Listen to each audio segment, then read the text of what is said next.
शुभम करो भाई.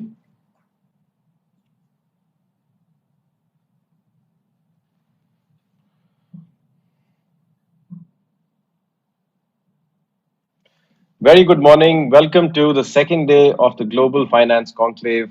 My name is Ashish Bhardwaj. I'm Dean of Jindal School of Banking and Finance.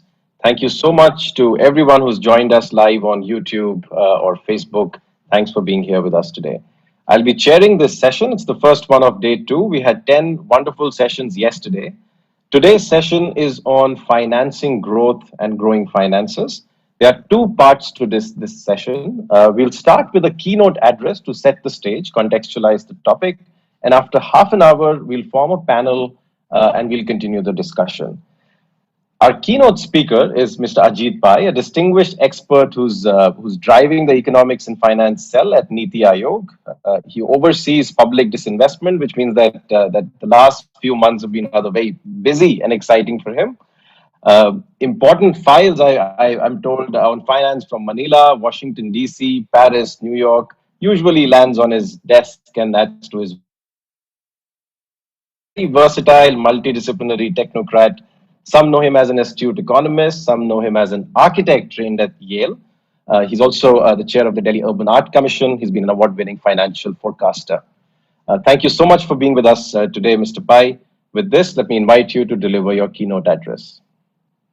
Good morning, everyone, and thank you so much, Dr. Bharadwaj, for a very kind address, but also very importantly for this opportunity to do two things. One is reach out to young minds, like the ones that are likely listening to this session.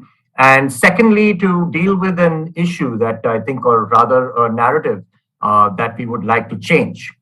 So I think the topic itself is a very, very important topic, which is that, finance and how it impacts the growth. The growing finance part is the one that I think I will focus more on.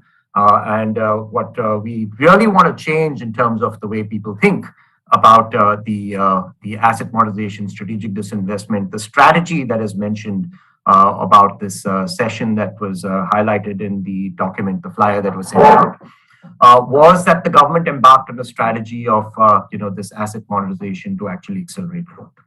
But many people, and I'm not saying that it's restricted to this audience, but the way the media reports about it, the way many people think about it, is mainly they are looking at selling government assets to bring capital to finance the growth. That understanding is probably not the best understanding of what's really driving the strategic disinvestment and shifting these assets from the public sector to the private sector, or looking at the PPP transactions. While I will not sort of deny that that is a very important benefit that happens, what is central to the strategy is to bring efficiencies to the overall Indian economy, bring greater growth through those efficiencies. And a lot of people ask, why would that bring greater efficiencies? Why would that bring greater growth? And I think what I would like to do is spend a few minutes on some fairly sort of fundamental observations about the Indian economy and what I think the Indian government has understood about it and the steps being taken in the past 5 to 6 years to change that, to accelerate both economic growth, but also the relationship with finance and how to accelerate it.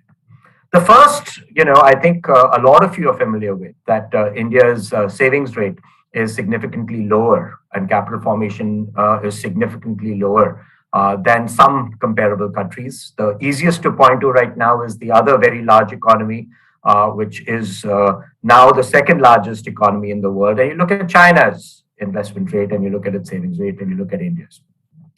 And when you look at that, you'll see that it's primarily a state economy, state run. Why is there such a great need, to shift things from the state to the private sector when China is doing so well, with that and very high capital formation? And to that, we start spending time on looking at what really changed in the Indian economy relative to the Chinese economy. What do we have in common and what's very different?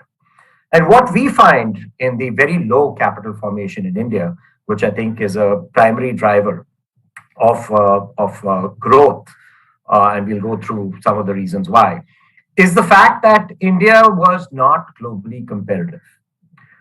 that from for a very long period of time. So we both started out at both economies started out at a very similar with a very similar kind of per capita GDP. When you go back to the 40s, we are looking at both India and China, sort of fairly low single digit. Both countries went through a massive acceleration early on in the post Second World War period. By the time we reached the early 60s, we had both countries having per capita GDPs close to 20%. India actually was ahead, China slightly behind. Suddenly, in the next, 3 decades, all the way to the early 90s, what we observe, not in terms of the growth of India and China, but what we observe in terms of per capita GDP as a percentage of world per capita GDP, is that both economies had a declining trajectory. So we went from being 21% of global average per capita GDP in the early 60s, down by the early 90s to about 6.5%. So people term that growth rate. Everyone in India was thinking that that's the right way. We are doing, things quite well. But in that same period, about 10 years prior, there were changes in China. While we shifted in the mid 60s to the socialist model, it was added to our preamble, became part of our constitution. In China, they actually changed their flavor of socialism to starting to embrace capitalist socialism, is what I would, call it. And from that point on, we started watching a change from the Deng Xiaoping era in China. The capital formation started to increase. And from the 90s, a decade later, we watched India reverse. But today, while we have made tremendous progress relative to the rest of the world, our per capita GDP as a percentage of the world average has gone from 6.5% to 18, 19%. What is remarkable is that China's per capita GDP that overtook us sometime in the late 80s is now about 5 times what India's is. So we are almost looking at China reaching the world average in 2020. Tremendous thing. And we have to figure out what it is. And as many of you will observe, a large part of that was credit, was finance, especially since 2007. You'll see that China shifted from trade as a most significant driver of the economy to domestic credit. So that leads us to seeing that, okay, where are we as India done in terms of domestic credit? And you'll see out of the G20, other than Saudi Arabia, we are probably one of the lowest in domestic credit as a percentage of the economy. So observing that, we said, okay, that's a very, very significant driver. What are the basic proponents for this domestic credit? How do we make sure that this domestic credit grows in the right way? And what were the barriers to this domestic credit, the most significant barriers in an economy like India? So I think this realization happened over the, maybe 5 or 6 years ago, even before I joined Niti Aayog, maybe not, completely well articulated as we would have liked it for the media to get the message and the industry in India to get that message. But I see two sort of major drivers for that. One, of course, was the profitability, the profit motive. India has been, that socialist sort of thinking has been so entrenched that profit has become a bad word, both for the administration, for the government. Everything that was profit was bad. I think people forgot that, it is that profit, the difference between revenue and costs, that results in capital formation, that can accelerate capital formation. And also that capital formation, that profit is what results in credit growth. Any banker will see how much you're making before they decide how much to lend you, how much you can make before they lend you. So a cap on the credit growth and the fueling of the economy through rising credit. A significant cap was that mentality of the overall system of not being profit friendly. It was redistribution, from taking from the models, business models that are most effective and most competitive, taking the money from them with very high taxes and shifting it over to social redistribution, like all our government programs are geared to do. So that was the structure of government historically. That was the belief that that is the best way for us to evolve. I think we should question that belief, having a look at socialist countries, how well they've done. Whether it's more important to be redistributing the pie and focusing all our energy on redistributing the pie, or whether we should be actually looking at how to grow the pie faster and what we can do. So we talked about one criteria, which was, of course, the system and the way it was geared. But what were the actual technical reasons why we weren't having this? And one reason one would say, there are two main reasons. One reason that I would say is our lack of competitiveness in global markets. And that lack of competitiveness in global markets was driven partially by that system thinking. But what did it result in terms of the structure and configuration of our economy? It resulted in what I would call supporting the small and punishing, with the labor laws, with the compliance, but everything as you got bigger, it punished scale. So what we had about a decade ago was a country which did not have the appropriate scale of enterprise across all three sectors. We didn't have the appropriate scale of enterprise at the micro level, at any level, in each sector. You look at the primary sector, you look at the secondary sector, you look at the tertiary sector. So we were subscale in terms of enterprise. In terms of industry, we might not have looked so bad. You look at the market share in steel and you'll say, oh, India is just becoming the third largest, about to become second, which we are today. We're talking about a decade ago. But when you looked at it at the actual structural level, we did not have the capacity, to be there. We were much smaller, where some countries like a Korea or a Japan would have three players, you'd have 3,000 or 30,000 players that collectively would be the same scale. So that scale was an issue. In agriculture, the average landholding of an Indian farmer went from 27 acres down to 2 acres, completely impossible to subsist. You're talking about the average, down to 1 hectare. And you look at services as well, highly fragmented. So the structure of industry was highly fragmented, lower profitability. Lower profitability means lower credit. The second issue, we'll revisit the scale and what the government, how it's thinking about it to start improving that competitiveness, profitability, etc., that can actually fuel, provides the data, provides the backdrop, provides the security to the lender. But the second, and I think equally critical factor within the Indian economy was what I would call the lack of formalization. So lack of formalization, you'll wonder why. It's because what it does is people that are not formal, the cost of their capital is extremely high.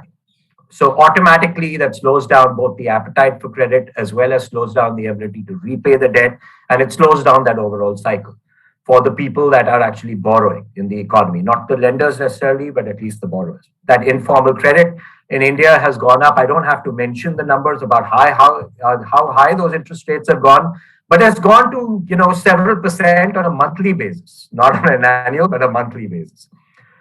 The other thing about the informal economy rather than the formal economy is that the formal economy is the kind of security a banker would require to have 3 years financials, have a look at it, to be able to lend. Most of the formal sector would want to see, what is that? India traditionally has been looking more at collateral that can be provided rather than cash flows. But as that evolves, as the Indian system has evolved from the collateral based, what do people have that you can take back? It's so inefficient to dispose that of, for a bank to repossess. All of that is huge inefficiency in the economy. To shift to actually what is the revenue, what is the track record, to shift to more the credit scoring model rather than the asset based model is also a shift that was happening in India. Now, the informal nature of the Indian economy. And, just about a year ago, I was sitting in a room with some of the top economists in this country just after COVID had begun. And the range of estimates, between what they felt was a formal percentage of the Indian economy and what was the informal portion of the Indian economy. That range varied by 4,000 basis points. So it was a massive, massive difference between what we believe. And we are so closely looking at these GDP numbers and growth numbers, but this massive number of how much is formal and how much is informal itself was, fairly challenging. But we do have some metrics. The metrics that we have is that we know how many tax returns are getting filed. We know how many businesses are registered and are filing their financials, overall, are part of the various networks. And from a very broad perspective, when we look at, what the financial system had to work with, it was a tiny portion of the overall economy. Less than 5% of individuals in this country file tax returns. And about 5 or 6 years ago, or I would say 7 years ago, it was less than, it was half that. And the majority of those people filing tax returns are filing it to actually get back taxes because of the TDS that's deducted at source. So we know that the system, even today, has a long way to go. But with that limited access to data, with the limited access to what is going on, was a definite sort of hurdle for the financial system to grow at a healthy pace. And the ones that did grow, the large enterprise that did grow, I think we're all familiar with what that did in the manner in which we planned on the data. We had a lot of bad debt that came from them, high concentration risk from the banking system to large companies. And so that was the second sort of big factor. So we talked about two factors. The first that we talked about was the overall lack of scale. The second one, scale resulting in low competitiveness globally. So, imports being much more competitive than our domestic production, as well as the ability to export. So it impacted us in many ways, put pressure on margins in India because of our inefficiencies. And then the second one was the lack of formalization in the Indian economy that was putting a natural sort of hurdle on what credit could grow at. So the government of India has at least laid some pretty tremendous foundations for both of those factors to help this Indian economy evolve on those two factors.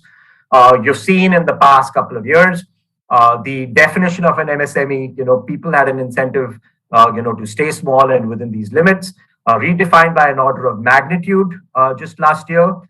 So now it's 10 times larger than for micro, for small, for medium. All of those definitions completely redefined, so that automatically some of the advantages that come from being defined such, whether it's access to credit, whether it's compliance, all of that.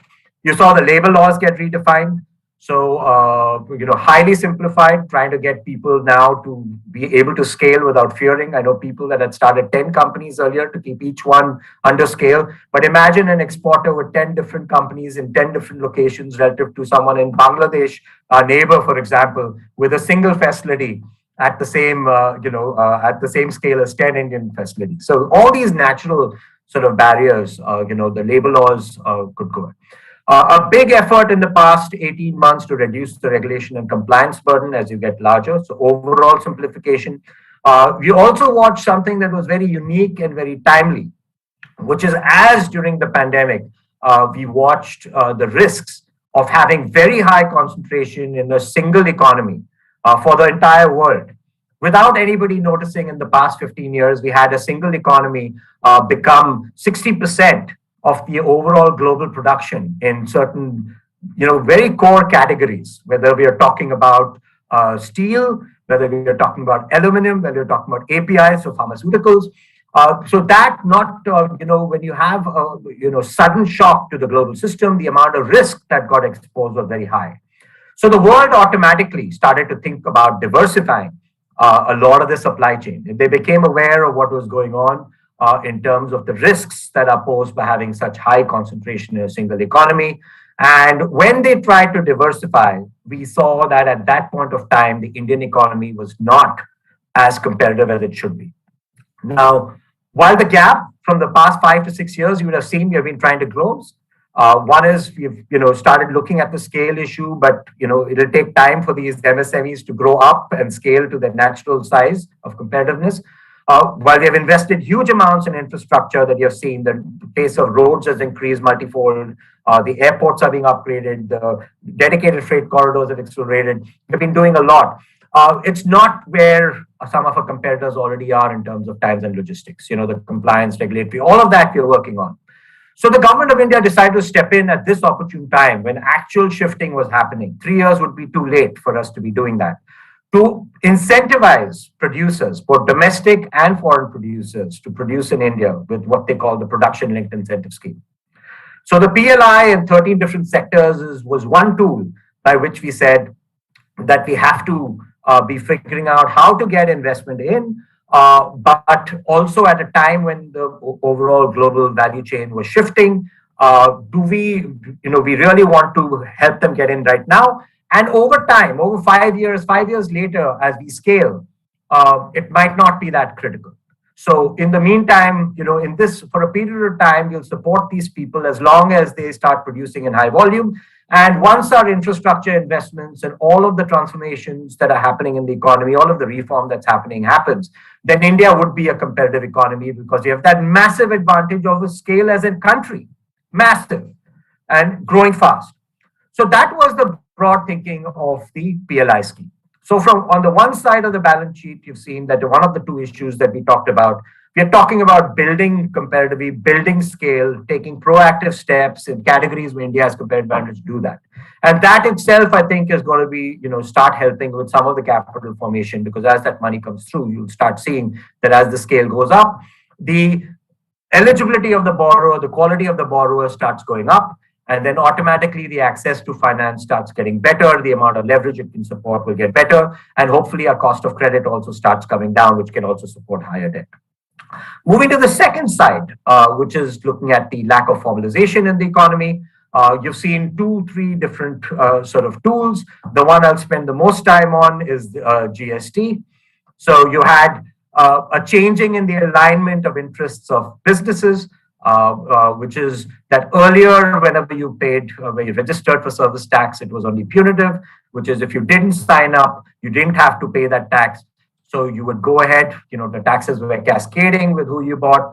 The moment we switched to GST for a big chunk of the economy, we've not made that full transition yet, but for where it really matters, those transitions have happened. Suddenly there was an incentive for businesses to sign up and get into the formal network, because the only way they could get reimbursed for the taxes they've already paid was becoming part of the system and having a credit system.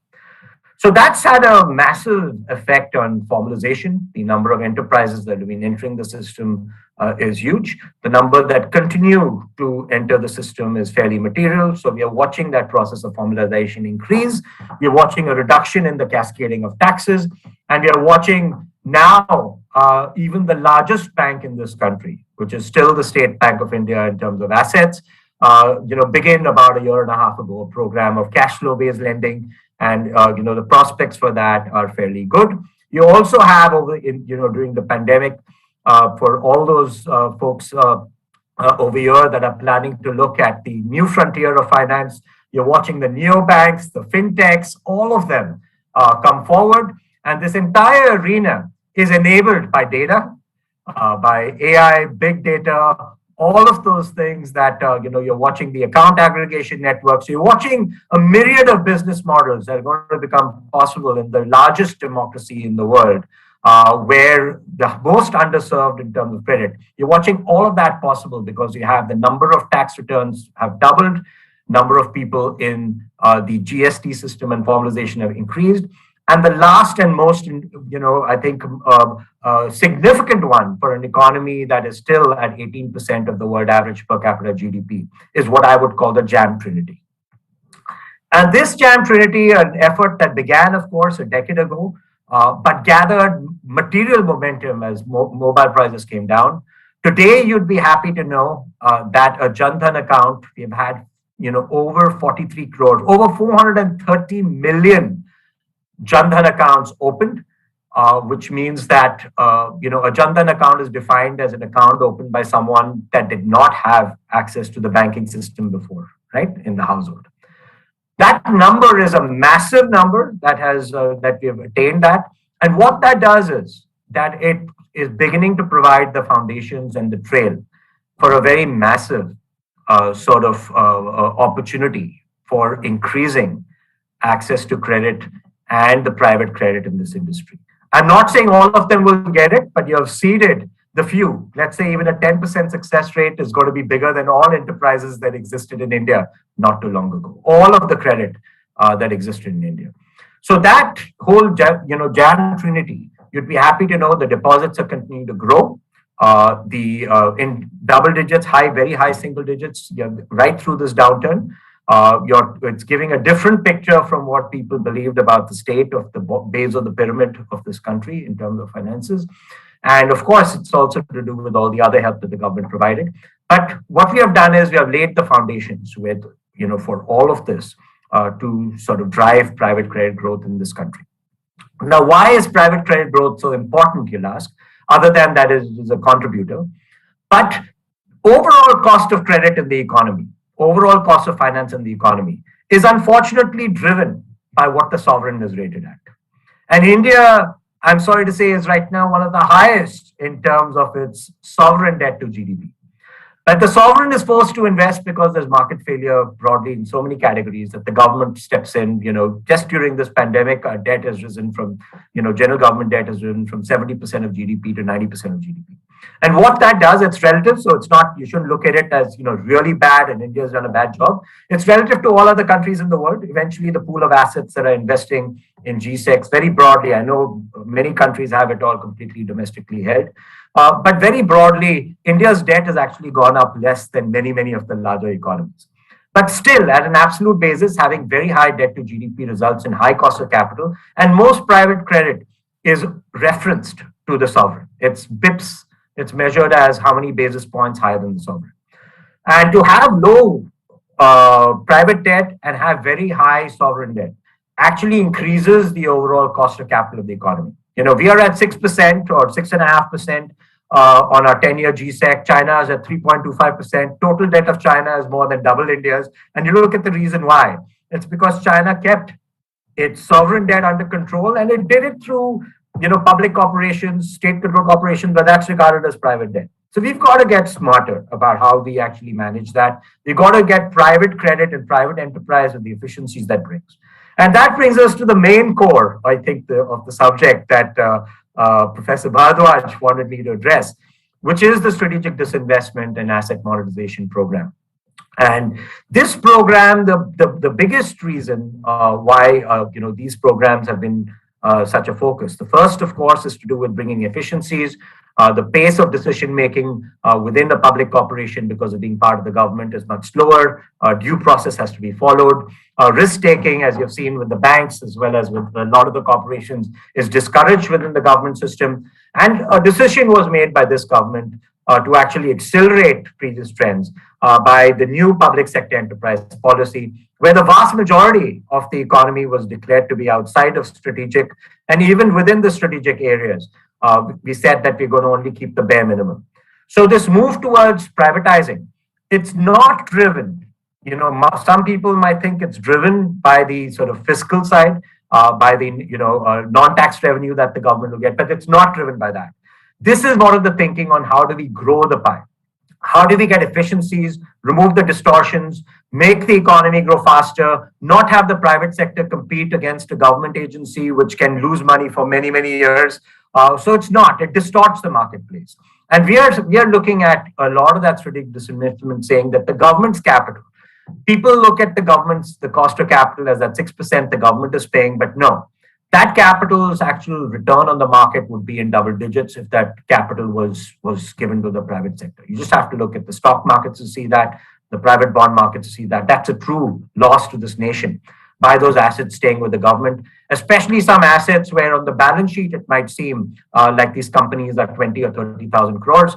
But for example, a large public sector corporation started in the 50s or 60s, like BHEL, on their balance sheet, you will see that the assets that are held at a price of 5 or 10 crores in Hardwar, the market value might be 10 or 20,000 crores because they're still held at book value. So massive sort of assets that are not as efficient as they can be. So now the strategic disinvestment, which is shifting out of the actual operations of these areas, was what drove the strategic disinvestment.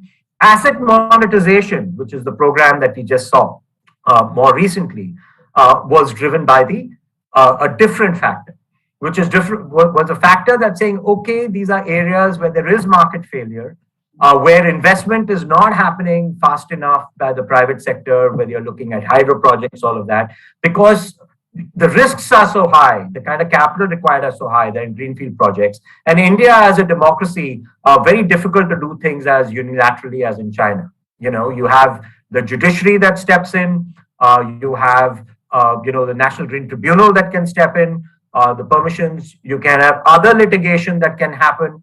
So you have lots of factors why project risk for greenfield India would command a much higher premium from investors. The hurdle rates, for project finance than in many other countries. So to deal with this, we said, okay, the government has to be staying in these areas. But what we can do is that after the project is over and you have a stabilized asset, the government is not necessarily the most efficient operator.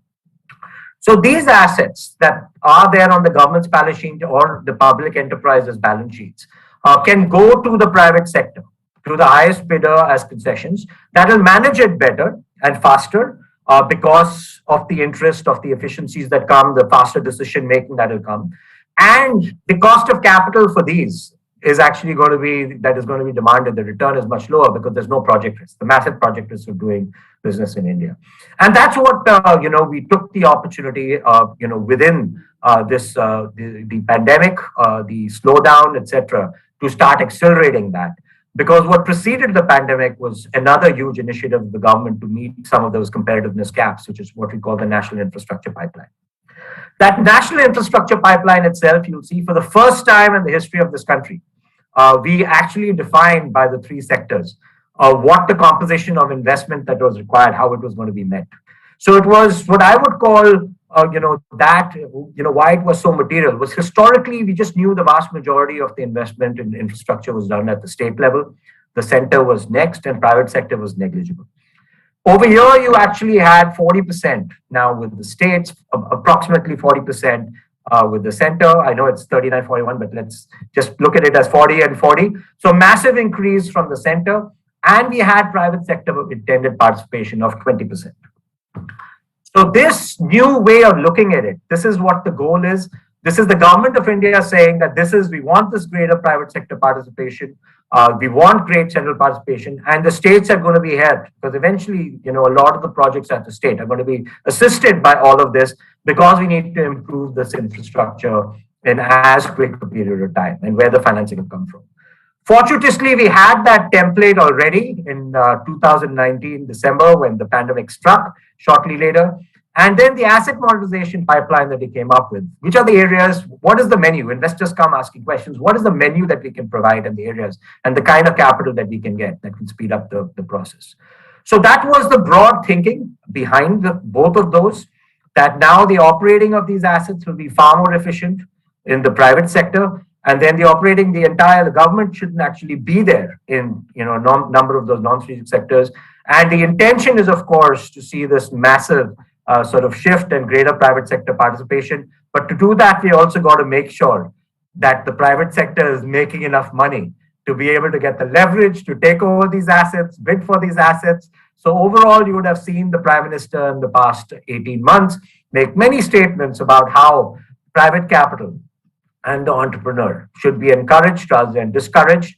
And the amount of compliance and regulatory burden, we have been working systematically on trying to bring it down to make this country a far more efficient country, grow our finances, and help finance, to help the economy grow. So that's the foundation, and I expect that acceleration. I think I'm done with my time, Ashish, so I'll stop there and see if there are any questions. Thank you so much for that compelling and comprehensive background and context to what we've been doing, what the government has been doing last few months, last few years, for that matter. There is one question that I want to ask, which has come in just now. And since we are running a bit behind schedule, after you respond to that, Mr. Pai, I'll introduce the panel and kick off the panel discussion. The question is, it's actually taking a step back from where you've left us. And there's a fundamental question to be asked. Why have these assets been so poorly managed? And I don't mean to get into the politics of it, because if it's because of leadership issues or some kind of personnel related issues in public sector enterprises or any other structural systematic shortcomings that the government is trying to deal with, then we would like to hear about it. And there's a very interesting example of GAIL pipelines. I mean, they're highly underutilized. Everyone knows that. And it's not because it's an inefficient enterprise per se. It's because of a large number of structural issues that may not be fixed with the transfer or monetization plan. So what are your thoughts? Why are we in this conundrum right now? First, I'd like to just provide a qualification that I speak for myself and not for either the government of India or for Niti Aayog. and in my personal capacity, not my professional capacity, in answering that question.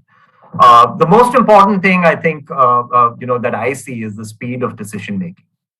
The overall Indian economy has started moving much faster, and not just the Indian economy, but the global economy. Things are happening much faster. You look at the unicorns; you're watching, folks 3 years out of school developing billion-dollar enterprises very quickly. So we know that things are changing much faster than they did historically. And the government, by its very nature, not restricted to India but globally, has follows due process to make sure things are fair. There's no currying of favor. There is no vested interest. Follows a due process that is fairly excruciating. And in India, I would say that we are particularly conservative and that bent of mind. As a professor of finance, also, I think that you will fully recognize that risk and return are positively correlated very broadly.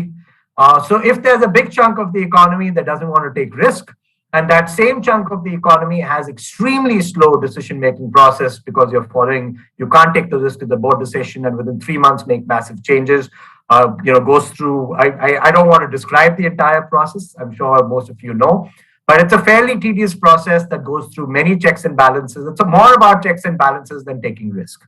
It is avoiding and mitigating risk. So that's the way, I think that's the principal reason why, things over here are going slower. I would also beg to, sort of defer on definition of efficiencies when you measure it, right?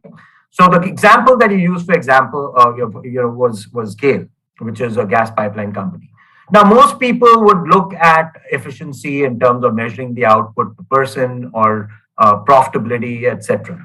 But that might not be the right metric, right? We've got to look at, how should we measure the efficiency of some of these organizations, because in the same sentence that you talked about, GAIL being an efficient organization, you also talked about utilization of its pipelines. So we've got to see how to measure that.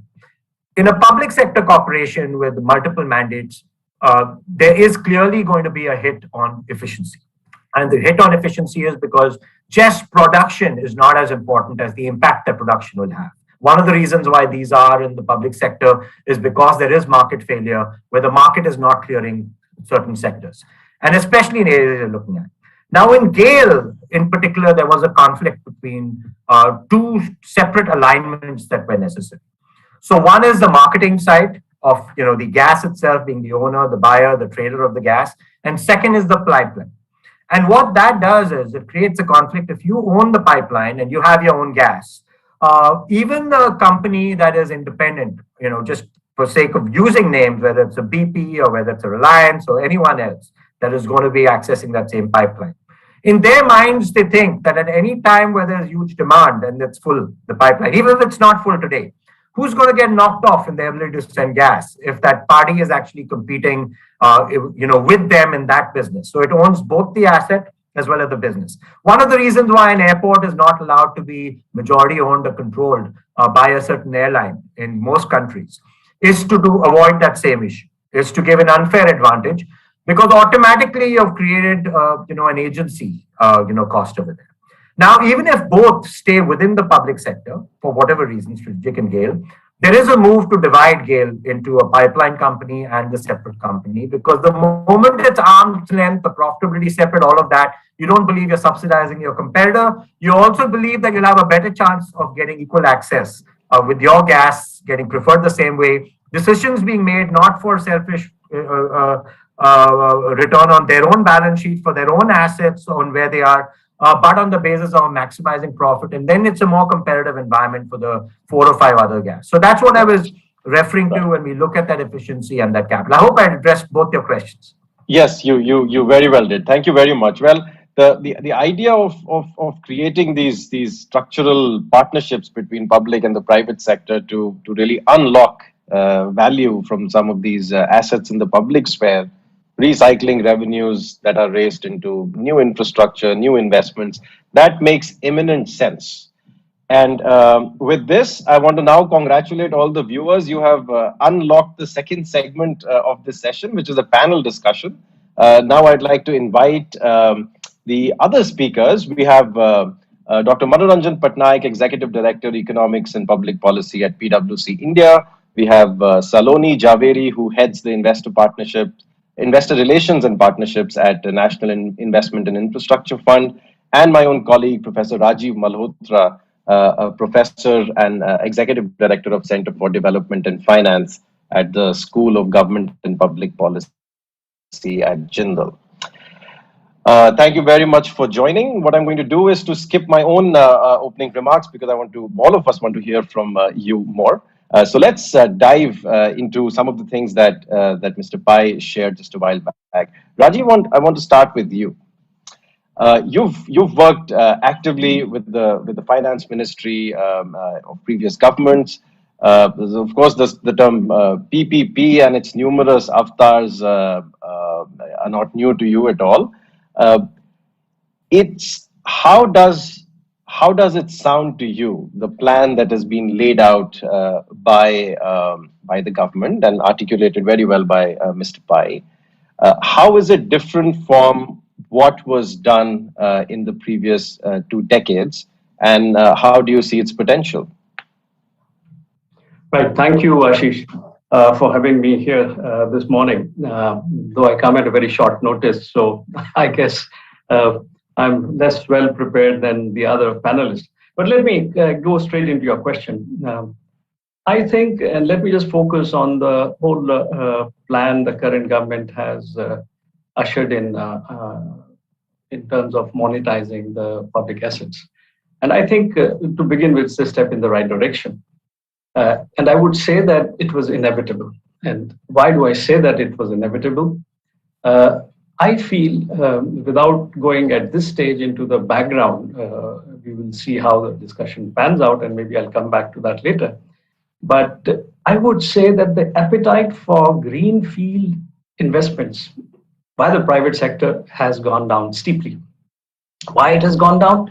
And I would look at both economic factors and more importantly, the non-economic factors, which may have compromised the context and brought more uncertainties and increased the risk element to investments. So my submission is that it was inevitable because private sector has lost appetite for greenfield investments. So the only way to kickstart, and Mr. Pai was right. I mean, we need to get the private investment moving, which unfortunately has been in a declining for over now. Almost the pace has been declining for over 10, 12 years. It grew in the high growth phase, the first decade of this millennium, at about 15 to 17% per annum. It is down to 6, 7, and even lower than that in the most recent years. So the fact that you need to kickstart private investment, you need to provide options for the private players, investors to get going. It was inevitable that one looked at this path of monetizing existing public assets. So I would say that it's a step in the right direction. There would be more demand for brownfield investments than for greenfield, and so it is. The other part of this is, although we may not admit it, and even Mr. Pai went to the extent of saying that, there is a fiscal bottom line question as well, which governs this decision. But on the whole, it's a step in the right direction, and we need to take it forward. But the catch is that for this to succeed, and you alluded to it in your brief remark, that there are these other factors, the contingent environmental factors that need to be addressed. Take, for example, the question of the highways, the road sector. Why did the PP model took time to get going in that sector? While we did answer and we did resolve some of the primary concerns there, but some of the contingent regulatory concerns were not addressed. Land acquisition was a major problem. Take, for example, the case of the peripheral highways, Delhi, the Eastern Peripheral and Western Peripheral Highway. Just because a stretch of 2 kilometers, the land required for that was not acquired in time, the whole Western Peripheral Highway was languishing for years. So what I'm trying to say here is this step to encourage brownfield investments through monetization of public sector can succeed only when these contingent issues are also addressed. If we fail to do that, we are not going to see the revival of the private investment anytime soon. Let me just stop here, and maybe I would like at some point to also dwell on the background that needs to be seen in the perspective when we analyze these decisions. Right. Thank you for those comments, Rajiv. I want to bring in Saloni Javeri now. Saloni, the same question to you. What is your reaction to this new vision that has been brought to us to revive the economy, to bring in the private sector into the infrastructure and in other areas as well? And when you respond to it, could you also share with us some examples of successful programs like these globally based on the work you do? Saloni. Absolutely, Professor. Thank you. It's a pleasure being here, and thank you for giving me the opportunity. So obviously, infrastructure is a key priority for the country. It's actually a key priority for most countries, right? Today, while you have headlines of all the technology companies, but today in your daily life, from when you wake up, and brush your teeth, where you need the water, where you need your Wi-Fi, where you need to get into a car and go somewhere, infrastructure is something that touches each of us in our daily lives. The big question, though, is really, and for all governments, I don't think this is only for India, it's how do you finance this infrastructure development? Greenfield infrastructure around the world has been challenging.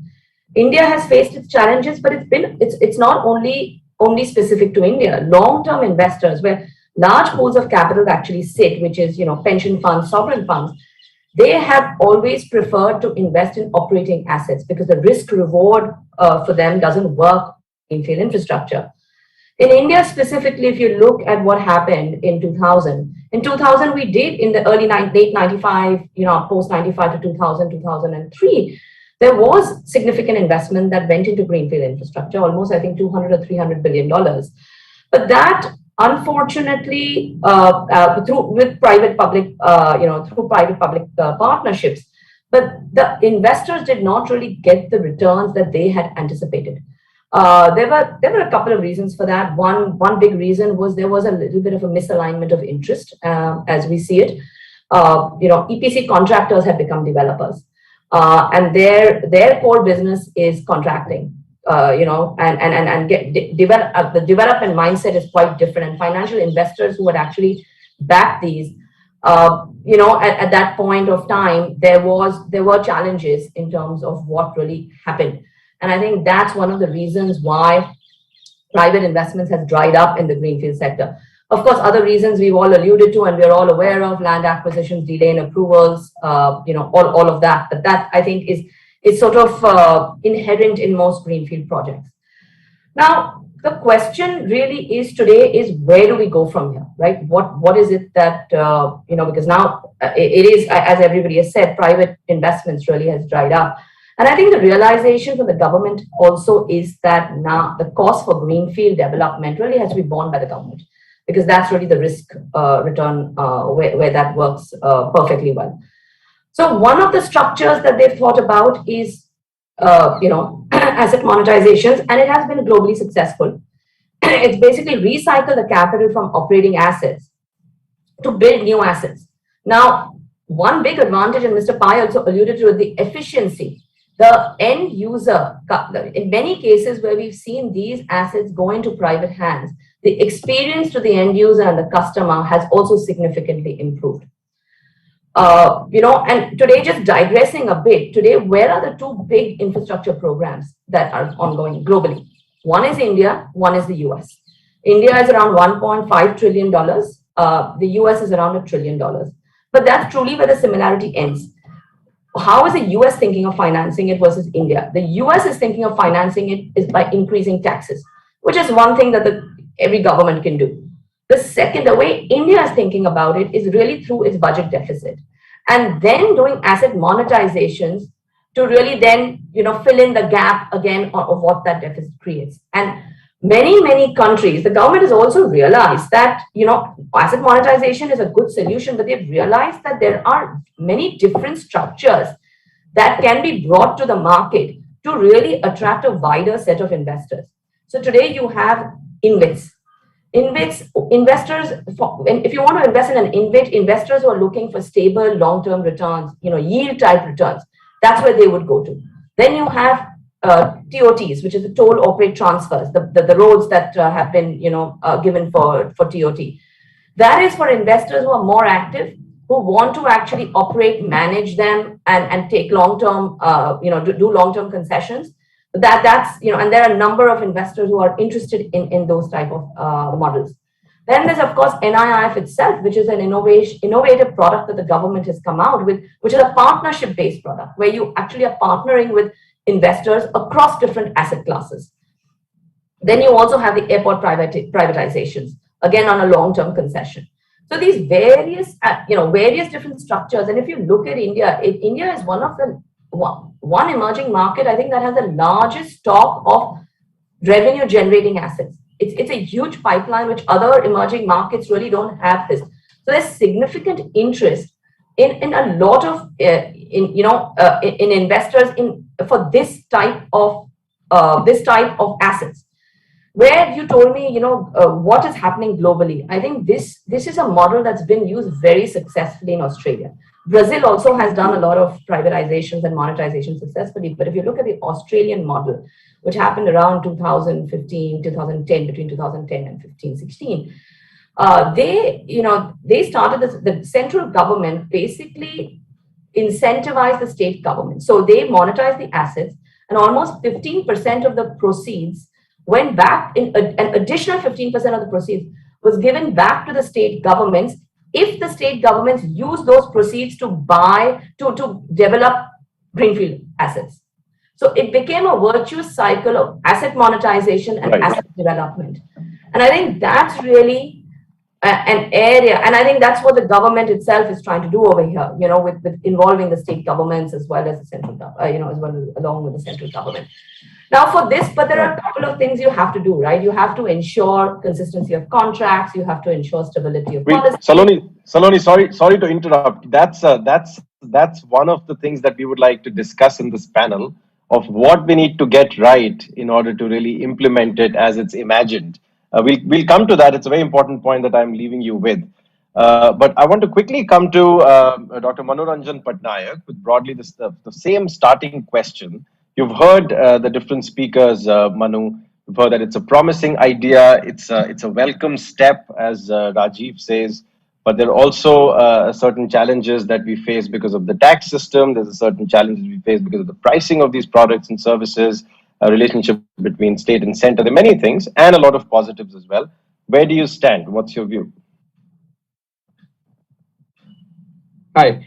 So I think it is right move in the right direction. Of course, Ajit has highlighted that the primary objective is not to garner capital or to fund the deficit. It's to enhance efficiency, and it's well recognized that the private sector operates in a more efficient mode. I think that in all the public debate, all the intellectuals, they do always talk about that private mode of operation is more efficient, and that's the right direction to go. In fact, government has also shown the right intention, that withdrawing from a lot many sectors and only retaining a few strategic sectors. And I think this asset monetization, I would also like to believe that the primary objective is not to get the capital only. It's to enhance the efficiency of the assets. In terms of the feasibility, that national monetization plan, that 6 trillion that government intends to collect, I think over the period of next 4 years, I think where the most of the debate should happen, that what should be the trajectory of making it possible. So I think we have passed the stage that whether we need to do or whether it's the right thing to do is over. Uh, I think the NMP and the NIP are intrinsically related, though, right? The National Infrastructure Pipeline and the National Monetization Pipeline. I think that they're very, very closely related. Ajit highlighted in his talk that India has improved its per capita income in terms of the world share, I think, over a period of time. But despite the size of the overall economy, if we just look at the mere per capita income terms, India is still, 145th or 146th rank, right? So we have a long way to go. And there's no doubt that the infrastructure, the massive investment in the infrastructure is the right way to go. I think the national infrastructure pipeline, maybe Saloni can talk more about it, but that 111 trillion that is targeted, I do not know even if that is sufficient. If we have to enhance our productivity, efficiency, and enhance our per capita income. But I would like to say that it's the right way to go. The only thing we need to discuss that how we should make it efficiently, and the market should be. It should not lead to a situation of a monopoly or oligopoly or duopoly kind of situation where few large players are, getting all the assets. I think that is one of the concern. The other concern is that maybe only the good assets would be auctioned, or the private parties will acquire the good assets, and the lemon should be left. I think those are the points where we need to all discuss and find a way out. I'll stop here. Thank you. It's a very important thing that you just mentioned, Manu, and I want to take it directly straight away to Mr. Pai. One issue that may hamper the projected overall efficiency gains is a possibility of monopolization, and then its subsequent impact on competition, of course, and then on consumer welfare. So the question to you is, could this process induce, as Manu was saying, some kind of concentration of market power, or at least that's what he hinted towards, that could have possibly serious anti-competitive implications? So I think it's a very, very interesting question that you're asking right now. And this is a question where, when I look at the manner in which our Competition Commission has functioned in India, and the manner in which I think we need to change the way we think about this entire area, is that the world has become a far more global place. When you look at competition at a local level and you're trying to keep your structure of industry in a manner that you're going to be very local, you actually might become uncompetitive at a global level. Our problem in India has been too much fragmentation recently. Now, until the 60s, I would agree. When you look at the 40s to the 60s, you saw massive growth in terms of, India. When we set up an infrastructure, we had the license Raj. But very clearly, that started becoming counterproductive after the 60s, once that capital had already formed. Highly counterproductive, and what Maruti Suzuki did to the car industry, where we only had a choice of two real cars, was massive. And the same in the telecom industry. We have so many of these examples in our mind. But the world has changed and moved from there. And when we look at capital formation today, right, we've got to look at it in a very, very different way. When you're looking at Korea, with 3 players controlling an entire industry, where in India you might have 30,000 players when you look at steel, the majority. That makes them competitive in terms of scale globally. So if we start looking at competition defined very locally within our economy, we may not be doing full justice to producing global champions in certain sectors. One of the things that the PLI scheme is doing is it is allowing certain players by choice to become much bigger, supported by the government, to become globally competitive. Now, we try to give equal opportunity to the domestic and equal opportunity to the international players, with the PLI, to bring that production base, to bring those economies to India. But in reality, that question now, we have to re-question our antitrust laws. We have to again look at whether a player like an Amazon, which has so much massive global market share, whether their domestic share really matters. Like even if they come up to whatever share they have over here, when you look at it at the global level, they're so big, so massive, the economies that they get over there. Is there, if you're in 100 countries and you're a 30% player there, is it the same as being 45% in a single country? So a lot of these questions on antitrust have to be revisited. Yeah, sorry, you had a question? Uh, no, just sorry to interrupt. Are you, Ajit, are you trying to hint that we need to take the bitter pill of allowing for concentration of market powers just to ensure that things go well as they're imagined?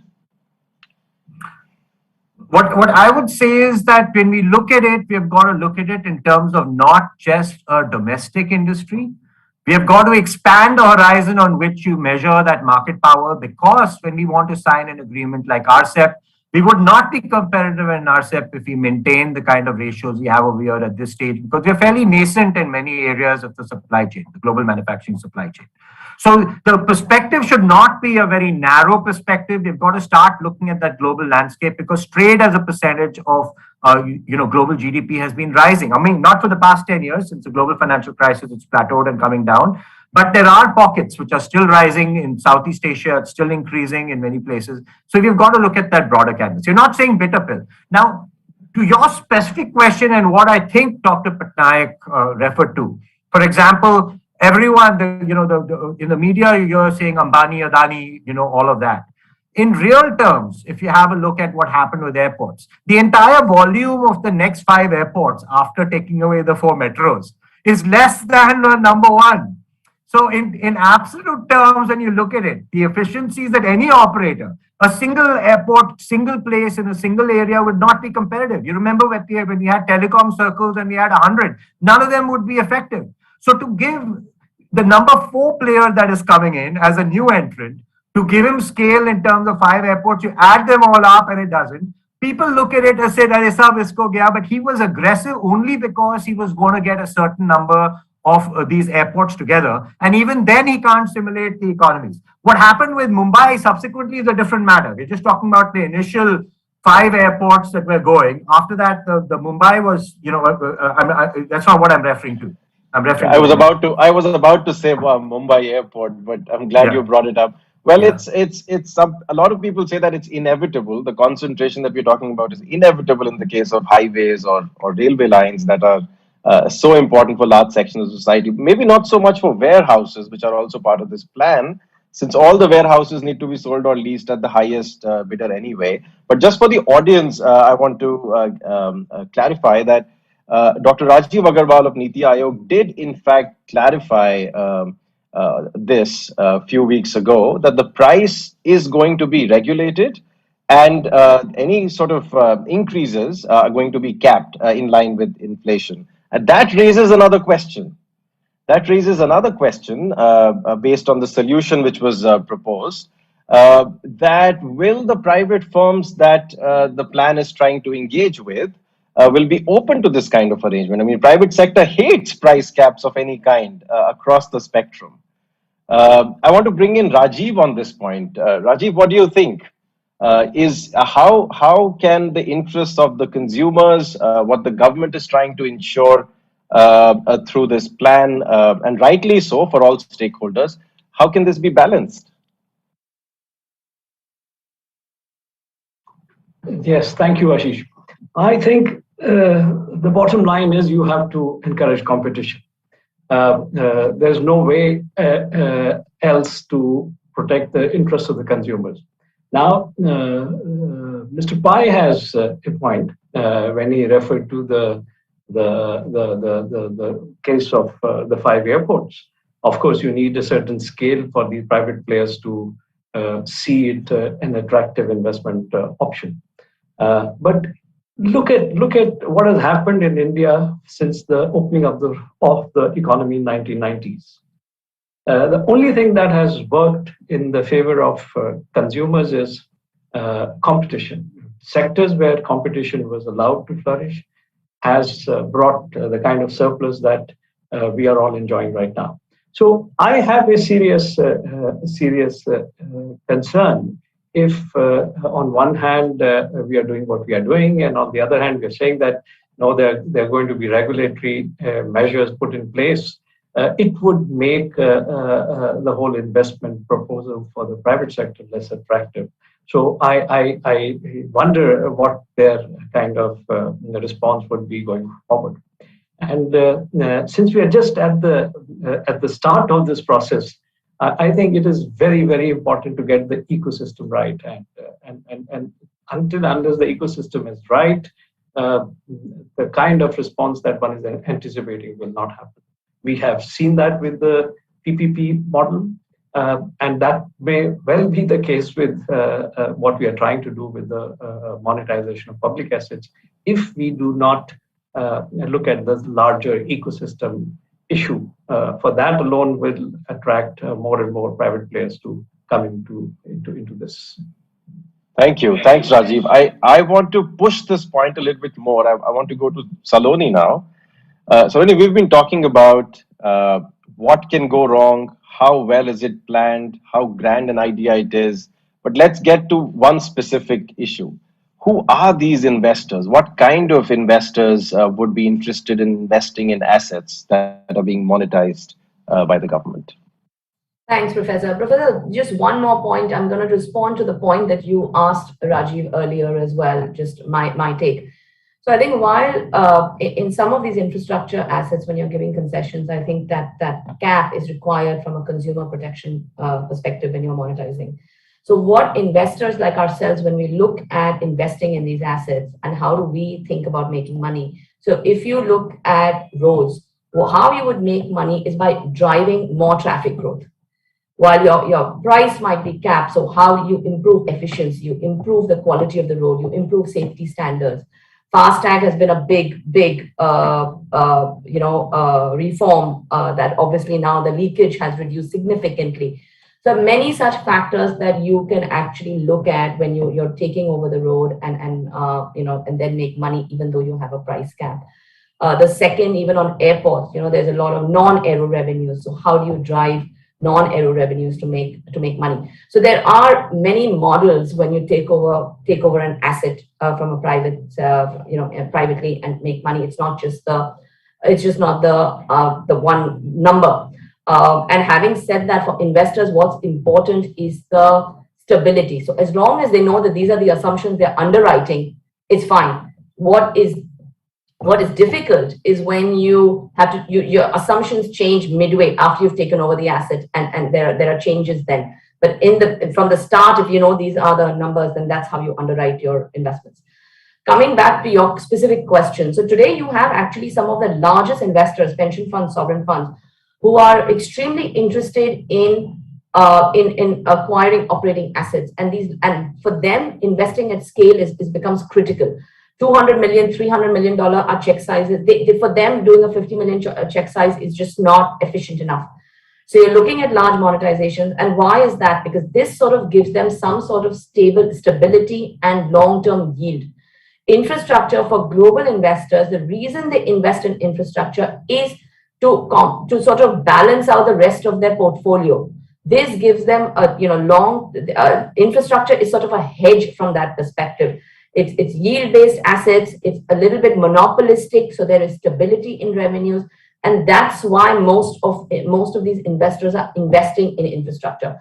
So if you look at the top, you pretty much look at the Canadians, the Australians, pension funds. Almost from their allocations, a good 10-12% is allocated to infrastructure. Others, if you look at US pension funds, around 5%, but in terms of actual dollar numbers, those are yet huge, because these funds are like, $100 billion, $150 billion and growing significantly. And I'm talking about average size. I mean, like an RDI is, of course, $500 billion plus, that kind of stuff. So these are the type of investors that are very, very keen on investing in India on these monetization opportunities. Thank you, Saloni. I have to take this to Ajit. I know he would like to respond to that, but very quickly, Manu, what would be your response to what Saloni just said? That there are very specific kinds of investors who, based on the global experience, who would be interested in this, and that links with a certain kind of perception some people have that the truly battle-hardened domestic entrepreneurs might get crowded out by, as Saloni was saying, the global pension funds, sovereign funds, which have this tendency to focus only on yield-based, sort of monopolistic manner of approaching it. Do you think that's a problem?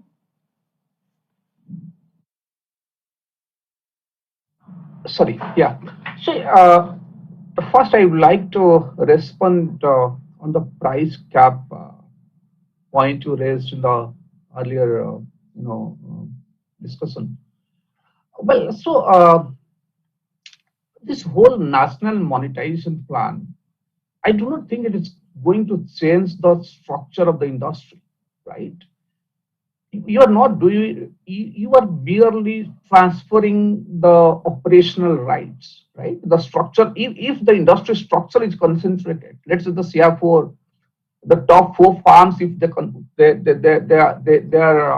contribution is 60%, 70% to the gross value added or to the total sales, I mean, that is not going to change, right? You are not breaking up the monopolies, or you are not creating smaller units, right? You are merely transferring the ownership rights from public to the private. And given that the private sector operates at much more efficiently than what the government operates, that is the fundamental device, and that's been proven true also in several cases, then I would tend to believe that the price should come down, right? Unless the monopoly rent is so high that the profit motive is so high that they put the price at a very high level. But I don't believe that is going to happen. Only when the utilities, large utilities, where the natural monopoly kind of element prevails, where the scale economy is very, very essential, only those kind of industries or the setup, maybe few players would tend to dominate, and it's the global experience as well. But I would tend to believe that in large many sectors, there would be too many players. And so far, the participation of who would participate in this, I think that the world is flat. It would be the domestic players, it would be the global players, it would be the sovereign wealth funds, many institutional investors. They would participate, and it's a very, very attractive opportunities for all. Thank you, Manu. I want to, Mr. Pai, do you want to respond to that? We heard a slightly different view here that the price will really have to come down, and Rajiv was saying the competition will have to be induced at some point. How would you react to that?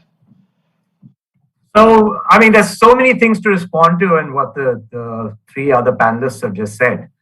So let me try and address them one by one. So let me first take a little bit from what I think Saloni just said. And, in what she had said, she did sort of allude to the fact that some of these infrastructure assets are natural monopolies, right? And so that is one other thing that sort of addresses that anti-competitive question, very broadly.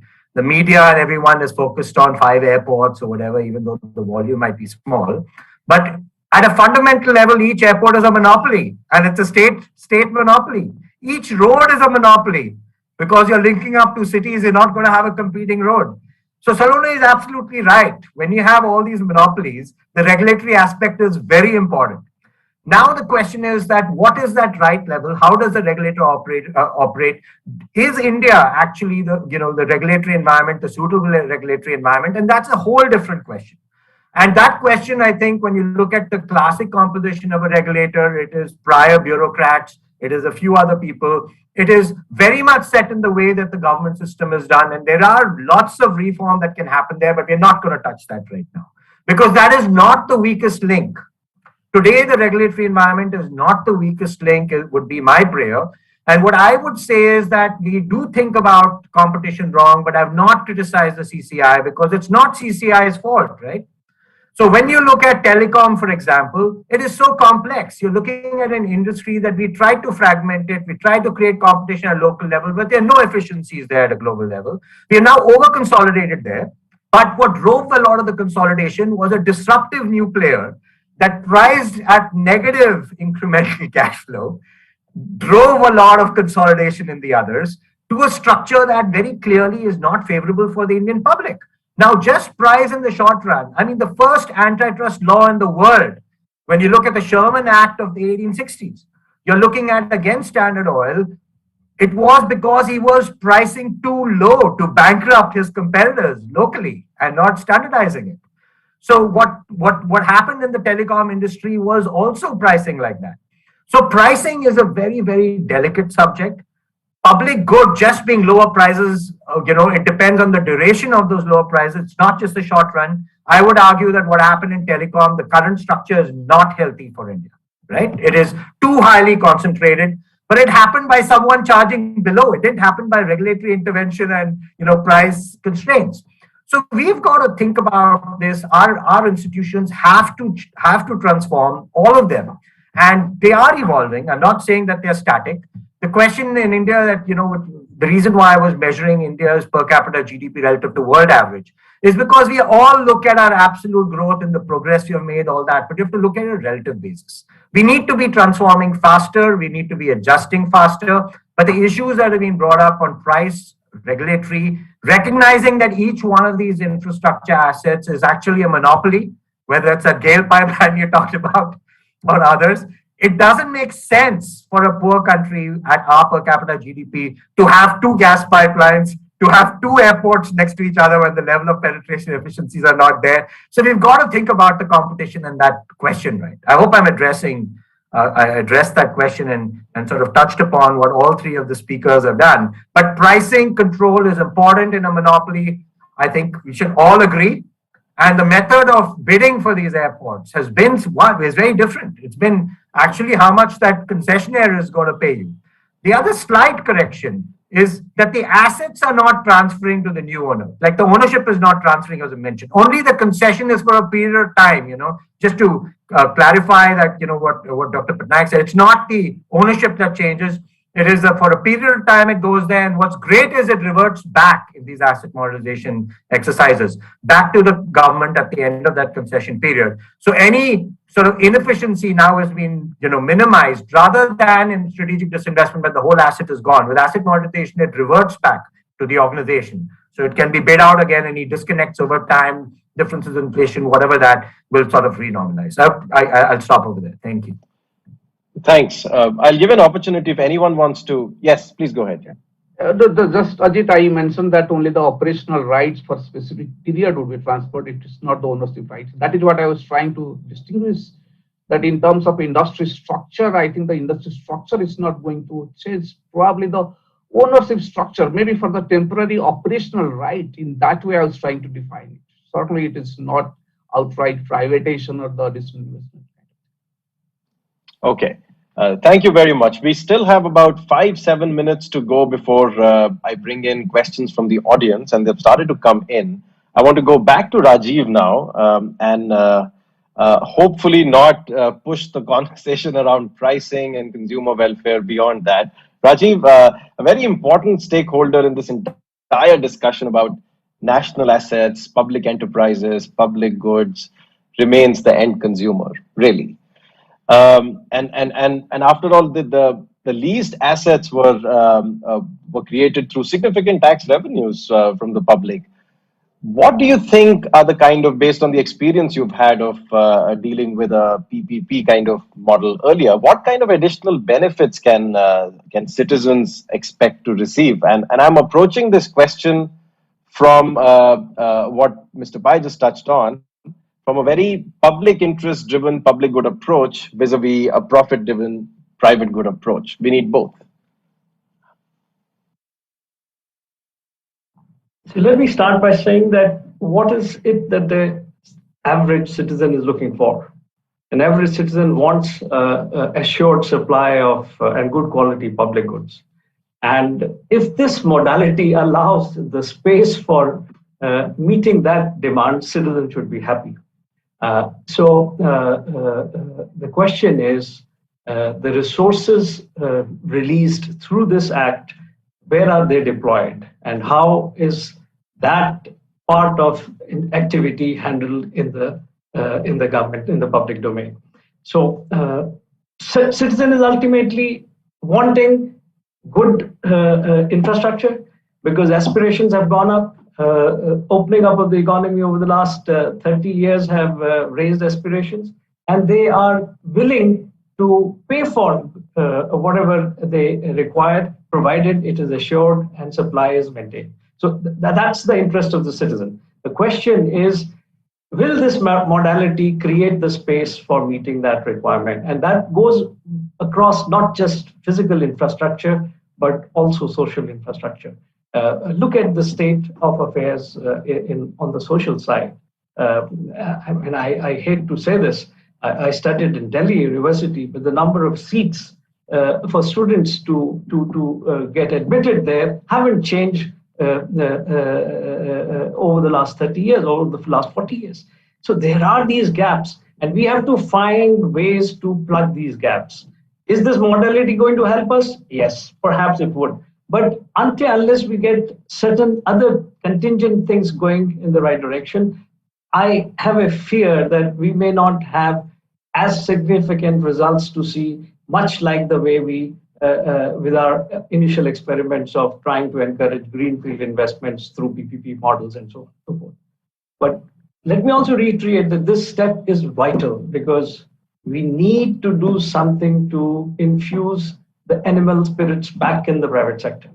And so big ticket items like disinvestment of Air India or disinvestment of a few clutches of public sector banks may set the tone going back with the private players. And I'm not too much worried about the kind of flow of capital that we need to target, whether it is from sovereign investment funds or from the private side. I think there is enough money here in the country. Look at what has happened in the last 3, 4, 5 decades. Mr. Pai started off by saying that our saving rates are not high. Yes, if you compare it with China, certainly not. And the problem with our saving rates have been that it is skewed against financial savings, which is changing rapidly. And at least that's what we have seen in the last 3, 4 years. So that's a good sign. But my bottom line is that don't worry too much about resources. The resources will come. Get the ecosystem right. And while taking these big ticket steps, you need to be conscious of the smaller ones, which have the potential of derailing the results that we are anticipating from these. This is the lessons from the first decade. And these are the lessons that we need to take very seriously as we go forward post-pandemic. Thank you, Rajiv. I could see Mr. Pai nodding when you said we need to unleash animal spirits among the private sector participants. So this is a good opportunity for us to now open the panel to audience questions. They are really open questions to all the panelists, so please feel free to respond to them if you have a comment on it. The first one is, let me contextualize it. The success of the NMP is dependent on the actual designing of long-term concessional agreements to prevent needless litigation and friction due to any kind of unforeseen circumstances. I mean, for example, climate change, something that we are going to be discussing later in the day. And we all know, we have seen what happened earlier this year, dispute resolution can become really tedious.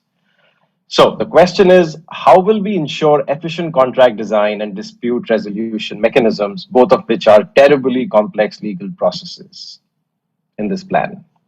Who would like to take that up? No one's unmuting. That's not nice. I'll add one more thing to that. There were recommendations of the Kelkar committee about 15 years ago of some kind of an infrastructure PPP adjudication tribunal to kind of suitably set up a specialized dispute resolution capacity, particularly for this. You think now would be a time to go deeper into that? So let me take a stab. I can see the general reluctance, and even I would be reluctant, because this is an area that I would say that historically, when we're coming to a new area with limited success, that we're trying to push very hard. So as a huge proponent of PPP, what I would say is that the system's incentives have been aligned against it. There are too many stakeholders with vested interests that want PPP to fail, whereas we all know that collectively the PPP is probably the most effective way for India to move forward. But there is a traditional whole bent for EPC for other kinds of contracts because of the manner in which people are incented, of the way the system is set up. Now, there are two tremendous individuals that I want to just mention over here. There's a gentleman that used to be at the Planning Commission and been elsewhere previously by the name of Gajendra Haldia, that did tremendous work in, a bureaucrat that did tremendous work in writing these PPP documents.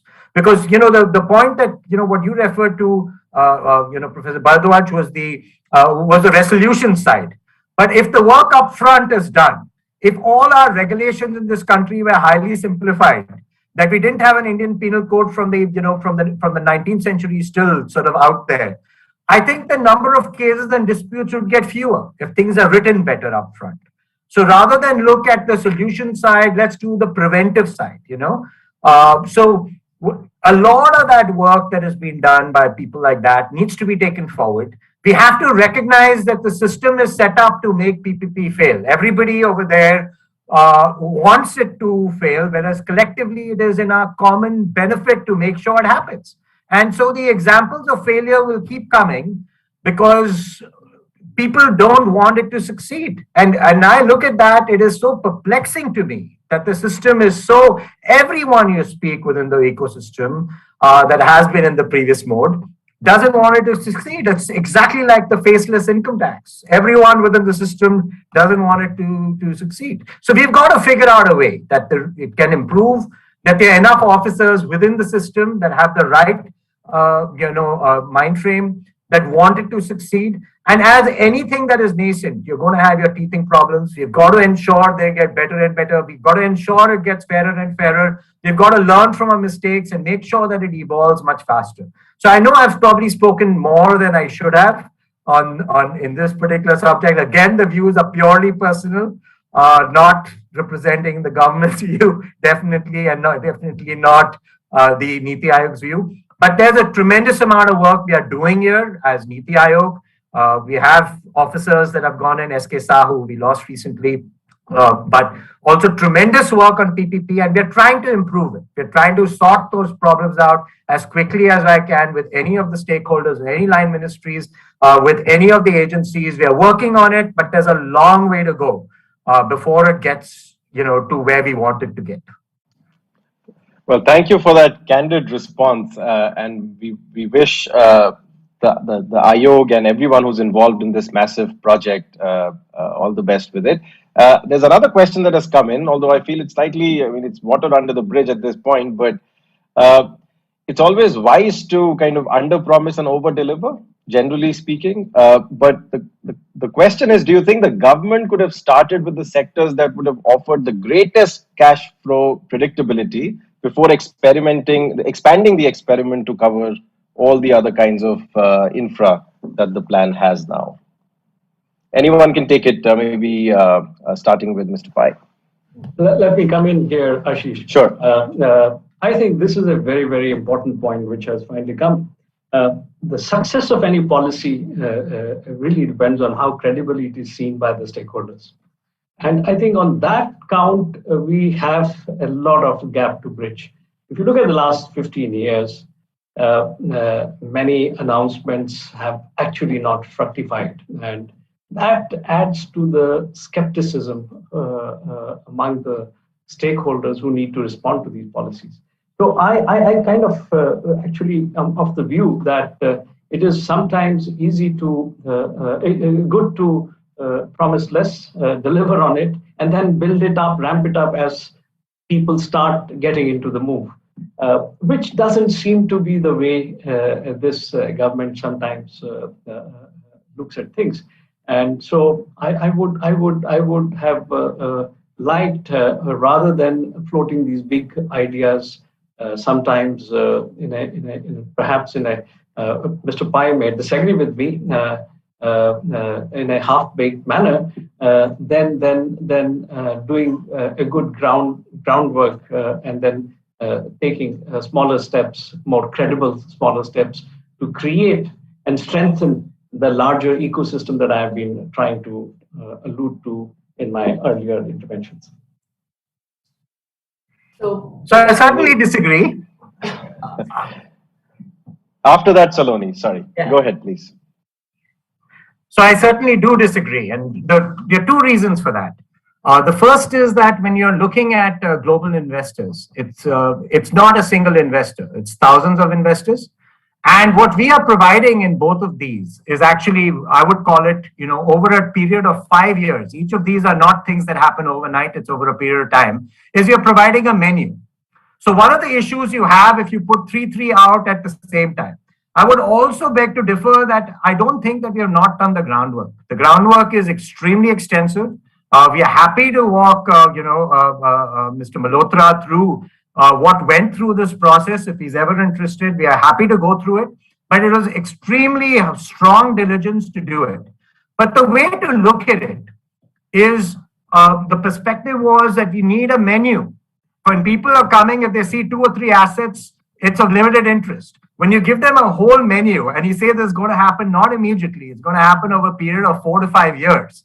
What that does is that it says that we have a strategy, we have a plan, this is the big picture. And guess what? As we've already talked about the issues in operating in India, you have judicial intervention, you have cases filed, any of these things can get blocked. And in India, what we tend to do is we tend to come and we put in these very low thresholds against which we underperform because there'll be a case somewhere or something or the other. What we really need is we need something that is ambitious, that people can aspire to. And guess what? If you get a consolation prize on an ambitious target, you're still doing much better than having judicial intervention and making excuses on projects that are not even envisaged to meet your 10% growth. So I think that traditional rate of growth of India and the mid-single digits is a function of that thinking that let's not raise these targets high. I also sit on the MOU committees with the DPE, looking at all the public sector corporations, and all they're doing is fighting for lower and lower thresholds that they can outperform against. You look at that absolute performance, it's ridiculous. And then you look at it, all of them want an excellent rating. And I'm saying that you set those targets at a place that are aspirational, which is what we are doing. So do I really expect that all of those things, the national monetization pipeline will happen? Clearly not. But have you provided investors, a pool of global investors, 3,000 global investors? Have we provided them a menu from which they can select and potentially find something that is a better match for what their needs are than putting out 20 assets in a single year and going to all of them? Is it far more efficient? Is it aspirational? So I think that both of these maiden efforts to encapsulate, to put in a structure, to broadly think about where will the capital come from is unprecedented in Indian history. And I'm not politically affiliated in any way, but we've got to change that mindset. We've got to start thinking bigger. We've got to start thinking holistically, and we shouldn't be thinking in terms of small thresholds and walking them, because that's the pace. That's where we're going. A change in 1990, but not sufficiently. We've gone from that 6.5% of the world average to 18%. But there are other countries that started later than us that have surpassed us. Look at Vietnam. Look at so many other countries. Our pace of growth is disappointing. Our performance this past 30 years is disappointing, even since liberalization. We have to accelerate it. And if we want to continue to grow at this pace and set things are very achievable and getting people moving at that pace, then it's not going to do justice to our future generations. Very well put. Saloni. yes, I'm tempted to respond to what Mr. Pai has said, but I can come back later. Go ahead. Yes, Saloni. please. yes. So I think I'm just going to add to what Mr. Pai said. I do think that this is not the government just starting up, right? We've had, if you look at the last decade, we've had forget the 6 privatizations that just happened. We've had Mumbai, Delhi, Bangalore, Hyderabad.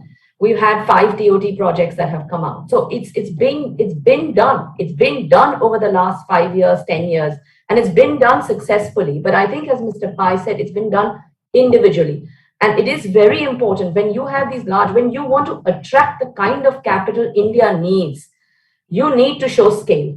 India has been extremely fragmented, and that has been one of the biggest challenges for investors to come into India. As I alluded earlier, for them to write a $20 million check, a $50 million check is just not worth it. They need to look that, okay, if they're going to allocate to India, they are going to be able to allocate a couple of $1 billion in the next 5 years. Otherwise, India is not even on the map. It's not even on the allocation list for them. We need to get on that allocation list. And one of the ways to do it is showing, as I think Mr. Pai put it, this menu. So they can start actually looking at it seriously. And people then, they have small teams, investors have small teams. You need dedicated resources to start looking at the India market. They will do that if they see this pipeline. So I do believe that having this kind of approach to attract the kind of capital and the type of capital you need is very important. But having said that, Mr. Malhotra, I'm also aware that the government is now focusing on what is it in the short term that can be brought to the market. So through this large pipeline, what is it that we can actually bring to execution in the next 6 months? And I know that's a discussion that's happening because I know NIF is also involved in some of those discussions. And I think that's really the approach that is the right approach. You show this entire menu, but you also have, I think what you're alluding to is a clear short to medium term plan to make it happen. So I think that's all I want to say. Thanks, Saloni. Manu, please. Yeah, no, just one small part. I think Saloni has rightly pointed out. I think we need to talk in terms of now trillion. Even we started with crore, now moved to billion, and we need to talk in terms of the trillion. If you look at the gross capital formation by the private corporation, in 2019 it was merely, I think, 280 billion INR, right? It's very tiny size of the private sector investment that is coming from India, right? If we are aspiring still to reach a 5 trillion economy, right, by 24-25, we need massive amount of capital formation in the private sector. Now, I think it has to move from 0.28 trillion to something around 0.9 trillion by the private sector. I'm just dividing it between the household sector and the private corporate sector. So we need fourfold increase in the gross capital formation by the private sector, and from where the capital will come, unless we become little more aspirational. But Rajiv has also explained the right concern in the sense in terms of the prioritization, you have to really put it right. Otherwise, if we don't drive it, then sometime you might lose the investor confidence, right? So putting the plan and pursuing it and demonstrating to the globe would be the real challenge. And I'm sure that we are ready to take up that challenge and make it possible. Great. Thank you very much, Manu. We have exactly 3 minutes left, which means we have 30 seconds for each speaker for closing couple of sentences. I'm going to start with Rajiv. Your comment can perhaps be merged with the closing remarks on how do you envisage this? And let's bring in some positivity also. It will work. It should work. It is likely to work. And everyone should be happy. What are your closing thoughts, Rajiv? Right. So I'm optimistic about this initiative. However, the one thing where we have not done well, if you look at the last 10, 12, 13, 14 years, and I'm saying since the global financial crisis in 2008, is we have actually, through acts of omission and commission both, and when I say we, I'm saying basically the government, has increased the risks and uncertainties. I mean, uncertainty is not something that they could have handled on their own, and there was some of pandemic came from nowhere, but the risks haven't been answered or haven't been addressed. As the global economy slowed down around the global financial crisis, it was time for us to move and shift the levers domestically to compensate for the lack of sentiments coming from the global economy. And I think we failed miserably there. Large reason for that is political.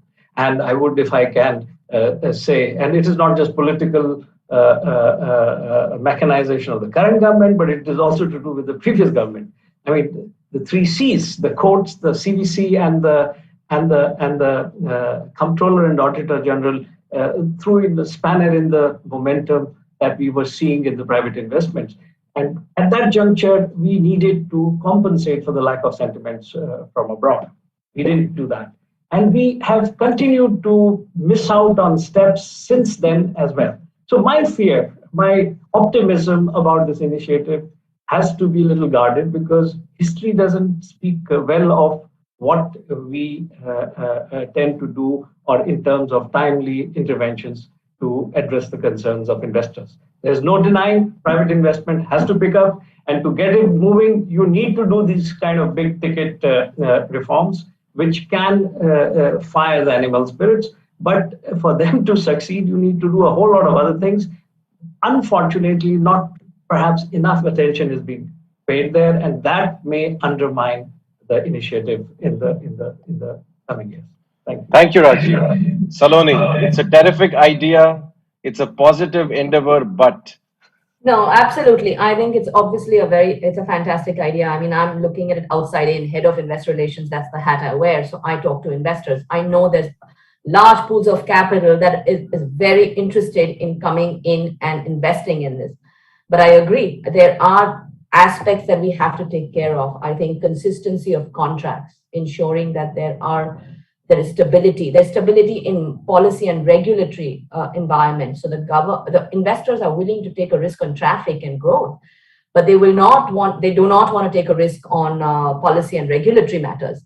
And more important, governance framework. So in many cases today also we have privatizations, but we have the regulator and the asset manager as the same. So you need to ensure that all these structural aspects are taken care of to actually get that pool of capital that's looking in. So I think very positive, but we need to make sure that these structures are conducive. thank you, Saloni. Manu, closing remarks. Grand idea, however. Well, I'm very cautiously optimistic. I would say that there is a plan, and there is global interest as well, right? So as long as we protect the property rights, we have the strict contract enforcement regime, a very stable tax regime, and there is a level playing field between the private and the public players. I think that the interest would remain. I think India is the future of the globe. I think I am very, very optimistic about this country, and I'm sure that the investors also will be quite attracted to come and put money. Thank you, Manu.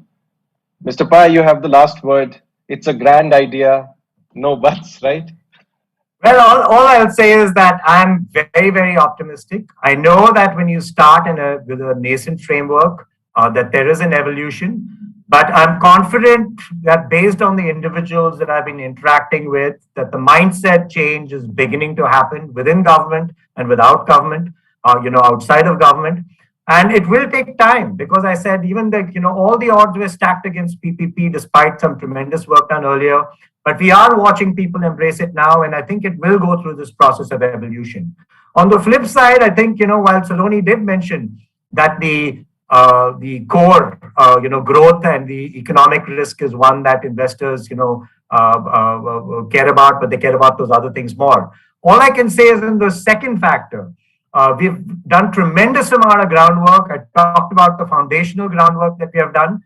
Those are things that are easier, believe it or not, than some of the other systemic changes that are far more challenging in our system. But all of those, we talked about the financial, foundations that we have laid, with the inclusion, with the amount of capital formation that will increase. We've talked about, the relative scale. We've talked about efficiencies, that infrastructure will improve. So the overall, pitch for Saloni when she's speaking to all these investors all over is that growth is going to be tremendous. We had a massive reset because of the pandemic, which interrupted a lot of these track records. But that growth should not be underestimated. While we are sorting out all the other matters at a faster speed than historical, but still slower than most other countries in the world, hopefully it'll keep accelerating as we get better at this reform thing, and better at getting the judicial alignment, better at getting the other alignments, clearing up all of that. I think we should not underplay the opportunity that India offers in terms of that growth, actual absolute growth, and greater stability in currency than ever historically. So you just have a look at that. So that reserve is there. That story is what will help us attract people right now, that will feed into that whole reform process and start feeding. I'll stop over there, but that's, Mr. Pai, you just gave, it's my pitch. So you...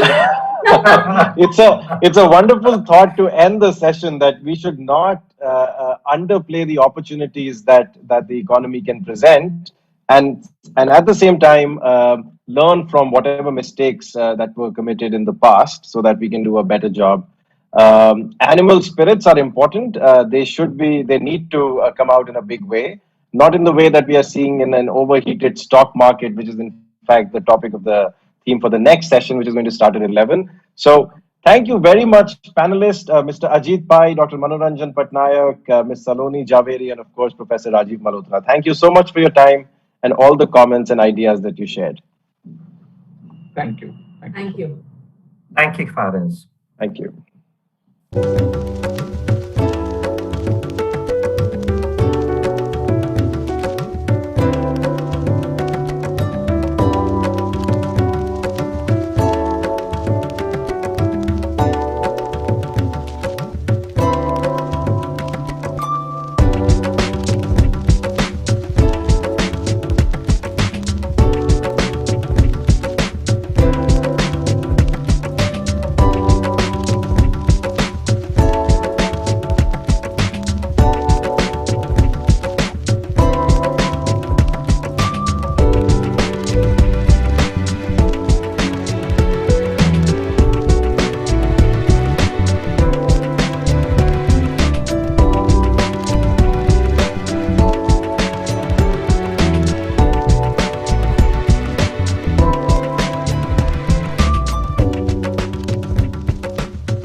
Sir, we are live on YouTube.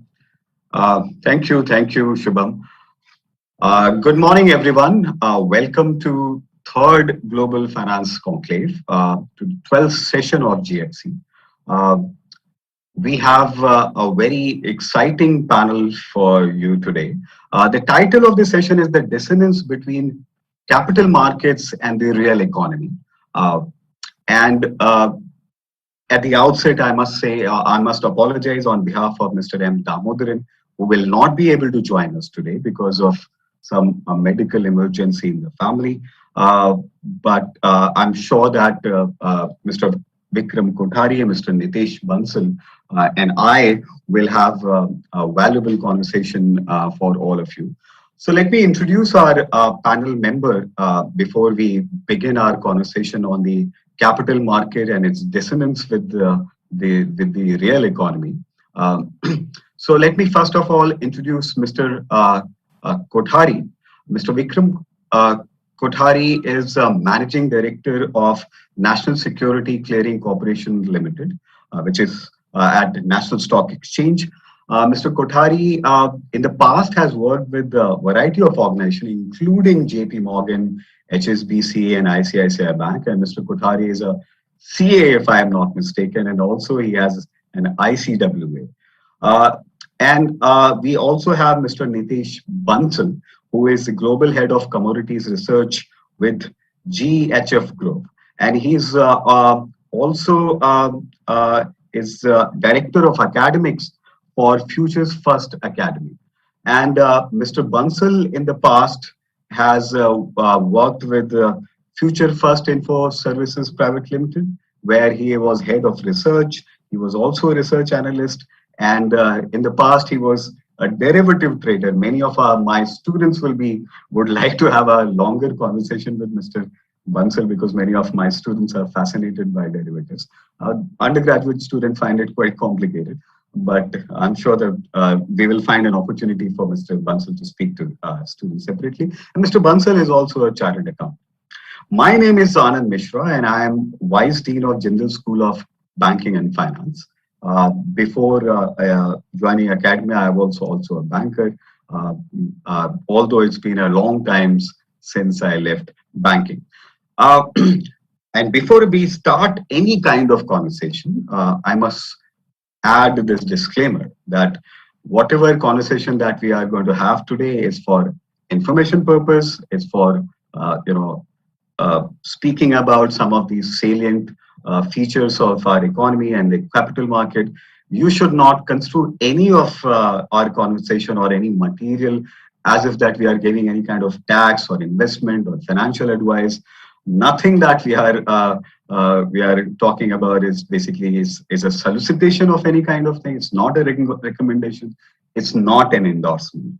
So with that in mind, we should start this conversation. So as the topic today for us is the dissonance between capital markets and the real economy. In fact, recently RBI issued some sort of warning or some sort of caveat to investors in its annual report that and talking about the meteoric rise in stock prices when the GDP of the country has contracted. And in fact, India's benchmark indices, Nifty, had more than doubled in the post-pandemic lows, which were roughly in March, April 2020. Several individual companies have seen multi-fold jump in their stock prices. And as I said, this even as the economy has headed south. And therefore, RBI mentions in the annual report, and I'm quoting from that report, it said something like this, the order of asset price inflation in the context of the estimated 8% or to 9% contraction in GDP poses the risk of a bubble. Now, not just in India, almost all global markets have seen a sharp rebound in their benchmark indices.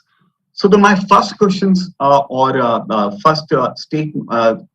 question to my panelists here is that, is it a bubble or is it a simple case of, let's say, overvaluation? Many, fund houses and many, expert investors have been saying that assets are slightly overvalued. So is it a bubble or is it just a case of, overvaluations? So Mr. Bansal, let's start with you.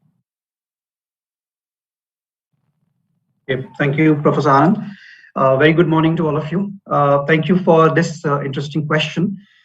This is something which we always encounter whenever there is some kind of a near-term disconnect between the latest GDP release and the movement in the markets, because apparently markets movement can be tracked on a daily basis while economic activity cannot be. Before answering the question, I'll introduce something very interesting. I'm also myself a student of behavioral science, behavioral economics. And there's something very interesting that we indicate as part of behavioral economics that is known as a framing problem in psychology or in behavioral economics. Framing problem is basically about if you are looking for a certain answer and you frame your question in a certain way, then most certainly you will get that answer itself. So a lot of times what happens, especially for a layperson who is just getting is not at all interested or invested in markets himself or herself, what happens is that they read, and typically today people also get to read on social media, not just newspapers, and they end up reading what is being fed to them. So what happens is that if you only compare a certain movement in GDP with a certain movement in stock market, then markets will always be overvalued. You could always compare the very low movement in GDP or very slow growth in GDP with a very high movement in stock market anytime. And you will always find chances to indicate that there is either a bubble forming or there is something which is definitely disconnected. So that's one important point, which I think, at least for my answer, is a base. Now, when we compare the movements, let's say from post demonetization 2016 till 2021, in the financial year 2021, we saw negative growth. But if you look at the movement of three important things, that is GDP, the IIP, the Index of Industrial Production, and the Nifty growth, just the growth in all three of them, for the successive quarters, first quarter of calendar year 2020, second quarter of 2020, and third quarter of 2020, then it is very easy to indicate, for example, the second quarter of 2020, wherein the IIP went down by 8%, GDP went down on a quarterly basis 30%, and Nifty went up by 20%. So if you look at all these three numbers, then they look hugely disconnected. 8% drop in IIP versus 30% drop in GDP, and 20% growth in Nifty, all quarterly changes. But if you look at the same numbers on a quarterly average basis for first quarter, second quarter, third quarter of 2020, including the period right before pandemic, the major period of lockdowns, and then the period right after the lockdowns, then the quarterly average comes to close to 3% drop in all three of them. So what happens? That is what I mean by framing problem. What happens is that depending on what you're looking at, it appears somebody could indicate that market is disconnected. Somebody could also indicate that market is not disconnected in whatever is happening.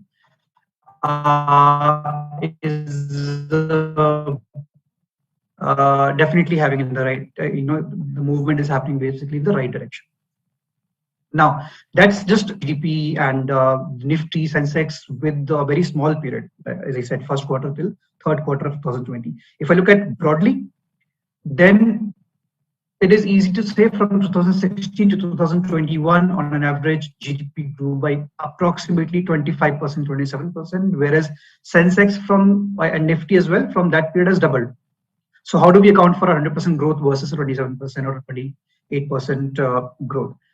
So once again, there is a framing problem. When you're comparing GDP growth, then you're comparing change in a real variable versus change in a nominal variable, which again is not right. We should be comparing a change in the nominal variable, for example, the nominal GDP versus the movement in the markets. So what happens is if you compare the real variable versus the nominal variable, it's easy to say market is growing 4 times as much as GDP. But if you just look at the changes in nominal variable, nominal GDP in the same period grew by approximately 60%, depending on which quarter you take your base as. So then it becomes easier to digest. Then it becomes, okay, fine. Then the stock market has grown almost just double of what you've seen. And that is something which is happening everywhere in the world, not just India. So again, I have more stuff to talk about, but as of now, to start with, I would say my bet is more on that it is definitely not a bubble right now. It is more of an overvaluation, which probably can continue for for some more time. And there is a very interesting point regarding this as well. Right before the pandemic, in the first quarter of 2020, and the last quarter of 2019, we had similar concerns that the economy is now receding. It is not growing at the same speed as it was growing earlier. Yet the stock market is consistently rising. So do we have a disconnect? We had that problem even before the pandemic arrived. So, Mr. Kothari, Mr. Bansal, if I understood him correctly, he seems to be of the opinion that first of all, it's a framing problem. Real has to be compared with real and nominal has to be compared with nominal. And it seems to be the market could be overvalued, but it's definitely not a bubble. Your reaction, please, Mr. Kothari. I think carrying on from what Mr. Bansal stated, I think historically, Mr. Bansal, I think the market cap vis-a-vis the GDP is generally in the range of about 75%. If I'm not wrong, it's currently somewhere in excess of 100%. So I would tend to agree with you. Overvaluation, but whether it's a bubble or not, I think I would like to maybe just begin with a relevant anecdote on asset price bubbles. Okay, so the Nobel Memorial Prize in Economics in 2013 was split between Professor Eugene Fama and Robert Shiller. Well, it would have been very difficult to find people with more contrasting views than Fama and Shiller to share the prize in the same year. And as you would know, pharma is famous. And since I'm addressing, we've got students as audience out there, this may be of interest to them, that pharma is famous, among other things, for its efficient market hypothesis. On the other side, Robert Schiller was one of the most vocal critics of efficient market hypothesis. And in fact, he went on to author a book called Irrational Exuberance. The difference in the views of these two scholars was also evident in their Nobel lectures, with Schiller presenting the evidence that price changes are a result of, he called it animal spirits actually, or exuberance, and do not incorporate all available information, while in the same event, Pharma in his lecture argued that there's no reliable evidence on asset price bubbles and price swings are natural, since rational estimates of expected returns can actually vary as more information continues to become available. So my bending, if I look at these two arguments, I will present some of the things which I think I would rather, I want to stay on the neutral side, whether it's a bubble or it's not a bubble. But yes, I would certainly like to say, yes, maybe overvalued, only given the historical perspective. When we say 75% market cap generally as a 75% of GDP versus what we see it currently. But more relevant, and coming back to the current cycle of COVID, I would like to also quote some recent academic literature in Indian context on whether investor reactions of fear and exuberance are indiscriminate. In fact, Professor J.R. Verma and some of the others from IIM Ahmedabad recently published a paper which studies the market behavior during the first phase of COVID-19 pandemic. Especially, and this research, this paper actually just especially sees whether the investor reaction during the March 2020 crash and the subsequent recovery can be viewed as an initial exuberant or irrational overreaction, followed by a sober assessment, or whether it can be viewed as an efficient market response to an unprecedented shock, followed by other efficient response to fiscal and monetary rescue packages that we saw from the Indian government as well as the global governments all across, and the various measures that were announced by the government during the entire period of pandemic of 1.5 years, and continues to announce so. So this group of professors studying the derivatives market of NSE, particularly the forward-looking volatility information content from the options market, the research concluded that market responded in a calibrated manner to the unfolding of information about the pandemic, supporting the efficient market view, which Professor Fama actually laid out. Markets seem to be performing a fine-grained analysis of each stock, certain uncertainty and data points which are coming up at each point of time. And even on the days of extreme movement, it was not a wild reaction that was happening across stocks or uninformed stocks. In fact, they have tried to establish that there was movements in stock which was very stock information specific at that point of time. So in fact, if you all see, we've seen the market, it has reacted to certain pharma sector when say pharma related news is coming out, auto sector when the auto sector news is coming out. So with the jury still being out on market efficiency and Nobel laureates themselves not being able to agree whether the bubble exists at all, I find myself quite incapable to say whether we are in one currently or whether we are not. So I would like to maybe at some point we also talk about some of the key points which is leading to some of these increases in the market. But at the moment, I would say I'm quite incapable to say whether we are in a bubble or we are not in one. At the moment, if we look at data points and something to which Mr. Bansal also alluded, yes, overvalued maybe, but overvaluation again is a very historical data reference in comparison to a historical data reference. So I think we'll have to just see how it goes from here. Fair enough. We will come to, you mentioned a couple of specific things about the equity market, that how both of you mentioned that how investors were reacting to specific information about the companies. We will come to this topic a little later, but let me talk about some macroeconomic issues that could have some impact on the equity market. So going forward from here, and if we go by one of the established tenets of financial theory, that market is forward looking, and if we talk about liquidity that is sloshing around in the market, not just in the market, from the retail investor perspective also, except for last month October, FPI and mutual fund have been putting in tremendous amount of money in the market. Also, the risk appetite, and combine it with the fact that risk appetite among the company, among the bankers, is also quite low. So investment is obviously a problem. And before going into the pandemic, capacity utilization and investment were already slowing down. At least going by the variety of reports that were coming out. If we speak about these kind of indicators, do we think that there will be, and I have already added some sort of disclaimer, this is not going to be advised, but do you think that this kind of, there will be sort of, the correction is warranted because the fundamental, the company valuation have somewhat run ahead of the the realities of the economy, or this exuberant, although it's a very difficult question that I'm putting in. In fact, Keynes famously said that markets can remain irrational longer than you can stay solvent. But still, do you think that this kind of run has been justified? Will it, to the best of your understanding, do you think something like this is likely to continue because the condition at the ground level is still warranting that kind of run? Any comments about that, Mr. Bansal? Then I'll come to you, Mr. Kothari. Yeah, certainly. So once again, we started the discussion with economic activity and try to look at the disconnect between that and markets. We can actually dissect that disconnect, if we are calling it a disconnect. First is that, as we know that when any investor is buying the stock market, that particular person or entity is not really buying the economy. That person is buying in a simple manner, they're simply buying the company's earnings.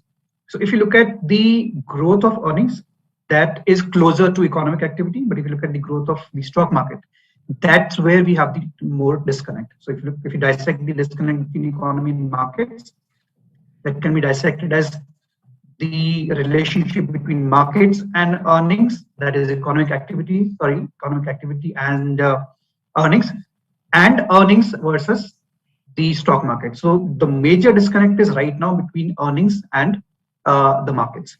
So if I look at purely the earnings part, then during the pandemic and even in this year, what we've seen is that companies' earnings are falling, not on a year-over-year basis because we have a low base, but broadly they're not growing or somewhere they are falling, but the expenses are falling more, which basically tells us that these large corporates have been able to involve themselves in cost-cutting measures and become more efficient.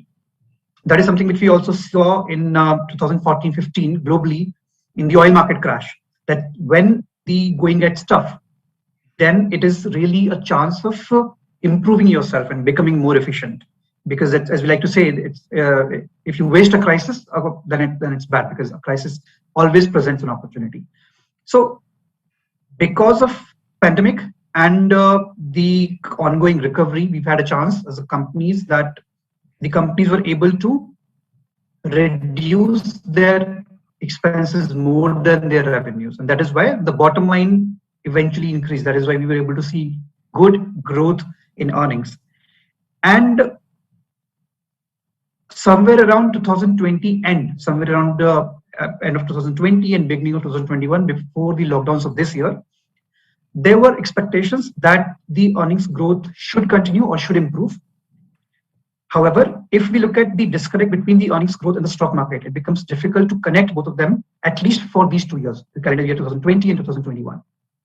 So I think broadly, if we want to look at the stock market and we want to say that there is no rational movement happening there, that would be wrong. There are two important points which I can indicate here. First is that, like Mr. Kothari indicated, market cap to GDP ratio, it is certainly very high. But high is a relative term, and at 108% approximately it is high. It was also high at 90%, and it will probably remain high at 150%. So in markets where we like to call two things, it is bad to catch or try to catch a falling knife, but it is equally bad to touch a shooting rocket. So it's the latter part right now, that calling a top of the market at every high is very difficult. As I indicated earlier, in 2019 also we were trying, markets were also, and experts were also talking about whether the market is actually in irrational movement right now. The second point is the relative movement of Indian market versus the rest of the world.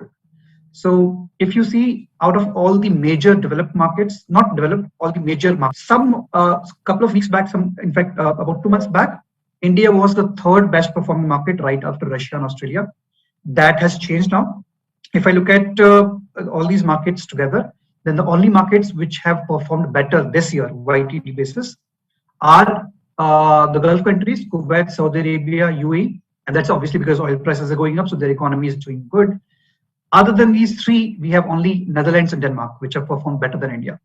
Otherwise, all the other countries' stock market is equally somewhere near to us or somewhere worse than us. And if you look at exuberance, then market cap to GDP ratio is much, much higher in US and in Taiwan. And Taiwan is also a country wherein we have one more similarity, which is the contribution to the stock market from retail investors and domestic investors is extremely high in Taiwan right now, similar to what we've seen in India. So overall, because of the pandemic and the increased inflow of liquidity, we have seen inflows coming both from domestic investors as well as foreign investors. But as I said, because we are somewhere, always nudging with that overvaluation threshold, which is elusive, it is not really there. The growth of flow this year is slower than 2019 and 2020. So that already indicates that market investors have started taking note of this. And even though the net inflow is still there, but it is slower than 2020 and 2019. Mr. Kothari? So, in fact, carrying on again from what Mr. Bansal said, so even I would like to basically say yes, for the investors, it is a time to be cautious. In fact, the markets cannot always be a one-side story. It shall have its ups and downs. The markets are dependent upon various factors which are playing out. And typically, when you're coming out of a inflation kind of COVID kind of a scenario and a pandemic kind of a scenario, factors like inflation, government and regulatory policy, interest rates, external environment, the countries around us, the competition around us, global markets, they are all going to play a very, very important factor. However, we also need to understand that a deeper market penetration and spread will also lead to the market's capability to absorb shocks better. And again, going back to what Mr. Bansal also specified, I think retail participation is becoming a very, very important part of our markets. In fact, if I look at some of the factors, if I have to give maybe take a view on why maybe we are experiencing these kinds of market growth, if you look at it, the gradual climb out of pandemic slump. So as per IMF's WEO report, in fact, which came out recently, the Indian economy, which contracted by 7.3% due to the pandemic, is likely to grow by 9.5% in 21 and approximately 8.5% in 22. Whereas same report also talks about US projected to grow at 6% this year and maybe 5.2% next year. China, close to us, around 8% in 21 and 5.6% in 22. So if you look at the global projections for India, also is that India is coming out of this slump in a much better manner. It is expected to continue its growth trajectory. While yesterday's results on inflation and the IIP, etc., was a quarter of quarter, a little bit of a jerk or a slowdown out there. But in the long run, I think the projections are that India is coming out of the pandemic slump in a much, much better manner. Then you have to also look at IMF forecast for India is a full percent higher than what the World Bank estimate of 8.3% was. Similarly, if you look at on the ground, when you look at the country product, and these things have a bearing on how the market reacts, because the market is looking at how the government is acting, how the reaction is towards growth, how we are building on, as Mr. Bansal also said, you cannot miss a crisis. I think it's important. These are the founding days. We have to also look at the production and progress in vaccination. I think this has been India. It was the major hit was on the small and informal sector of our economy with this pandemic, and with this production and progress in vaccination across the country, the coming back to normal is a very important fuel to our growth, as this sector will contribute largely to support the growth, including the consumption story.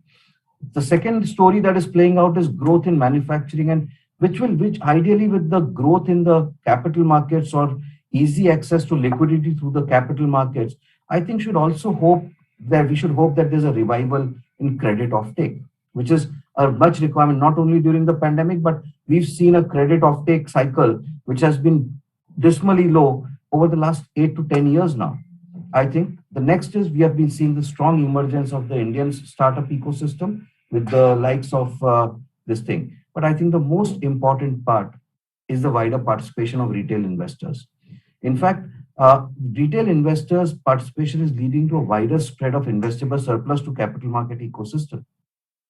Post-pandemic, we saw fresh retail active investors addition of approximately 1 crore in 2020.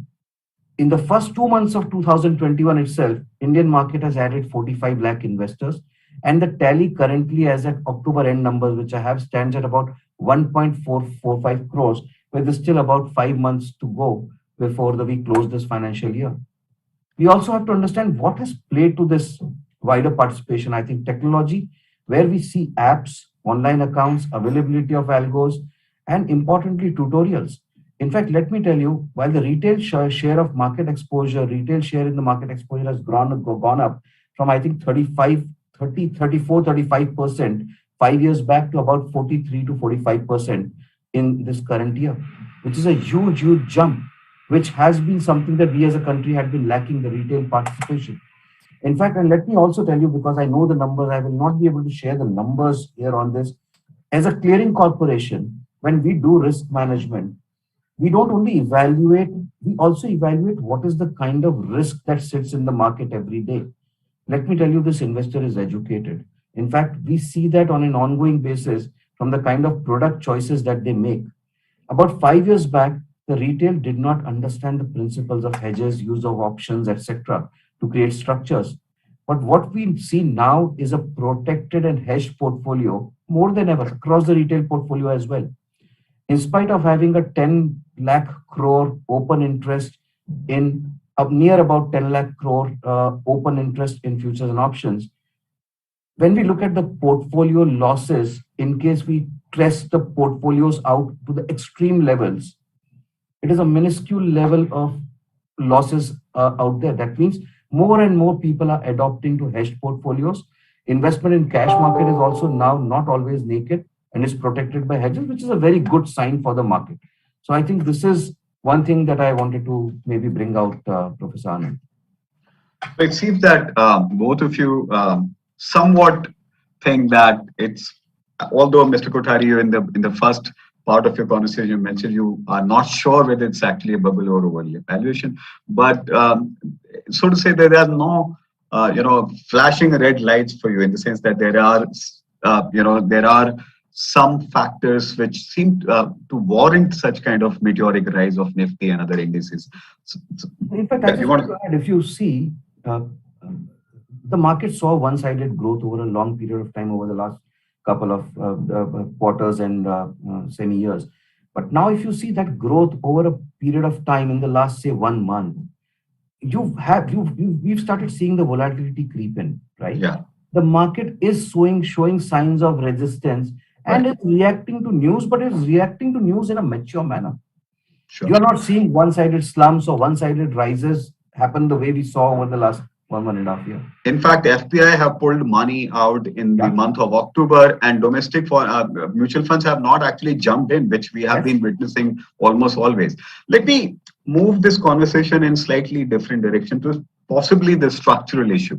So I have not personally looked at the data, but I came across a couple of articles that if you look at P by E ratio, I mean, going by simple, emphasis there, the Nifty's P by E ratio is basically touching, something like 30, 31. And if you broad basis to 3,000 odd companies that are listed on I'm quoting CMI research.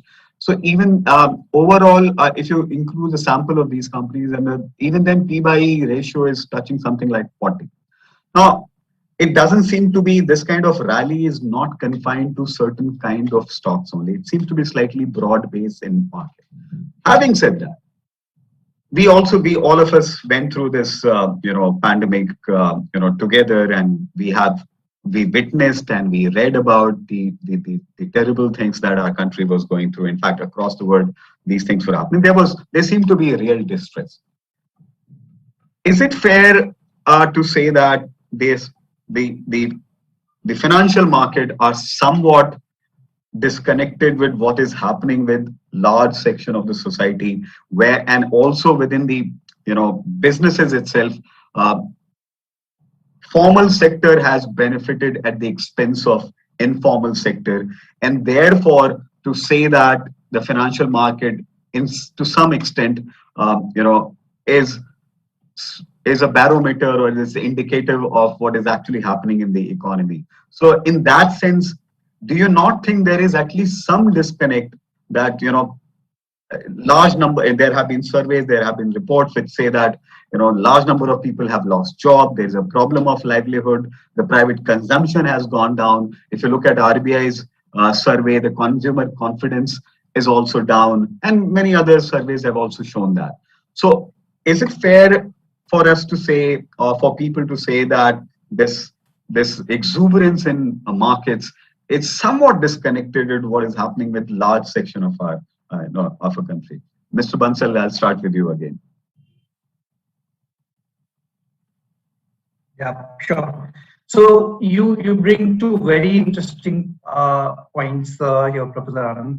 So let me start with the first one, then I'll move to the second one. The first one was when you quoted the P, and there are multiple, you can call them indicators of valuation, like the trailing P, the forward P. You can also look at how many companies are beyond a P like 25 before COVID and after COVID. So there are many indicators, and you pick any of them right now, and you would be able to make a statement like the so-and-so valuation ratio is higher than its long-term average or a 5-year average or a 10-year average by this much percentage. But here's the additional part. The same sentence is also true for other economies. This is also this is happening worldwide. It is just happening more so in India, but that corroborates with the relative resilience of the Indian economy, as Mr. Kothari also mentioned. That we know that we are growing, and our stock market is at very high valuations. But we also have to remember that our growth and our recovery is much better with the developed world, which is still suffering with the Delta variant. And we see that in terms of number of rising cases and the consistent fragmented lockdowns, as we call them, across the economies. Plus, China has seen, even though the number is near to us, but it is significantly lower compared to what they're used to. And the added pressure in China is also the government's crackdown on its tech sector, real estate sector, lately the energy sector as well. And in fact, in the latest the FSR report, Financial Stability Report of Fed also mentioned the concern about the Chinese economy because of this crackdown, indicating that if this continues, then eventually it has the possibility of impacting the global world. When? Obviously, nobody knows, but it is an area of concern. So from the perspective of valuation, as I said, it appears that the market is at very high valuations, but that is justified with our relative resilience relative recovery compared to the rest of the world. I'm only talking about the large economies, both developed and developing. The second part was the disconnect between the formal sector and the informal sector. That's also quite interesting, because that's where our structural growth is different from an economy as developed as US. In India, if you look at the entire economy, the economy is not just made up of large corporates. It's made up of large corporate, it's made up of small micro businesses, it is made up of unincorporated sector, it is made up of the households as well, people who just run a single shop or something. In India, the corporate sector is not more than 45% of the Indian economy. While in US, the same number is 75%. In India, in US, the corporate sector is much larger. So if you look at any economy broadly in terms of give and take, it remains a zero-sum game. So if the, like I quoted previously, the revenues have fallen for the large corporates, but the expenses have fallen more, which means in simple terms, cost cutting. If they're cutting those costs, who is bearing that cost? That in India has been the unincorporated sector, the SME sector. And the reason is because if you look at all these things in terms of numbers, large corporates, a lot of large corporates closed down their shops, closed down their offices because there was no need to place people. They reduced staff wherever necessary. Not all the sectors did it, but a lot of sectors did that. So to conclude this part, the second part, yes, the formal sector has definitely, the large corporate sector has definitely benefited from the informal sector, the unincorporated sector. But this is something which we always see in any recovery. When we are recovering right from the bottom, the larger sector is always going to have more negotiation power, more bargaining power than the unincorporated sector. And vice versa is also true. When the market is actually almost near its top, backed by the economic growth, that's where the unincorporated sector, at least in India, has much more power than the larger sector, because everybody leverage is high, everybody is trying to grow, and so on. Mr. Kothari? No, I think, Professor Anand, I don't have much to add from what Nitesh has already put out. And I think I've already alluded to where I think the growth currently is leading to, with the kind of penetration, retail penetration, the factors that are playing out. But nothing much more to add beyond what Nitesh pointed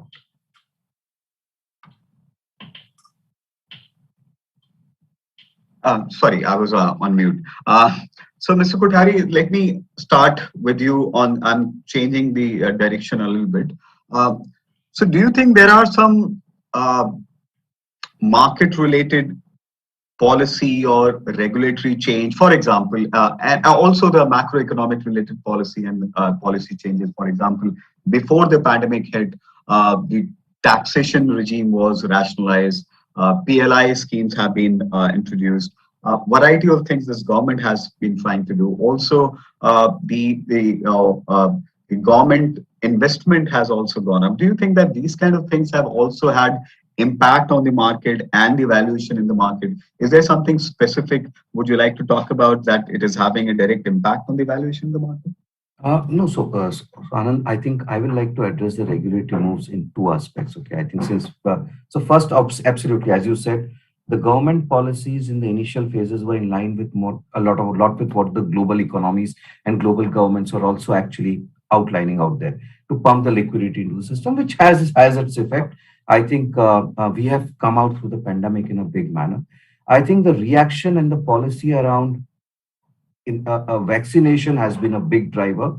I think from here, the growth-related aspects, let's see how the subsequent budget, which is out to be there in February. I think now the government response to the entire thing, while RBI is also grappling with the inflationary tendencies which creep in with these kind of measures, and somewhere we are going to see that impact in the monetary policy as we move forward. But on the other side, I think growth is going to remain one of the focus areas from a regulatory policy making perspective.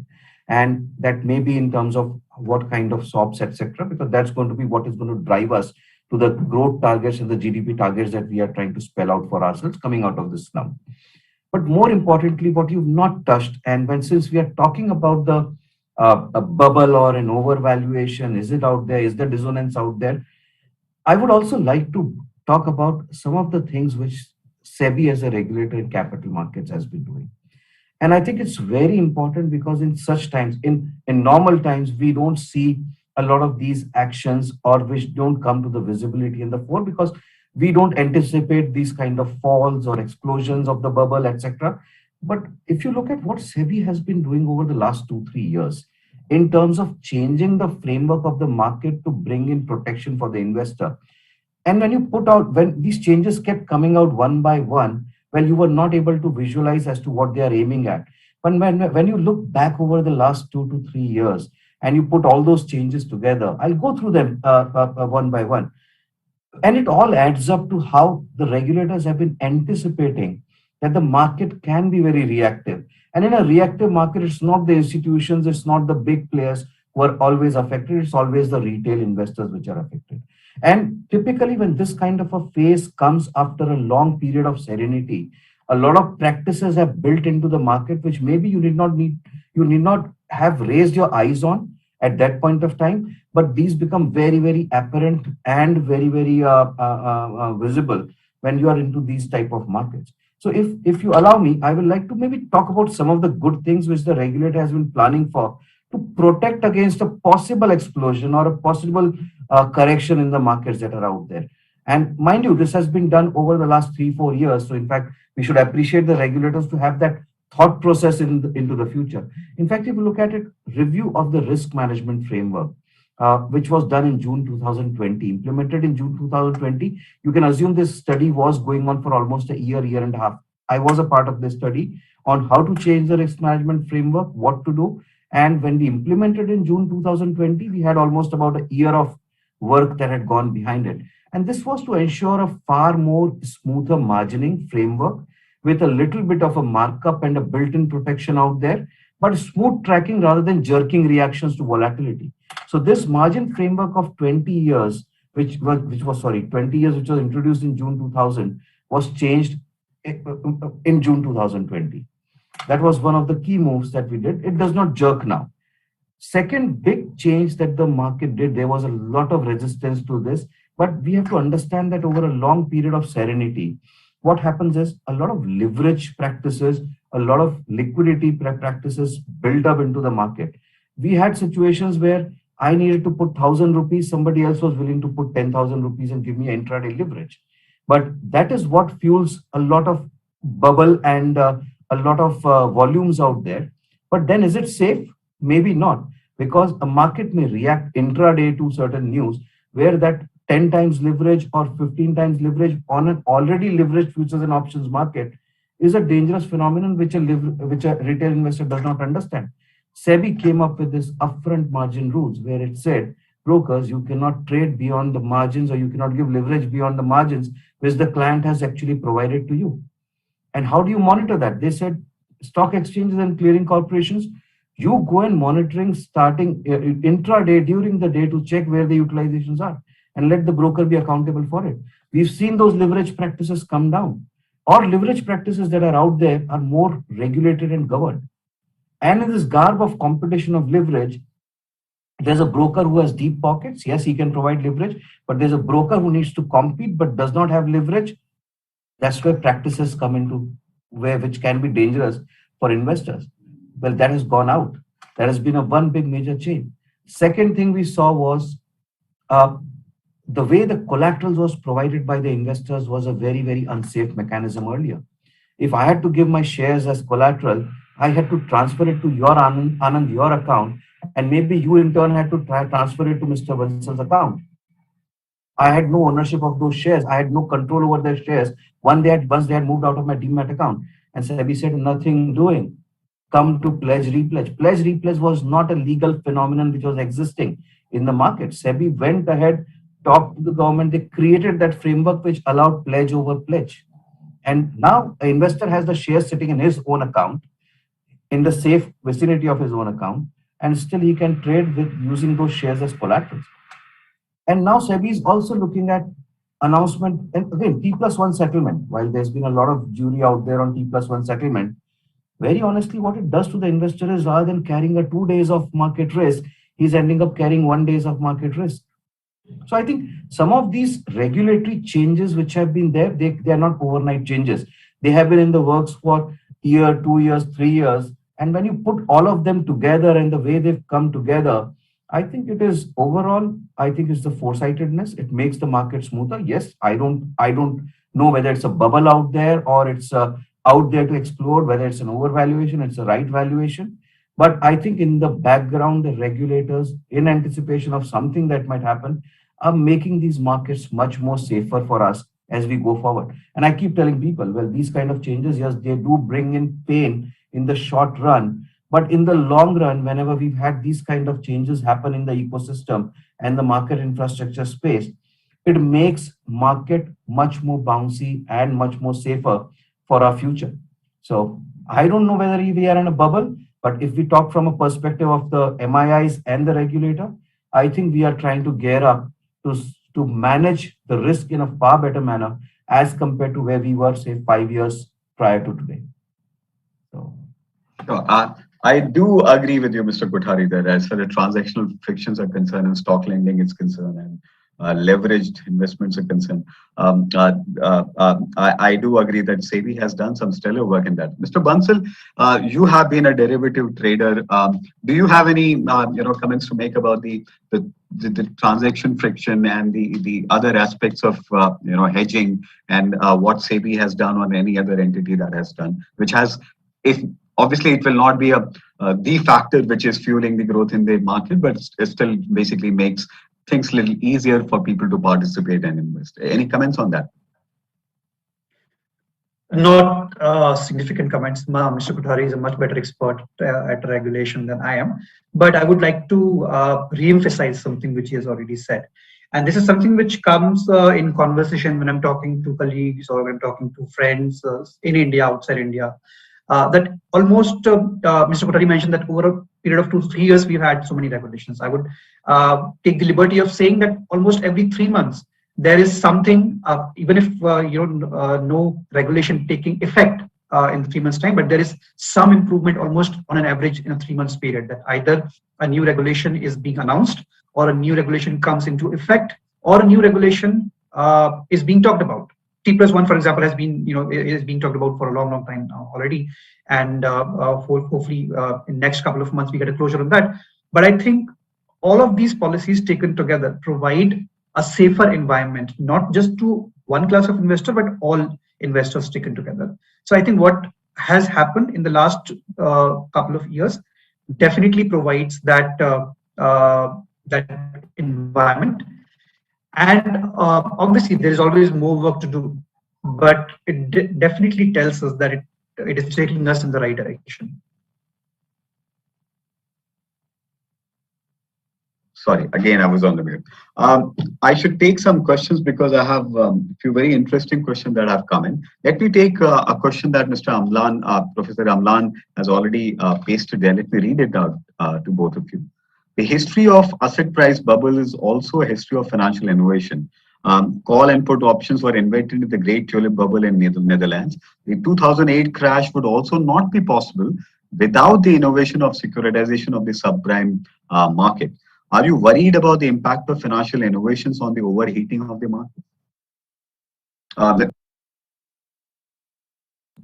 Mr. Bansal, you can begin, please, if you have any comments.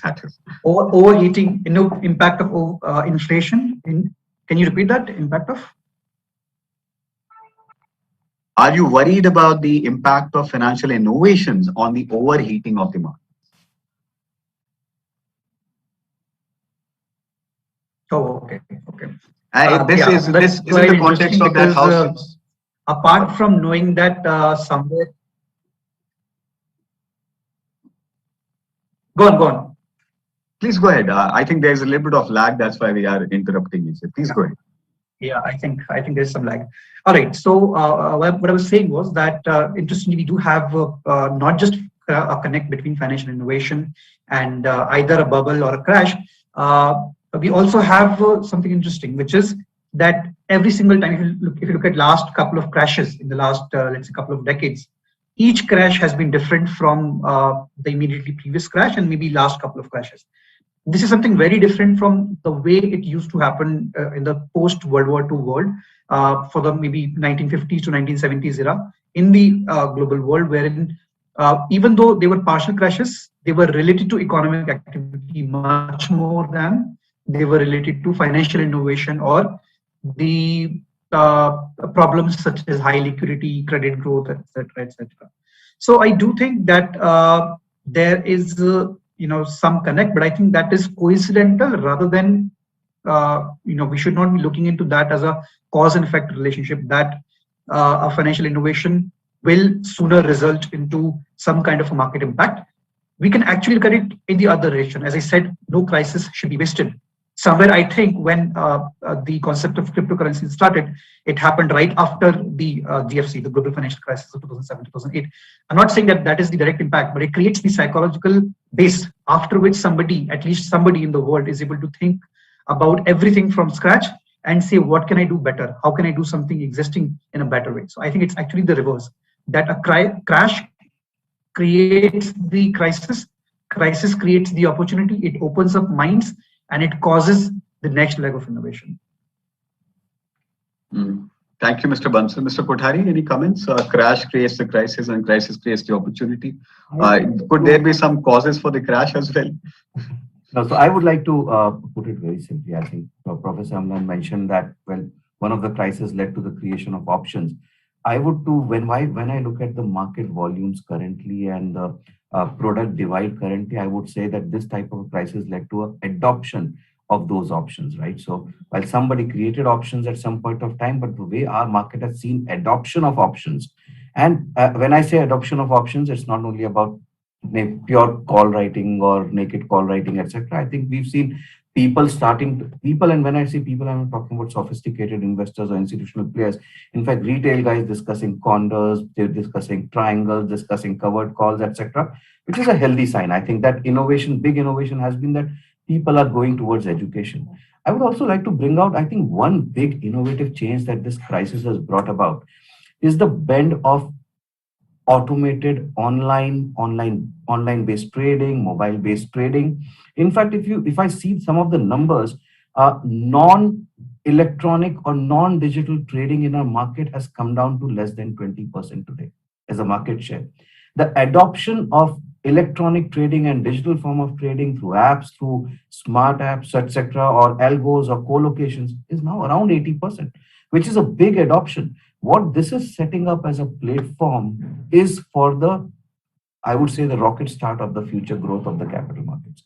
Historically, if you look at globally, the earning which was getting diverted to capital markets was far, far lower in our country. I think, if I'm not wrong about the numbers, these may be dated, but they were somewhere around 2.5 to 3%, which used to actually go to the capital markets, which I'm told has significantly started showing an uptrend now.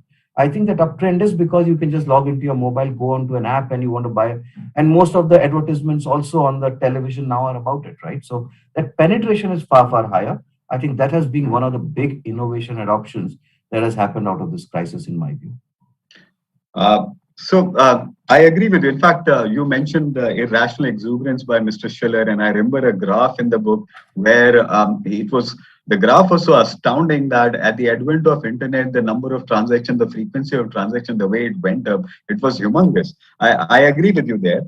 And also about the securitization. Of course, securitization was one of the factor in 2008 crisis, but securitization is something that is very useful as well. So this kind of financial innovation is, I think, at least being somewhat interested in financial markets, quite useful. Mr. Kothari, I have a question for you from the audience.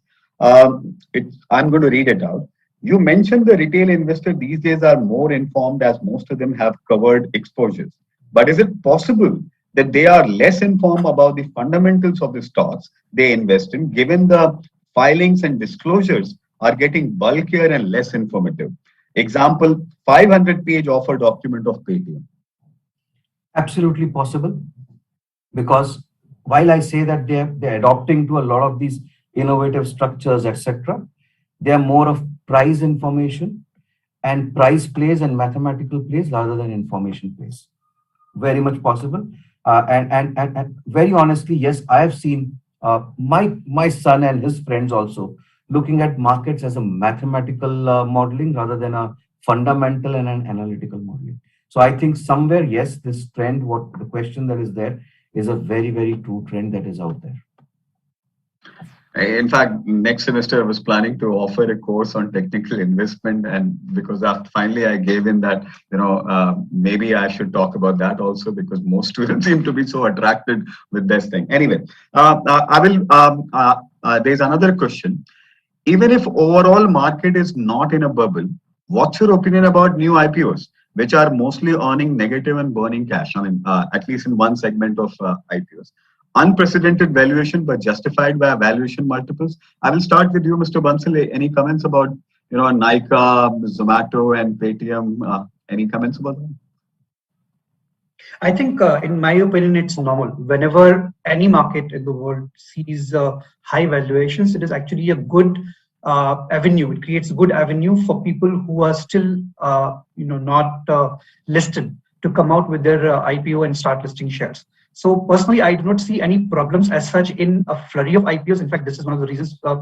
This is one additional reason why we have seen foreign funds coming in India and investing directly in these IPOs. That was not something which used to happen before GFC, when these foreign investors used to directly pump in money in an IPO.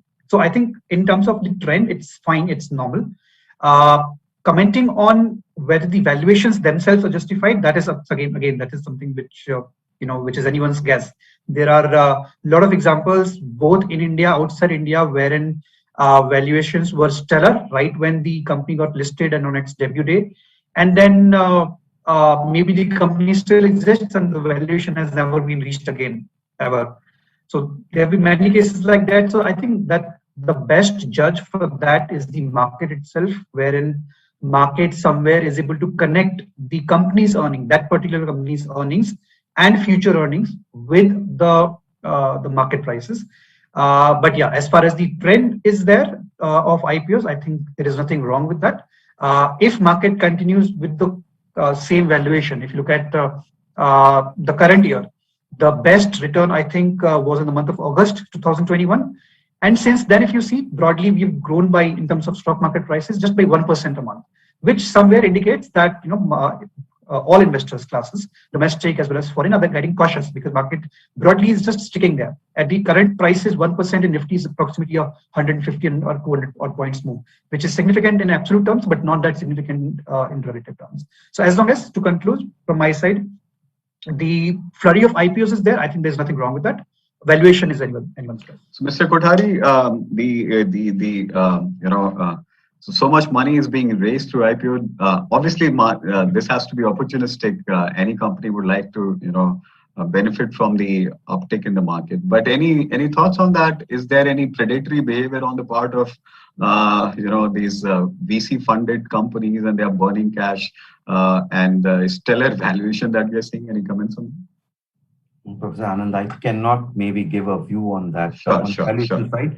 But one thing for sure that I would like to say, I wouldn't like to comment whether those valuations are high or they're not. Sure.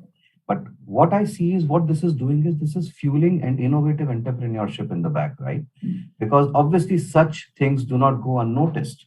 And I would like to see the positive side of it. While yes, there's a negative because there are investors also which are going to get caught into this. Absolutely. But it depends upon whether it's predatory, whether it's high or whether it's not. But certainly what is coming up is that innovative entrepreneurship is finding its bearing in the country. I think we've already, in India it's happening now, but we've seen this happening in the West for quite some time where people have gone public, right? With similar models of revenue. And they have continued to grow and their valuations have continued to grow. So we'll have to just wait and see over here. Sure. There are a couple of other questions before I ask the other question. We have not talked about the bond market and the debt market till now. I mean, as part of financial markets, what has been happening in the debt market and the bond market during the pandemic? If you could, let us know, let our audience know a bit on that. People who have been attending this GFC, several speakers have commented on the fact that in order to grow infrastructure, the bond market and the not just the AAA bonds, but also different kinds, differently rated bonds should also find a market. And therefore, it's the government. It's upon government to actually invest money in infrastructural activities, but is it sustainable that government keeps investing money or creates DFIs and various other mechanisms that needs to be created in order to fund infrastructure?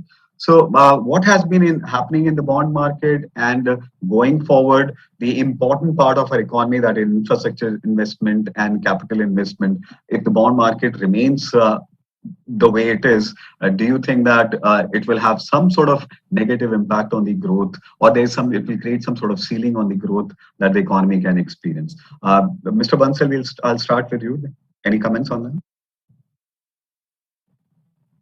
Yes, I think bond market is definitely an area where we are not improving as an economy as much as we should compared to what we're doing in equities. Couple of important points regarding that. So first of all, if you look at right after the pandemic, the foreign flows into equities started somewhere mostly net positive from the month of May 2022. Right before that, obviously because of pandemic, flows were consistently negative, which was also the case for debt investments. But after May 2022, we've seen consistently net positive flows from foreign investors in equities, but we haven't seen that for debt. And there are structural reasons for that.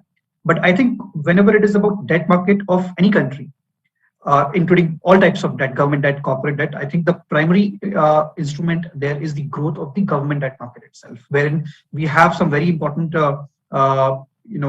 changes which the RBI has done, which the government has done, wherein it's possible now to do retail trading of government debt as easily as the equities.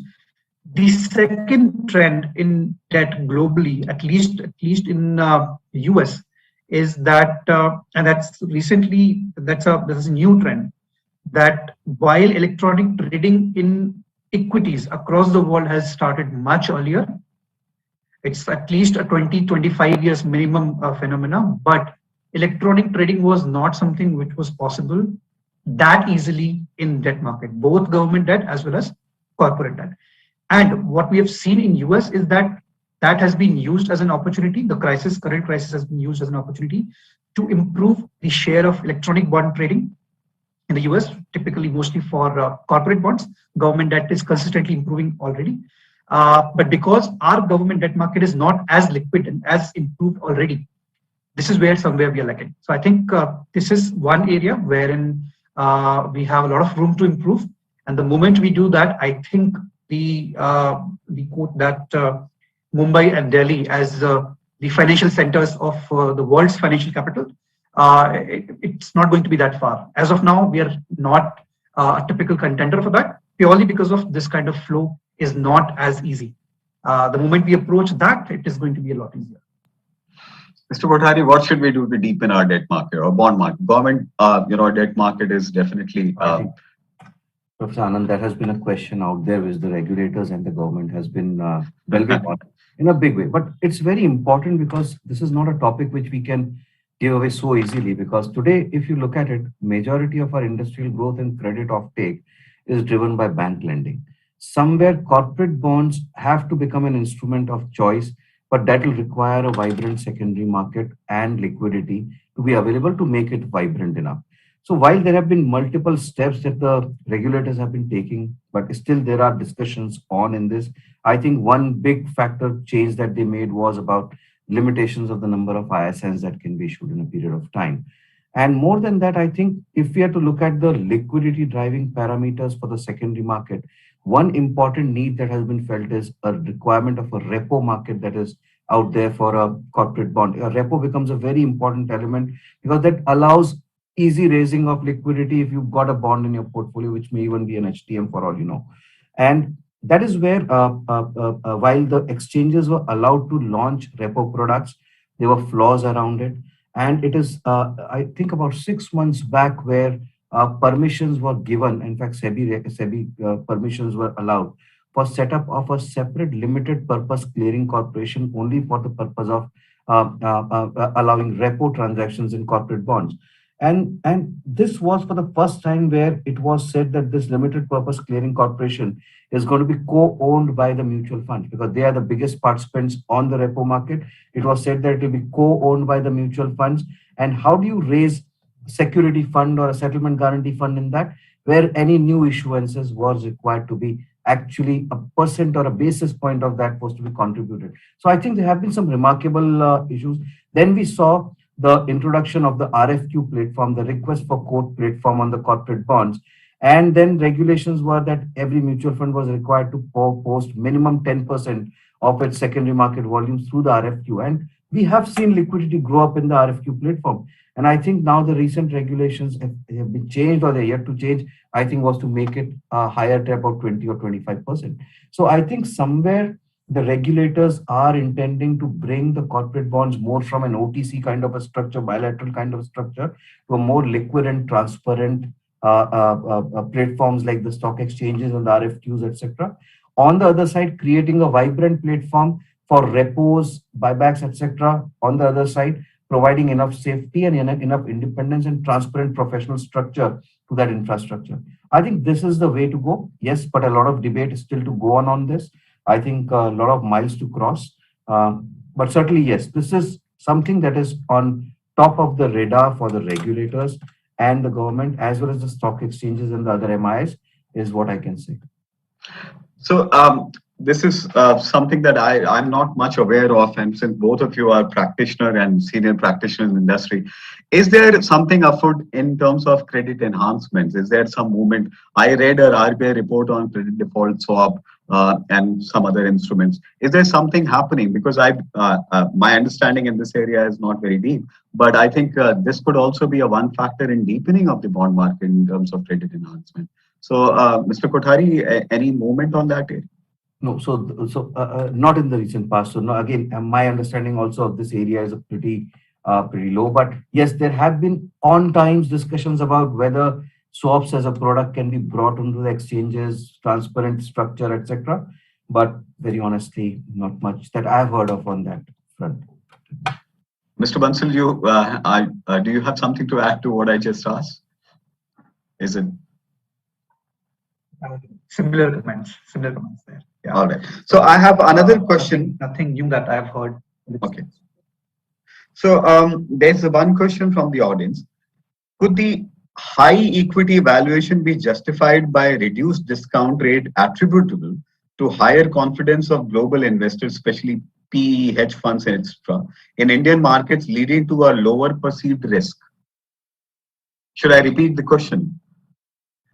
Could the high equity valuations be justified by reduced discount rate attributable to higher confidence of global investors in Indian markets, leading to a lower perceived risk? Do you think that a foreign institution are attributing lower discount rate to Indian assets, financial assets, especially? Mr. Bansal, we can start. Sure. I think there is definitely some contribution of valuations that can be attributed to this, but not significantly. So there are two parts to it. First is that when interest rates drop, apparently from a fundamental perspective, from a theoretical perspective, valuations can be quite attractive because the discount rate has gone down. But you can always find out why the discount rate has gone down, because obviously apparently the foreign interest rates have gone down, or maybe the Indian interest rates have gone down. In the current situation, if the interest rates in the US or in Europe go down, that will cause the discount rate for India as well to drop, because apparently dropping the interest rate means higher liquidity.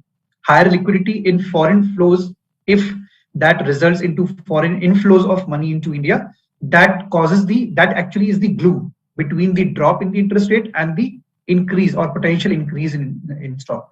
By itself, only if the rates are dropping, but this glue doesn't stick. For some reason, let's say maybe for a structural reason, if FIIs, FPIs do not believe that the money should be invested to India, maybe better avenues are available in a country like China or Vietnam or Sri Lanka, then the money would still flow, but it would not be coming to India. So that's one part which has been, at least till the middle of this calendar year, been there. That is, rates were low and the foreign confidence in India was also high. What has changed in the last 3 months is that there are talks of coming out of that deep liquidity situation. The Fed is going to start taper pretty soon, and the confidence of foreign investors has reduced. It is not negative; it is reduced, because of which we are seeing reduced flow of foreign money in India. So both of those things have started, which basically indicates that foreign investors are cautious. That's one side of the story. The other side of the story is that if only the reduced rates was the only catalyst here, then ideally stock markets should not grow when the rates are going higher. That is not the case. If you pick up any graph and you look at the movement of stock market with with any kind of interest rate, you would see that a lot of times when the interest rates are growing, the stock market is also growing. That actually is an acceptance of the fact that if interest rates are growing, that means the economy is growing, and that is being indicate part of the story. They cannot be called as the major contributor of high valuations at any time. Mr. Kothari, any comments on that? Nothing to add from my side on this. So CMI's latest data, as I mentioned earlier, Mr. Bansal, FPIs have been pulling out money because there is inflation going up in USA, and therefore hardening of interest rate. The money is flowing out. It's not very something to be alarmed about. But one thing is very curious. I have only a couple of minutes. That what's happening right now, because of which even mutual fund, domestic mutual funds are not, generally I've seen that whenever FPI sell mutual funds, domestic mutual funds purchase. I mean, mostly, not always. But this time around, we don't see that. Any specific reason for that? Is something happening at the ground which I'm not able to catch? Could you repeat the last part? Is there anything specific happening at the ground level where you are, and that I'm not able to understand as to why this is happening, why mutual funds are not in the market right now? Okay, so I think nothing particularly about mutual funds, because I am not aware of that data myself. But to me, the major area of concern is this. If you look at the foreign flows of money, both FII and FPI, FPI you mentioned that in October they went negative.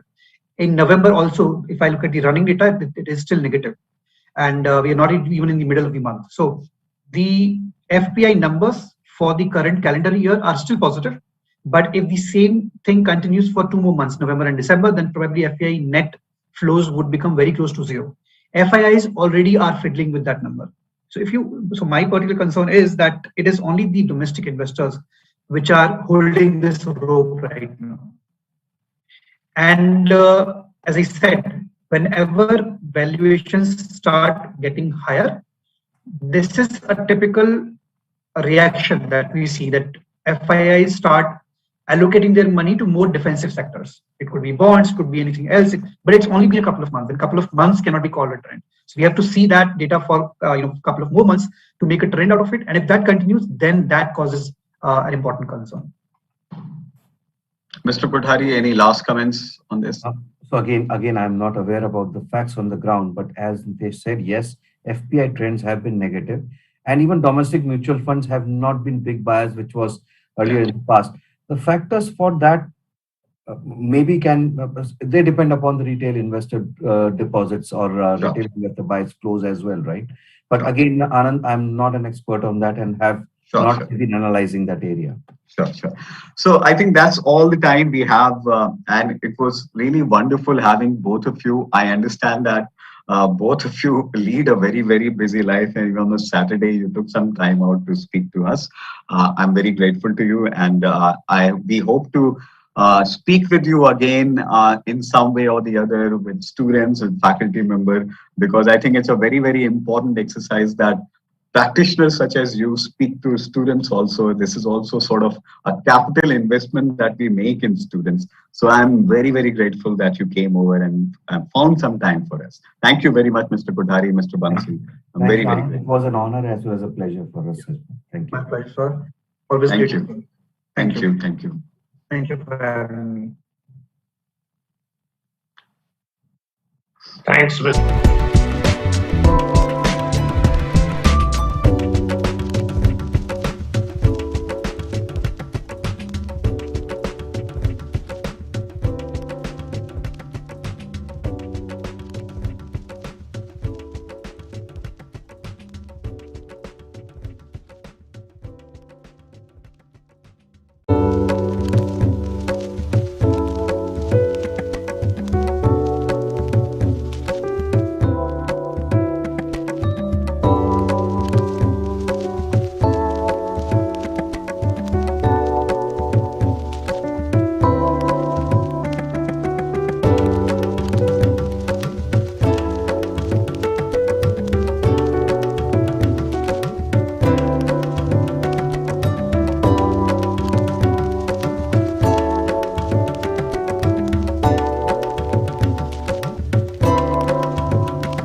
Good afternoon, everyone, and hello to everyone who's joining us from across the globe.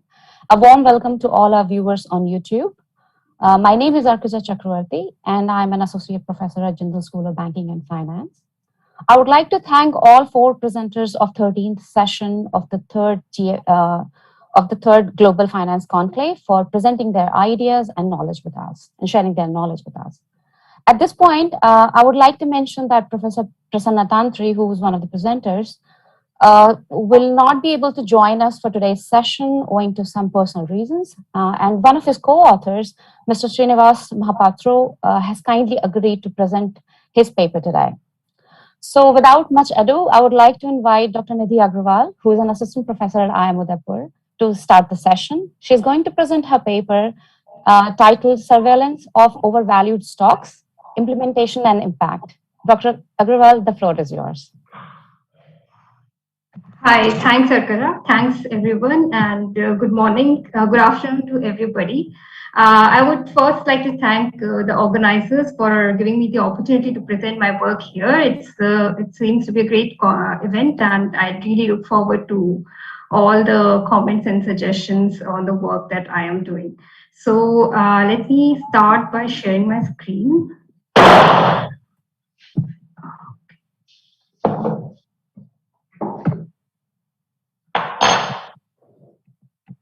Okay, is that visible? Yes. Okay, great. Thanks. So the paper that I'm presenting is titled Surveillance of Overvalued Stocks, Its Implementation and Impact. This is joint work with Surabhi Bhatia, who is working independently currently, and Bhargavi Zaveri Shah, who is a doctorate student who's pursuing her PhD at NUS. So what is this paper about? This is a paper which examines a unique surveillance measure that was implemented on the Indian equity markets, and the measure is called the graded surveillance measure. So what is the objective of this measure? The objective was basically to alert and advise investors to be extra cautious in dealing with certain set of scripts which the exchanges and the regulators find could have some sort of manipulation going on. So the GSM framework primarily aims to advise market participants to carry out necessary due diligence before trading on such scripts. Now, what makes the GSM, the graded surveillance measure, a unique surveillance measure is that typically, if you look at the measures worldwide, the surveillance measures worldwide, you will see that most of the measures are automated by the exchanges to detect market manipulation instances. So therein the exchanges look at the abnormal trading patterns. They look at if there is unusual activity on some stocks in order to find out that there may be some manipulation going on. In comparison, the GSM framework primarily looks at firm fundamentals. It says that there are firms, the circular that introduced the GSM framework said that there are certain firms which see an abnormal price rise that is not in line with the financial health and fundamentals of the firm. So this makes it a very unique and different surveillance mechanism, which is much different from what we have seen worldwide. Nowhere in the world have we seen any exchange implementing a measure which deals with firm fundamentals, because primarily it's not the business of an exchange to be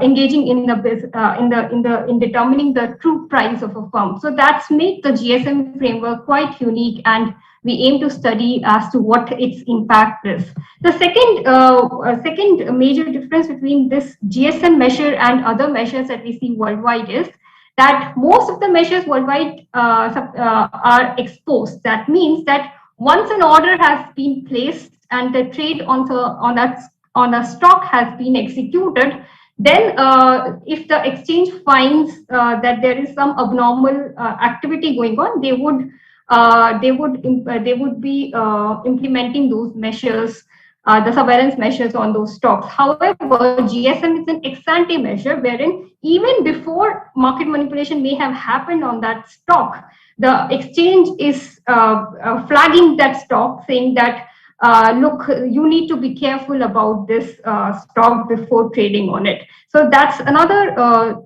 key difference between this measure and the other measures that we see. And lastly, in most of the surveillance measure, typically any penalty or any action is taken against the manipulator, the trader who has manipulated the stock by way of his trading activity. But in the GSM framework, the way it is designed, the sanction or the penalty is levied across all investors. It affects everybody who is trading on this on these set of stocks. So that's given its unique unique features, we thought that it would be interesting to see how this measure actually impacts a firm in terms of its cost of capital and in terms of its fundamentals, if at all, and how it impacts investor participation. So over the next 2-3 minutes, I would talk more, I would provide more details about the criteria that is used to identify firms that are brought into this surveillance criteria, surveillance measure. So there are multiple stages of the GSM framework. Let me first show you the stages that are in this framework. Any firm which is identified to be placed into the GSM framework could be placed in either of these 7 stages from 0 to 6. The first, the basic, stage is stage 0, where a warning is flashed on the screen of a trader who is placing an order on a stock which is under GSM. So the warning basically says that this stock is under surveillance. Do you want to trade? Do you want to go ahead? So basically, it is alerting to the investor that you may need to be careful, and it's kind of a small, it's kind of a nudge that is being tried out on investor. So that is the stage 0. If a firm enters stage 1, then the consequence of that stage is that the stock will be only traded on a trade for trade basis, which means that there will only be physical settlement on that stock, and there won't be any intraday trading. Plus, there would be a price band of less than 5% that would be implemented on that stock. From second stage onwards, we see that the measure gets more stringent. There are more, the cost of trading increases substantially from stage 2 onwards, wherein this additional surveillance deposit of 100% of trade value is required from the trader to be deposited on that for trading in that stock. And as we go further, stage 3 basically then restricts trading on that particular stock on a weekly basis. Once in a week would that stock trade. In stage 4, this mechanism only allows that, again, the trading would be on a weekly basis, plus the deposit that has to be provided is 200% of traded value. Note that this is over and above the margin that is required before placing your trade. So basically all these stages, and as you come to the 6th stage, trading is permitted only once a month with no upward movement in price. So as we go down these stages, we see that the consequences on the trading of the tradability of a stock in the GSM framework becomes more stringent and even more difficult for any trader. Now, what is the criteria? There is a predefined criteria based on which firms would be placed into the framework. The criteria is specified by the exchange in a circular that was dated in released in 2018. So if a firm enters stage 0, it should meet the following criteria. First, the net worth should be less than 10 crore and the net fixed assets should be less than 25 crores. In addition, it also says that the PE ratio of the firm should be greater than twice the PE ratio of a benchmark index, which could be either Nifty 500 index or the S&P BSE 500 index. Or even firms with negative PE ratio would enter this mechanism. So any firm that satisfies all these 3 criteria would, in principle, be be subjected to this mechanism. If a firm is, and remember that stage 0 is basically the flashing of a warning saying that please, this is under surveillance and ensure that you want to trade in the script. Stage 1 criteria is slightly different from stage 0, where there is this additional market cap criteria of less than 25 crore and a PE ratio of greater than or equal to twice the Nifty 500 PE. So these are the two major criteria that have been disclosed by the exchanges in order to identify stocks that would be placed in this framework.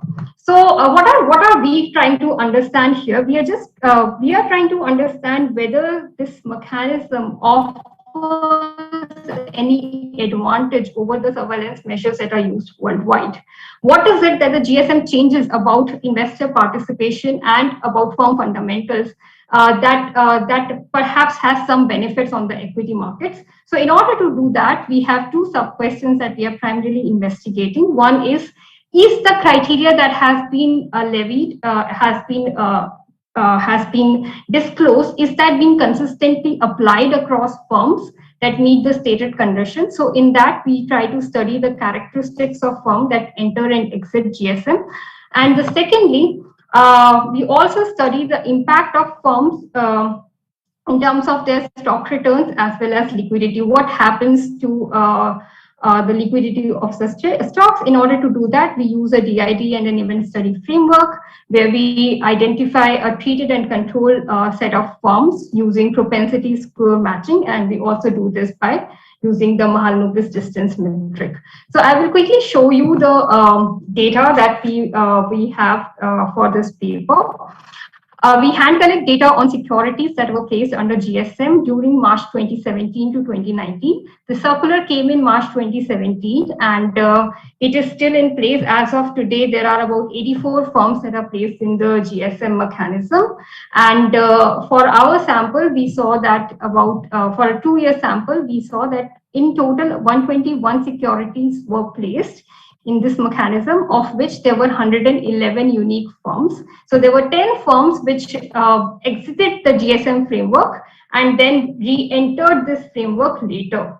So how this entry and exit happens is that the exchange on a quarterly basis reviews the firms that are in this mechanism and also reviews whether new firms need to be placed into this framework. If the circular from the exchange specifies, and the exchange that I'm talking about here is the NSE, the circular specifies that if any particular firm does not meet the criteria that I described in this slide, then it could be excluded from the GSM framework. So in our analysis, we find that most of the firms in our sample were placed in stage 1, which means that they were subjected to trade. That means there was no intraday trading on these stocks, and only on a T+2 basis could you sell a particular stock. The next most frequently observed stage was stage 0, where a warning message was flashed. In terms of the number of average days that a firm spends in this criteria, we see that firms that enter stage 1 have on an average spent 97 days in this criteria, which means basically close to about 3.5 months. And the next most frequently observed stage in which a firm spent a large number of days is stage 3, wherein we see that trading is permitted only once a week and the additional surveillance deposit of 100% is required. So let me just give you some summary stats about who these firms are, who these 110 firms are, 111 firms are, which were placed into this criteria. So just the closing price of these stocks on a median basis was rupees 5.8, and approximately 20,132 shares on a daily basis get traded on these stocks. Number of trades on these stocks is relatively low, which is about 50. and the market cap is also about 209 million. Now, if the interesting part here is that these are not some new firms that are being placed into this mechanism, but these are firms that were listed on an average at least 12 years back. So these are relatively old firms which are now getting placed into this mechanism. In terms of their industrial activity, we saw in terms of their industry, we see that most of these firms are into wholesale trading business, or some are into financial businesses as well. Most of the firms, about 1/4 of the sample is comprised of the firms that are located in Maharashtra, followed by Telangana and Hyderabad and Tamil Nadu. So we were curious about understanding what was the shareholding pattern of firms that are placed in the GSM. Is it that there is a very small market float of these firms, but it does not look like this column, which is for non-promoter holding. It shows that during our sample period, about 58% of the holding was by non-promoters, and of which a large percentage was by non-promoter, non-institution, meaning a lot of individual investors are holding these shares. And we also observed that there isn't any substantial change in the non-promoter, non-institutional holding of these stocks during our sample period. So in terms of sorry to interrupt, you have got 5 more minutes to go. Yes. So in terms of finding, we find that the criteria that was provided by the exchange is not satisfied by all the firms that enter this mechanism. Only 34% of the total sample, 34% of the total sample did not meet the pre-specified criteria. So we find some instance of discretion that is being used by the exchange in placing the firms under this mechanism. We also analyze whether firms that exit the criteria stop exhibiting those firm fundamentals measures that the exchange is using in order to identify these stocks, whether that criteria is still applicable for firms that exit. And we see that out of the 47 firms that exited the GSM, about more than half of the firms actually continue to exhibit the pattern in terms of their financial health that they had even at the time of entering into the GSM mechanism. So we did not really understand as to what actually changed about these firms which made them exit the GSM framework. In terms of the impact on stock returns on entry, we see that when a firm enters the stage 0, the treated firms, which is shown by the black bold line, we do not see much difference between the CARs of cumulative abnormal returns of treated stock versus control stocks, but we do see a large difference for stocks that are placed in stage 1. So the returns of stocks that are placed in stage 1 drop significantly relative to the control stocks for our analysis. Even in terms of liquidity, we see that the we use the Amihud liquidity ratio, and firms that are placed in the GSM framework exhibit higher liquidity relative to the control firms. This also is true for traded volumes and for number of trades. Finally, we also analyze the cumulative abnormal returns for firms that exit, and we see that immediately after the firm exits the framework, the firm experiences positive abnormal returns and also an improvement in the liquidity. So all in all, our findings so far is that there is considerable ambiguity on the implementation of the surveillance measure, even though the exchange circular says that only firms that are identified in a particular set of criteria would be placed into this mechanism. It does not look like that this criteria is being fulfilled by all the firms. Then we also our findings also imply that surveillance have obviously cost in terms of exchanges needing to put more resources to first determine the stocks firms which are exhibiting such patterns and then placing them into GSM. It is not clear what exactly their benefits are and if this mechanism is helping providing any benefit to the investors per se or for firms or as well, for that matter. We only see that in the investors' impact is felt in terms of stocks that are placed in stage 1, primarily because there is higher cost of trading. You have to hold the stock for at least 2 days before exiting. So it seems that that is what the channel which is impacting the cars of stage 1 firms, and the findings also imply that the mechanism would have implication for the cost of capital for the firms. We have not investigated this in detail so far, but as we go further, we plan to investigate that in more detail. So that's all from my side. I look forward to hearing more comments and suggestions on this paper. Thank you. Thank you, Nidhi. Thank you so much for the wonderful presentation. And I was not aware of this. It's very relevant, seems very contemporary. But I think there are a couple of questions I would like to ask you on behalf of the audience.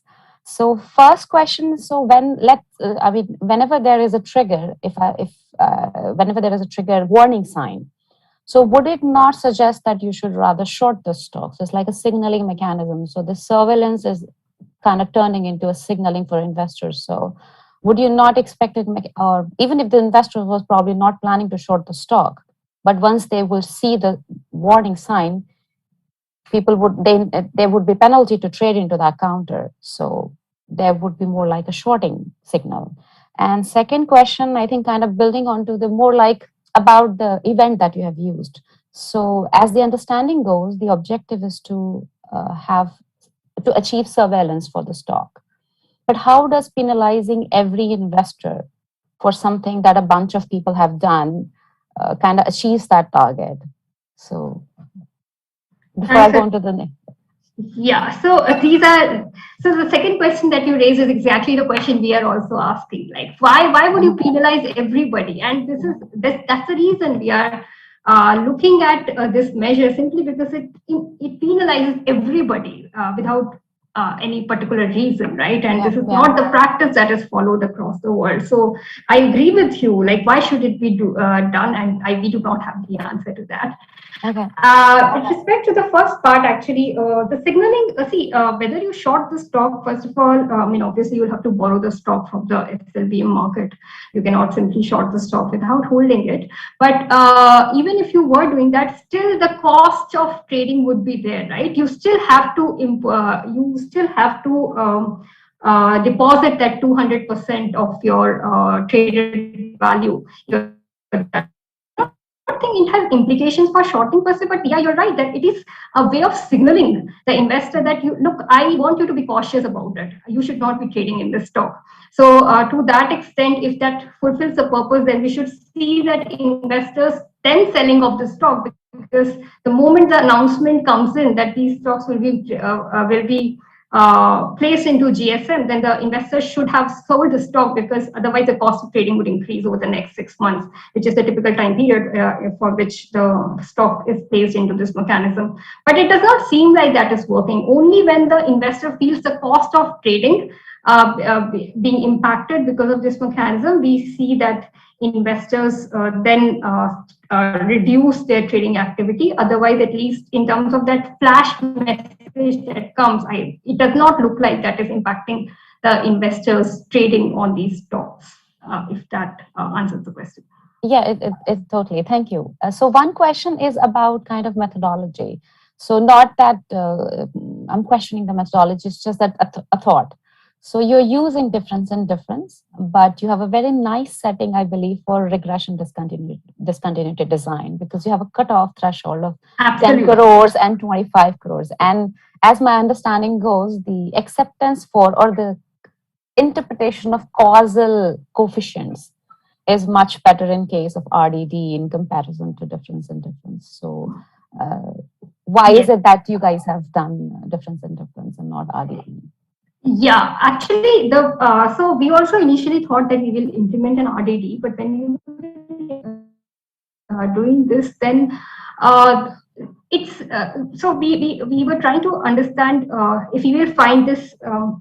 So as I said, first of all, this threshold, this discontinuity that we are seeing is not applicable, right, in the first place.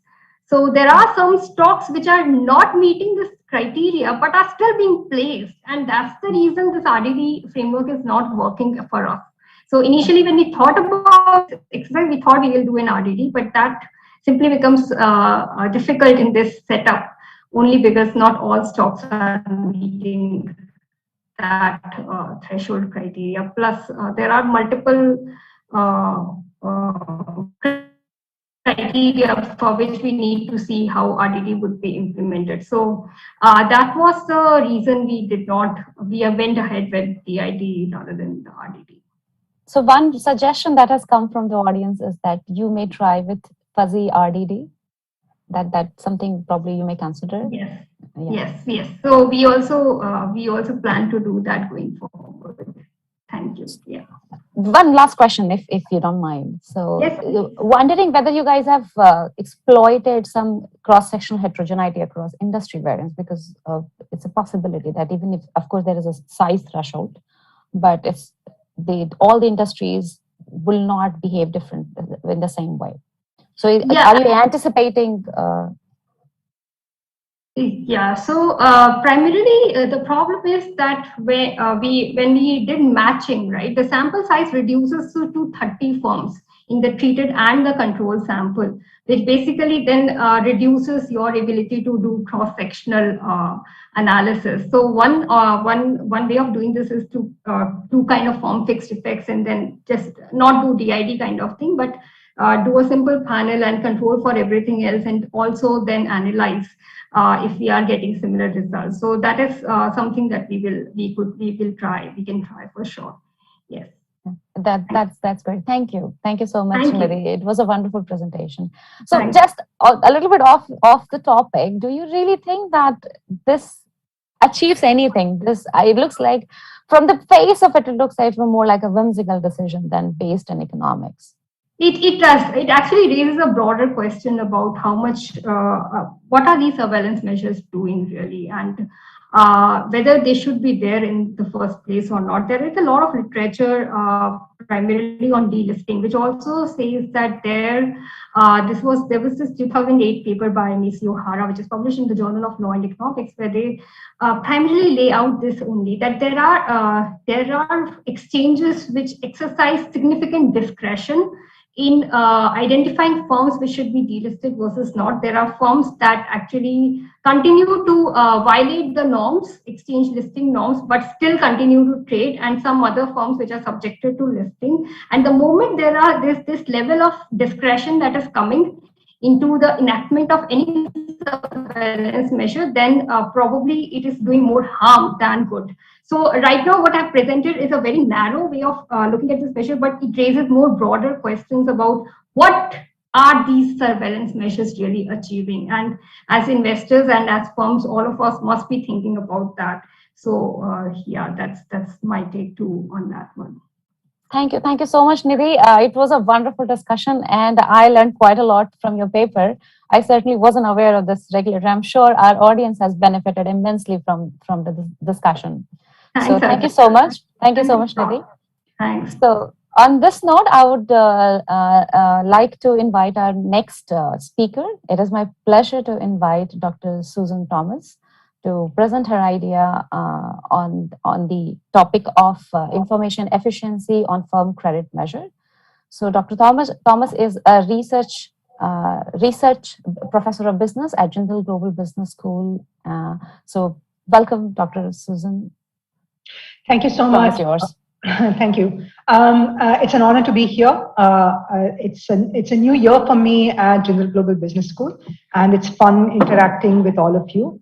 The nice thing about this paper that I'm going to present is that it has one of the co-authors as a backup in case my internet dies because I'm outside of Bombay, or my throat dies, which happens quite frequently. So let me start sharing my screen.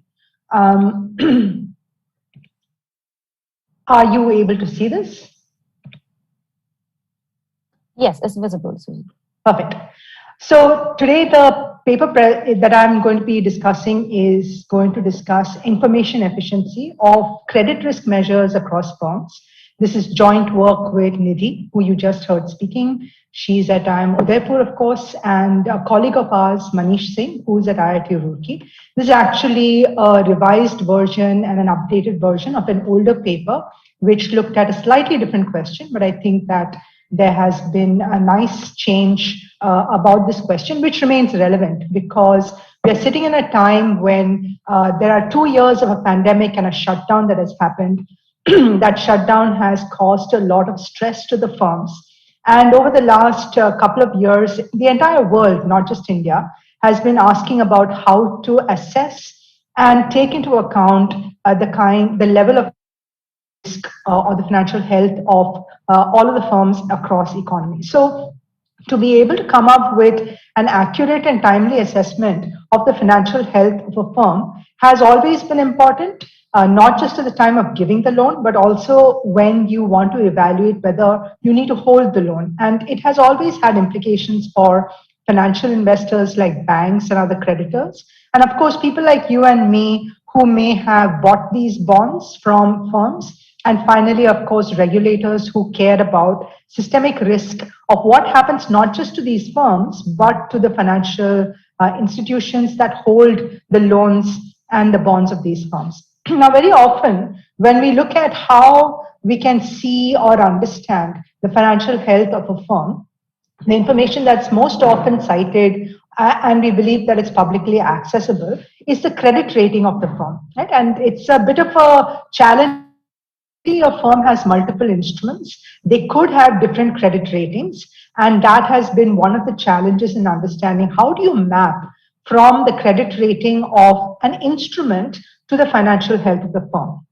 Now, more recently, the space has been taken, particularly for listed firms. These are firms whose stock market prices and bond prices you can observe on stock exchanges. Therefore, they're a lot more publicly accessible. There's something called the distance to default.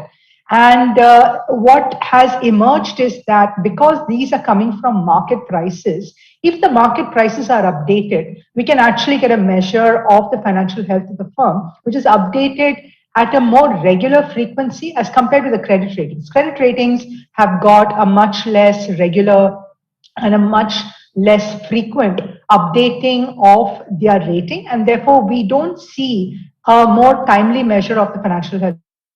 This came up all across the world in episodes. The famous ones or the infamous ones are Enron and WorldCom, and of course the Lehman Brothers ratings didn't tell us anything about how badly their financial health was crashing. And yet, even when we look at the regulatory norms on how a bank should be assessing the credit risk of a firm before making a loan to it, the reliance still remains on credit ratings. Okay, so it's a puzzle. And in this paper, what we are going to ask is, when we have these alternative measures for coming up with an assessment of the credit risk of the firm, what is the information efficiency of these different measures? So if I have two measures, where does the information about how the financial health of the firm may be improving or deteriorating, which measure captures this first? And that's what we call information efficiency. And once we are able to make a statement about multiple measures and where the information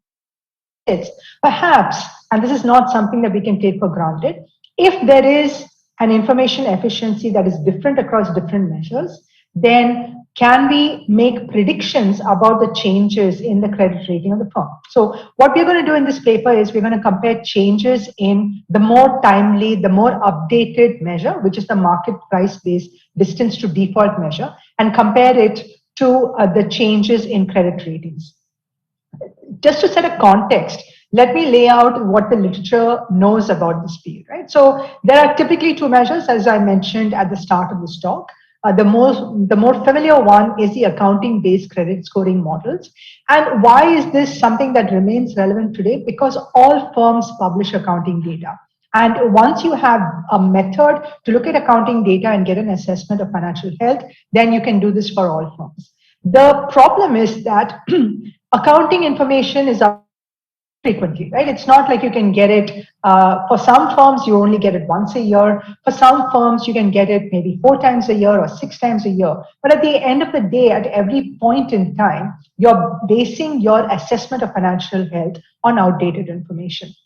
And of course, we know that accounting information is subject to manipulation. How we interpret the same variable across different firms can be different. And it is, at the end of the day, empirical. The model does not have a theoretical underpinning.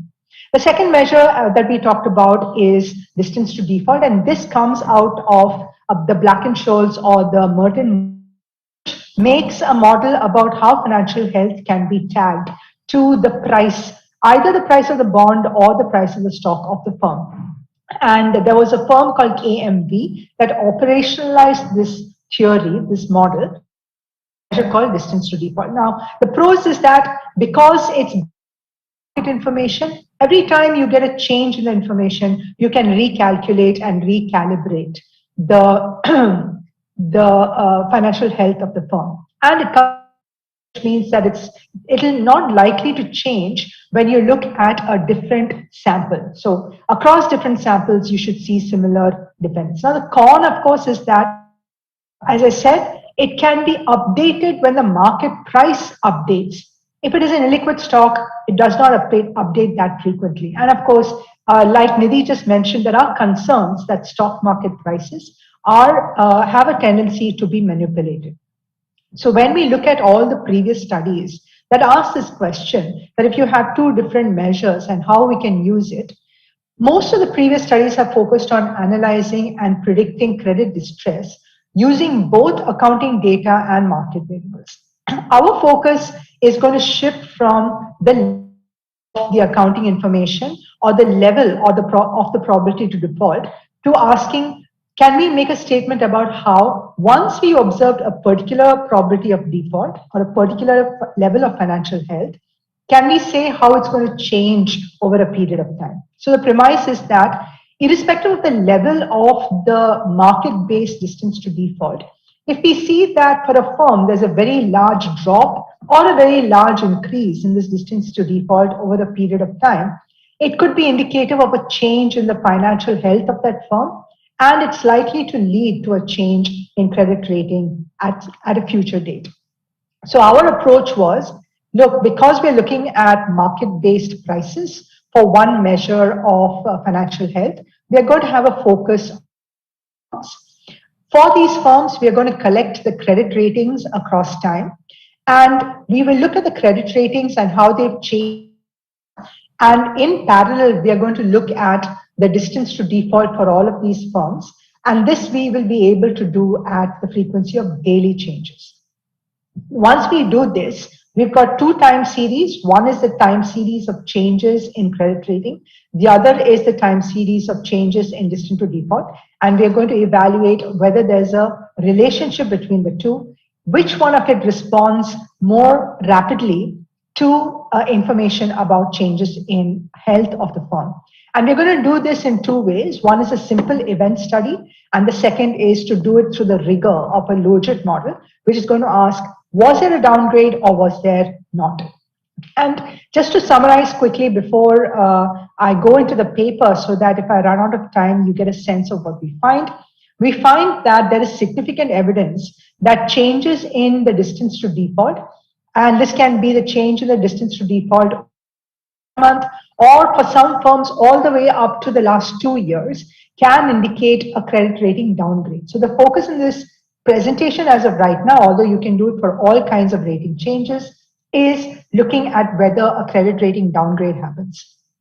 And this effect that there is a link between an early evidence of change in DTD telling you something about a credit rating downgrade holds across firms of different size. So we control for size, we control for all kinds of accounting ratios. The only thing that doesn't really seem to matter too much is years, year fixed effects, which we use to try to capture macroeconomic effects. But we find that in addition to the change in the DTD, when we also use information about the firm, for example, Arkaja talked about a cross-sectional variation. When we include information about, say, the industry, to enhancing the probability with which we can say that there will be a credit rating downgrade in the future. Our estimations also show that public sector enterprises, that's PSCs, tend to have a lower probability of credit rating downgrade in the overall sample.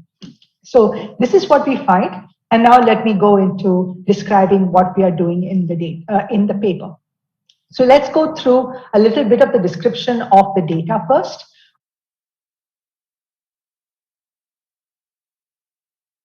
The data is, as I said, we look at both the National Stock Exchange and the Bombay Stock Exchange for the firms that are listed. Of course, we like to see firms that are traded reasonably frequently. So that is a filtering criterion. There's a period of study that we are focusing on in this presentation and for the overall paper is looking at January 2009 to September 2020. We do have data from 1998 for credit ratings. The number of ratings per year for this period from 98 to 2009 tends to be less than 1,000 ratings each year. So, but when we go to the years after, we see that there are a significantly larger number of ratings. The source of our data is the CMI Prowess data set, and we look at ratings from rating agencies that are in the list in front of you. Now, out of these 7 rating agencies, CARE, CRISIL, and ICRA represent 86%. In fact, CRISIL represents more than 40% of the ratings, but we take all the ratings. We don't ignore the smaller ones because they could have different models in how they're coming up with the ratings. Now on the slide in front of you, you get a snapshot of what kinds of ratings. Now we're not talking about specific rating categories. We're just saying that in the year 2009, if you looked at all the instruments that are available, how graded, how many were downgraded, and how many were reaffirmed. The total number of ratings in 2009 was 3,766. By the time you come to 2019, which is the pre-pandemic year, you see that it's ballooned up to about 11,000 ratings in the entire year. So this is an economy that's churning out a lot of ratings because there are a lot of instruments. I forgot to mention that the number of unique firms in our sample is about 2,500, and all of the instruments across all of these firms are what we're looking at in this sample. So you can see that most of the ratings are reaffirmations, but there is a significant number of firms that are downgraded or number of instruments that are downgraded. So we're not looking at a small data set when we are trying to fit the models. Here is a table that shows you a bit of a breakup across different kinds of ratings and how they have been downgraded. So the top row is for the bonds had ratings across all the credit rating agencies, which can be categorized as highest safety, right? These are your AAAs and whatever it is, the rating that different credit rating agencies give. So that's about 24% of the data. But we have 6% or 7% of the data where we can see that the downgrade has gone into a default status, right? So that's how you would read this table. So we have a nice representation across all kinds of credit rating categories in this data set that we're going to sample. And finally, in this table, I'm just showing you some sample characteristics of changes in the DTD and changes in the accounting ratios of the firms. Just to give you a sense of what we're looking at here, the changes in DTD, the way that you read the first row is delta DTD over 1 month. That is, on the date of the credit rating change, vis-a-vis that date, what was the of the change that you saw 1 month previously. The last one is actually looking at with respect to the date of the credit rating change. If I looked at the DTD 6 months ago versus 12 months ago, what was the information that I had in the change in the DTD 6 months earlier, right? And you can see that the mean will tell you that the magnitude of the change is small, but there are some instruments that are actually showing significantly high drops. Like there is, for all of you who are not familiar with what is the typical range that you can see of a DTD, it's a number that goes from 0, which is a defaulted firm, all the way up to 5, 6, 7, 8, right? So when you see that there is an instrument that has gone through a drop of about 1.8 or a 2, which is the 12-month change that you can see as the minimum value in the table, that's a significant deterioration of the financial health of the firm. The accounting ratios also tell you some information about the sample. Now I shall tell you a little bit about the analysis. As I said, we use two approaches. One is an event study and the other is a logit analysis, logit model analysis. For the event study, we take the date of the rating downgrade, and this talk, I'm just going to focus on the event of a rating downgrade. That is the date which is equal to 0, right? And then I'm going to look at 500 days before and 500 days after in terms of what is the changes that we can observe of the DTD. That's the distance from default. Remember, the distance from default is calculated at a daily frequency. So 500 days is typically about 2 years before and 2 years after. Now, we may all laugh and say, how is it possible that the market is showing that the DTD is calculating from 2 years ago and the isn't capturing it? But that's what we're going to test here, right? And we're being fair. We're going to say we're not just going to look at the period before the downgrade. We're also going to look at the period after the downgrade to ask, as I said, the information efficiency question, which should be a two-way street. Number one, is there some information that is being captured by changes in the distance to default that feeds into or predates the change in the rating, and also in the distance to default after the rating has happened, rating change has happened. Okay, so our inference will be that if there's a significant drop in the average DTD before the rating downgrade, it implies that the DTD has captured information before the rating has. And sorry. Hi, Susan. You've got five more minutes to go. Yeah. Sorry to interrupt. Yeah, not a problem. Right. And this is what we see, right? So the reasonably clear because it's a simple event study. What we do is take all the instruments and line it up with respect to the date on which they saw a rating downgrade. And for each of those firms, we're just looking at the changes in the DTD. And there are two graphs on this slide. The first graph that is labeled A is for all the firms which saw a rating downgrade, right? So the center of the graph at 0 is the date on which the credit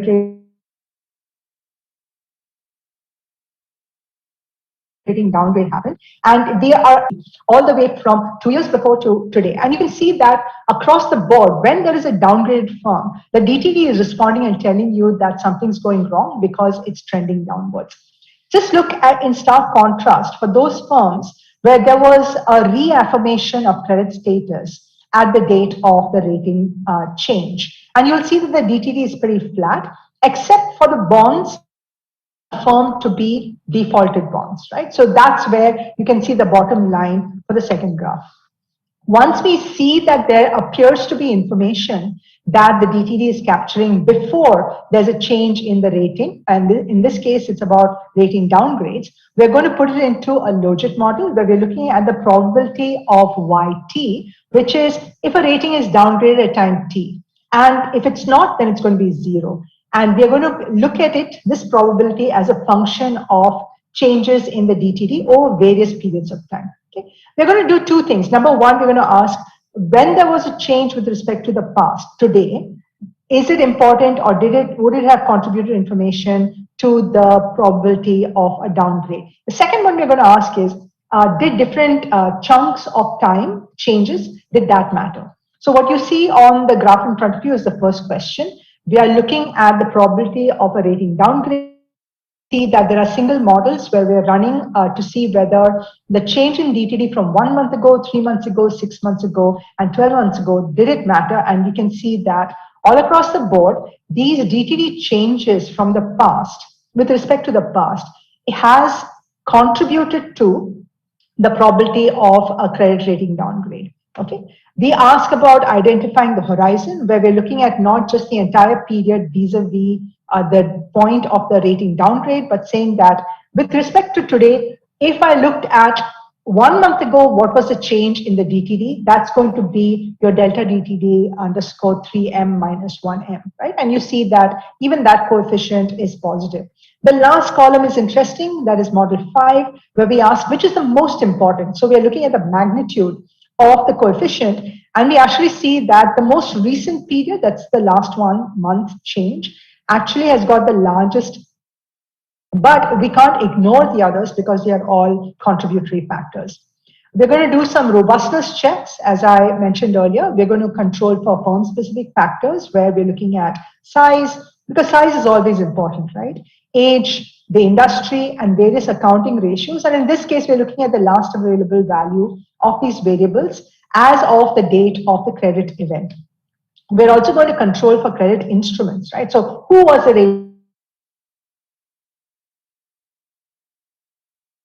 rating agency? What was the rating instrument that you found, and what was the rating at the time of the downgrade? So we don't see what was the rating before. We just see what the rating was downgraded to. And finally, we look at year fixed effects to control for macroeconomic fluctuations. And what you see in the screen in front of you, and I know that this is really small, and this is what always happens when you have panel data regressions, is that there are too many numbers. Nice is that across the board, for all of these different models, even as we control for various other firm-specific factors, the changes in the DTD remain significant, right? They are significant and they are positive. You will notice in column 9, the amounts or the magnitudes have changed somewhat, but all of them remain positive and significant. So what we're going to summarize as saying is that both the event study and the logit estimations point that changes in the DTD which take place before the change in the credit rating downgrade does appear to capture information about deterioration in the firm's financial health. All across, when you look at 1 year before or 6 months before, it does appear to contribute to the fact that there is going to be a credit rating downgrade. But the largest piece or the largest amount magnitude is in the DTD of the most recent 1 month. This remains robust even when you add firm features and accounting variables, which suggests that there is scope to consider building a prediction model, right? So if there is information that's showing up in the DTD, can we now see whether there is a prediction model that we can develop to say, I see that there is a change in the DTD. Can we predict that for a firm with a given instrument that has a particular rating, in the next 1 month or 2 months, is it going to see a rating downgrade? That's not something that we've done so far. And that's where I'm going to talk a little bit about the extensions to this work, because we think that this is useful and interesting information, but there is work to be done. So number one, do public sector firms have a different behavior in terms of credit rating downgrade vis-a-vis their distance to default measures? Because they have government as a majority shareholder, right? And if is the state, then does that change how we see changes in DTD and credit ratings? And by the way, the answer is that the DTD changes does have some information about deteriorating financial health, but overall, compared with private sector firms, public sector firms have got a much lower probability of a rating downgrade. I've put here a lower overall probability of default, but that's not true. What I should have said is it has a lower chance of seeing a credit rating downgrade. Now, in this paper, so far, we see that there is evidence, strong evidence, there is information about future rating changes that is captured in changes in DTD. Is there information about changes in DTD after the change in credit ratings? Is not something we have done yet. That is what we are working on next. And what we would like to do is augment the econometric robustness by considering other econometric approaches that test information efficiency, right? Things like range of causality, looking at lead lag relationships between rating changes and DTD before and after, and something that we've used in the past, which is Hasbrook's information share. Next, there is the fact that credit rating downgrades are done for all instruments of the firm at the same time, right? So when a credit rating agency does a downgrade, it typically does the same action for all the instruments. So then the question is there a link between the magnitude of the change in the DTD and the number of grades the rating can change by? So you start with BBB. Are you going to go down to default, or are you going to go down to B minus? That is something, and is that being captured by the magnitude of the change in the DTD? That's a question that we still haven't answered, and that is potential research going forward. And finally, of course, is there a prediction model for credit rating changes? Because we can observe the DTD and the credit rating changes respond far slower. That was my talk. Thank you. I hope it was useful. I look forward to comments and questions. Thank you, Susan. It was wonderful, and especially it kind of speaks to the concern that whether the credit rating agencies are overrated, whether these things even matter or not. So on that, thank you so much for sharing the insight. I think we have a few clarification questions, if you don't mind. Okay. So the question is, doesn't credit risk models already use the distance to default model as one of the methods to arrive at credit rating? For instance, Moody KMV is one such tool which is sold by Moody's to banks and lenders to do credit rating, and it is an integral part of their own rating mechanism. It uses a model very similar to distance to default. So sounds more like a complementary than a substitutive model. So what do you want to say to that? I mean, I agree, right? The KMV paper and the model has been around for the last maybe 2 decades. There have been changes that automatically suggest that these are incorporated. So when we look at the data, though, we should find that this effect has gone away, because as soon as they see these kinds of changes in the DTD, one presumes that they will go out and do a credit rating change. Now, for some reason, and we do not know why, right? There could be all kinds of transaction costs and market frictions that do not permit the credit rating agency to make that rating change when they see a downgrade happen that is imminent. This is a puzzle for the credit rating agencies. What we can do is to see whether the strength of the relationship between the rating, the DTD changes and the credit rating agencies rating changes, has that changed through time. So right now we are not finding a year's fixed effect. So we are not seeing that in a particular year the effect has gone down or up, but it's something to worry about. And what we would like to do is break up the period from 2009 to 2020 into different pieces and say, when we estimate these models, are we seeing the magnitude of the coefficients change? Our blunt sense is that not, because it's so strong, right? The coefficient just comes up again and again, but perhaps the magnitude does change.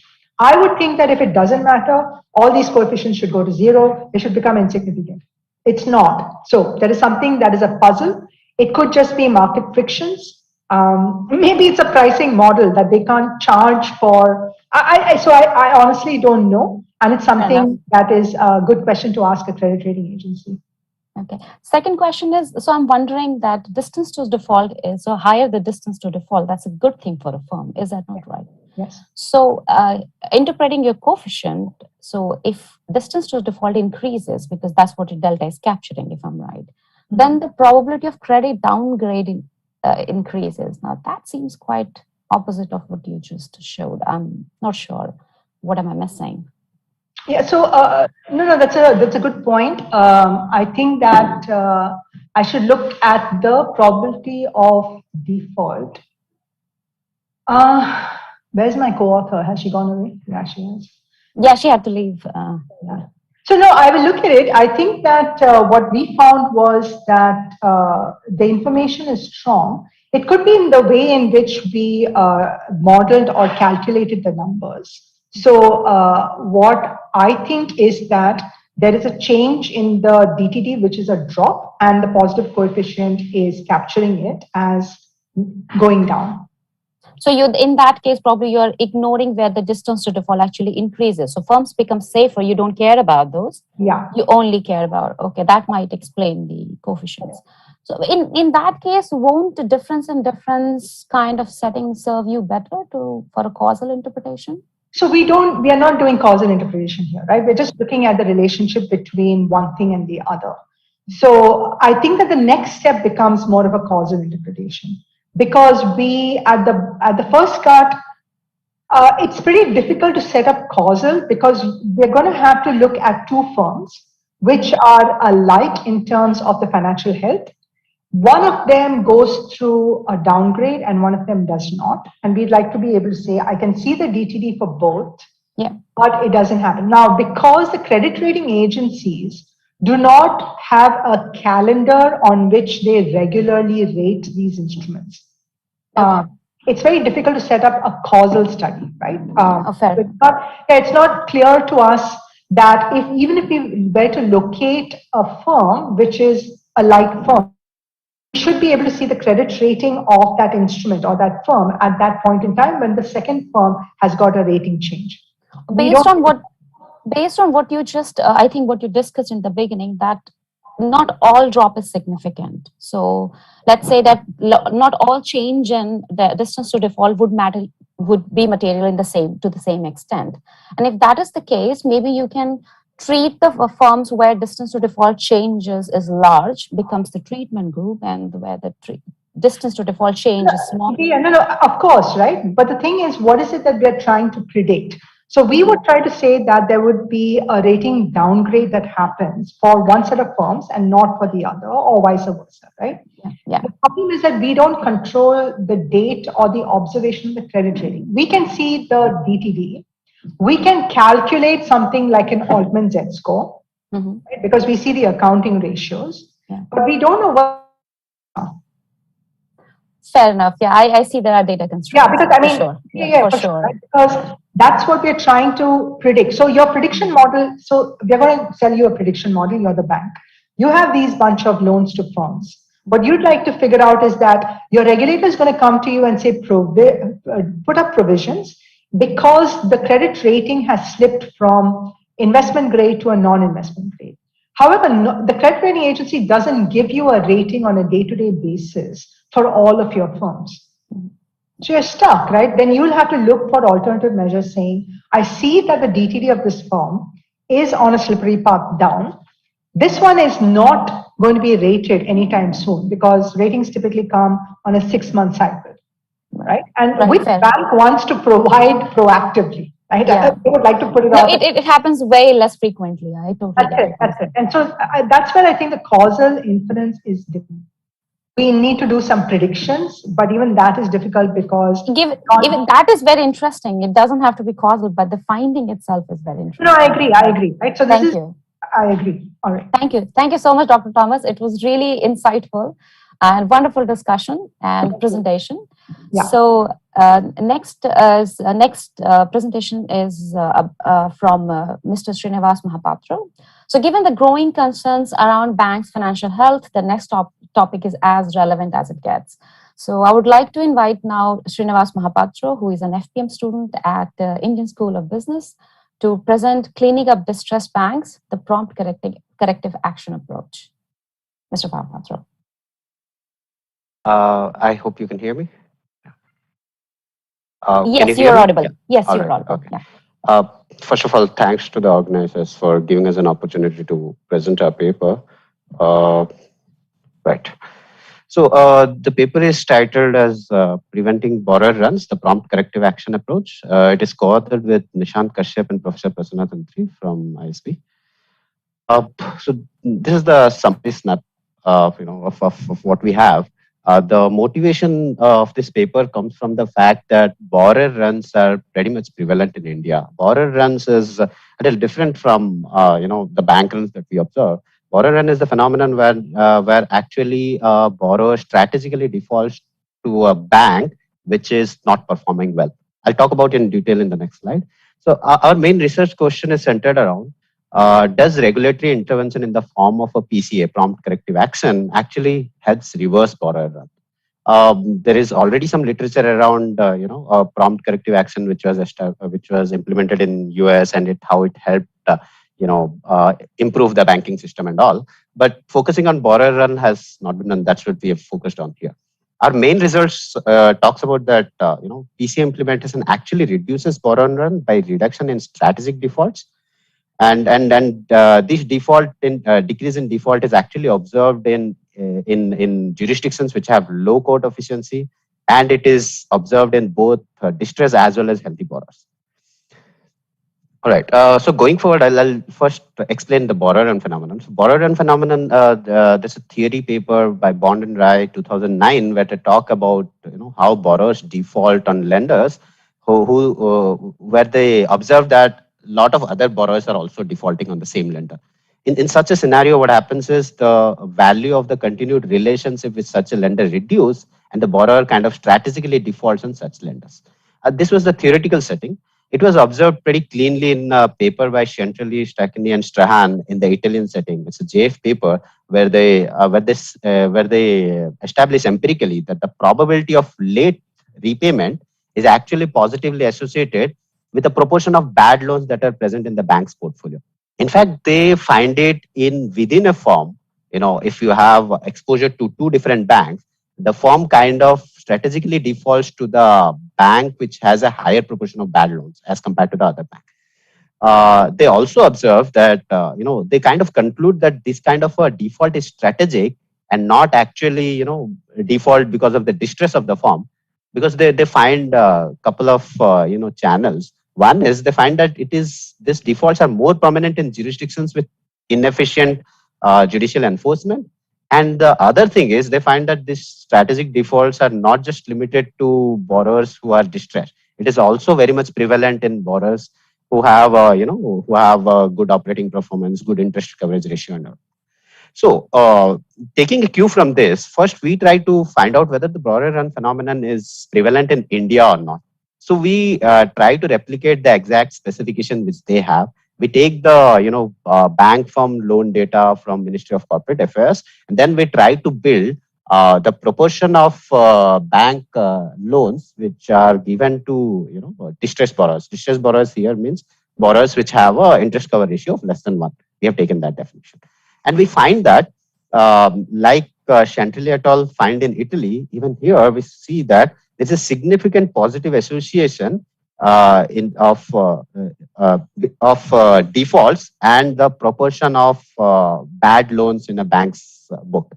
And this implies borrower run, because we also do it in within a firm year observation.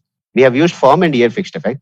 So we are actually asking the question whether within a firm, whether the firm is defaulting more to a borrower which is having a high proportion of bad loans as compared to if within a firm, if the borrower is defaulting more to a creditor which is having a high proportion of bad loans as compared to a creditor which has a low proportion of bad loans, and that's what we find. So now going ahead, I'll talk about little about the institutional setup. Then I'll talk about the main hypothesis. The prompt corrective action. This was this was a major step in Indian banking, and it was implemented in 2018. So the primary objective of this was to identify banks which are under distress and to ensure that have recapitalization plan, kind of ensure put restrictions on their lending and try to make the balance sheet better and then remove them from the PCA. So in fact, in 2018, if I'm correct, there were 11 banks which are put under PCA. So the PCA regime, they had criteria based on 5 financial parameters, accounting or regulatory parameters, you can say. And if any one of these parameter was violated, the bank was put under PCA. So you can see, there are different levels of threshold also. The breach, basically 2 and 3 are more aggressive breaches, and the parameters pretty much self-explanatory. You have capital adequacy ratio, the CET1 ratio, net NPA ratio, leverage as measured by Basel III, and then whether you have a consecutive 2 or 3 year loss. Now, the restrictions that come as part of PCA was under level 1 breach. We saw all the banks which actually breached level 1, and we found that almost all of them were not put under PCA and were just relieved with some minor penalties. It was not strictly enforced. But any bank which breached level 2 or higher, they were actually put under PCA. Direct as well as indirect lending comes were imposed. Provisions, higher provisioning norms were imposed, and there were also strict monitoring, quarter-on-quarter strict monitoring. So it is fair to say that level 2 or higher breach is strictly enforced. In fact, this is what is giving us an identification for our empirical setup.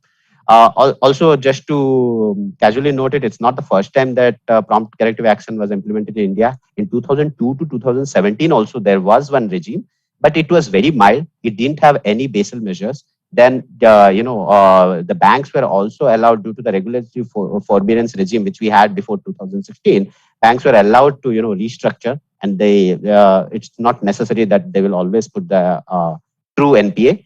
But in the new regime, they added those missing pieces, the Basel III measures, As well as, if you remember, from 2016 onwards, there was this asset quality review exercise which was started by RBI. Now that ensured that there was a comprehensive audit by RBI on top of the annual report or the financial statement that was presented by the bank, and they used to revalidate how much NPA it should be. And actually, many banks were caught red-handed, especially in the first year. So this kind of ensures that banks do not misreport to a large extent and don't just evade PCA. Coming to our main hypothesis regarding PCA and borrower run, uh, uh, we think of it as a ex ante. There is a tension in the hypothesis that either PCA can exaggerate or kind of ameliorate your borrower run phenomenon. On one hand, we're aware that once a bank goes under the PCA framework, it will have direct and indirect lending curves. So once you have that lending curves, the value of the lending relationship for the borrower goes down, because it will be difficult to get a loan from this from this lender in the future. So it is possible that the threshold for borrower runs decreases and the borrower run might actually increase. On the other hand, you have this regulatory oversight that could increase the probability of turnaround of banks. The purpose of this PCA was to actually overhaul the banks and to make them make the balance sheet even better. So that could increase the value of continuing relationship for borrowers, especially the borrowers who plan on a long-term relationship. Additionally, increased RBI monitoring on PCA banks would also discourage the borrowers from coming under the lens of RBI and may be declared as a willful defaulter or so. So that would also discourage defaulting. So the other side of the hypothesis talks about that the PCA could actually lower the tendency of firms to default on PCA banks. So ex ante it is not clear, which we try to test empirically. Now, our empirical strategy, as I mentioned earlier, the PC is strictly enforced. So we find out the level 3 threshold and we use a sharp regression discontinuity design around a narrow cutoff threshold. Additionally, one of the major drawbacks of any RD design is that there might be some self-selection concerns. So we definitely do a McCready test, which is a prerequisite for RD. I'll show you later. But on top of that, we should also remember that AQR was being conducted by RBI and the manipulation of NPS had gone down drastically. So that actually mitigates any self-selection bias, like one bank deliberately trying to manipulate the number and try to come into the control group rather than the treatment group. Other identification concerns are there is a possibility that borrowers borrowing from PCA banks could be systematically different from borrowers borrowing from non-PCA banks, and that could drive our results. But this also we mitigate. One thing we do is we take a very narrow band and we also kind of differ it and we show that our results hold. Second thing is we include, although RD doesn't require firm fixed effects, we use firm fixed effects, because what it does is now for the same firm we are comparing whether how it behaves towards the PCA bank as compared to the non-PCA bank. So we use, on top of that, we also use firm fixed effects. Regarding the RD implementation, it's not a straightforward implementation because you have multiple criteria. So each of these criteria, the variables, the parameters, we convert them into running variable. We just standardize them around the cutoff of 0. We ensure that a positive score means a PCA violation, and a negative score means the bank hasn't violated a PCA with respect to that particular parameter. Then all these 5 standardized score, we bind them into a single score, which is a PCA score. We use the method which has been used by Manchiraju and Rajgopal. It's a JAR paper where they have used multiple criteria, accounting criteria, and that actually takes a motivation from Reardon and Robinson, which talks about multiple triggers for an event. So here the PCA score, we take the minimum of the positive score if the bank breaches, or if the bank doesn't breach, then we take the maximum of the negative scores. In other words, we are just taking the scores which are very close to the cutoff. That actually is in the essence of RD, because RD suggests that you should exclude extreme financial parameters. You should only look at variables which are very close to the cutoff. So using this PCA score, the binding score, we use an RD specification. This is a simple RD specification. You have the treated variable, the running variable, and the interaction of treated and running variable. And our coefficient of interest is the treated variable, which talks about the jump in the intercept, okay, if there is an effect. Before going to our main test, we first conduct a first stage test. In the first stage test, sorry, just checking it. So in the first stage test, we just check whether there is an impact on lending. So ex ante, we are aware that lending has been impacted. So here we clearly see that lending has decreased the treated coefficient. So that was that was obvious. Next, we do our main result. Now we take our dependent variable as default, and we check what happens to default for the treated banks vis-a-vis the control banks. So if we find that firms actually, the negative coefficient suggests that firms actually selectively default to PCA banks compared to non-PCA banks. This coefficient of which we have, 5.6% of decrease in default is actually very significant because the unconditional rate of default in our sample stands at 8%. So it is close to about 90% of the default that we observe unconditionally. And we then vary the bandwidth from minus 0.1 to 0.1 to minus 0.125 to 0.125, then minus 0.15 to 1.15. Of course, as we go farther, that is natural characteristics of RD that, generalizability becomes a concern. But you see, our results, kind of hold together. One primary concern of this could be the behavior towards government banks, because the borrowers do understand that most of the times government banks are actually bailed out by the government. So the borrower default, the borrower run behavior might be different here. So what we do is we limit our data to observations which in the pre-period have relationships from public sector banks. And then we do redo our test.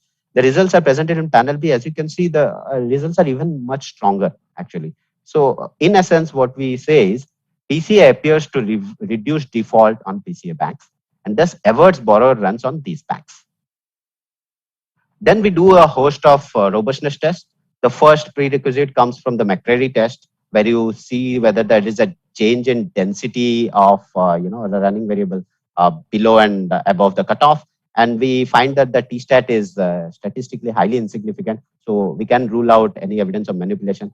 In fact, we also take comfort from the fact that AQR was in place from during our sample period. So the probability of manipulating these numbers would be pretty low. Another robustness we do is there could also be concerns that the characteristics of firms which are there on the left side and the right side are perhaps different, and that's why it is it is showing a different result in defaults in both the sides. So we also replicate our RD based on some firm characteristics. We take sales growth, we take operating performances, and we take solvency measures, and we find that there is no change. So the difference in default across the cutoff is not a reflection of systematically different firms. Next, we also apply the robust RD methodology. It is a methodology devised by Kelonico et al. In their 2014 Econometrica paper, and this actually takes care of biasnesses of various bandwidth selection. So it throws out its own bandwidth, which is suitable and which is bias and variance adjusted, and we also repeat it for our own bandwidths, and we see that the results primarily still hold. Hi, Srinivas, you have got 5 more minutes. Thank you. Correct. Thank Sorry you. about the interruption. Next, robustness test is we check it for higher degree of polynomials. The concern here is that the true relation between the default and the running variable might be nonlinear. So we do second order, third order degree polynomial, and the results still hold. Next, we try to establish whether the reduction in default is actually reduction in strategic default or not.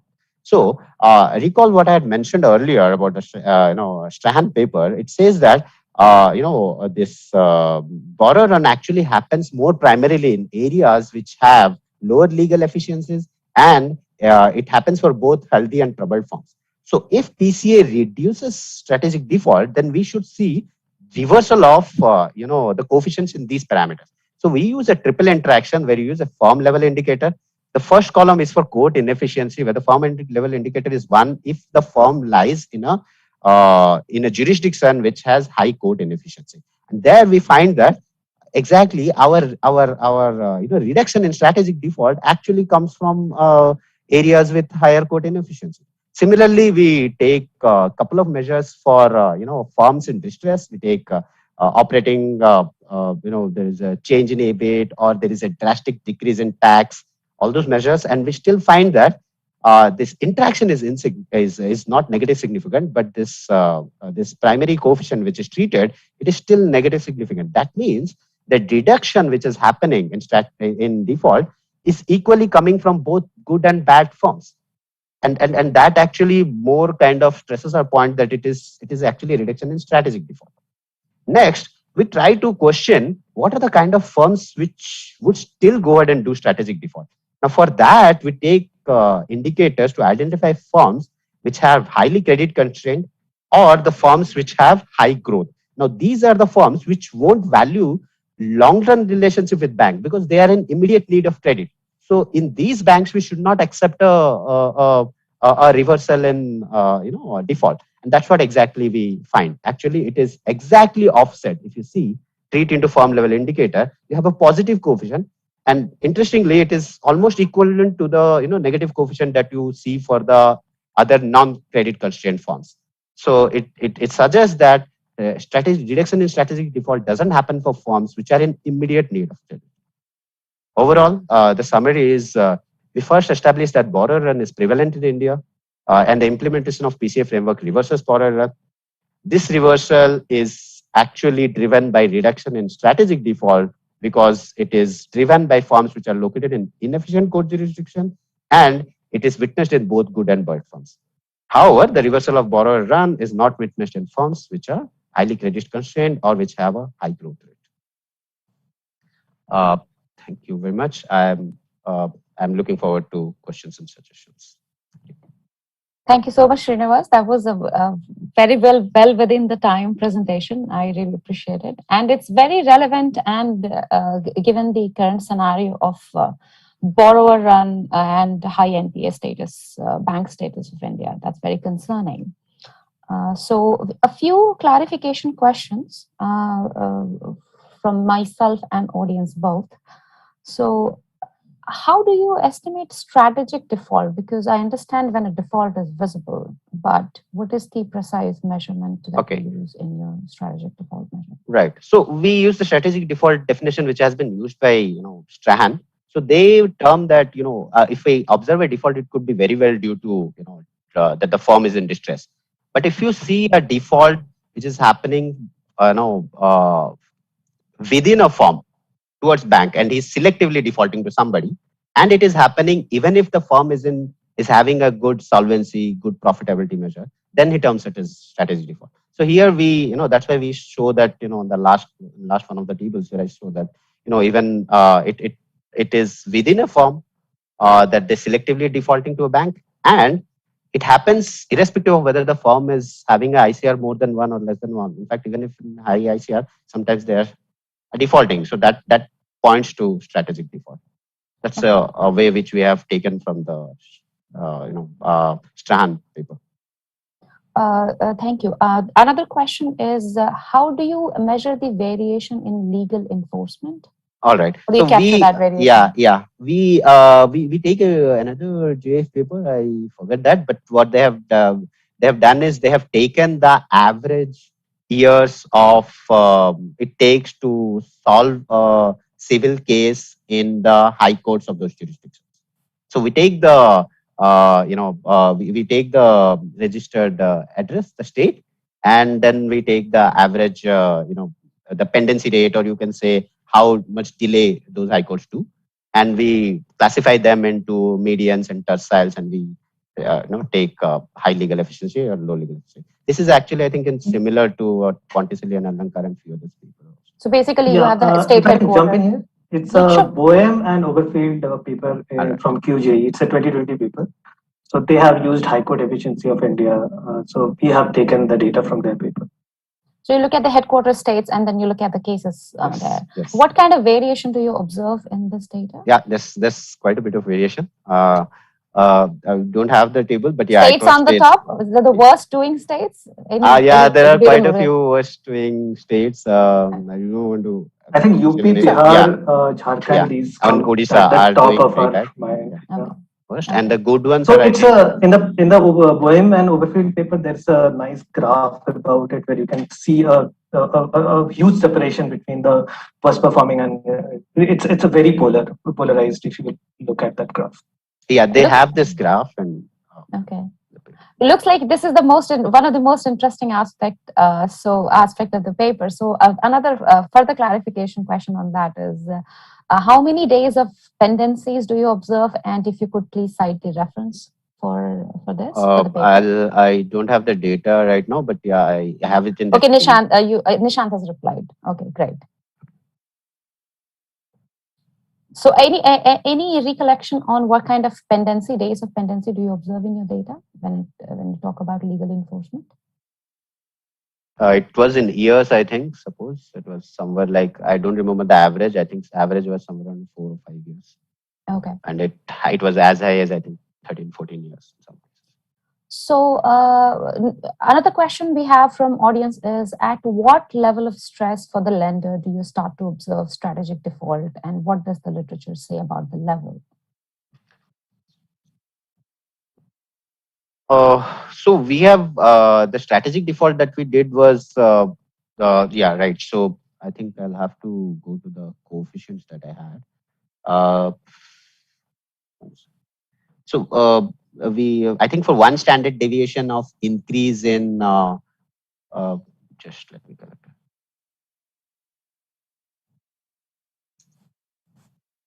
Okay, so we went for one standard deviation in increase in troubled firm share in a bank's portfolio in the previous year, it is associated with 8.5% higher default compared to the unconditional. That's the magnitude of that first table where we showed the borrower run phenomenon exists in India.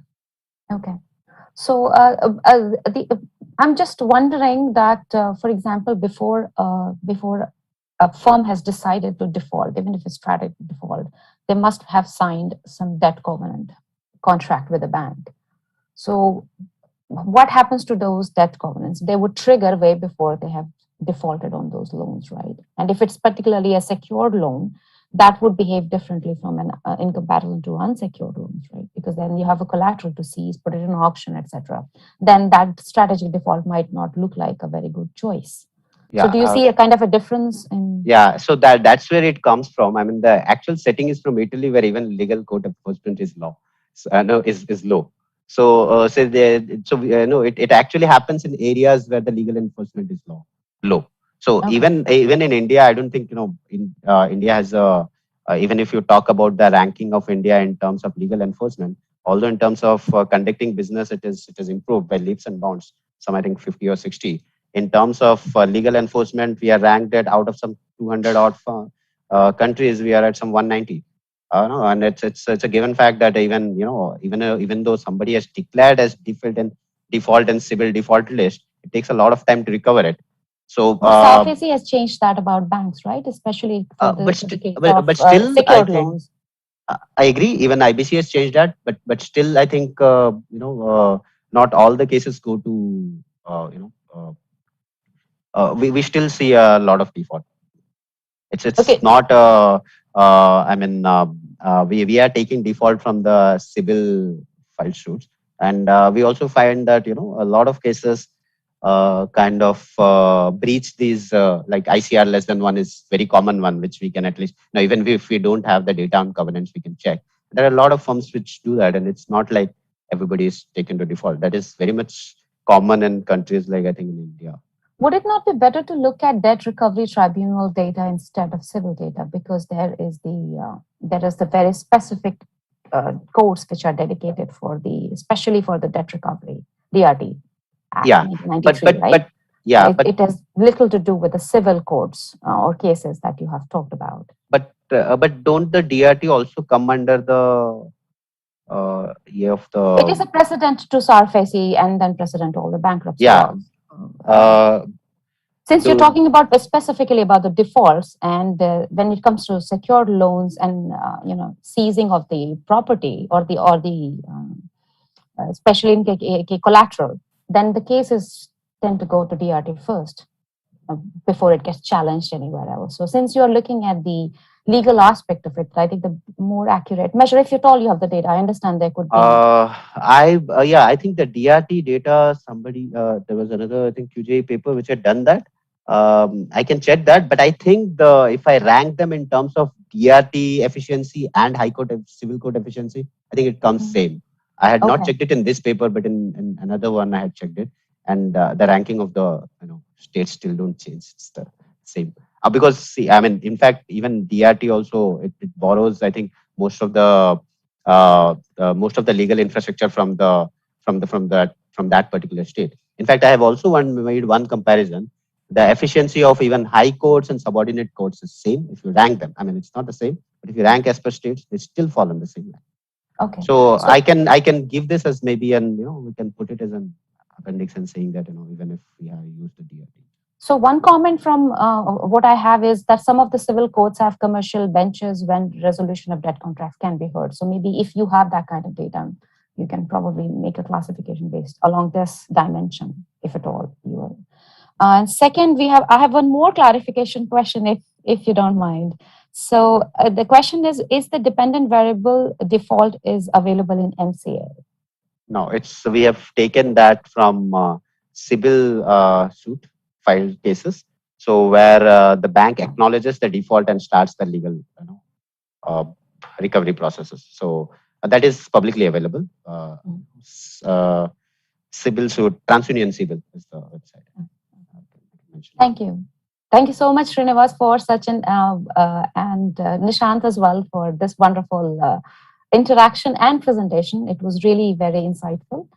And probably you guys will stay around for our last presentation. Sure. Thank you. Thank you so much. Thank you. So finally, I'm very excited to present our next speaker, Dr. Lurian de Mello, who is a senior lecturer at the Department of Applied Finance at Macquarie University. He's going to present a review of behavioral finance research from 1991 to 2021, and he's going to summarize what kind of research methodology and the conclusions of the paper that has been published in top journals of finance. So, Lurian, it's all yours.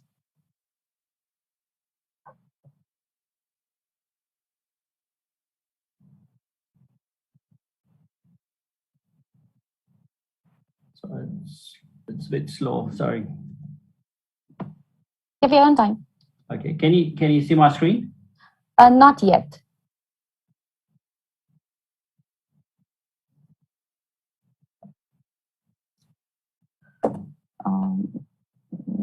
Not yet still.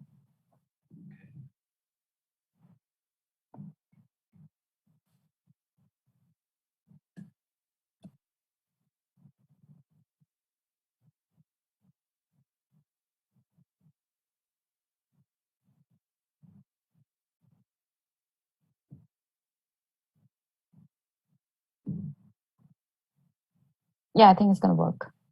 Yeah, your desktop is visible, Lurian. Is that good? Yeah, it looks all good. Okay, great. Thank you. Thank you. Fantastic presentations.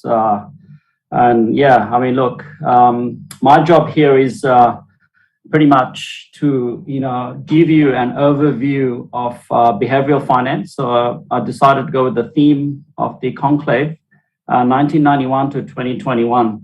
And I just want to kind of, make everyone aware, not just from an academic perspective, but also, from a practitioner sort of involvement, because I think academic research also needs to be supported by, practitioners who are looking at various behavioral elements. I know that in Australia, a lot of the banks have a behavioral economics division where, behavioral scientists, either from psychology or or even people from linguistics, from neuroscience, behavioral economics, are making a lot of contribution, in terms of understanding, customers' needs, in terms of designing and promoting financial products, banking products, and so forth. So that it's a vast area, and I mean, my area is in energy economics as well.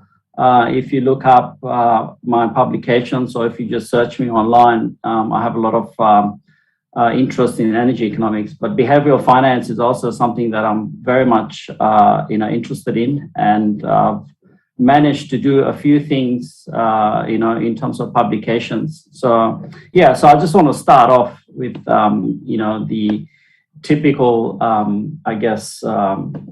the main contributors to behavioral finance. So that's Daniel Kahneman.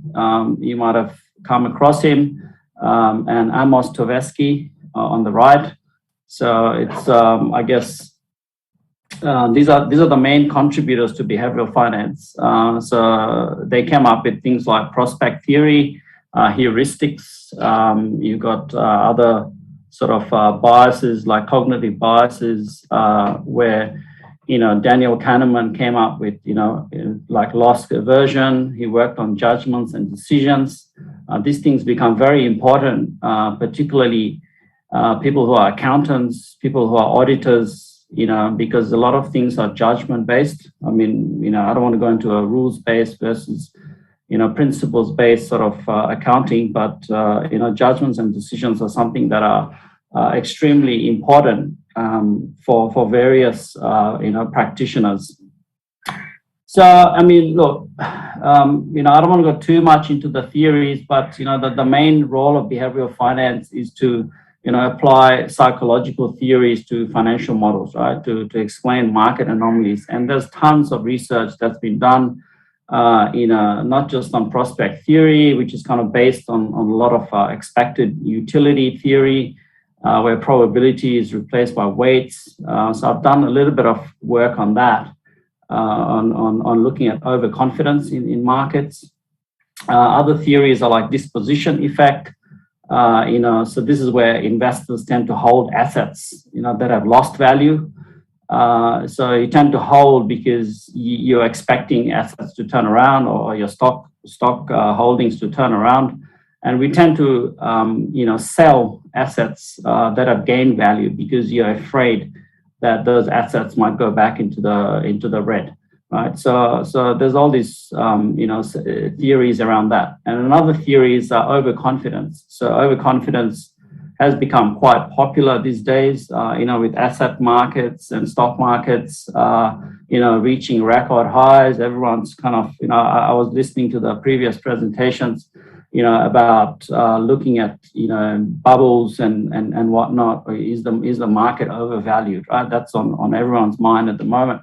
So, understanding the behavioral element of how, overconfidence operates, because, we tend to overestimate our own abilities, right? If you ask people, how good are your driving skills? I'm the best driver in the whole world. Everyone else drives badly and they're more likely to cause accidents, right? So there are all these questions where, participants can respond to. And that gives us an overall indication of whether people are overconfident in their own abilities, right? So there are theories like self-attribution bias, where if you trade a stock or if you trade a share and you make gains, everyone takes credit and says, "Oh yeah, see, I'm very good, very skilled at trading." But if it goes down, we tend to blame someone else. We tend to blame the market. We tend to blame, some other factor that caused a decline in that stock. So, and also in the previous section, there was discussion about the efficient market hypothesis about Eugene Farmer and Schiller, who opposes the efficient market hypothesis. So there's a bit of discussion around that. But lately, there's been a lot of research being done on investor sentiment. This is where, I guess, it's not just traditional, sources that investors are using. There's a lot of social media, social network sentiment, microblogging. You have various, I guess, stock market, forums. You got Reddit, and all these other platforms where people have kind of used that, to increase, sentiment towards a particular industry or a particular company. I mean, you probably would have come across GameStop and what happened there. So investor sentiment has a lot of theoretical, really complex theoretical type models. And there's also, I guess, methods like in terms of experiments that people can design to measure investor sentiment. So judgments and decisions, right? I mean, this is it's an area that's like, phenomenally sort of researched, starting off with these order effects, right? And belief updating. So if a company has positive news and negative news to communicate to shareholders, how does it do that, right? Do you present the positive news first? Do you present the negative news first? How do you design? How do you present that communication? If you're in the law scene, I know OP Jindal is very famous for its law school. It might be like the jury. Is the jury going to remember the first thing that they hear? Are they going to pay more importance to the first piece of information, or are they going to be paying more attention to the last bit of information, right? So research has shown that the jury might listen to information that's presented first. So Hogarth and Einhorn, I mean, these are pioneers. It's a very old paper, but it's got like 2,050 sort of citations, right?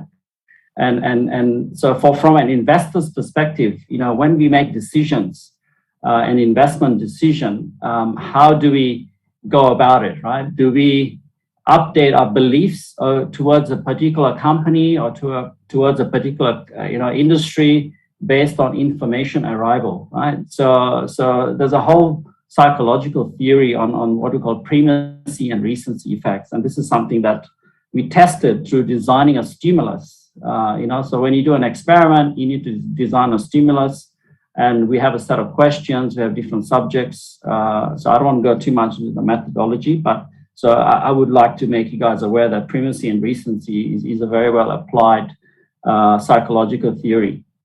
So, and as I said, belief adjustment model. There's also an area of impression management. Remember, the users of financial information, like the accountants who put the financial information together. It's that information is meant to be neutral, unbiased, and value-free, right? But however, information used by investors and capital market participants for making economic decisions, because it's made by accountants who are using judgments and decisions, so it can be clouded with some sort of bias, right? Because the financial statements are audited, but the narrative component of an annual report is not audited, right? So having a better understanding of again, like things like Q competition, right? Using certain words, sometimes there's a statement and then it says but, so how often is that but used, for example? Are there any sort of pictures that are used, right? So mining companies might use a picture of like a beautiful green field where someone's running, right? So they kind of portray themselves to be a bit more green. So this is becoming really important with these ESG factors, right? Environmental, social, and governance factors. There's a lot of pressure on companies to disclose these factors more on the environmental side of things. So, you can use tools like natural language processing tools. You can work with linguistics. You can work with psychologists, in a really transdisciplinary or multidisciplinary sort of environment to understand exactly how different industries and different companies are using these clever sort of techniques to kind of, create an impression, right? I'm not saying all the time it's a false impression, but it creates this impression. So as I said, self attribution bias. You got the overconfidence, salience. Is like a big area. From neuroscience. How do you make things stand out, right? So all these things have been used by marketers. Because at the end of the day, the annual report is a marketing tool, and how do you design an annual report? How do you design, get investors to subscribe to, I guess, capital raisings and so forth. So I just listed some papers here, but you can look up on Google Scholar, to see how, if you want to read, or if you can't have access to it, I'm quite happy to provide these papers to you. Okay, so what I did now, is we used, a systematic literature review, and I think the previous presentation on PCA, I mean, this would be a perfect example to apply a systematic literature review approach to see what the consensus is in terms of, the PCA situation. So here we can see that, just looking from 1991 to 2021, the publications in behavioral finance have increased quite a bit. Now, I didn't just look up everything on behavioral finance. I tried to look up things on like judgments and decisions, impression management, salience, and all these other keywords, right? So it does take a bit of effort. It takes hours to actually, come up with a systematic literature review based on your research question, right? So my idea was to actually find out what is it that, academics, or what research are academics doing in that kind of space, right? And I will come back a bit later on about neuromarketing and neuroscience, right? People are using this MRI, they're using brain scanners, they're using this skin conduit conduction things to come up with this physiological evidence, to see how investors react. You could also measure traders, you could measure people who are doing high frequency trading and so forth. So, I mean, here on the citations, score map, you can see that the publications have really skyrocketed. So the key part here is this is GCS, which is called a global citation score, and this is called a local citation score. So local is when people cite the paper within the same data set. So altogether we had like 925 publications. So we haven't gone through all these papers yet. This is like really hot off the press. We literally did this over the last week. And there's a global citation score, which is very important because these are the number of citations that the publication has received in the total Web of Science database. So we have a Web of Science database. I'm not sure if your library is subscribed to that, but it's actually run by a company called Clarivate. And this is a really good database to actually do a good literature review search. Okay, so you want the bar charts to be lining up with the line, because that shows that your research is actually being cited by people outside, on a global scale. So this is where you want to be. Yeah. So look, Journal of Behavioral Finance is the top one with 87 publications. Then you have Journal of Economic Behavior and Organization, very difficult to get in. We tried to publish over here. I've got a couple of papers in Journal of Behavioral and Experimental Finance. This is a really upcoming journal. It recently got upgraded. Journal of Banking and Finance, super hard to get into. Journal of Financial Economics and so forth. So we can see that a lot of finance journals, and then you have these things like economic psychology, then it's again applied, so it's a lot of finance, accounting and finance is a journal that's based in Australia, so it's ranked A according to ABDC. So we can see that, have a good idea of where the papers are going. So if you do some research in this area, you can target certain journals, right? So I can make these slides available to the audience, Kaja, because I don't want to spend too much time. There's a lot of stuff in there. But that would be great. Sorry to interrupt, Lorraine. You have got 5 more minutes. Yeah, sure. Look, these are a whole bunch of researchers, by publication. You might have heard of Daniel Hischlefer, right? He's very famous. He's been around for decades. And he's a prolific researcher in behavioral finance. So we can see top countries, we can get a lot of information from that. You can get top organizations. You can see which universities. I'm glad I had no idea that Macquarie University would come up, in this lot, but you can see who's publishing where, right? So, and this is like great insight. This is another like graphical representation pretty much of what's on this slide, you know, and it gives you all these kind of heat maps to see who's really prominent. And you can see like Yang CP is very only started publishing in 2013, 2015, but got massive citations for a paper, right? So it's not about quantity, it's about quality. If you want to publish in A and A-star journals, you cannot go for quantity. It takes a couple of years. And you can see India is here publishing mostly with the US, whereas Australia is kind of all over the place. But you can see from this map that the US leads the you know, publication sector. And this is just another way of looking at the citation map. So the thicker the line, the more sort of collaboration that's taking place between continents and between countries. So this is, I think, gives you a good overview. And just a couple of minutes. So I thought, okay, let me look up, you know, who are the leading behavioral finance researchers in India. And you can see, you know, it has increased, but we can even like find information by names, right? So you can look up who these researchers are. So you can see their global citation score total. So the more global citation scores you have, the better it is, because then that way you can, you know, I guess, build your credibility in terms of, you know, people referencing you outside, you know, globally. So you can see some of the universities even that are publishing in behavioral finance, and I guess you could contact people in that space as well.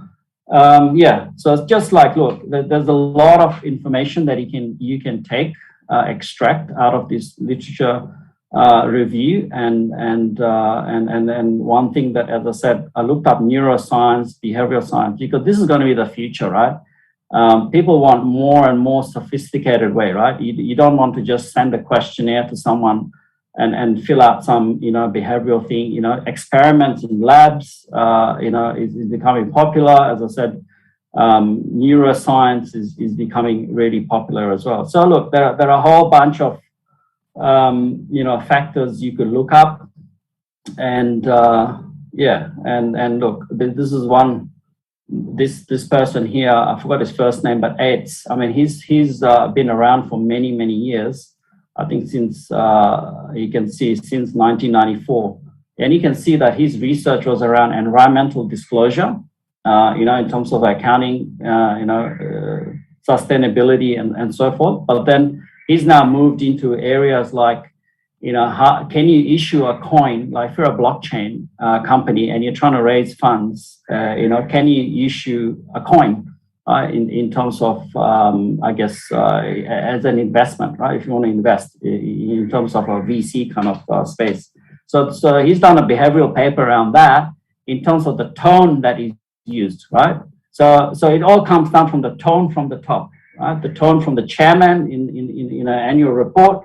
How is it, you know, what is the linguistics sort of analysis around that?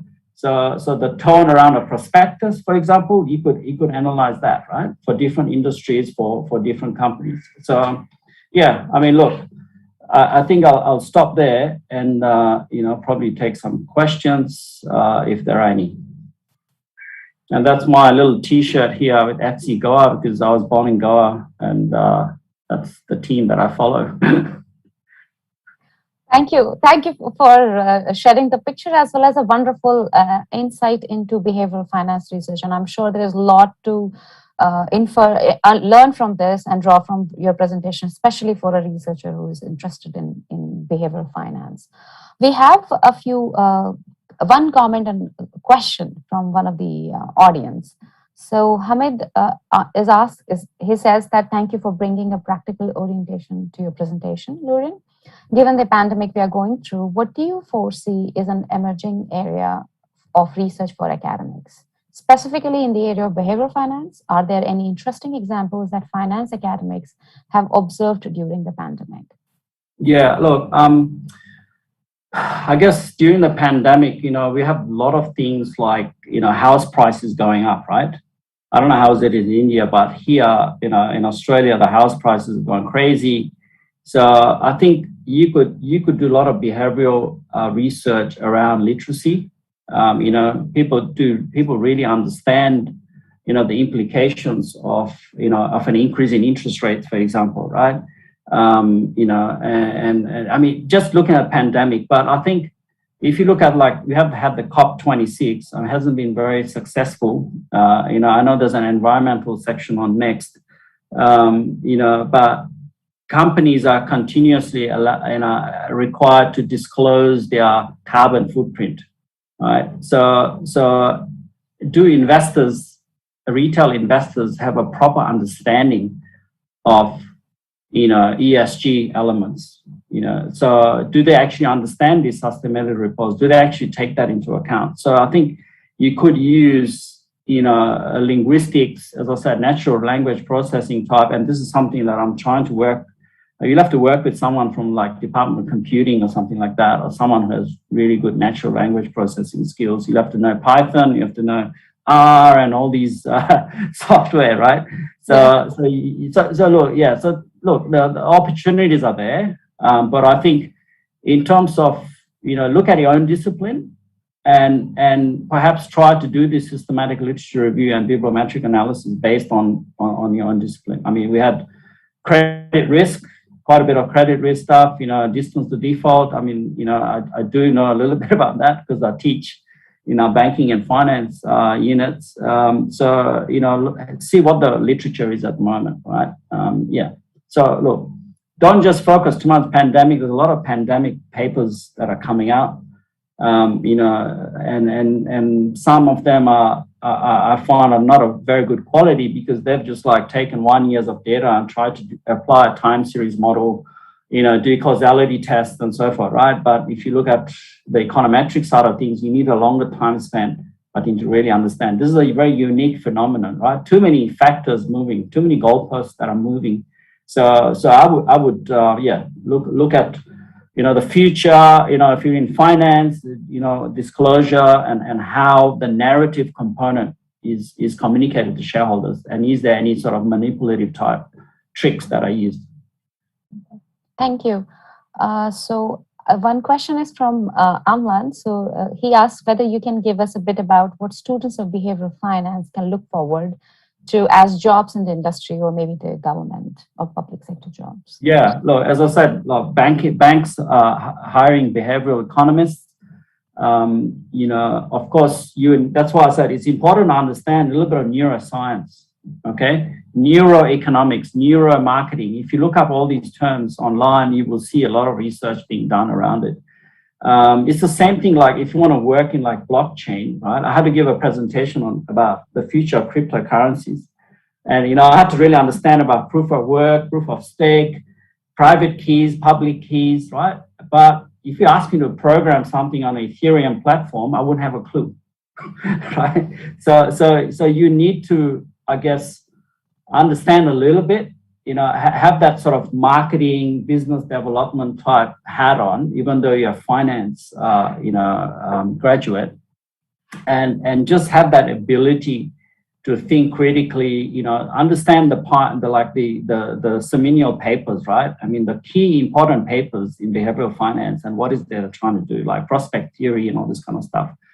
And try to find, in terms of, a bank, it might be different. It could be from a regulator, right? It could be the stock exchange regulator who is trying to control continuous disclosure with companies, So how could the regulator, have, I guess, a stronger sort of understanding of this, I guess, the narrative side of things, yeah.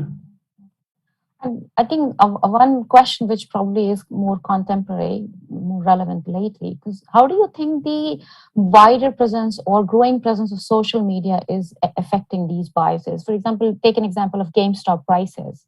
I mean, that became really overpriced. I mean, one may argue about efficient market hypothesis, but then looking at the behavioral biases, does it further pushes these biases, or does it try to balance it out? I mean, what is the role of social media in all of this? Yeah, I mean, social media on these platforms can be very dangerous, right?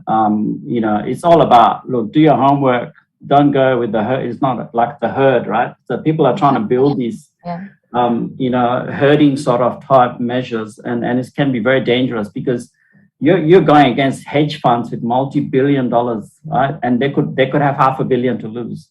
So if you're trying to short stocks, trying to get a group together and try and fight, like we are told, don't fight the central banks, don't discuss with the central banks what they do, particularly with monetary policy, right?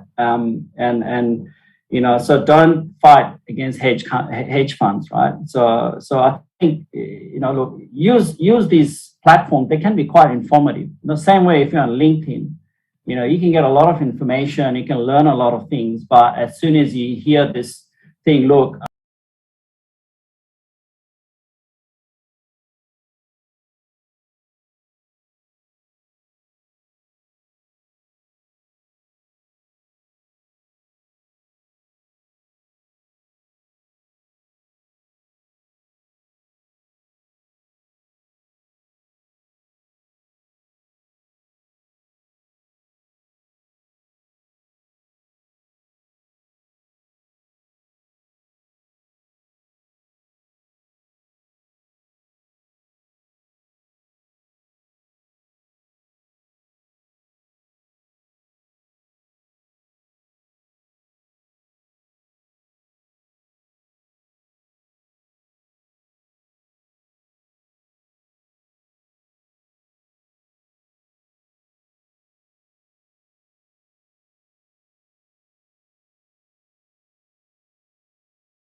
Okay.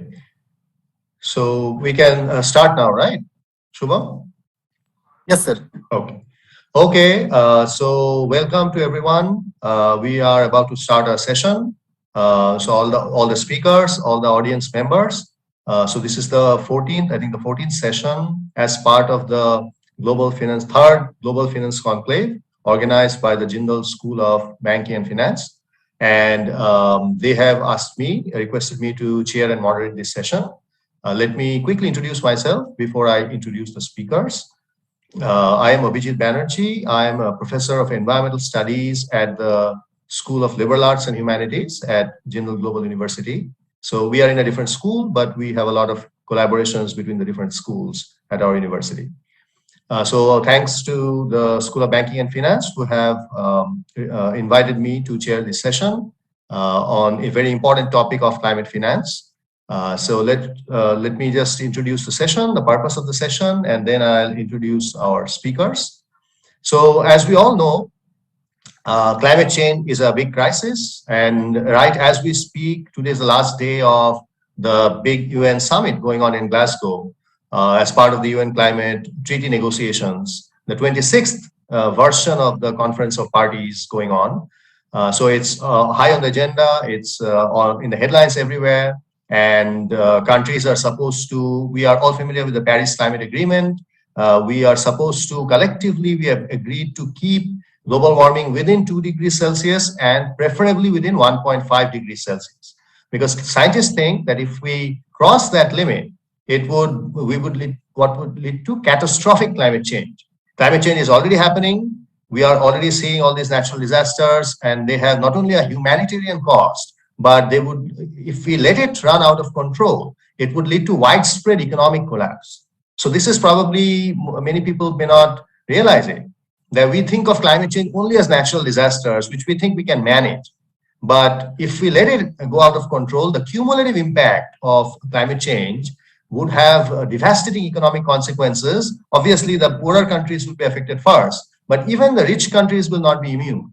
Gradually, this economic collapse will spread everywhere, and that might well bring social and political collapse as well.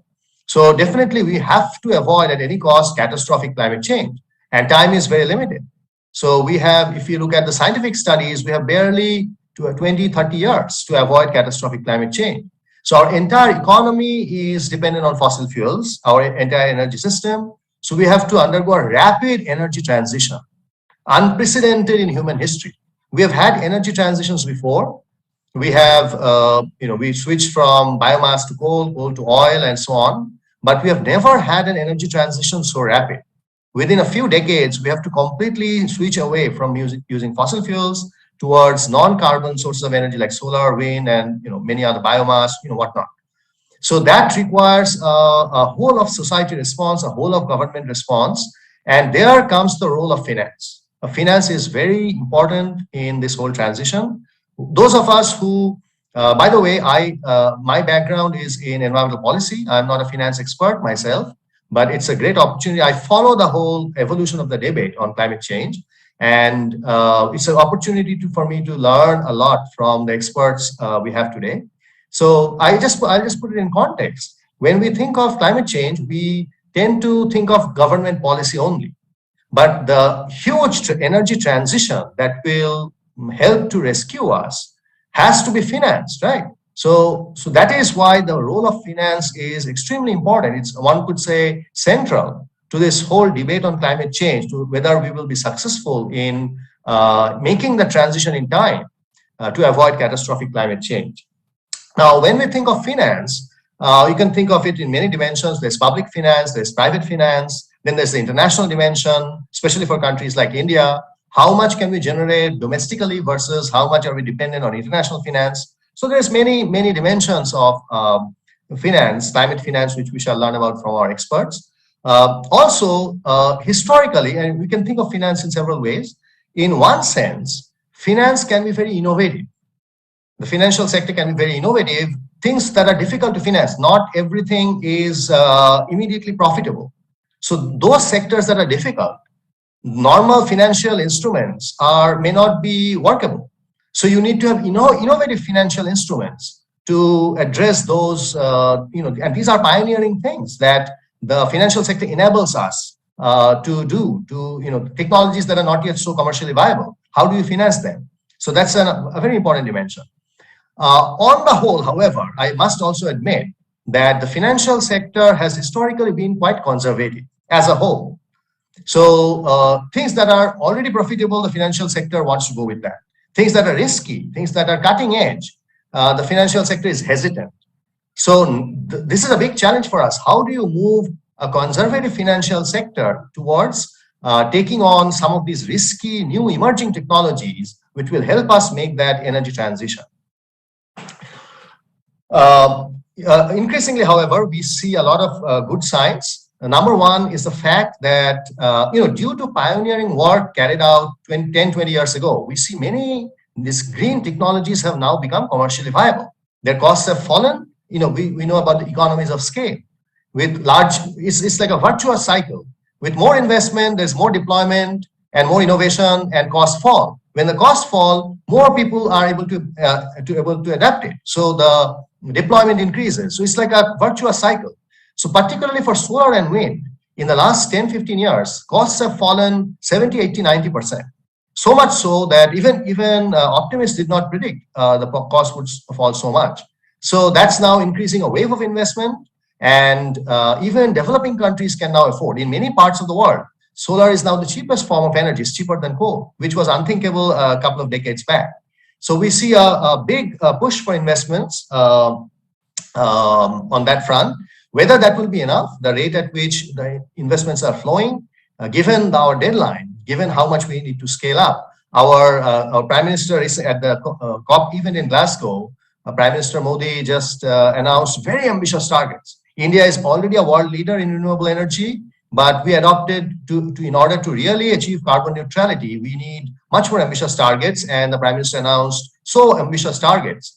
So the amount of finance investment we are getting, is that enough? We need to scale it up much, much further. Where will that money come from? So we will hear from our experts on this. The last point I would like to make is that the question of risk, as the understanding of climate change becomes more ingrained, the financial sector is realizing that certain types of industries, certain ways of doing business, whether they're the fossil fuel companies themselves or industries that are dependent on fossil fuels, they're increasingly seen as risky investments. So now if we start taking this risk pricing seriously, then a lot of these industries which were formerly on very solid ground will no longer be on solid, they will be seen as very shaky investments. So if that were to happen, it's a critical switch. If that happens very quickly, then suddenly we would see a dramatic transformation in the entire financial landscape. And what public policy could not achieve with all these years of negotiations can potentially happen very fast with this financial transformation. That said, we cannot understate the role of public policy. Public policy and finance goes hand in hand. We have one speaker who will focus primarily on the importance of public policy. So we have a line of three very speakers who are very prominent in their own right. Let me introduce themselves one by one, and then I'll hand over to the first speaker. I'm pulling up their bios in a minute. Okay.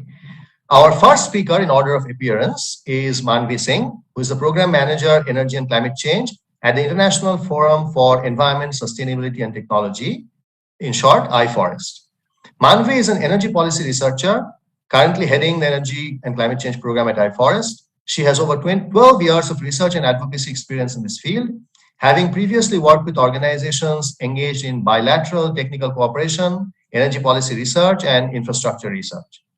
Manvi aspires to contribute towards the growth of clean energy access and making decarbonization of energy a tangible outcome. Her areas of work include increased renewable energy integration, clean energy access, promotion of distributed renewable energy, emission reduction and phase out of coal power plants, climate mitigation and climate justice. She has several publications on these issues to her credit and has worked closely with national, subnational and international ministries to push for clean energy. She is an economist by education, holding bachelor's and master's degrees in economics from Delhi University and Jamia Millia University, respectively. So welcome, Manvi. And Manvi will be mainly speaking about investments for the RE sector in India. Our second speaker would be Neha Kumar, who is India Program Manager of Climate Bonds Initiative, based in Delhi. She drives policy, strategy, and partner programs in the country to scale up the green bonds market and the sustainable financial ecosystem. She is currently also on the Minister of Finance Working Group on Sustainable Finance Taxonomy Development. Her current focus of work includes mobilizing investments in resilient agriculture, diversifying green and other sustainable financial instruments to multiple sectors and issuers, including the states. She has over 15 years of experience working on public policy, regulation, and industry action in India on sustainability, responsible financing, and environmental and political risks to national and international investments. Welcome, Neha. I might also add that Neha was briefly my former colleague when we were both at GIZ India, the German Development Agency, although we were in different departments, so we did not meet each other so frequently. Okay. Our final speaker today would be Christopher Beaton, who is the lead sustainable energy consumption at the International Institute for Sustainable Development, which is an internationally known think tank. For over a decade, across many countries, Christopher has worked on the role that government support plays in the energy transition, mapping support policies for fossil fuels and clean energy, evaluating the impact of different support policies, and where necessary, identifying strategies for socially responsible and politically viable reforms, in particular for fossil fuel subsidies. In India, this includes a multi-year initiative to improve transparency on energy subsidies and a diverse range of projects in areas such as targeting electricity and LPG subsidies, implementing solar irrigation schemes sustainably, and how to effectively support the manufacturing of solar PV and electric vehicles. Okay. So these are our three very prominent speakers today, and we are fortunate to have these renowned speakers. And as I noted myself, I would learn a lot from them, not being a finance expert myself. So let's just start our session with inviting the first speaker, Manvi Singh. Over to you, Manvi. Thank you, Abhijit. I'm audible and clear? Yes. Yeah. Okay, so thank you, Abhijit, and to the organizers for having me here, and good afternoon to everyone. As Abhijit mentioned, I work in the climate and energy program of iForest. Since this is a new organization, I just let you know that iForest is an independent, non-profit environmental research and innovation organization, which has been set up to identify, promote, and scale up solutions on pressing environment and development challenges. Before I start, like Abhijit also mentioned, I'm not a financing expert per se, but I would speak from RE policy research and experience perspective, and hopefully that sort of adds value to your understanding. So as far as renewable energy is concerned, it's been a remarkable journey. India has done remarkably well, as Abhijit was also talking about, and there's no debating that. The capacity of renewable energy in India in the past 5 years has increased at an outstanding CAGR of 17%. In August this year, we hit the landmark of 100 gigawatt of RE installed capacity. And now the next milestone that we're looking at as a country is that of hitting 450 gigawatt by 2030. This is a steep growth that we aspire for, and hence a lot of money is obviously needed to reach there. So what has happened so far is that on an average, RE investments in India have ranged from 8 to 10 billion per year. In 2020, there was a decline. It was 6.5 billion because it was a COVID year. But that recovery has already happened in 2021. And in the first 4 to 6 months itself, we were able to match the number that was achieved last year. So in that sense, the recovery is already there. And there have been multiple pull factors that have made these investments possible, both from the market side and from the policy side. The module prices have continuously been falling for the past several years. And also India was able to put in place a kind of mechanism which could assure investors, that could provide sort of security of government-backed long-term PPAs that help you raise those kind of funds and achieve these numbers. Now, these pull factors continue to be strong for India. But the challenge going forward is the scale at which the investments have to be raised going forward, which means we have to double or even triple the funds that we've raised in the past. So we're talking about $20 to $30 billion of money every year, and it's roughly 1.5 to 2 trillion by 2030. Here we're not just talking about the RE projects themselves per se, but investments need to go into the entire ecosystem that supports increased penetration of RE, which means that you have to invest in your grids, you have to invest in flexibility, storage, etc., which enable that kind of increased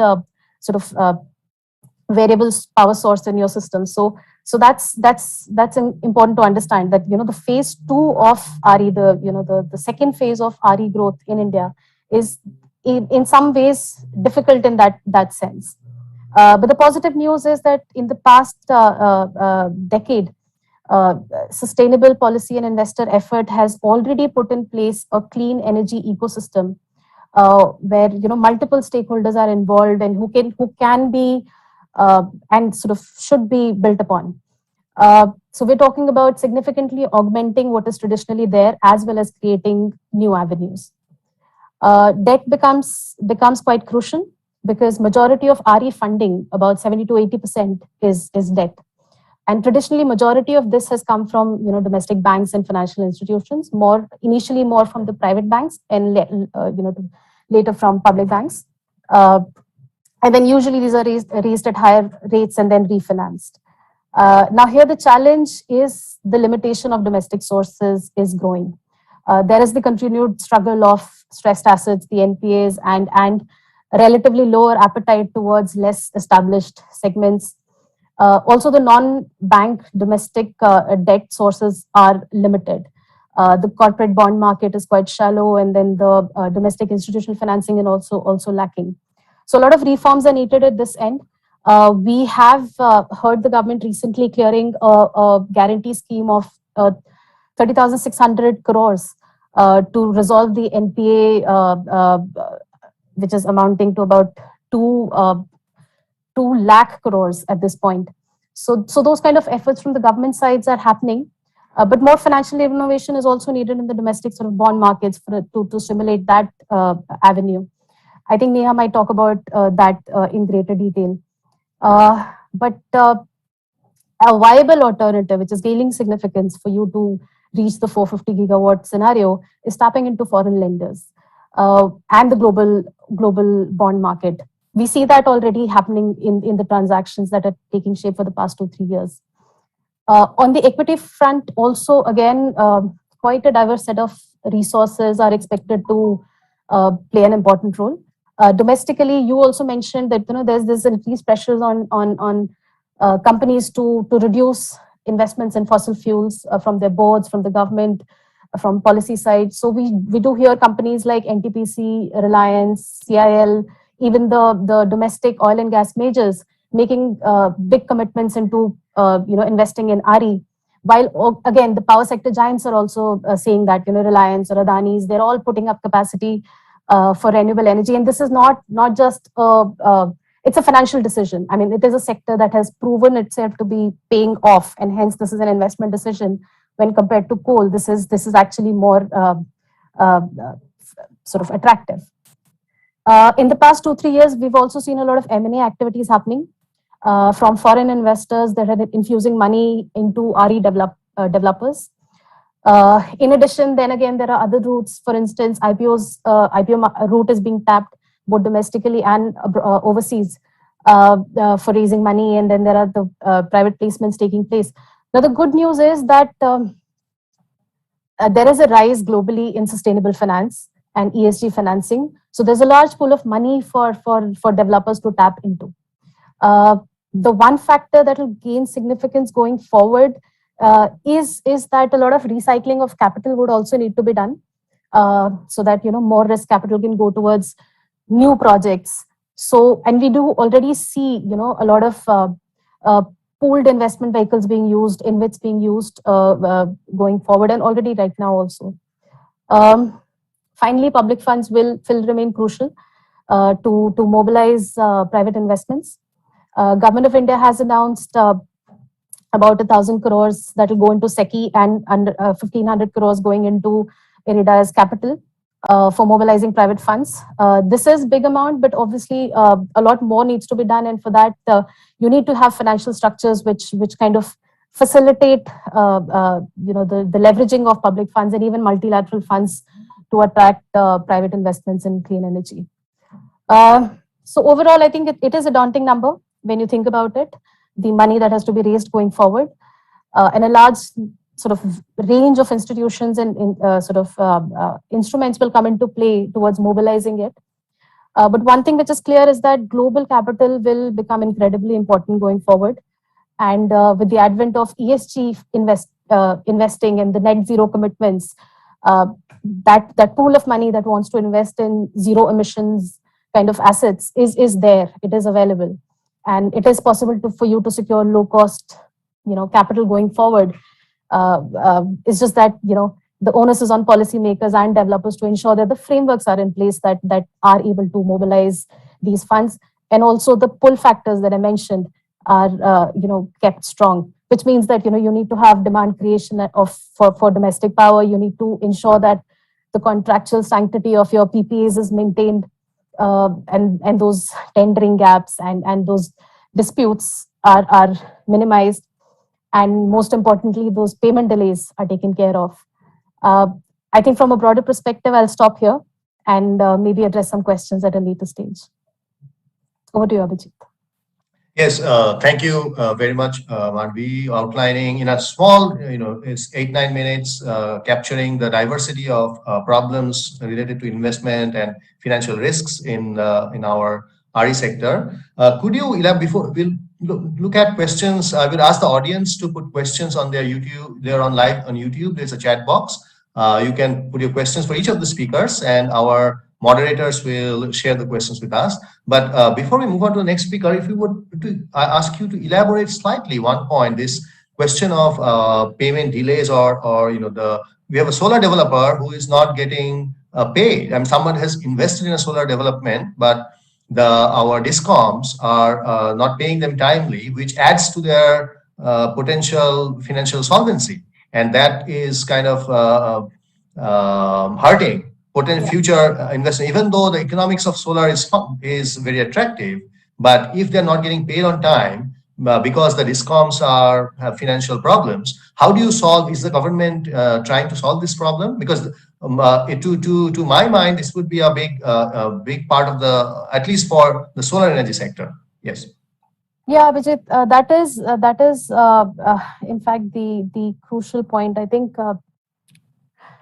the health of the health of discoms is something which can jeopardize not just solar, all of RE, all of power sector. In fact, it's at that stage.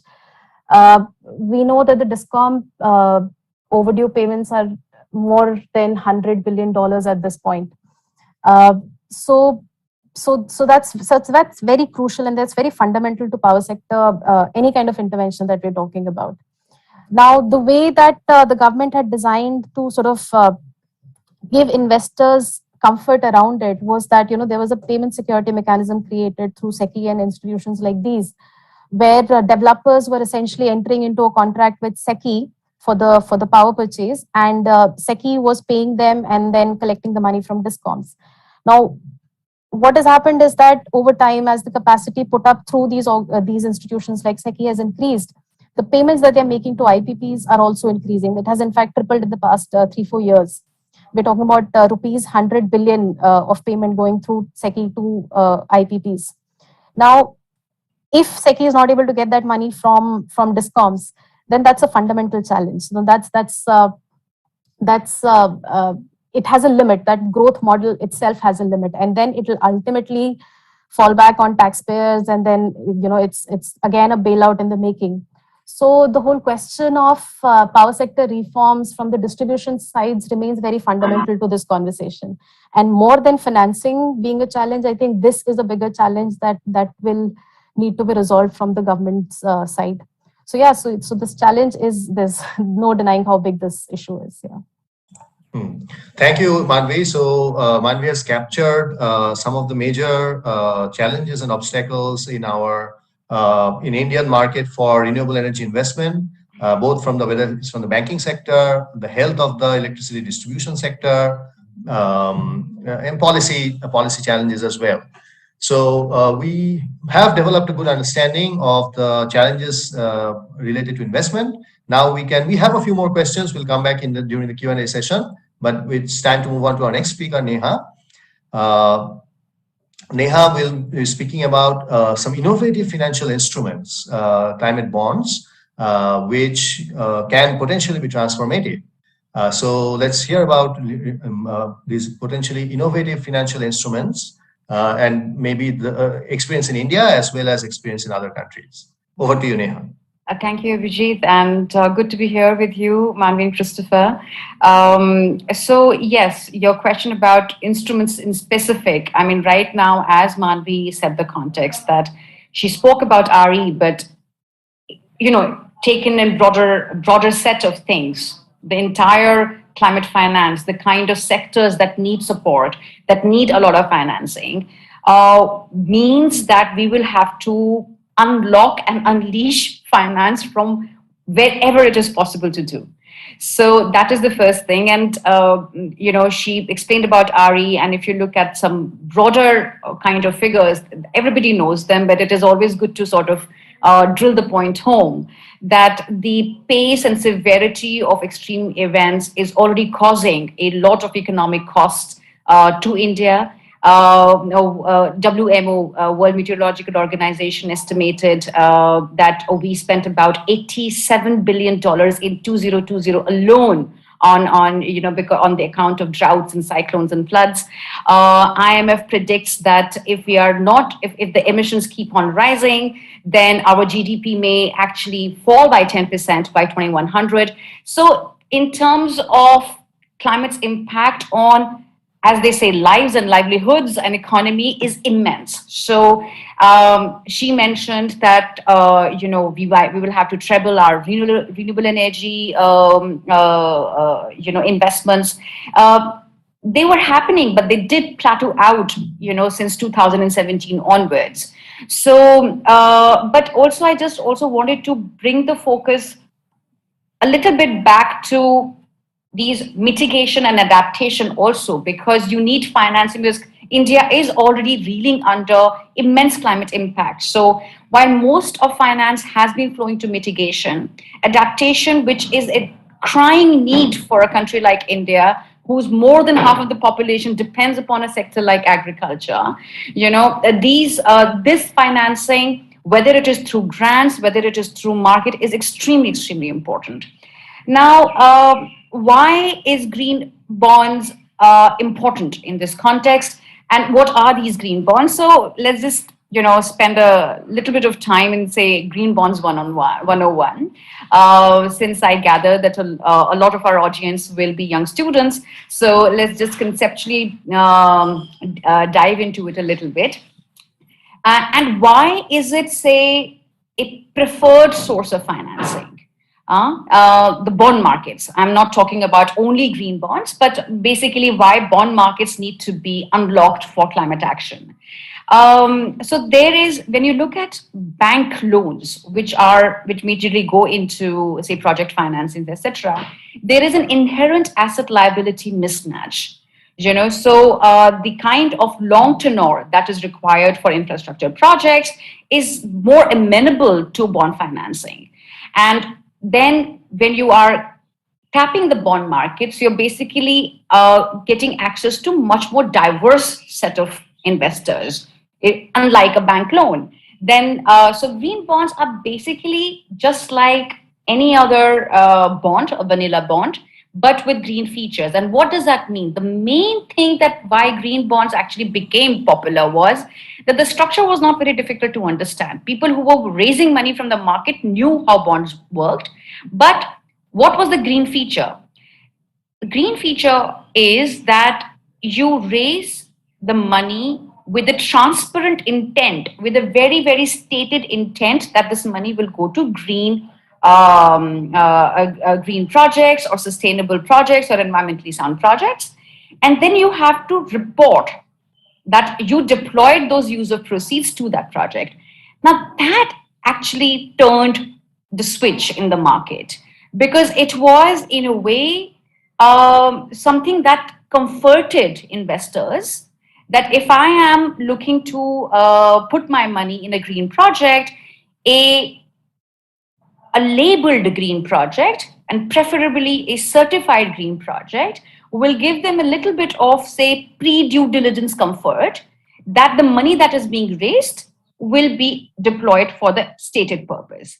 And that particular aspect, I think that has caught on over a period of time. So if you look at just 2021 figures global, okay, we are talking about globally about the global bond market size is nearly about 120 trillion dollars. Okay, and so the green bond market within that is a very, very small universe still, but it is an extremely fast expanding universe. And if you look at 2021 statistics, globally, not only green bonds, but say all the daughters of green bonds, by which I mean thematic bonds, by which I mean that if they were the sustainability linked bonds, ESG bonds, all of that, in some way or the other, they're trying to tell the market that the money that we are raising, we will be deployed to that. It has already reached about $765 billion.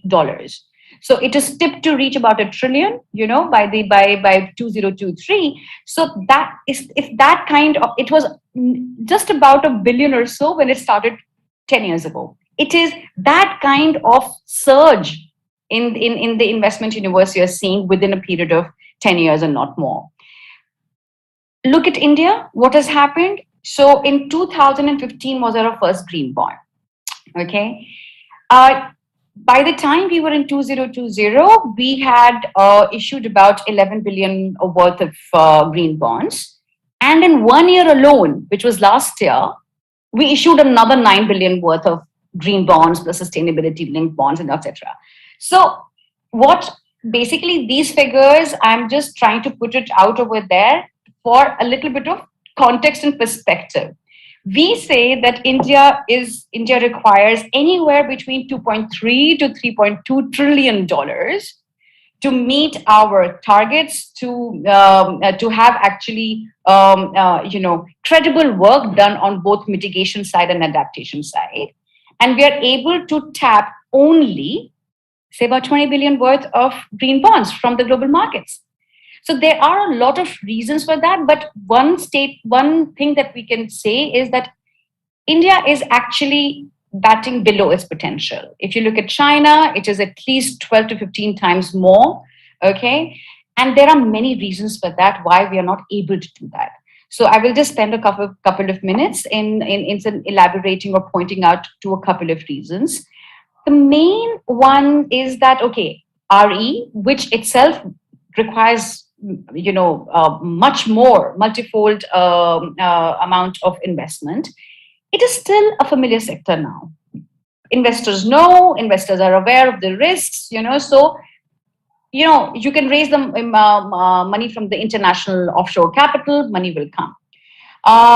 And yet, generally, the main thing that happens is that there is a risk, perceived or real, which is associated with investment in developing countries. So even though you would have higher rates of return in developing countries, money still doesn't move as easily here. Two, the visibility of our projects is not that great. So while investors are looking for credible projects, we are not able to show the pipeline of projects. So there is a difference between potential and potential that can be converted. And so there you come into the space of whether the project is bankable, investable or not. Mostly, when you raise the money from the market, mostly our bonds would require some kind of credit enhancement. Our ratings will not be, investment grade. So, and the supply of credit enhancement structures is also very limited. within the Indian context. So multiple reasons are there. I mean, I think the first thing that I wanted to place on the table was that bond markets themselves or capital markets themselves are a very, very good and deep source of investment. But Indian capital markets are shallow, as Manvi mentioned. Hence, we have to tap the offshore. Offshore capital markets the demand is outstripping supply. Every bond, if you have a credible project, investors will lap it up. Every bond, every green project gets oversubscribed, bond oversubscribed by 3 or 4 times. That kind of investor diversification leads to tighter pricing. All of these benefits do exist, and you will hear more about these benefits, say, from treasuries of issuers, right? So, say, for example, in India, Indian Railways, issued a bond in 2017, 500 million USD.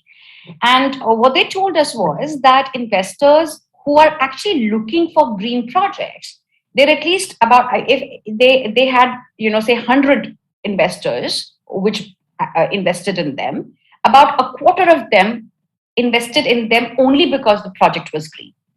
So there are just additional reasons that why we are not able to tap. There are no clear definitions as of now in it. So if you're wanting to say that I'm green, you have to not only make yourself visible, but you also have to know how you define yourself as green. So SEBI has introduced green bonds guidelines, but they are so high level categories that you finally have to say that, okay, pure play green, everybody knows solar, wind, it's zero emissions. But what happens in transport? What happens in other sectors? So what now India is doing, and I will close my initial comments here, that like what Manvi mentioned, that of course RE financing requires the kind of push that like nothing seen before. That's the kind of sort of push from all directions we will need. It's basically what we're talking about is an economic restructuring, and then for that economic restructuring, where the finance can flow from, bond markets are a very, very good source, but that's not the only source. One of the initial hurdles on the policy side would be that, can you define your projects as sustainable or green?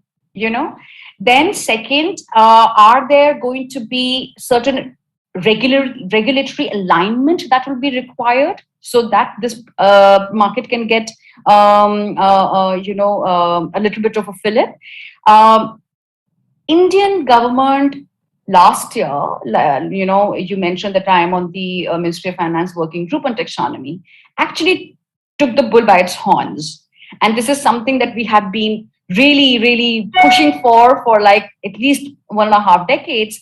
But now Government of India is setting a system of definitions in place, which will have clear thresholds, metrics, which will reduce the arbitrariness. And why this is important is that, as Manvi mentioned, and as I'm re-emphasizing, there has to be a lot of cross-border flow of finance. So unless people understand, unless the investors understand that, the definitions are not varied, because if you have multiple sets of definitions, a lot of transaction cost gets, diverted to simply understanding, verifying whether, a project is green or not. So consistency, comparability, interoperability of these definitions or taxonomies is extremely important for cross-border inflow of finance. But by itself, a taxonomy doesn't lead to enhancement of capital flows. It has to be aided by disclosures, because that's when the investors feel more confident. That's when a system actually comes into place. I can just tell you that one of the things is to monitor the capital, the flow of green finance. We don't have a system because there aren't enough disclosures yet. So one study which was done by Climate Policy Initiative that said that the average inflow of green finance through various sources, commercial, FDI, and whatever, both domestic as well and as well as international, is just about 19 to 20 billion dollars. But this is not only green bonds, everything possible. So yes, so we need consistent definitions, we need disclosures, and these consistent definitions can also become the basis of providing the right kind of incentives for creating a green investment market in India. Just for example, right now, priority sector lending by RBI is done through the lens of social inclusion, right? It is that the underserved market of underbanked market should be able to get access to finance. But if you had clear definitions, you could say that you could have a case that the priority sector lending could also increase to green assets and green activities. And so that those are the kind of things that will need to be done. Much higher disclosure on climate risk will have to be done. So overall, the picture is mitigation. Yes, we need more finance. We are nowhere. Neither are we batting up to our potential. Nor so there is much more required over the credit enhancement, guarantee schemes, all of that, combination of that. But I really want to end my opening remark is laying the emphasis on adaptation, resilience. Climate capital markets may not be the first port of call for such investments because they are difficult to quantify. The climate uncertainty is pretty high.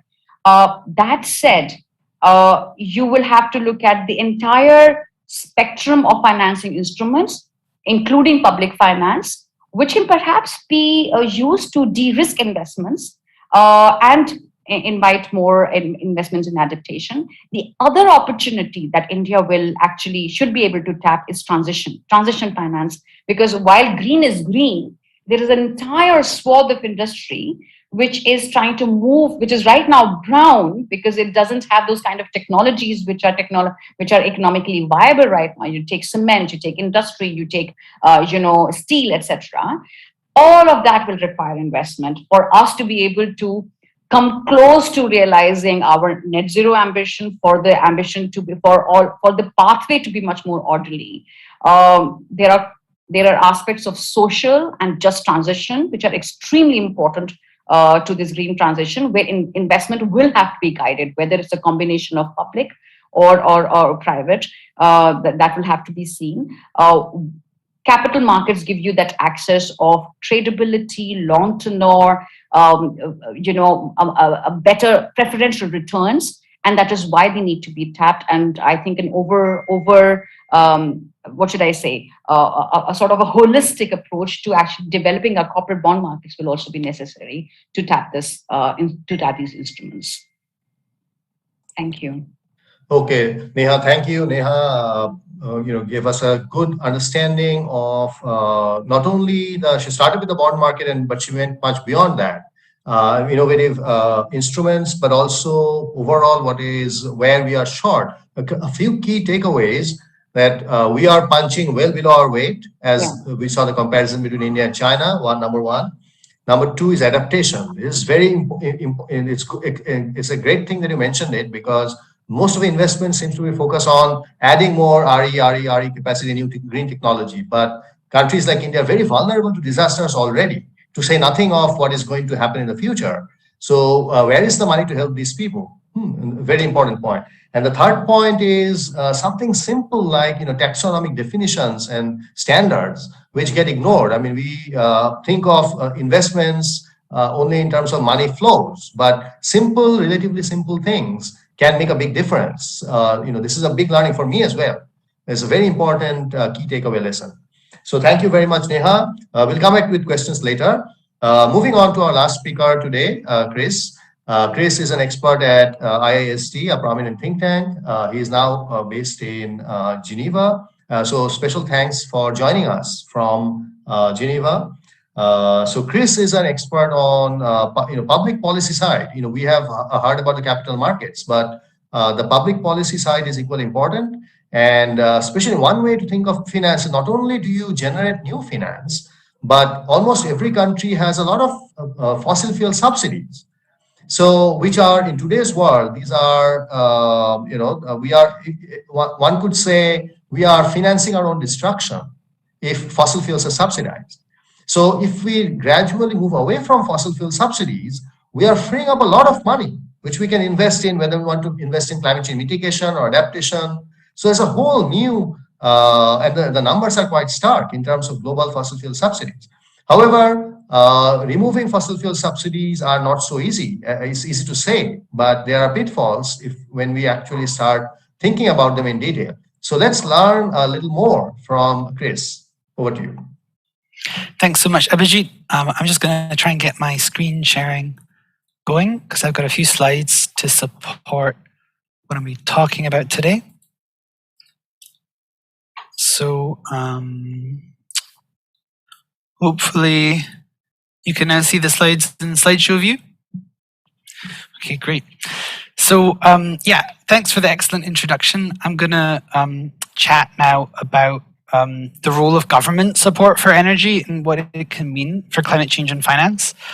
A lot of my work is focused on the mitigation side. So a lot of what I'll say is on mitigation, but I just wanted to agree with you, Neha. I mean, I think adaptation is absolutely important. So if I don't raise it, it's not because I'm implying it isn't important. It's just because of my own personal expertise. I don't have a huge amount of time. And there's a lot of data we could talk about. So I've just chosen data on India because I thought it would be most interesting for the audience today. But I don't mean to single out India unfairly when I do that. I think the issues I'm going to talk about are important for almost all countries. And I do have at least one comparative slide, which kind of draws out some detail on this. And we could pick up on the kind of international dimension of some of these things in the discussion, if that's interesting. So moving on, why does government support matter for climate change and finance? So there's at least 4 reasons, and I've even thought up a 5th one while I've been listening to other presenters. So first off, this is on the side of production. So whenever the government helps pay part of the cost for a project that involves energy supply, it helps to reduce the cost that needs to get paid by private actors, which can then increase returns for investors, which can then drive investments into one energy supply or another.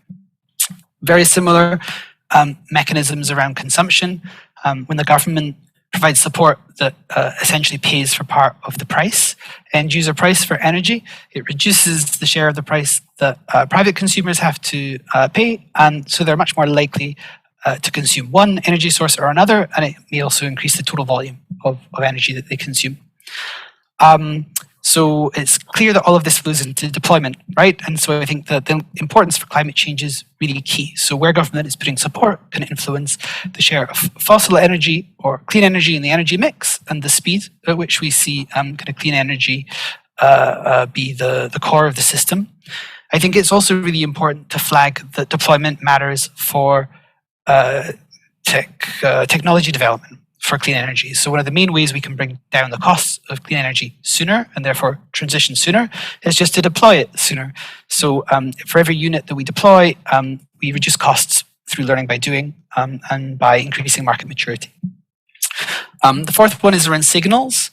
So a lot of what I've been talking about is economics. There's actually a lot of politics in this as well. And a lot of the kind of politics just boil down to risk perceptions. So when the government is seen as backing one energy source or another, one project or another, it can really influence risk perceptions, and that can influence costs of finance. I think we've already kind of touched on that a little bit. So how the government is providing support can basically really alter the relative cost of finance for different types of energy. And I think the 5th one, which I wasn't thinking about when I prepared these slides, but I think matters, is also a lot of support from government is provided with good intentions, but it can also create a lot of problems. So when government support isn't provided with good design, it can create issues, particularly in the energy sector, and that can kind of flow into some other things. And I've got an example of that links to the earlier conversation that I'll make this a little bit more tangible later. But this is why government support really matters. And so all of this boils down to, private financial flows are going to be essential for energy transition, but what happens with public financial flows can really influence where those private flows are going. So there's at least 3 forms of support the governments can provide that are really important. So the first of is subsidies. So Abhijit, thanks for already flagging this. I think everyone's probably heard about fossil fuel subsidies. We've seen the draft text around climate negotiations talking about phasing out fossil fuel subsidies for the first time. But we've had long-standing commitments in this from the G20, G7, APEC and others. There are complicated technical definitions, but in layman's terms, a subsidy is a transfer from a government to a private actor that has got some kind of financial value. It doesn't mean it's always a direct payment. It could also be things like a tax exemption. It could be like a government providing land to a private actor at a cost that's below the market cost, anything that creates a benefit. So subsidies are one form. Next up are public firms. So internationally, these are usually referred to as state-owned enterprises, but in India, it's mostly captured by public sector undertakings, PSUs. So particularly in emerging economies, firms like PSUs actually tend to play a huge role in the energy sector, both in supply and in demand. And these are state-owned firms. So even if the way that they're using the resources isn't subsidizing a type of energy, governments tend to have direct control over how these public resources are being used and the types of energy they support. So it matters a lot. Third category is public finance. So this is lending from fully or partly government-owned institutions. This could be subsidized lending. So it could be when a public institution provides a loan at a rate that's below the rate you could get from a private financial institution. It could also just be fully on market terms. But again, at the end of the day, these are public institutions that governments can control. They control, how public resources are being lent and for what purposes. To that extent, it amounts to support when choices are made about where this money should flow. So this is what government support is. Where are things today in India? So my first data slide I'm going to share comes from an initiative that we've been working on for the past few years with CEEW, which is a data transparency exercise to try to from a policy by policy level, identifying all the subsidies for different types of energy in India and seeing kind of how they compare. There is a huge amount that we could try to draw out this graph. I'm going to keep it high level. So you can see on the far right-hand side, we've got the latest available year of full data. This is for FY 2020. This got published in May this year, so there isn't more available data than this that's comprehensive. And you can see around the bottom in grey and blue, we've got support for coal and for oil and gas. And you can see at the very top in yellow and a tiny, tiny sliver of red, renewable energy and electric vehicles. So I think one of the big things to take away from this is just the scale of subsidies for fossil fuels in India are much larger still for fossil energy than for clean energy. So over 9 times. I think another interesting thing to take out is this huge green slab, which is subsidies for transmission and distribution. Now this largely boils down to subsidies for electricity consumption at a state level in India. So this is largely household consumers and agricultural consumers who are buying electricity at a price that's below the cost of supply. I think this is a great example of unintended consequences being an issue. So, we were earlier talking about some of the issues around, discoms challenging to find challenges kind of paying, renewable energy plants. These subsidies are a huge cost burden. The amount you see here is just the amount that consists of state transfers. There are also shadow amounts here, which involve cross subsidies and losses, which will actually double the scale of the value you see in the graph. And these all contribute towards some of the financial woes that discoms in the country are facing and create further issues for renewable energy development. So the last kind of just key thing to flag here, I think, is also that although we still see this big absolute volume of support for fossil fuels, it's really important to flag that there has been significant progress in India since 2014. So you can see the volume of support for oil and gas in particular has just really plummeted. To some extent, there are market variables at play here, but there are also big policy decisions. There was the removal of diesel subsidies. There's been the removal of kerosene subsidies. There's been kind of big reforms around LPG. I think that there's been really good momentum in India that hopefully will kind of continue, particularly following some of the commitments we've seen coming out of COP. So next up are PSUs. So the graph you see here comes out of the same exercise as before, the same piece of research.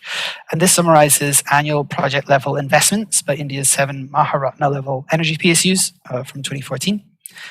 And I think you see really similar stories. You're going to hear a similar story, I think, consistently in this presentation. So, down the bottom, you can see in these kind of shades of green and blue, we've got this huge scale of investments in fossil energy.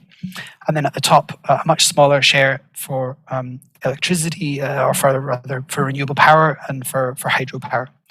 So for among PSUs, the scale of support we see for fossil fuels is over 11 times higher as of the latest year of data than for clean energy. So this is really striking because of how different the public sector is in India from the private sector. So major private sector companies, I think Manvi also already mentioned Reliance, for example, have announced huge investments in clean energy in recent years, and we're seeing a diversion in what's happening between public and private. So these PSUs are really important for the economy. They play a really important role in terms of social development in the country. So making sure that they are diversifying their business models to kind of maintain strong in the new energy system is really important. That said, I think that we are probably going to hear a lot of announcements from PSUs over the next months following the net zero commitments from Prime Minister Modi for 2070, because I think that clarity about the way the sector is going to develop is going to give them the mandate that they need to have firmer commitments about how they want to change their business models. So last up is data on international public finance. This is an area where ISD has tended to collect our own data. We usually partner with other organizations. So the graph I'm sharing here comes from Oil Change International, which is a US-based think tank that does a lot of work on data transparency around this, focused on the G20, which is why this is showing you an international comparison. I think this is just the top 13 providers of public finance across the G20, so it's not all G20 members. And, again, very similar stories. So you can see the scale of public finance, particularly for coal in India, is very large. There's a much smaller sliver for oil and gas. And it really dwarfs the scale for renewables. I think that the thing that is interesting, seeing this international perspective, is that clearly India is not alone. So these are things that are happening in a lot of countries. We've seen some really big commitments coming out of COP, including the US and Canada, about stopping international public finance for fossil fuels. So it's a really active area where we're starting to see big movements about commitments to shift financial flows.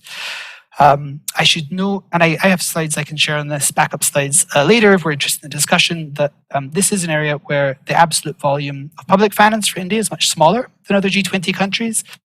Actually, with PSUs and subsidies, it's the reverse. So India is relatively a larger subsidizer than most other G20 countries, and because of the importance of PSUs in the energy sector, largely it's the emerging economies in the G20 which have got the biggest energy investments in fossil fuels from PSUs. So I'm almost done, but I think it's really important to talk about COVID-19 recovery.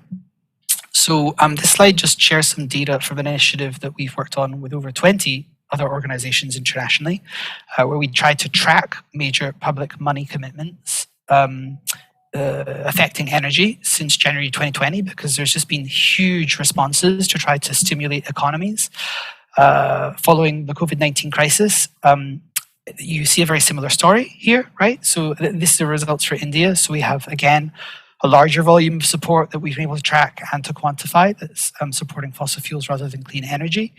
And it's worth noting that this blue area you can see in the bar chart, which we categorize as other, is largely power sector support in India, and the power sector is very fossil intensive in India. So although these numbers look quite close, it's really worth bearing in mind this blue area, which hasn't been added to the fossil energy group.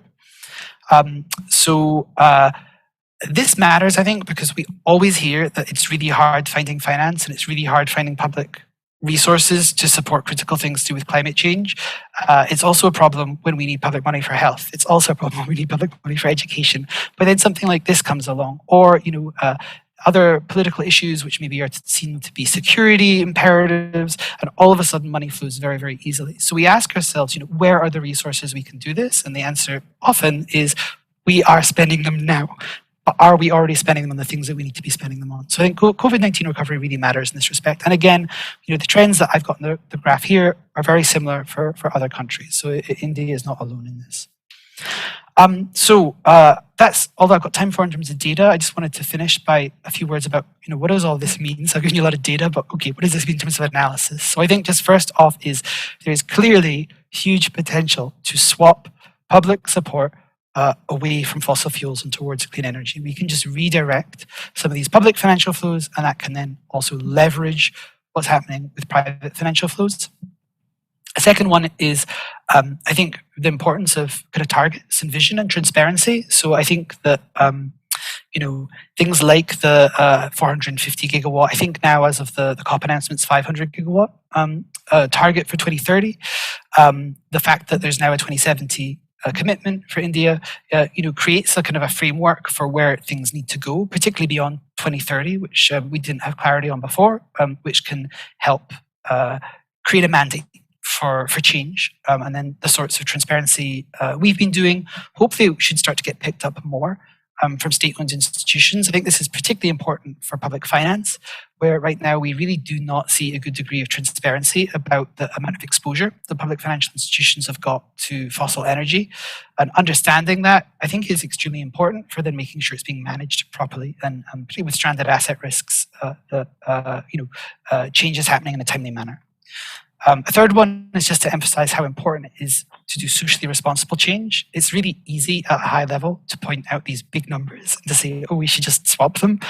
I can tell you from personal experience, it is much harder than this in practice. So any support you are providing to somebody always involves somebody currently being a winner. If you're going to change it, there can be a loser.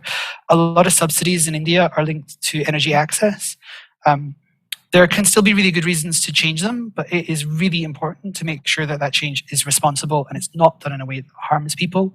I think already in discussion, we also kind of essentially mentioned just transition issues. So for example, PSUs, if they're changing their business models, if this has got impacts on communities, on employment, who are affected by coal, making sure that all of this is done in a way that kind of respects the people who are affected and make sure that, poor and vulnerable communities do not lose out from change. And indeed, they should really see whatever change happens improving their lot in life.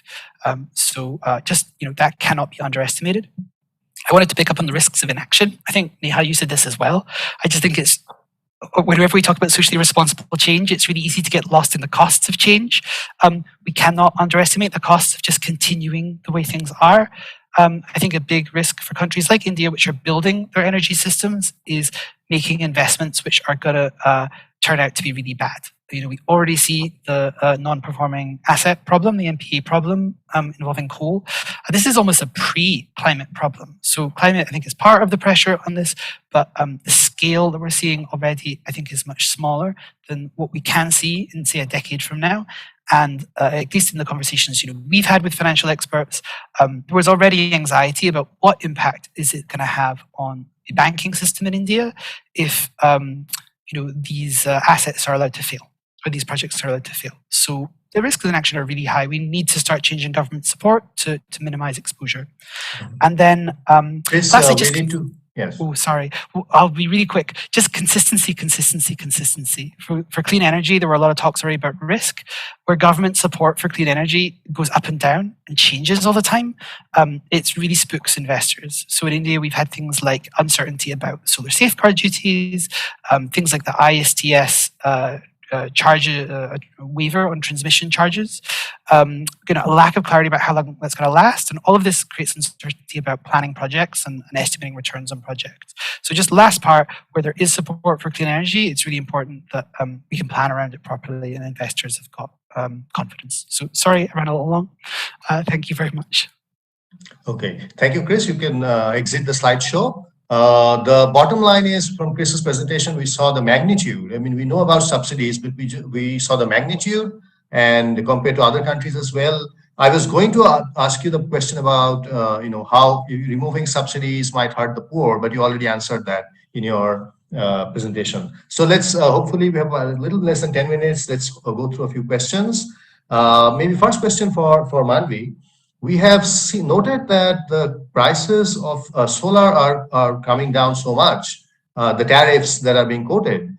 Now, is there a danger that if it goes down too low, that they will win the contracts, but they will the projects will not be financially viable in future, and investors will become wary about investing? In other words, is there a limit to how much further they can go down and still attract investments? So just some data on that. Sorry. Okay. So just some data on that, Abhijit. So India has sort of consistently seen decline in tariffs for the past 10 years since we started talking about the National Solar Mission. And broadly, it's about 15 to 20% year-on-year decline that we're talking about. And now it has really reached a level of 2 rupees per unit. Which is one of the lowest in the world, and if this sort of deflationary trajectory is expected to continue. In fact, experts sort of believe that it might go down to 1 rupee by 2030. So tariff is really not the concern. The low levels of tariffs are not a concern. We have seen that Indian investors have sort of consistently made a very healthy return of 14 to 16%. So, so that's really that concern has been raised for a while since this thing started, but it's really not played out. And in fact, as you are able to tap more the global markets, the interest at which you're raising your funds goes down further. Cost of technology also goes down further. We've seen that from mono to bifocal already, your costs have come down further, and with the capacity utilization factors sort of improving, the costs are further expected to decline. So overall, I don't think that is a concern that is there. The larger concern is that of making sure that the payments come through and the power sector itself is able to back that. So yeah. Okay, thank you very much. A quick question for Neha. One of the things we have started to see is that this question of risk disclosure, any kind of investment. So traditionally, which were considered safe investments, anything related to fossil fuels, or even industries which are indirectly related to fossil fuels. For example, the SEC in the US is adopting, I don't know, as a non-expert, I don't know if it's mandatory or it's just a guideline. If risk related to climate disclosure becomes a formal part, then how significant a role can it play in quickly changing things? And do you see that happening? How soon do you see that happening? Yeah, so it's very important. What you are talking about, Abhijit, is basically climate-related financial risk disclosure. That's what you're basically pointing to. So one thing is that firm to firm, and then as Christopher mentioned, the huge problem of NPAs, etc. It all boils down to certain assets turning stranded. Now, if you look at Indian financial sector, we have done some research on this. Let me just give you the figure. Just give me a moment. So over 10% of bank lending in India is to the power sector. And the research that we have done is that the loans data, the analysis of the loans data suggests that 85% is for energy utilities with fossil fuel exposure. Now, this is the bank's exposure to fossil fuels, right?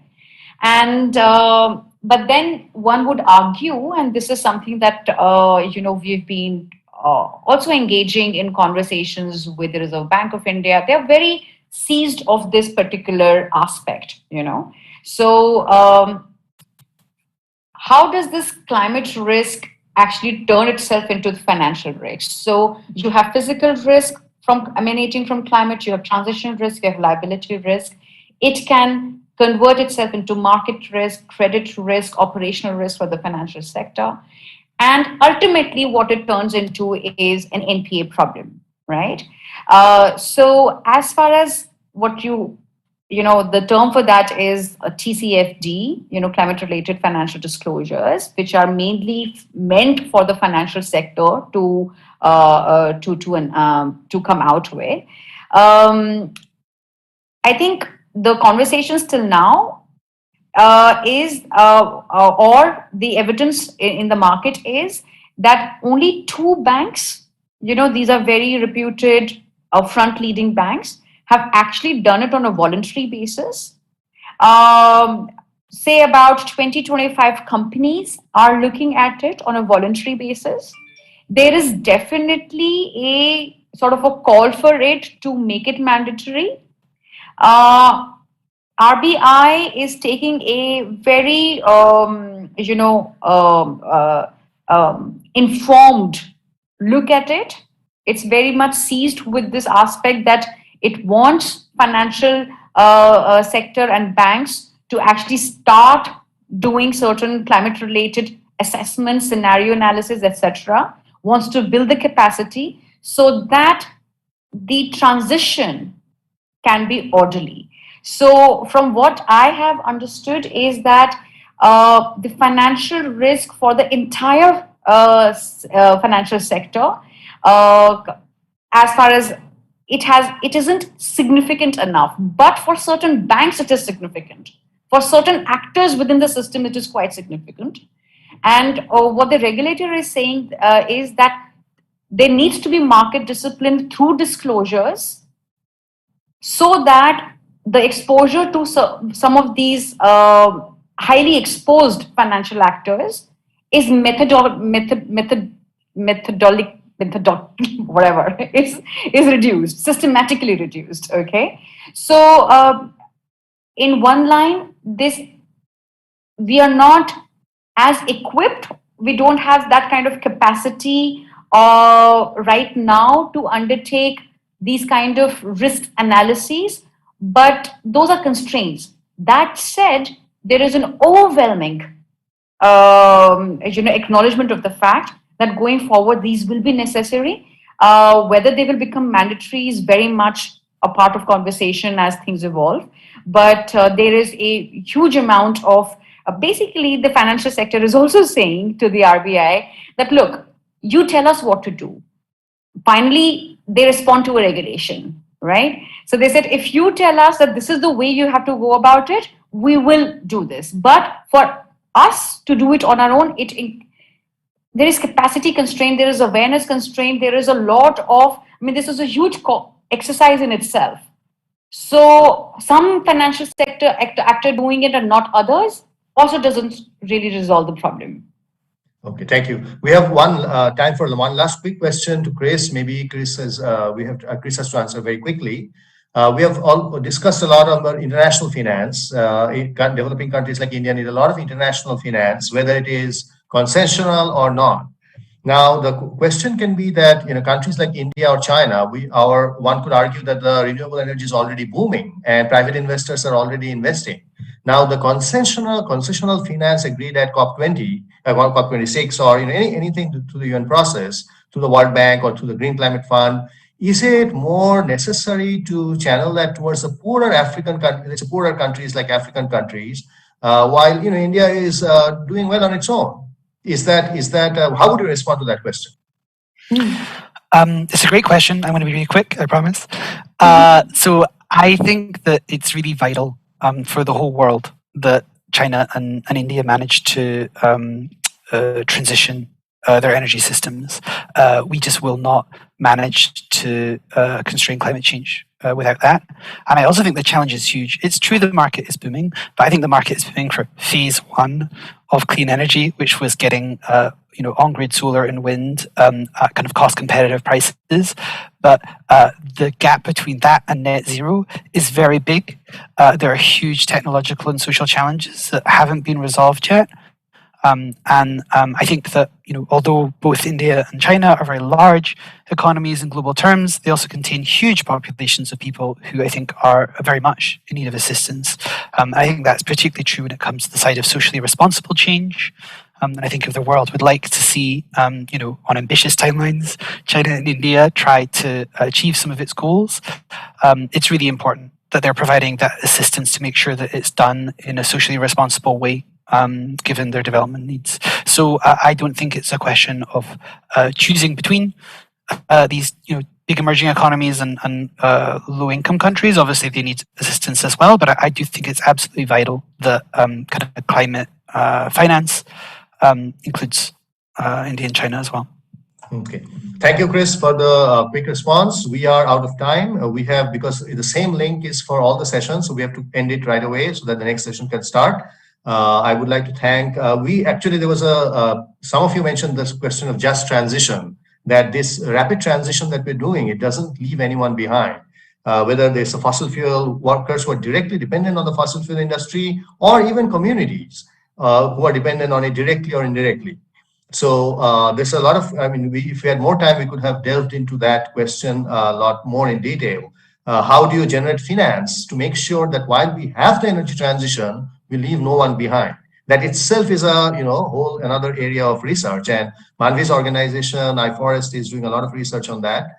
So, but unfortunately, we don't have time to discuss that anymore. Let me thank all the speakers who have given their time on a Saturday, especially Chris, who is joining us from a different time zone. And not to mention, the important point that this is COP is going on. So all of these experts are climate experts, and they are heavily involved in COP-related issues. They have been invited to many seminars and all that, and during this time, and they have agreed to come to our university. So special thanks to them. And finally, thanks to the Jindal School of Banking and Finance for organizing this and for inviting us for this particular session. So we are reaching a much bigger audience through the School of Banking and Finance. Especially, we have Professor Amlan Dasgupta, who may I request you to just quickly turn on your camera. Here we have Amlan, who is the organizer. Single-handedly, he organizes whole 3-day event, including this session. So special thanks to Amlan. And finally, no, Abhijit, not single-handedly.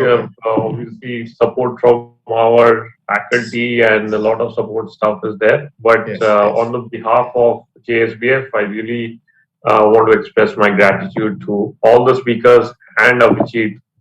Thank you so much. This was very interesting and an absolutely necessary discussion in this forum, really. So thank you. Thank you. Thank you so much. Thank you. And we should not forget to thank the IT team for bringing it all together. So with that, Amlan, should we end the session here right now? Yes, we can end it. Thanks. Oh.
Hello, good evening, and welcome to the next edition of and session on the technological transformation of the financial services industry in India. My name is Ram Ramachandran. I'm a professor of practice and vice dean at the Jindal School of Banking and Finance. It is my pleasure to have a conversation with Mr. Chandramohan Malari. I will introduce him shortly, but I wanted to launch straight into the growth and the historical perspective of how the banking and financial services industry has grown over the last 30 years.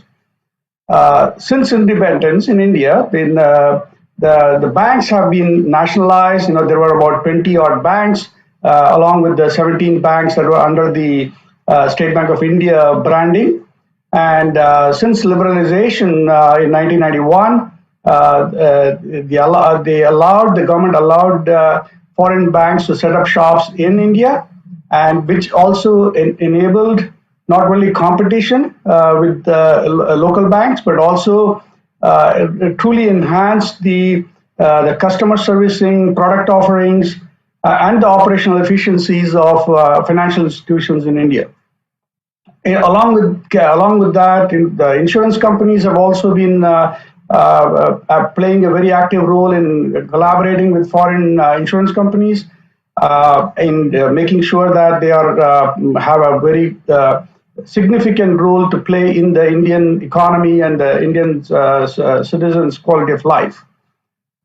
All that being said, what has actually perpetuated these significant growth is technology. Since the mid-1990s, when the internet boom started, the expectations from the consumers have also grown, but also the ability for the insurance companies, the banking financial institutions, and the non-banking financial institutions have actually been tremendously improved, their ability to improve their efficiencies through technological innovations, whether it is through online internet banking or through mobile banking more recently.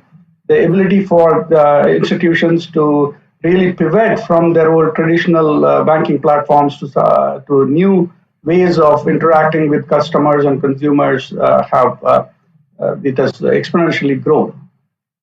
Having said that, just a quick historical perspective, we'll get into more of that.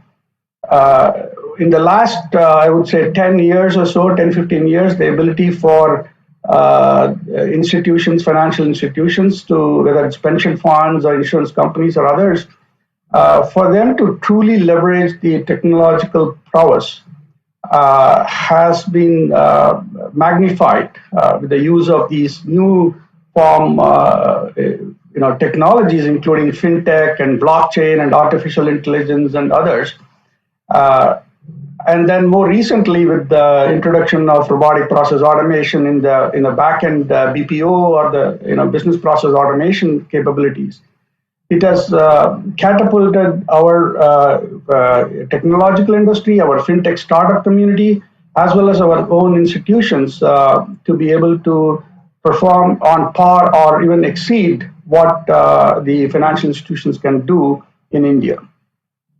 So that's the kind of the backdrop in terms of what we wanted to address during this session, in making sure that the audience, many of them are going to be students as well, are able to understand how these institutions, financial institutions, have actually leveraged and been able to use these technologies to their benefit, while at the same time being able to compete effectively with these new age fintech startup companies who are able to not only make a push in the space that the traditional banks, the State Bank of India and the Punjab National Banks and others have been playing, but also been able to make an inroad into our own psyche, whether it is the new age Paytms or others. They have significantly made an inroad into mobile payment technologies and other areas of technological innovations. So with that said, I want to introduce my panel, Mr. Chandramohan Malari. He's the head of banking and financial services and the entire enterprise digital platforms for Tata Consultancy Services. So he has been leading the business operations and technology transformation programs for his clients. So he has been in the industry for more than 25 years, and he has been involved in conceptualization and driving new business units and services, both in terms of building technology and business platforms. And he understands this world of banking and banking platform implementations and establishing KYC or know your customer solutions, digital lending solutions, and such. So it is my absolute pleasure to invite Mr. Maladi to the panel. Unfortunately, we had a gentleman, Mr. Nikesh Nalchandani, who could not be present today.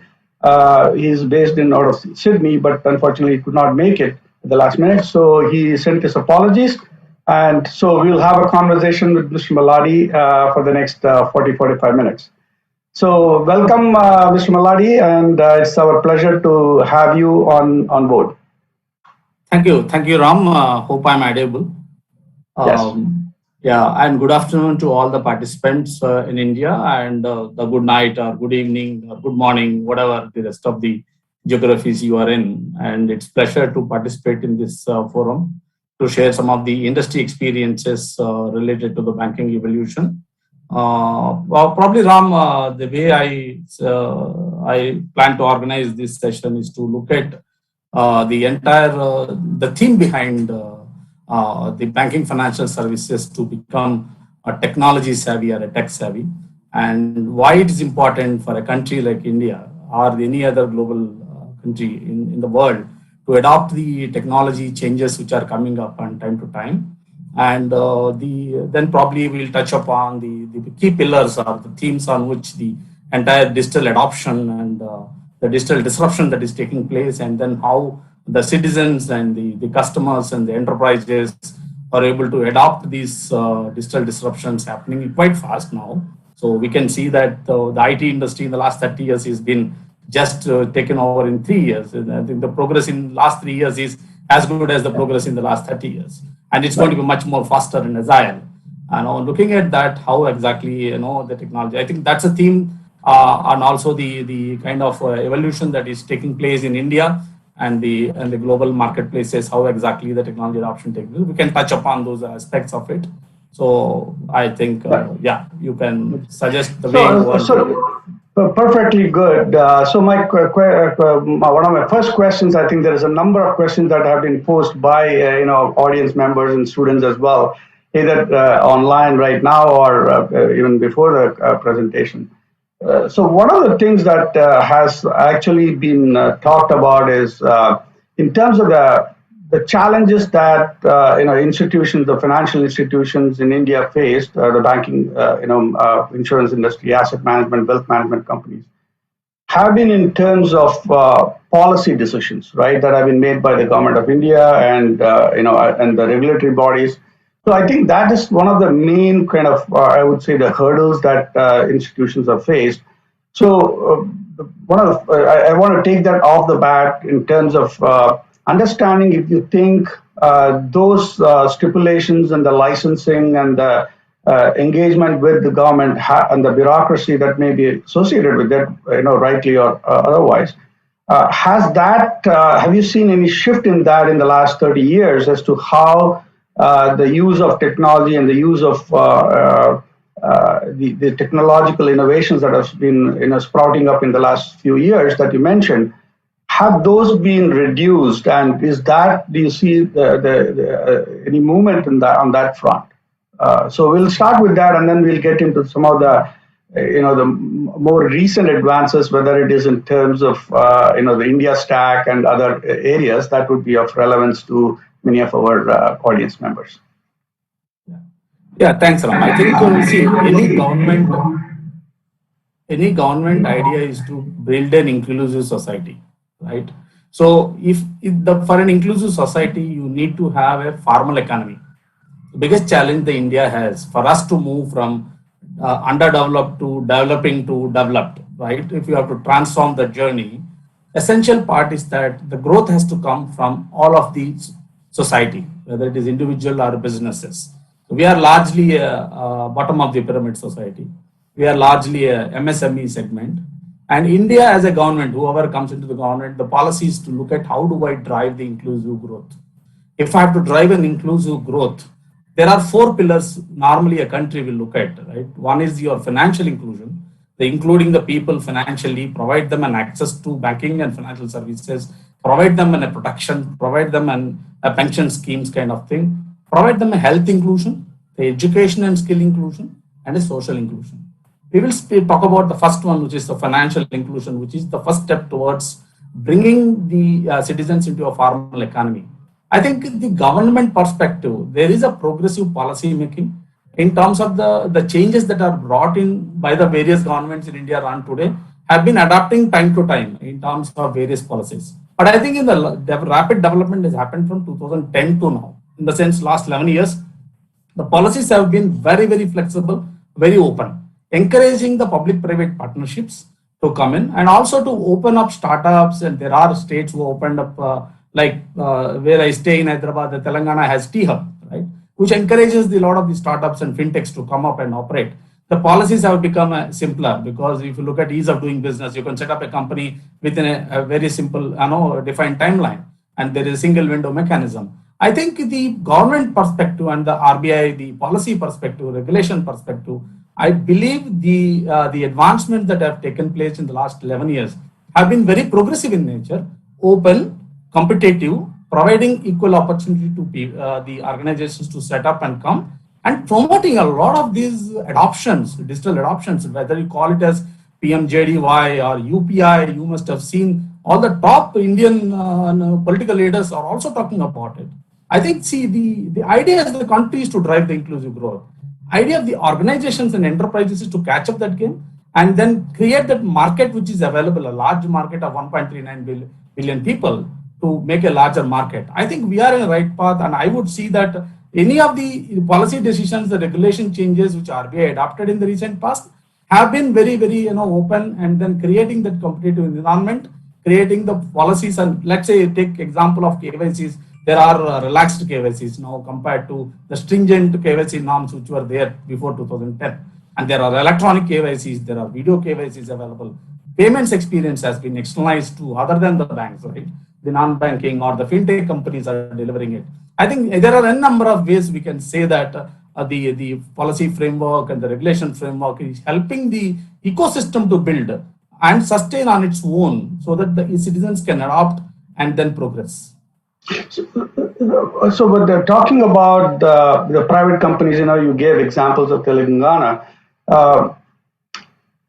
On the other side of the equation are the private companies relying on the government to either help provide tax subsidies, or whether it's in terms of providing land and support, something similar to what was happening in the 90s with setting up the software, or in the 80s where they set up the software export promotion zones. Do you believe that the private companies are still looking up to whether the central government or the state governments to provide those SOPs for them to actually take it to the next level of progression in terms of technological and innovation, and to be able to compete on a global basis? Yeah, I think the evolution of the IT industry or the fintech revolution that took place from 1990 onwards, now if you see, I think the companies are able to leverage the knowledge base that is there in India, right? So we are a knowledge capital of the world, right? The way it looks today, right? So leveraging that knowledge capital, the intellectual property, building production platforms, creating data centers. I think the entire IT revolution which has come up post 1990, I would say the globalization and then the subsequent the policies and frameworks. I won't see that today. I know each state is competing with other in terms of making up a single window mechanism to start the businesses. And the cloud infrastructure, in fact, the cloud players, it's not about government alone. It's like a public, private, all of them are able to create. So today, if you want to start a business online, I don't think you are gone are the days where we set up the servers, data centers, disaster recovery, availability, and all of that. It's just a question of you subscribe to your cloud. So leverage the cloud computing and the cloud capacity and the tools that are available, and then able to start the business quickly. So I was seeing some of the success stories in India, which is small startups and fintechs, and people are able to set up businesses in anywhere ranging from 3 to 6 months time, which was quite agile in terms of able to get the businesses started up. So I would say that we are in a right environment, and there is a progressive across the country, various states competing each other in terms of getting the more business. And because of the talent pool or the knowledge base that India has, leverage that. And I think we are in right state, and mostly, banking financial services sector, I would say with my personal experience, technologically, we are far more ahead of the global countries across, especially if you take payments as a space. I believe we are far, far ahead. So today, who imagined a country with a lot of people on the bottom of the pyramid and villages are able to do transactions through a digital manner, and 4.5 billion transactions a month in the last month only from UPI. And the progress of the transactions is quite huge. The biggest success that India has seen, on my view, is that the literacy and digital literacy are two different aspects. I may not be able to read and write, but the ability of the using a digital smartphone or the digital wares, that watches or glasses or whatever, the wearables, and I think adoption of the Indian citizens, whether it is rural, urban, semi-urban, is phenomenal. I think it's nothing to do with your reading and writing. It's about intellect, and which translates, and even the focus now, most of the companies are looking at building the solutions into the local languages, and the voice-based or the expression-based, gesture-based tools are coming up. You no longer have the digital divide, and also say literacy to non-literacy. I think that's getting slowly, the gap is getting narrowed, and the adoption has been quite impressive.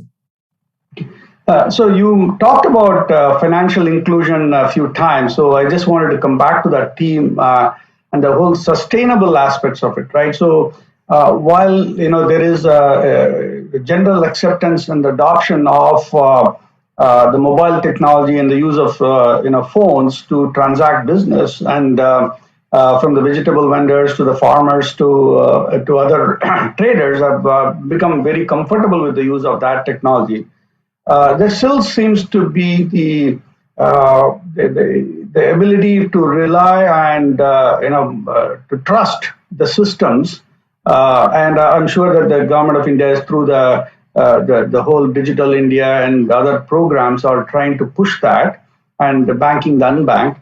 So do you think we are at a stage where we can say that we are established a sustainable growth of financial adoption and inclusion, or do we? What is the track right now for the next 5 years or so you see that we need to establish so that it becomes more pervasive, and even though the digital divide may have narrowed, but the ability for people to go beyond that, especially the younger generation who may not have the good internet connectivity or the appropriate infrastructure.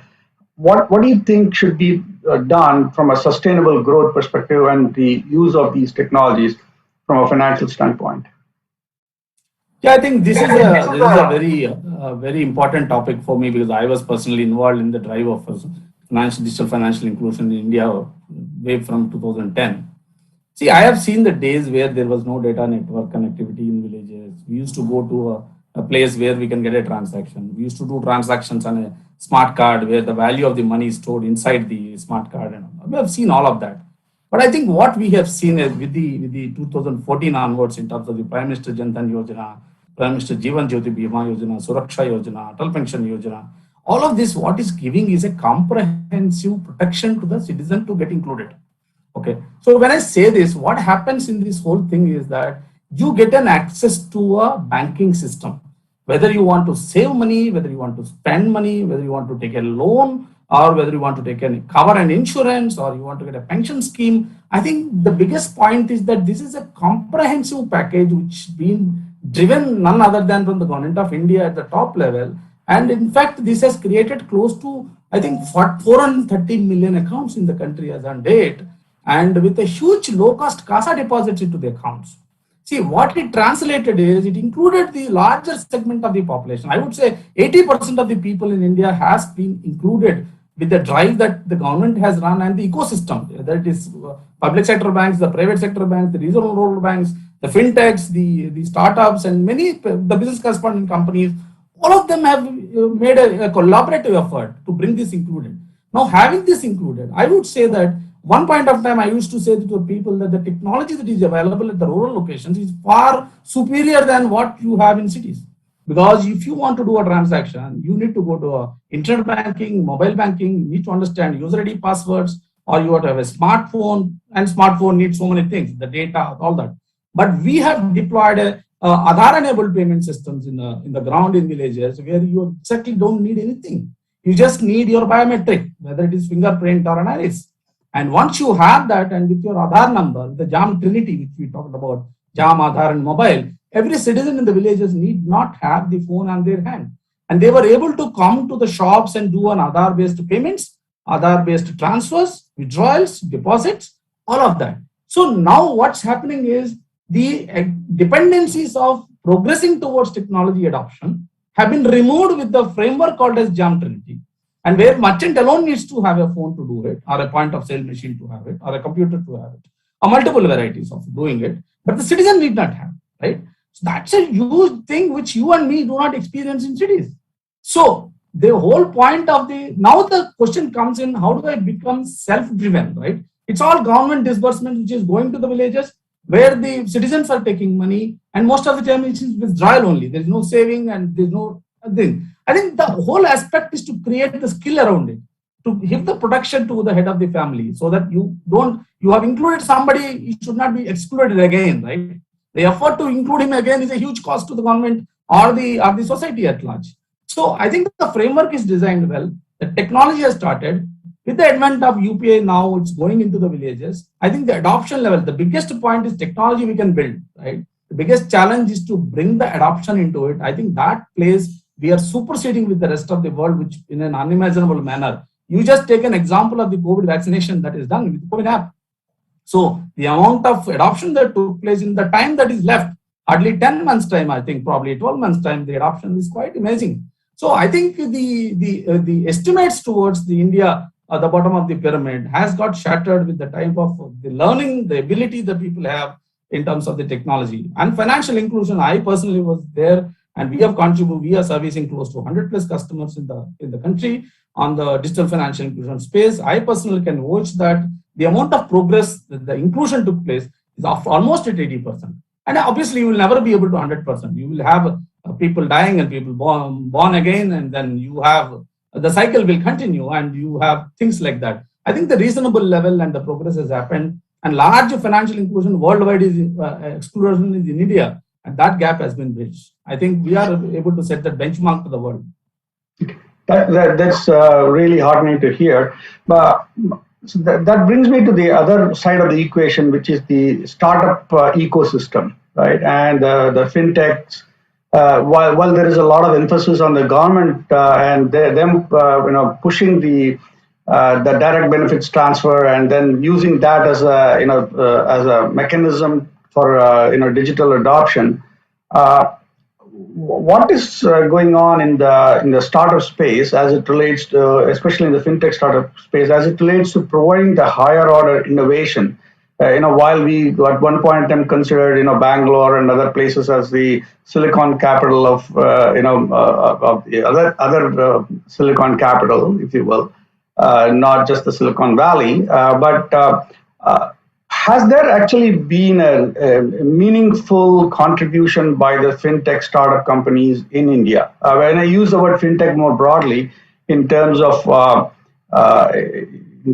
the insurtech and regtech and the entire space of this innovation that is happening, and whether there has been a meaningful, because there are probably 3,000 to 5,000 fintech companies in India, probably the third largest in the world. But then the point is, what kind of innovation and breakthroughs that have been done compared to even the Chinese have got fewer number of fintech companies, but they have done a lot more in terms of pure technological innovations that is impacting commerce and business. How is that? Where do you think people are lacking? I mean, we in India like they say, it's a jugaad in country of jugads, and then they try to manipulate what has been done and to make it slightly better and adapt it. But in the context of what we are talking about, where do you think, or what do you think are the challenges that the fintech startup companies are facing, and what do you think are the technological breakthroughs that you think is likely to happen from the startup ecosystem? I think, see, before we get into the startup ecosystem and their challenges, I think what made these startups and fintechs to boom in India or create that interest required, right? I've seen yesterday somebody starting up a startup at CEO at 19 years of age, and somebody is at 23 years of age. And, lots of innovative ideas are coming, and people are venturing into not jobs, but getting into entrepreneurship and all that. I think very important step that we need to recognize in this whole thing is that what made the fintechs and startups to groom in India, and what will make them sustainable and successful at large. I think the fundamental aspect of the government creating the entire India stack, the philosophy of India stack, whether you take in the area of the taxation, whether you take in the of financial services, the banking and insurance and all those places. Traditionally, what's happening is there are 4 layers of any technology system. The experience layer, which is the consumer experience, the citizen or the enterprise experience, and the aggregation layer, where you have ecosystem partnership within the society to bring in, to collaborate and build collaborative business models, and then orchestration of that particular data between these things and the servicing. So there are 4 layers. Now, what used to happen traditionally in IT systems that have grown from 1990 to 2010 is more to do with all of them are into one box. Take example of core banking. The entire core banking, the experience part, the aggregation part, the orchestration part, the servicing part, the account opening, servicing, and all of that used to be part of the core banking.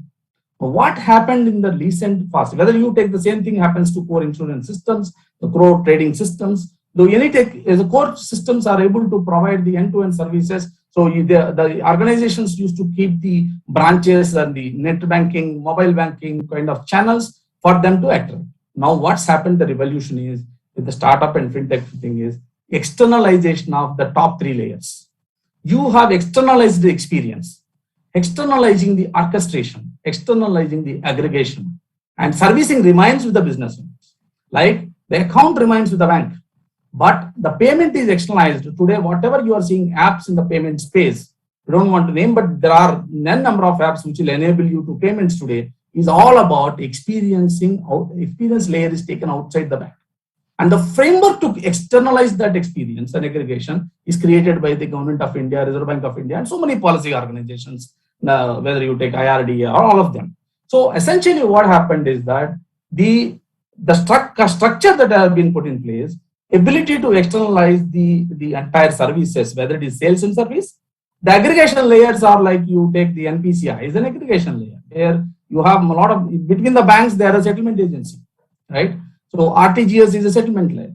So this externalization from the bank and then creating a framework and creating a regulation around it opened up the areas for the private companies like fintechs, the startups to innovate things which can go close. If you take example of any of the transactions that are happening today in so-called payment apps, all these transactions are present in, if you go to any of the public sector bank, internet banking, mobile banking, those services, they have much more services than this. But what made the people to adopt to these applications is primarily because of the simplicity and because of moving from a monolith to an intelligent system. We don't want to, the users are being guided rather than he went into the system and then log in user ID, password, remember so many things, go to this menu, that menu, all this is gone. Today, the system tells you your bill is pending. System tells you, your mobile app tells you that you need to send money to so-and-so. The mobile app tells you there is a shop around you. I think the fintech ecosystem, other than the e-commerce players, which is outside the banking segment, are primarily targeted 3 areas. One is the digital lending space, right? The innovation is happening in digital lending. And the KYC, where intermediate layer, you process the entire digital KYC, whether it is in the form of e-KYC, video KYC kind of things, and account aggregation concept, which again prescribed by the RBI recently given licenses. I think a very well-structured organizational institutionalization of the externalization of services has happened in India. And that's the reason for these fintechs and startups to start something quick along with the digital disruption, which is in the name of the cloud, AI, ML, the conversational bots which have come in place, then your analytics coming to picture. Combination of these two is giving that opportunity for fintechs and startup to start new business. Challenges perspective, the biggest challenge any fintech faces is cash flow, right? And the risk. How do I manage a book, right? These risks, I think some fintechs started learning it very well. Not that all of them, but they started learning. They lack that part of it. They know technology, they know, they have the idea, they have the wherewithal to set up. But I think what is lacking is the traditional competency in running a business, right? So I think those areas the people are learning. And I'm seeing, especially in the ecosystem around, the challenges in terms of the regulation, risk management, cash flow management, and then I think these are the three, and funding, obviously the investor and funding. So these four areas sees as a large risks or the challenges for these organizations. But I think that's a part of a learning curve for any organization to grow, right? So it will happen. Well, so yeah, that's where I. So that's a very positive outlook, which is great, and you're kind of very nicely delineated where the private parties and companies are now trying to play, and how the government has kind of enabled that process, which is great. But on the other hand, if I look at the public sector institutions, we have these behemoths like State Bank of India, Punjab National Bank, and others.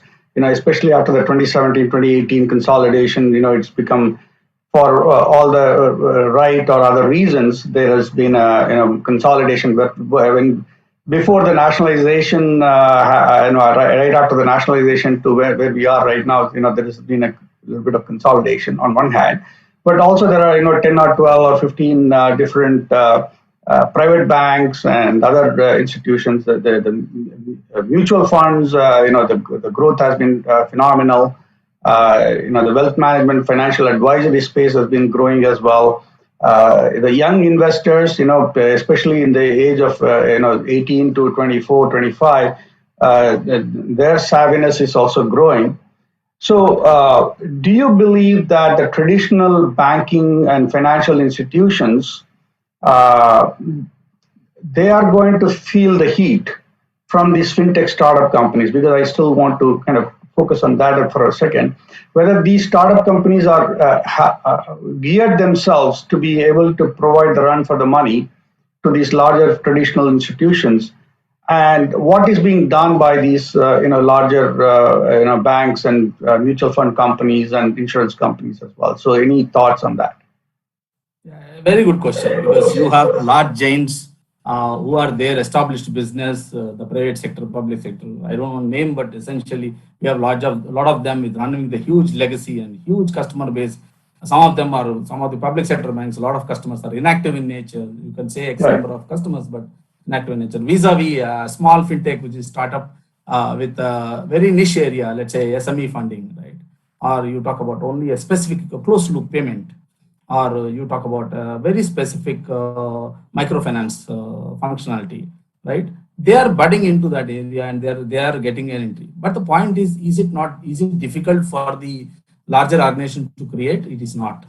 The belief is that the traditional businesses are running with a sustainable profit model, right? You have to show profits end of the quarter, end of the year. But the newest fintechs are running on a valuation business, right? Sustainable profits is not, at least the initial days of the fintech, is not the mantra for them. It's about acquisition of the customer. It's about valuation of the customer, creating a value which you can monetize later, right? This is a big challenge. So the legacy organizations think that these organizations are not make money, and these organizations think that they cannot deliver at a speed that I can deliver, right? Alone. Let's say if somebody is telling yesterday, I was talking about a fintech which saying 10 minutes I deliver a food at your home. 10 minutes. From the time you click submit, 10 minutes you'll get it. That's a USP. Now, what's the model around it? Now, the biggest challenge these two things is, there's no doubt some of the fintechs, a few of them, handful, have dented the book for the public sector. Okay, especially in the area of personal loans, credit cards, consumer loans. Okay, and the small segment of SME microfinance loans. These are the areas they have dent and they have taken a large share of the butt. Payments is totally taken over by the fintech community. But what is important now, I could see a revolution in the public sector and private sector, large private sector in India, is for them to create this neobank, which is a small fintech kind of a bank, is not a big deal for them. They can create anytime. And in fact, if you see some of the evolutions that have come from large organizations today, they have created those organizations. So it's a journey which is happening where the innovation and agileness and nimbleness is competing with a large organization trying to be nimble with the adoption of the digital technology. So it is important to create a model where the technology is the friend and the technology is given the right choice to refuse, the first choice to refuse, and then get into the manual operation. I think that journey has started with all the large organizations which we could see in the market. All of them have been adopting. Some of them are already done it. Some of them are in the way to do it. I think it's interesting to see how they cope up. But it's essential, the innovative idea and the nimbleness of the fintech, some of them have really grown big. They no longer can be called as a fintech. I don't want to name the organizations per se, but there are organizations who have gone to that state and challenging the larger organization. It's a mix of both. And there are organizations who believe that these organizations will never a threat to them. They are still in the same category. I think you have all sorts of things. But I think we need to wait in next 2 to 3 years, because it's no longer going to be 5-year, 10-year journey from now. It's going to be next 2 to 3 years. You will see a new partners emerging. Some people getting dissolved and some people getting aligned with the thing. And that's a competition spirit in the market, which we all can witness. And we are all trying to see that how do we bridge this gap, balance it out, bring technology front, give that opportunity for the enterprises to leverage that. And that's where we are all involved, and that's where our work is involved. All right, excellent. So I wanted to, the last theme of what I wanted to touch on is to see some of the questions there as well, is around this conversation around decentralized finance infrastructure, with the use of blockchain and the use of other technologies and smart contracts and others. And that doesn't seem to have made a lot of ripple, at least in the Indian financial services market, while there has been a lot of experimentation and pilots by some of these bigger institutions. What are you seeing in terms of the adoption of or removal of this centralized structure that we have known for centuries, if you will, right? And RBI has been more recently been very vocal about cryptocurrencies on one hand.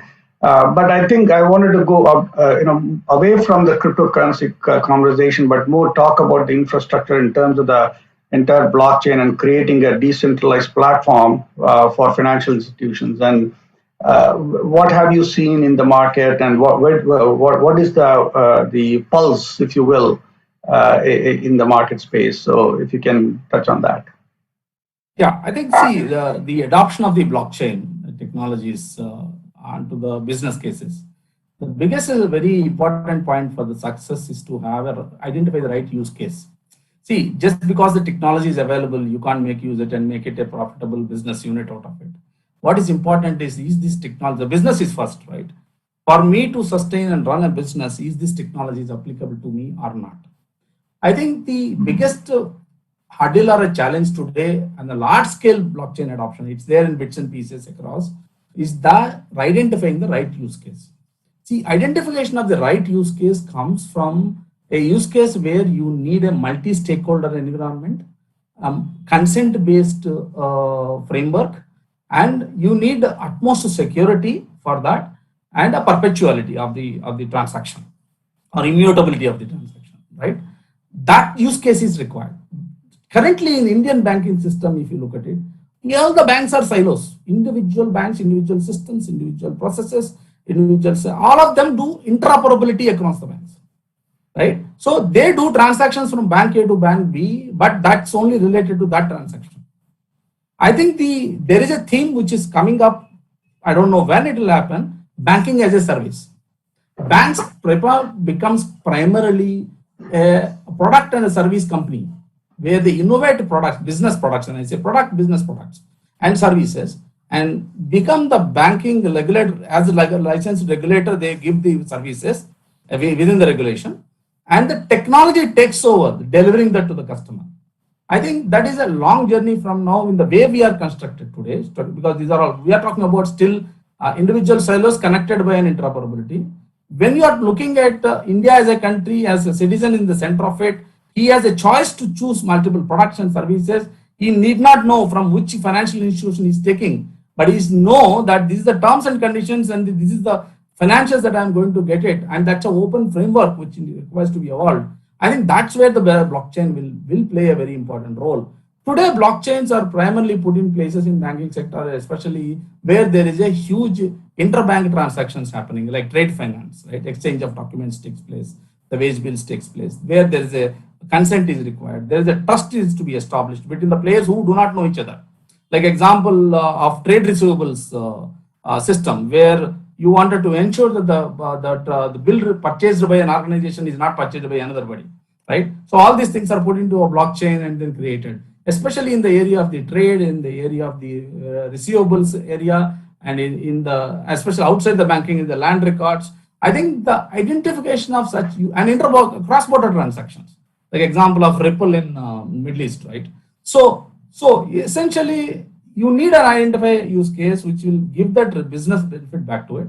And technology also, it requires, I think, furthermore in terms of the response time at scale, right? Today, if you look at the UPI transactions happening in a day, we are talking about aspiration of 2025 by 1 billion transactions a day. If you have to deliver that throughput in a day, I think that system is also required to be, So once you have the blockchain in the place, what happens is you don't need an individual, everybody is a participant in that.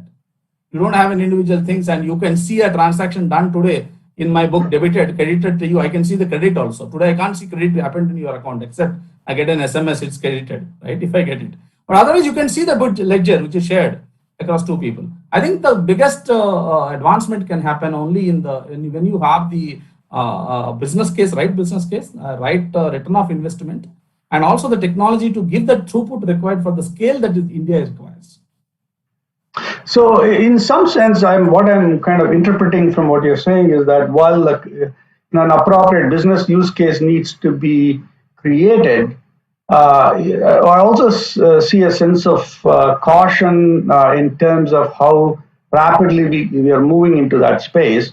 And we are seeing a very long journey for the adoption and acceptance of blockchain in the financial services industry. Is that a fair assessment of what you are in the thinking? newest digital world? Long is not more than a quarter of a year, right? So I think it can happen anytime. It's just that business case has to fit in. So time is not long, means not in years in terms. It's fundamentally the business case, when it will get struck, and then when all the parties come together and create that ecosystem and where they can have a collaborative business model. And then finally, I just wanted to close the conversation out in terms of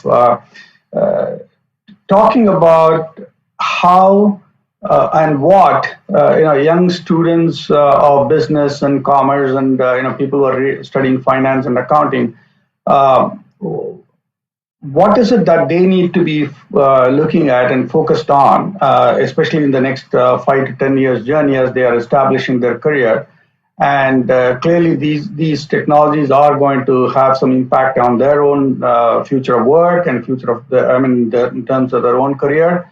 Because an accountant today may be doing certain things may be very different than what an accountant may be doing 5 years from now, and so will a banker. And whether you are in the trading and settlement area, or whether you are managing the operations or establishing your own fintech startup companies, what do you suggest for our young students and for the young generation in terms of what they should be looking at as it relates to their own career in this finance and financial services space? Your students are as good as my trainees who are joining our company right down the line, next 2 years, 3 years, or next 1 year. I keep saying we interact a lot with our junior associates who join the company, and what we understand is 2-3 aspects an enterprise will look at, any corporate will look at, is that first thing is you need to have passion, right? So you may have, there's nothing like good subject, bad subject. Okay? Every subject is good. Its only question is that whether you like it, you have a passion to do it. So passion is the first one. Okay. Second is the attitude to learn. and a lifelong learning. You have an attitude towards learning, and can you habituate as a lifelong learning? This is a knowledge industry, especially the industry I am in is a knowledge industry.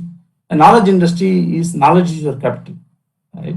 So you need to keep on checking that, tapping that knowledge, and then making sure that you keep growing and have a lifelong learning. The third enterprises look at is the ownership capabilities. If I take a task, can I get this done? What any boss will look at is that if I assign to this guy, can I be peaceful, right? So I think the ownership aspect of it. I think if these three things are there, right, and most important thing is more than the academic knowledge, it's about the practicality, and the academics is one part of it. You know, we try to learn ideal things in the books, but I think what is practical has a lot of environmental influences around it. What is important is to able to make a judgment of taking the practical consensus, being on the ground, and able to understand and get that maturity required to deliver. I think in all that sense, I don't say that accounts are happening this way. Automation is certain. AI is going to come in, no doubt about it. Okay, the entire, we call it in TCS as Business 4.0 framework, which talks about the cloud, the automation, the agile, and the entire intelligent systems and all that. So what is important is that you cannot stop the disruption, the digital disruption that is happening. New things will keep coming in every time.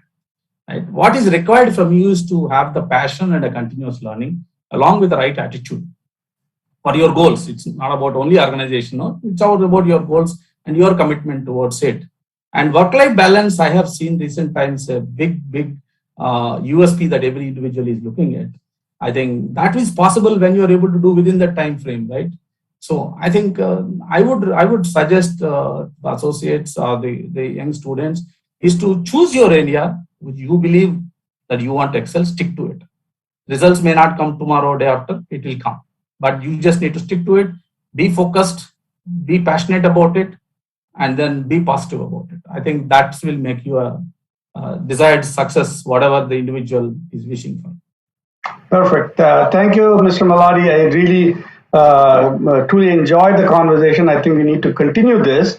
But I just want to summarize this conversation. Clearly you have what you're talking about is Advantage India. There is appropriate policy support from the government of India in terms of establishing new forms of payments and digital India, focusing on the rural as well as the semi-urban, urban areas.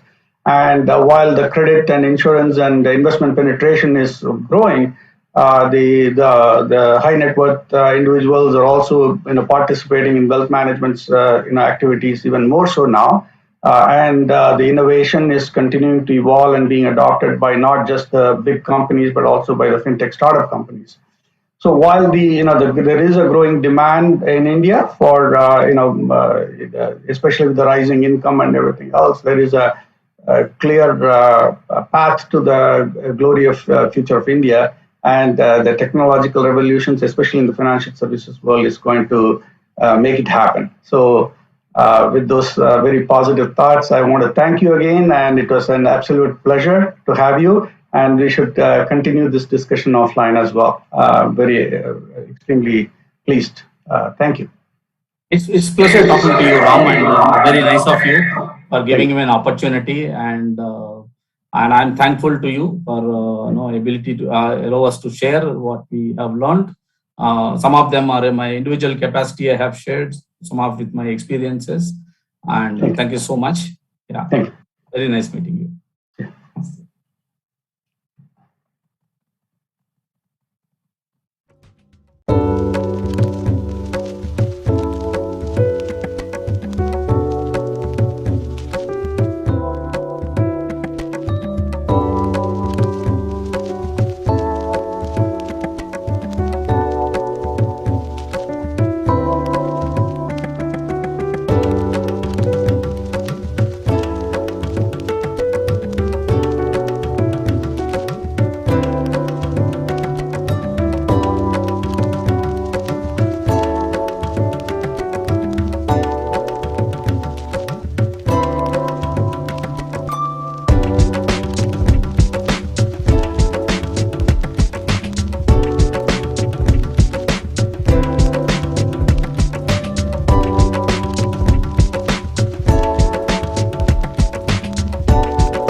good afternoon and welcome back to the next session of Global Finance Conclave. And this is an extremely important and interesting session for us, and especially because this is session focuses on distinguished public lectures, and we have two very distinguished public figures. First, we have Dr.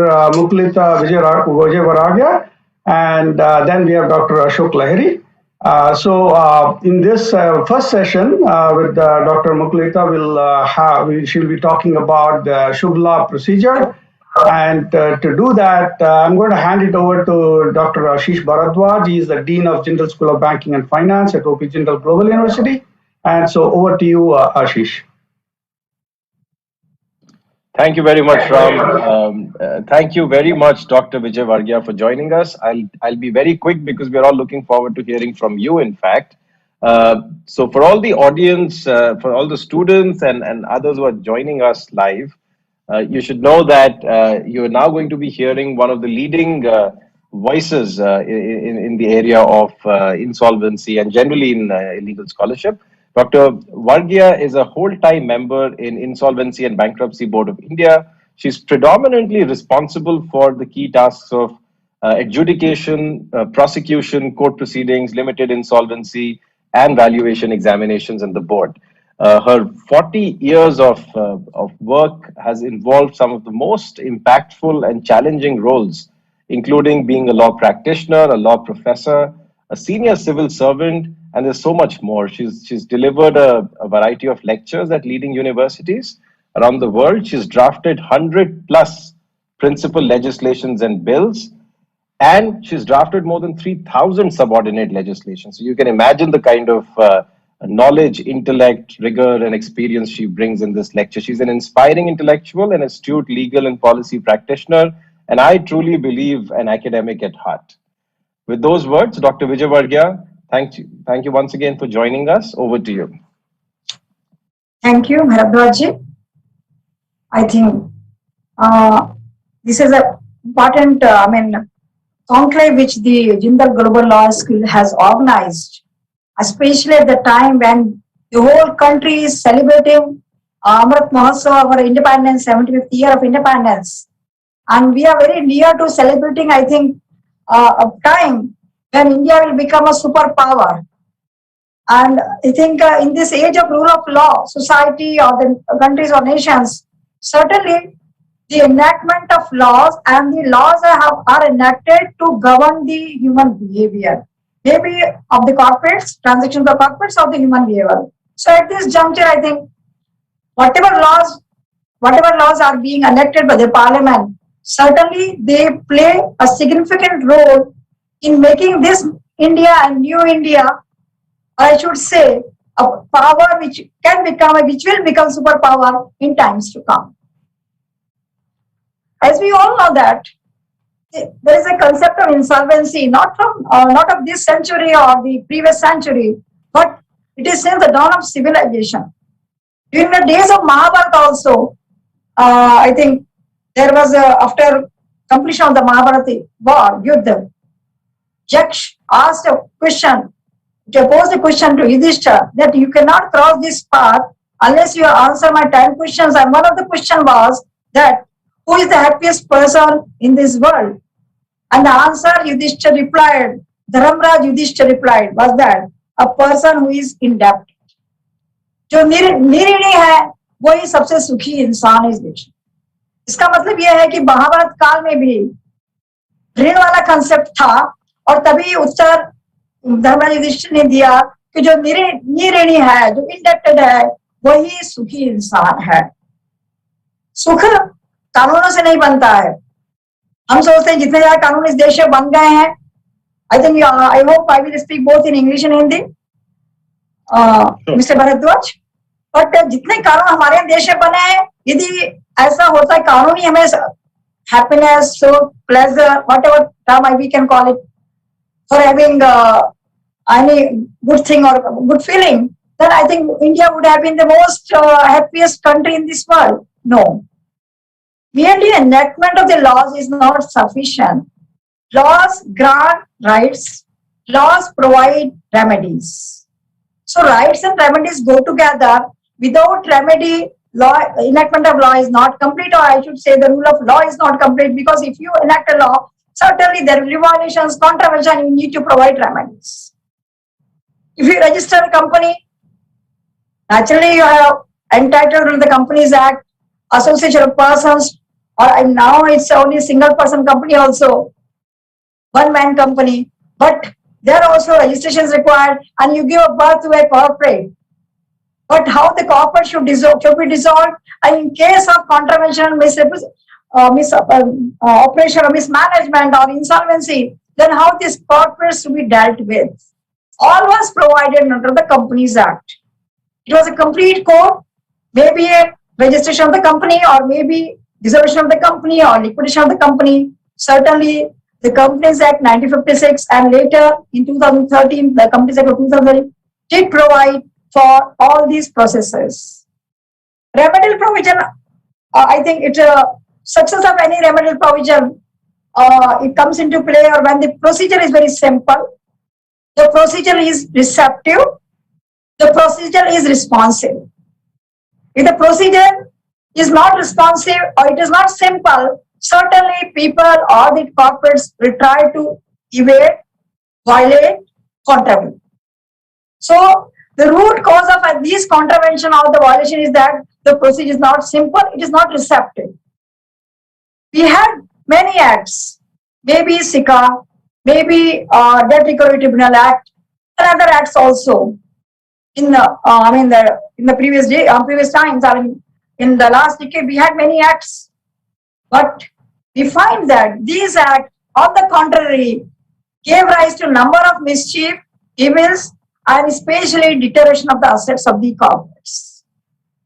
In case of individuals, we do have 2 acts, and they are still continuing. I think we have inherited British legacy for enactment, for giving enforcement. And the language also we have adopted, well, which was given to us by the Britishers by enacting the legislation. And I think one very anomaly, I should say, or misthing, I should say, what way I should express. But we say that these provisions are hereby repealed. Hereby repealed means repealed immediately. But for that repeal also, we require a notification that these provisions are repealed, or these provisions will not exist, or these provisions are omitted from this date. Certainly this has created, and there was a case in Hyderabad High Court where for the individual insolvency, people filed writ petitions and saying that district court has refused to entertain insolvency applications in case of individual insolvency. And a High Court also refused, DRT also refused, NCLT also refused. So where they should go? And then when the court looked into the provision, it is hereby repealed. So certainly, I should not name the judges, nor I am condemning in a High Court, but yes, the language was that it is hereby repealed. So we need to improve not only the drafting language, but also the procedure. For having any right, we want to enjoy rights, but we can enjoy rights if there is a proper procedure. If there is no proper procedure, we can't enjoy. Similarly, in every case, in every law, you will find that the procedure may be CRPC or maybe CPC or maybe Evidence Act.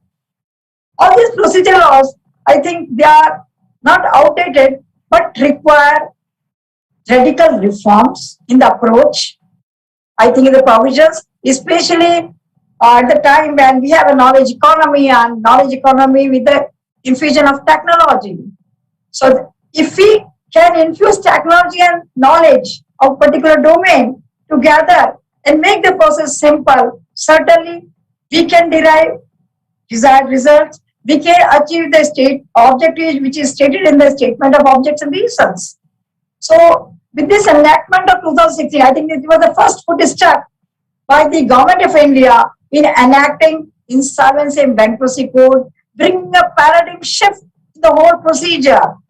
At present, the procedure is adversarial, certainly because we have inherited the British legacy of adversarial procedure. But in case of for economic growth, we need economic freedom And economic freedom and economic performance, and they have a positive correlation. If we don't give economic freedom, certainly I think we can't expect industry or the corporates to perform, to give us that growth. Naturally, the procedure was very important, and for that purpose, Government of India piloted a bill in the Parliament on the recommendations of the BLSC committee. The procedure should be very simple, and procedure when it is very simple, in a simple language, giving entitlement to everybody.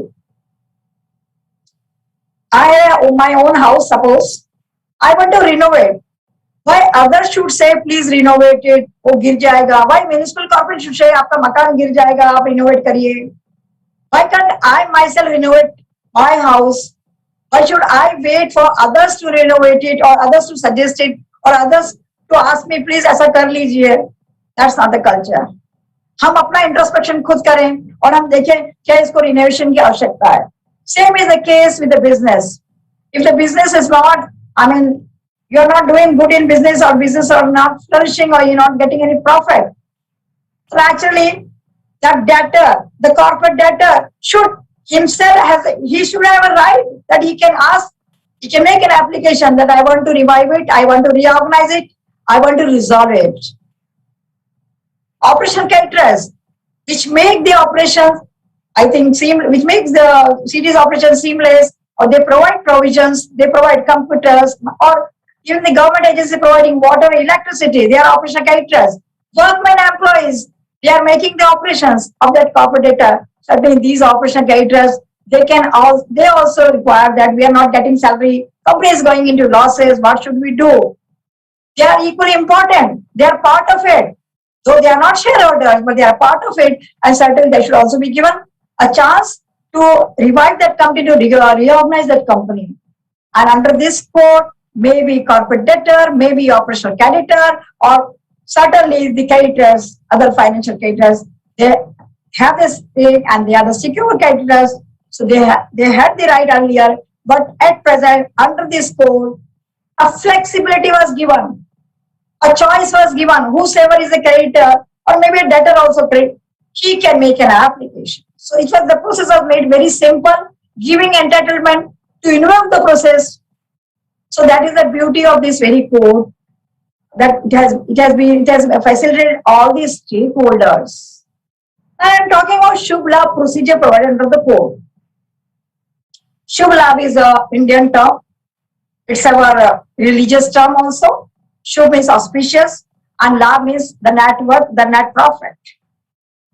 Now, why I call this insolvency bankruptcy code as a Shubh Labh procedure?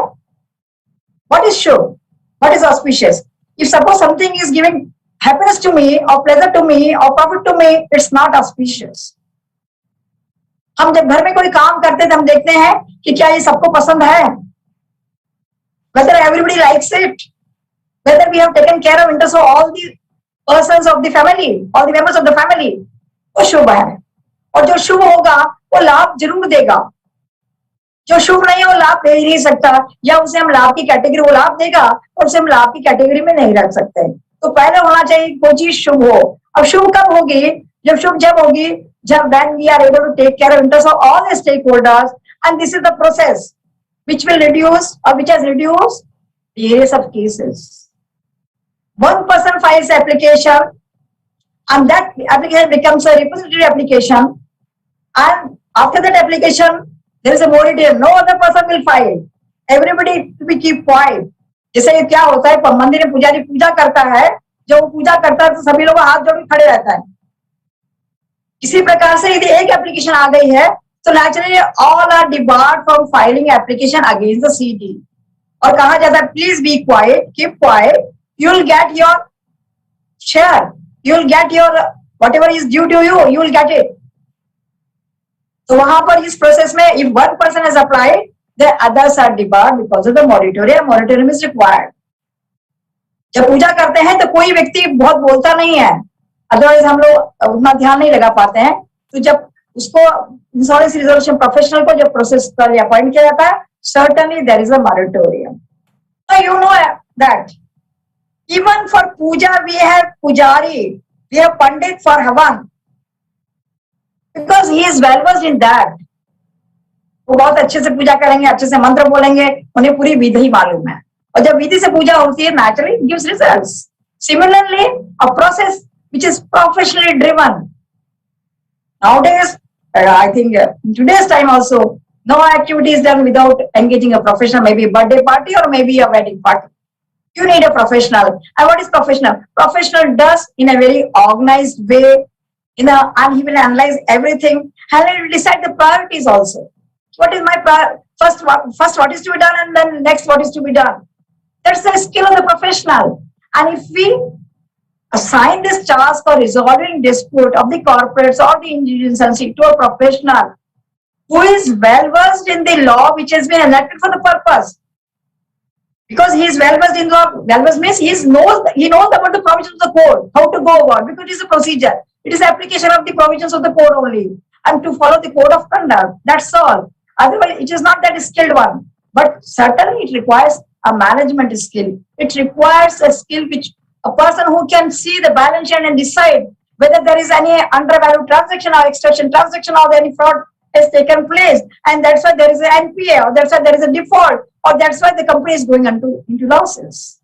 So that kind of quality should be there, and that's why these professionals are from the poor stream. Maybe an advocate, because he has a skill of analysis or analytical knowledge. He can analyze very well things. A CA, a CS, or a management. So these four streams are required. Fifth one is the cost and works accountant. From these four streams, the professionals are being chosen after qualifying the limited insolvency examination. So here also, under this code, this whole process is professionally managed.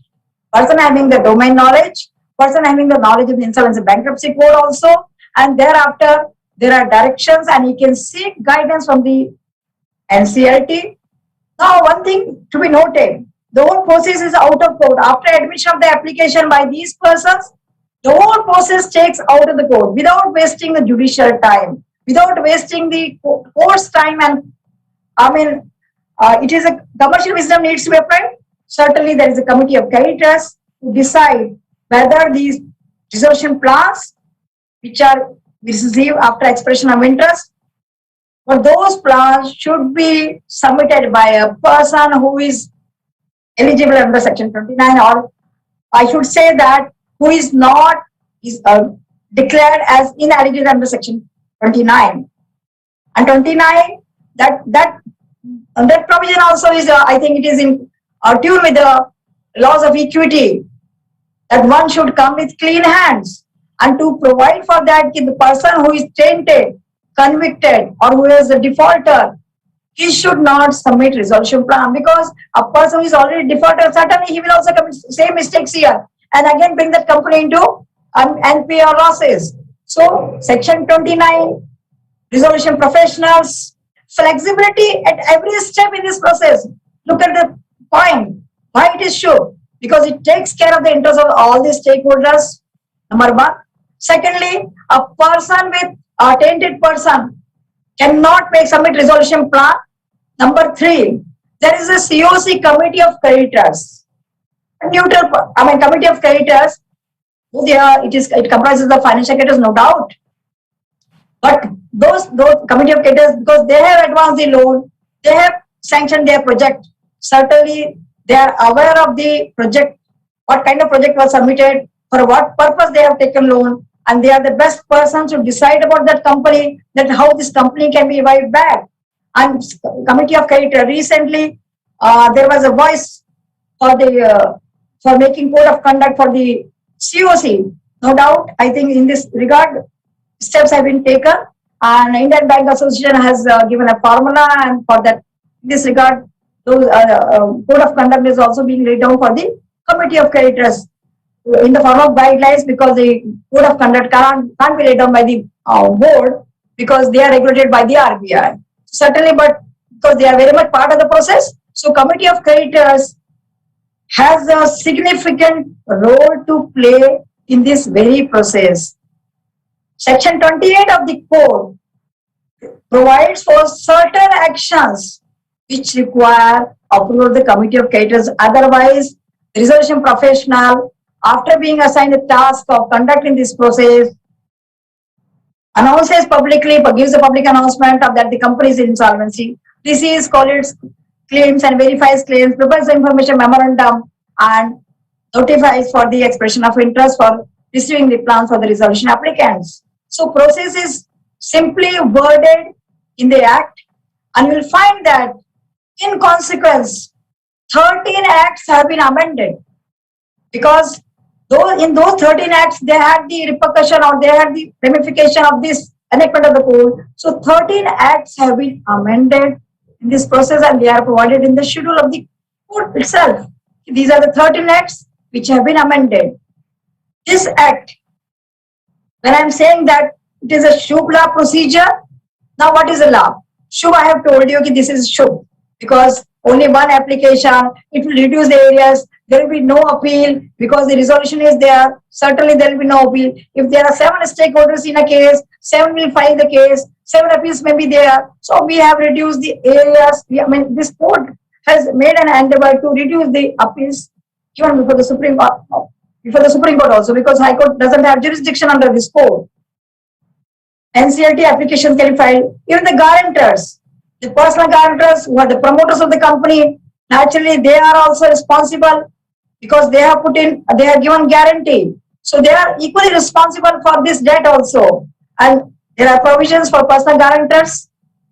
This code also provides for the individual insolvency, but guarantors are individuals. But because they are connected with the corporate, certainly that part has been notified so that the corporate insolvency resolution process, it becomes a complete circle.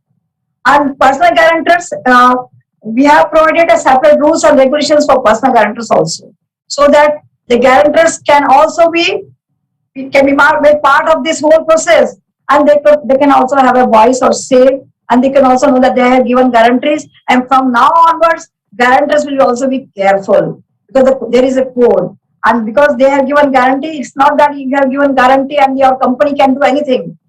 You are also equally responsible as per the law of contract, and as per the principle of subrogation also, you are responsible even to take care of the CD for which you have given guarantee. Now look at the professional side. These professionals, they have to complete the whole process in a time-bound manner. Now, I think time is the essence of every business. And when time is the essence of every business, certainly the earlier acts, I should not say they have failed, but they have not achieved the objective with the intent with which they were enacted. They could not achieve that objective. And that's why BRRC committee had considered that we need to put in the time-bound frame for this whole process, and 180 days have been prescribed. Now it has been increased to 330 days and 180 days plus 90 days for the for extension of time. So now we have 3 timelines, 180 days, 270 days, and a maximum 330 days, which includes the time taken in the litigation. Generally, what used to happen, any person used to file an application, intervening in between, and getting some time, buying some time, more time, and the process time 180 days used to be further prolonged, and I think in many cases 2 years and 2.5 years. So for that purpose, 330 days, which includes the litigation time also. So it has been Fluster has been put to the timelines that this is the final timeline, the maximum time is within which one can conduct the whole process. Now, freedom of exit. Point I wanted to make is that when law will happen. Not law will happen when you are doing a business. Certainly that's law, no doubt. But when the business is going into losses, then naturally you require how to come out that. And I think once I discussed about the freedom of exit, referring to the Mahabharata Yuddha of Abhimanyu, he did not know how to get exit of the Chakravyuh. He failed, he was killed.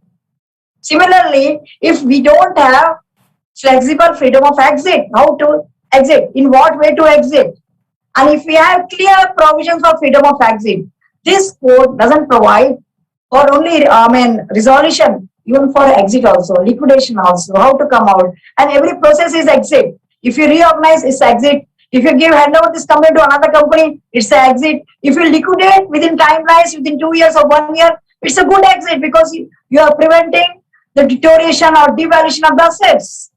And if you go for compromise arrangement under Section 230, it is also a good exit. So now this code has proved that there are a number of exits. You can choose the exit you want. Yes, there is restriction.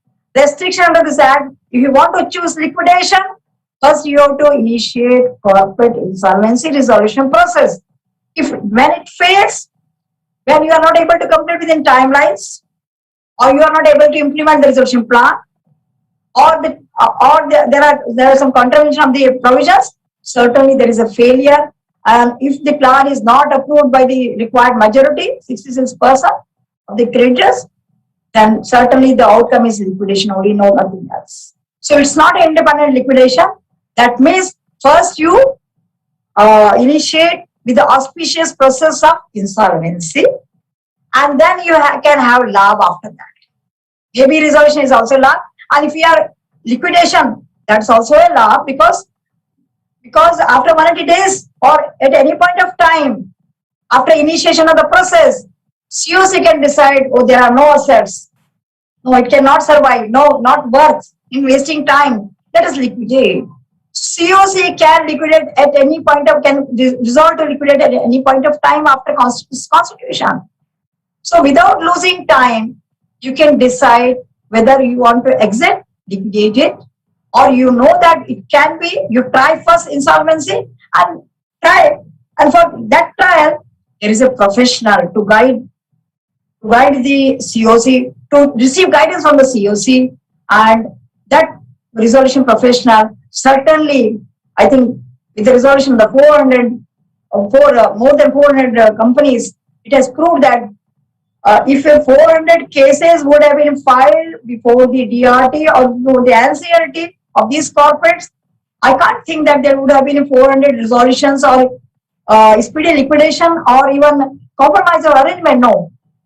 But with this enactment of the code, I think a layman who never used to know about the NPA, who never used to know about what is, there is a resolution process, there is insolvency in the corporates, and this much and that. Every day we have a news in paper.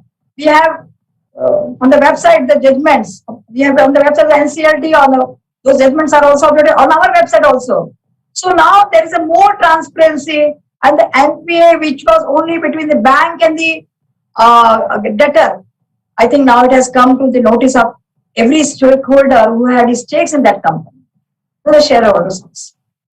So this process, which has strengthened, which has brought the corporate governance, that is brought more transparency. But I should say one more thing about it. This process has strengthened personality of the corporate person also. Personality of the corporate person. A corporate person exists when it is registered. Now think about it that it is in ICU because it is in losses. So in ICU you don't have much time. You need to operate or you need to whatever therapies you have to provide to that patient. You have to do it. And who is doing? The doctor who is professional. RPs are like doctors. They are professionals. And reviving back the company like human beings, we are giving some sort of ventilator type style or ICU type of therapies or medicines or a operation to that company. So Insolvency and Bankruptcy Code has given a therapy, I should say a life-saving therapy to the corporate. Okay, you're not doing well, please. And it has, the way medical technology has, I think, increased the lifespan of the human being. Similarly, if the Insolvency and Bankruptcy Code is used, the provisions are used at the right time. What happens? There are many liquidations more than resolution. There is I think, in the market there is a discussion that there are more than 1,000 liquidations. Why? Long chronic cases pending for many years. Now they have been transferred to the NCLT under this code. Certainly, when there's a chronic case, naturally the doctor also will not take it's responsible to save that human being. Similarly, here also, those chronic cases, they are bound to be liquidated. But now, I think new time has started after the COVID times. We have changed our lifestyle. We have changed our office culture. And during COVID times, there have been a notification for suspension of this certain provisions of the code. And one most important thing which was done by the government during this time was that any default which has occurred because of the COVID times, that default cannot be invoked at any point of time in future.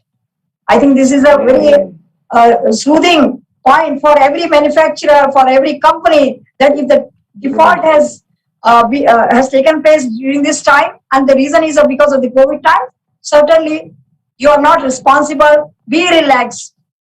And after COVID time, it's over now. You can do your job. You can do your business. Nobody will disturb you and file an application.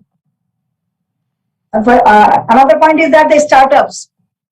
For startup also, this is very useful for this code is very useful, because if they are not able to go ahead, they can come under the insolvency and bankruptcy code. Now this code has not only brought procedural reform, debtor in control, debtor in possession, it has shifted to creditor in control. But point is that from adversarial to we are near to inquisitorial system also, because here the judiciary can guide you what to do.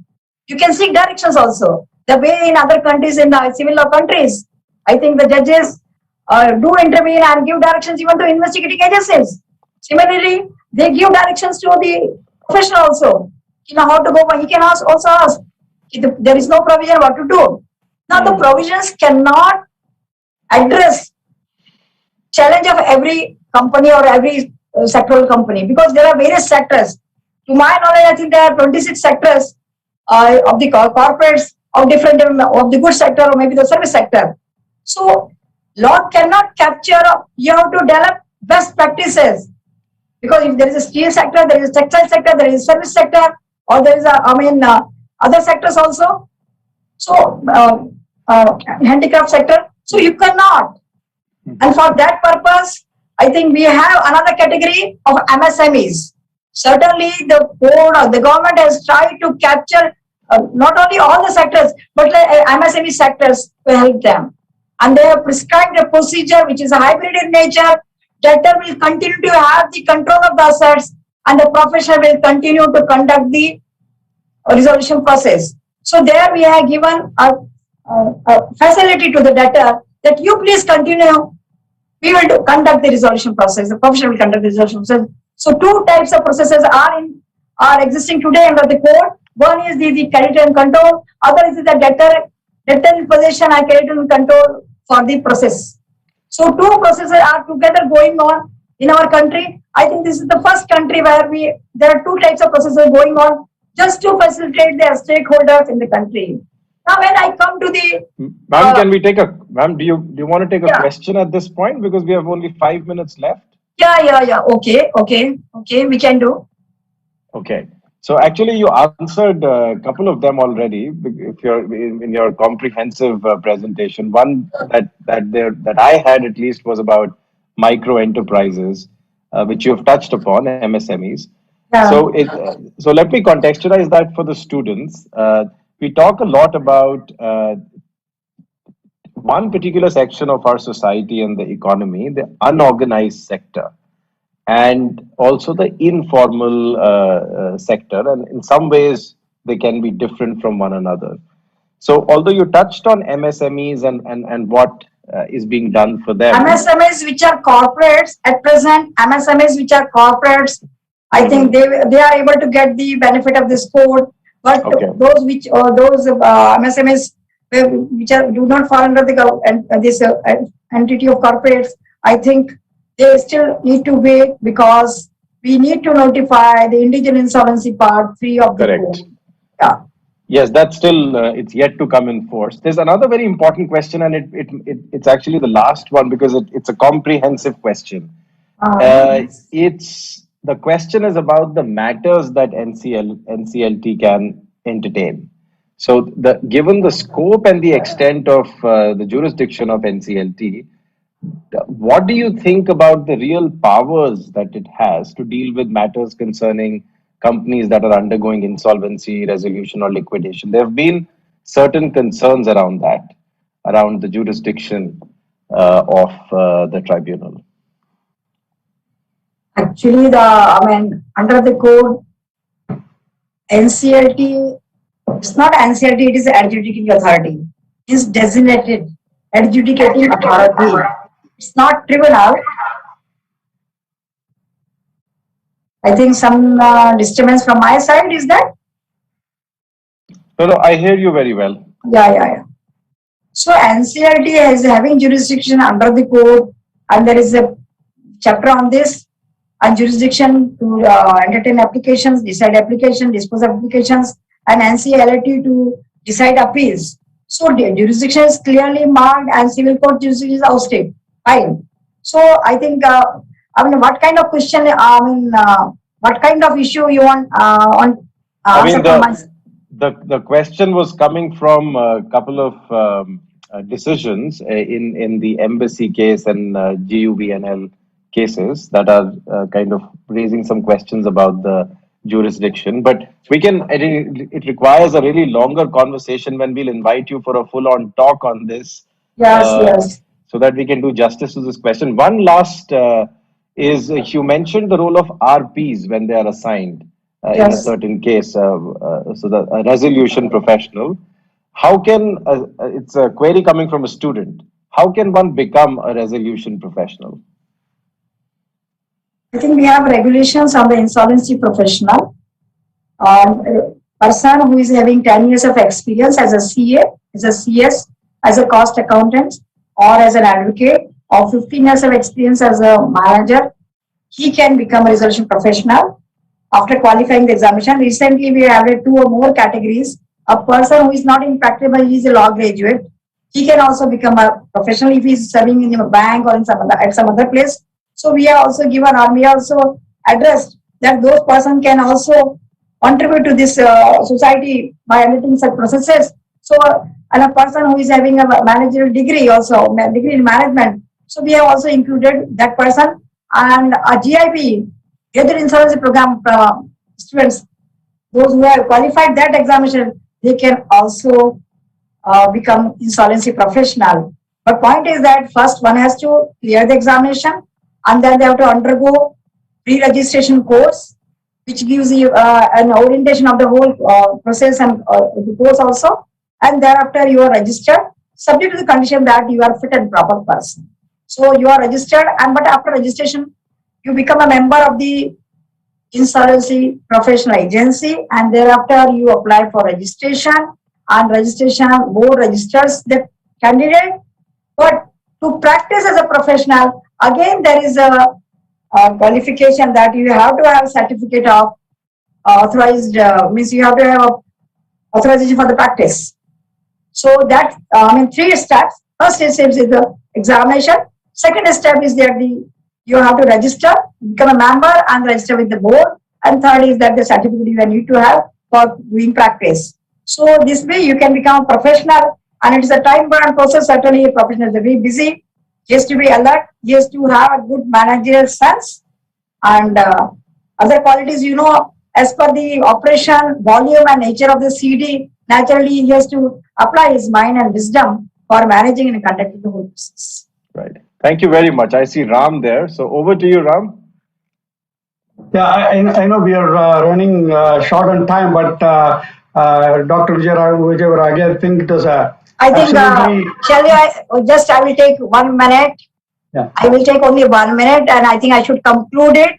And because I'm a professional, I was a professional, and still I consider to be a professional first. Then I'm a member of the board. And for professionals, what is the great quality which every professional or the students which are here, or I think in the audience, whosoever is there, but all are in one way or the other, they are professionals.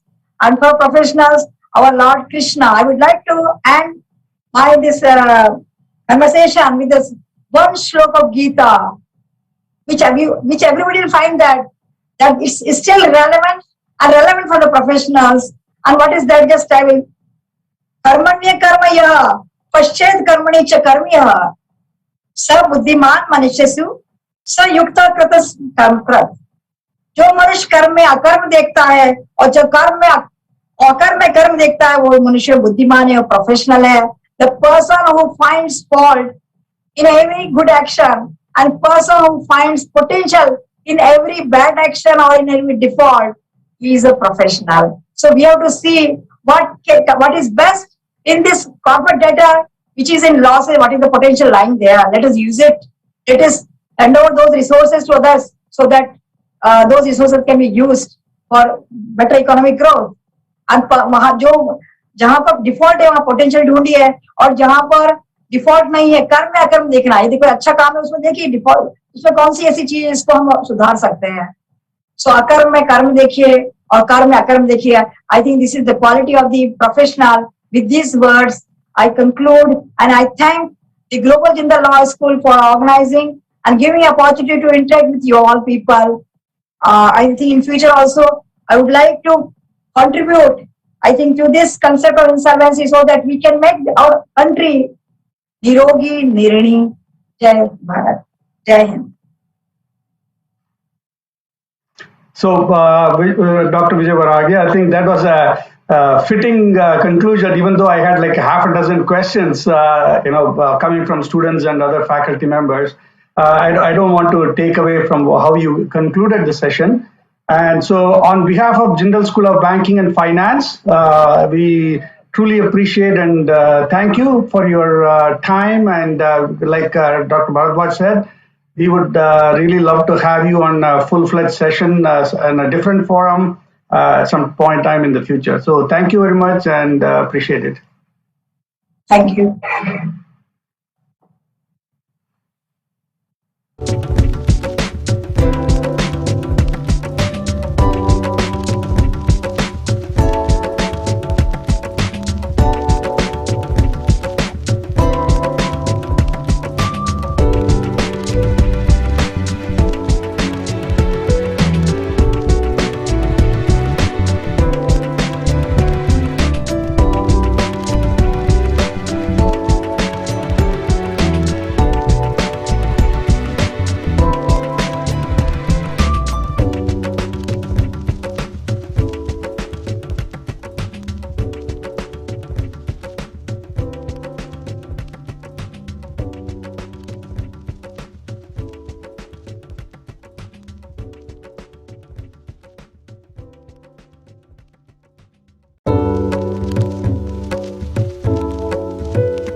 Good afternoon and welcome back to the next session of Global Finance Conclave. I'm Professor Ram Ramachandran from the Jindal School of Banking and Finance. Continuing on the Distinguished Public Lecture Series, we now have Dr. Ashok Lahiri, and I will do the introductions shortly. But before that, I wanted to mention that this is going to be focused on some of the themes from the 1990s to now and beyond. And we can't have a more qualified and distinguished speaker because Dr. Lahiri has been involved in right from the beginning in the liberalization process, as well as in terms of shepherding our economy from the last 5 years as well. So before I introduce Dr. Lahiri, I would like to hand it over to Dr. Ashish Bharadwaj to do a quick welcome, and then we can get started. Thanks very much, Ram. I will not take too much time because we're all eagerly waiting to hear from Dr. Lahiri himself.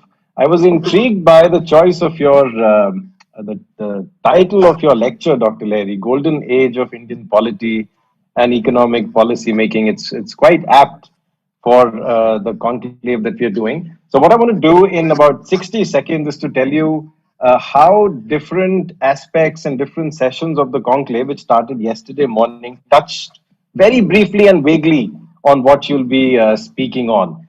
Of course, for our audience over the past 4 decades, Dr. Lahiri has probably seen all the different colors that can possibly define India to be able to choose golden in the title of his lecture. But the title is basically arousing different kinds of responses. In the inaugural session that we had yesterday with Dr. Shankar Acharya, who you know very well, he had the decade of the 1990s in mind, and he would ascribe the word golden there.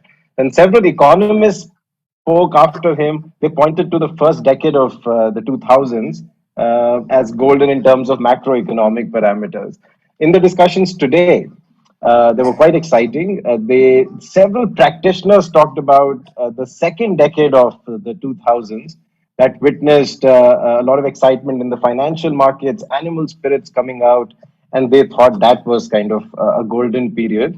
And finally, the first session we had today, where there was a speaker from Niti Aayog, he seemed to be signaling that the golden is yet to come because of all the policies that are being unraveled and rolled out by the proactive government that we have. So, and these views were shared by the current CEA who spoke yesterday. So many different views, and I think we are all very excited. There cannot be a more battle-hardened economist and policy planner and writer than you to tell us how and why this might be the golden age of Indian polity and our economic policy making. Very much looking forward to it, Dr. Lahiri. Thank you, Ashish. Appreciate it. To introduce Dr. Lahiri is going to be a little challenging. If I were to get into all his qualifications and accomplishments over the last 50 years, it's probably going to take several hours. But here is what I would say. I mean, from a very personal standpoint, I remember the time, and I used to work with Dr. Lahiri about 35 years back. And I learned a lot from him during my 5 years working with him. And one of the very first consulting proposals that we did together was at your feet when we were sitting in your house and probably past midnight drinking tea and crafting the proposal and the response as well.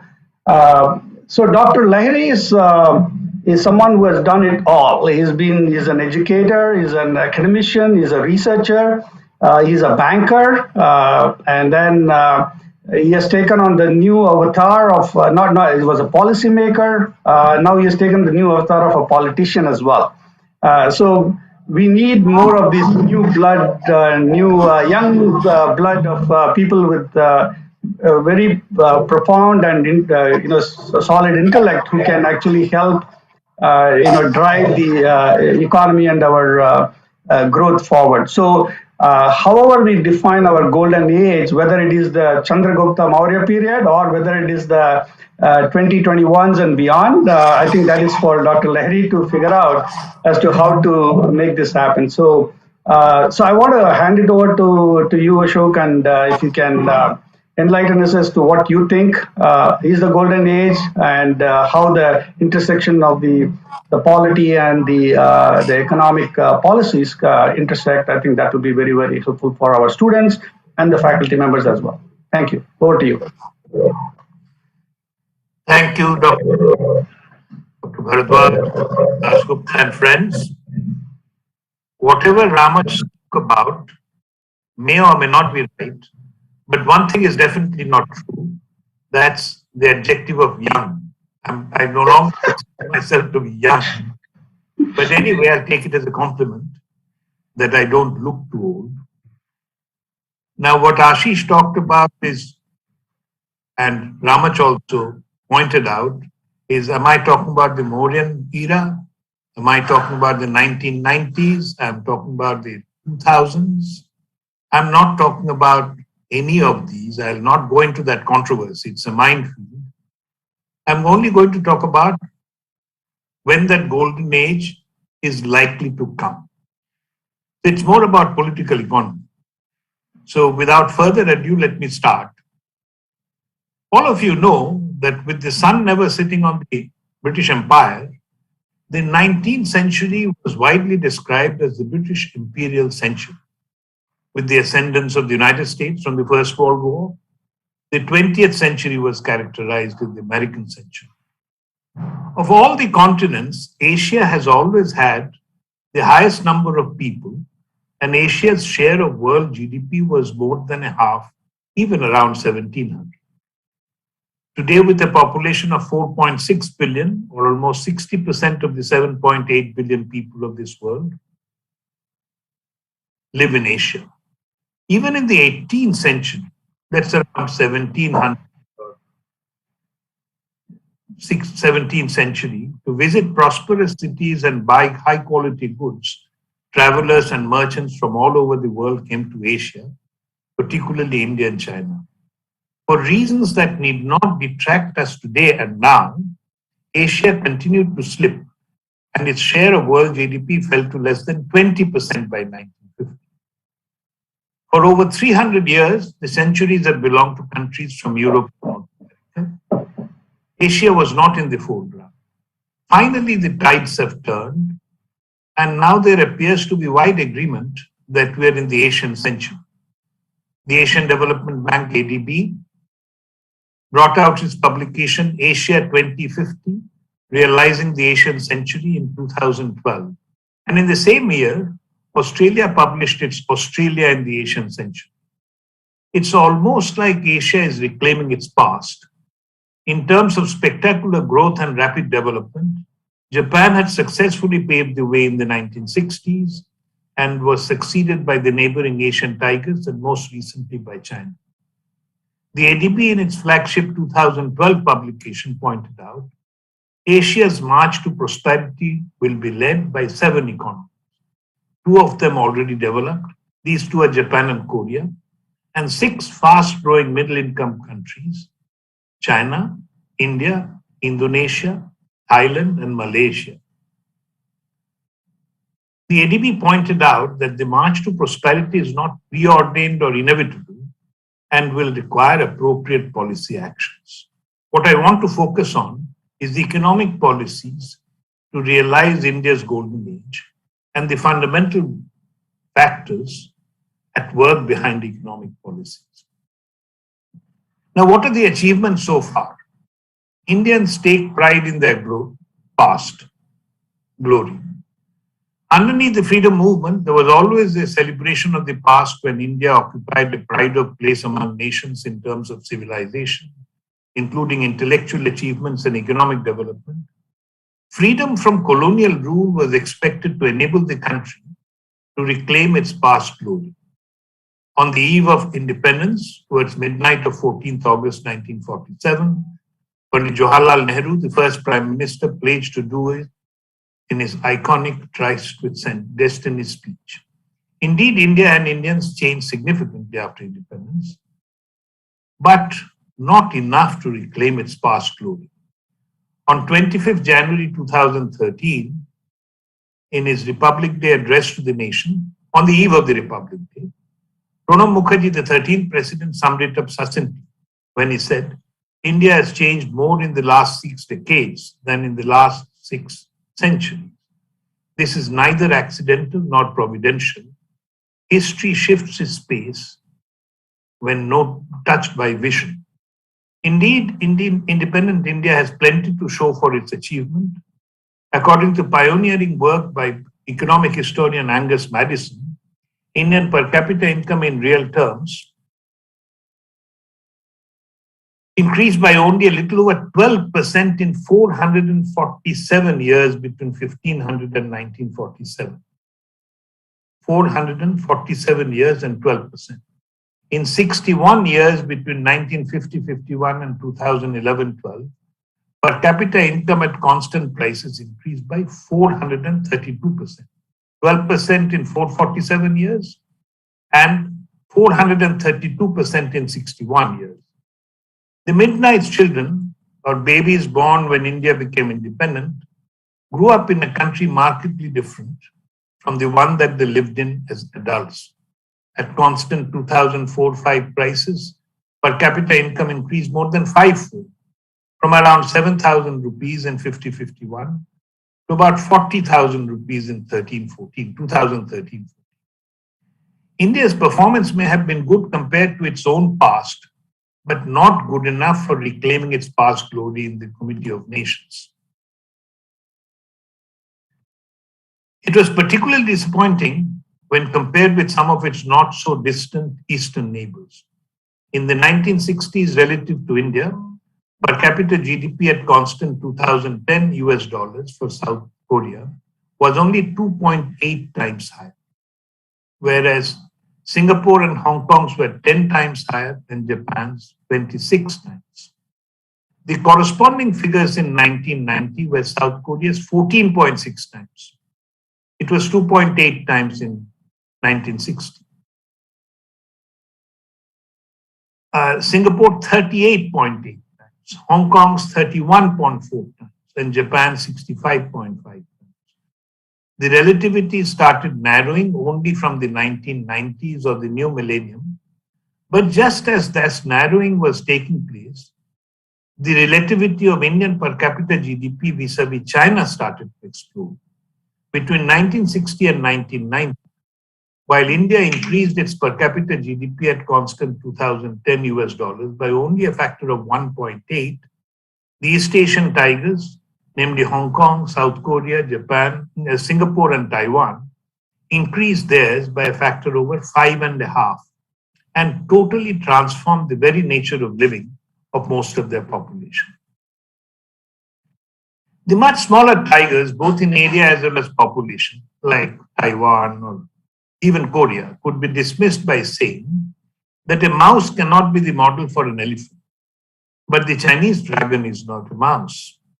While Chinese per capita income was lower than that of India between 1960 and 1983, it grew 19.5-fold from $423 in 1983, I'm talking about 2010 US dollars, to 8,254.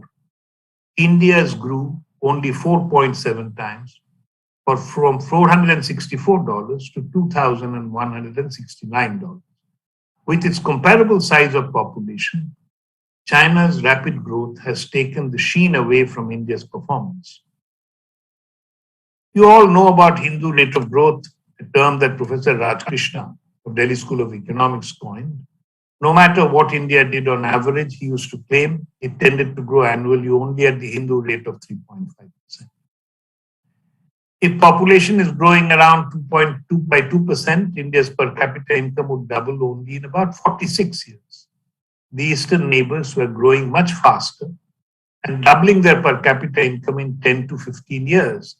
Thus, a succinct way to describe India's growth performance is good, but not good enough. So what are the proximate reasons underlying the not good enough performance? They are, I submit, the neglect of primary education, primary health, and physical infrastructure. It is famously said that there is no country in the world where the people are educated and poor. And the obverse is there is no country where the people are illiterate and rich. The effective literacy rate, which is the proportion of people above the age of 5 years who could read and write, went up from 18.3% in 1951 to 34.5% in 1971, an increase of more than 16 percentage points in 2 decades compared to the 11 percentage points improved literacy rate in the last 5 decades of colonial rule. But even with this increase in 20 years, the literacy rate continued to be below 40%, a benchmark that some scholars consider to be a threshold for economic development. They claim no major industrial power has ever achieved steady economic growth with a literacy rate below 40%. Look at Japan. Japan's literacy rate at the time of the collapse of the Tokugawa shogunate in 1868 is estimated at 40%, a level that compared favorably with many contemporary Western countries. Japan, under the Meiji era, underwent rapid transformation. Compulsory mass education was introduced in 1872, and by 1910, literacy rate in Japan, at least among young males, was around 90%.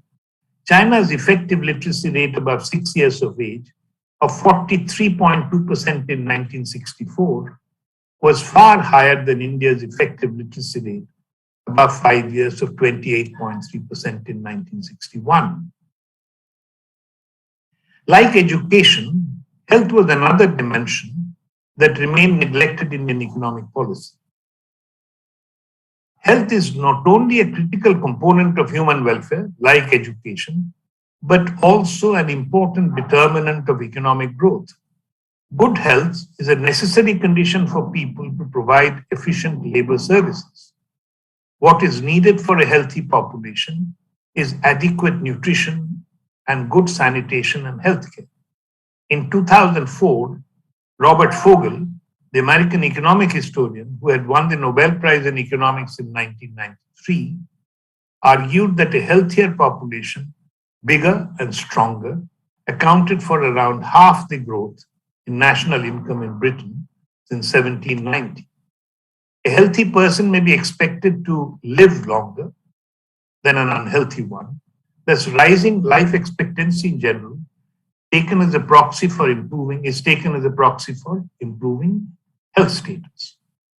With spectacular breakthroughs in medical sciences, particularly childhood immunization, life expectancy at birth or the number of years a newborn baby would be expected to live increased rapidly from 44 to 47 years in 1881 to 59 to 63 years in 1931 in the United States. Unfortunately, in its Indian empire, it fluctuated between 23 and 27 during the same reference period, with large changes in between because of famines and epidemics. I actually am amazed that in 1931, if I was born 20 years before when I did, I could have not expected to or live beyond 23 or 27 years. There was rapid increase of about 10 years in life expectancy in the first post-independence decade itself. By 1991, life expectancy at 57.9 years was more than double of about 27 years in 1931. The same magnitude of increase took more than 2.5 centuries in England and France. With mortality steadily declining through improvements in child immunization, medical care, sanitation, housing, and education, by 2010, the average Indian's life expectancy at around 67 years was twice that of 1951. Yet improvements are not rapid enough to match the progress in India's neighbors to the east. India's life expectancy at birth in 2010 fell short of the world average by about 4 years. So I've talked about education and health. Now let's come to physical infrastructure. On physical infrastructure, the famous economist Rosenstein-Rodan has observed, I quote, that before building consumer goods factories, a major indivisible block of social overhead capital or infrastructure must be built and sponsored because private market initiatives will not create it in time. Low wages would have been a sufficient incentive to create a textile industry in India in the post-Napoleonic era, and not in Lancashire, England. Indian wages were 50 to 60% lower than low wages in England. There was no danger of currency manipulation or trade obstacles under British control. The prospect of building a textile mill in Bombay instead of Manchester or Coventry seemed most attractive. Further analysis revealed, however, that in order to build a factory, one would have to build a bridge or finish a road or a railway line or later an electric power station. Each of these elements in the so-called social overhead capital requires a minimum high quantum of investment which could serve, say, 50 factories, but would cost far too much for one. One cannot build a bridge small enough to allow only 100 crossings a day. The efficient minimum would be profitable for 50 factories, but not for one. The necessary minimum capital outlay outside of the textile mill would more than compensate for the advantage of cheap labor. Lower wages are not a sufficient incentive for investment.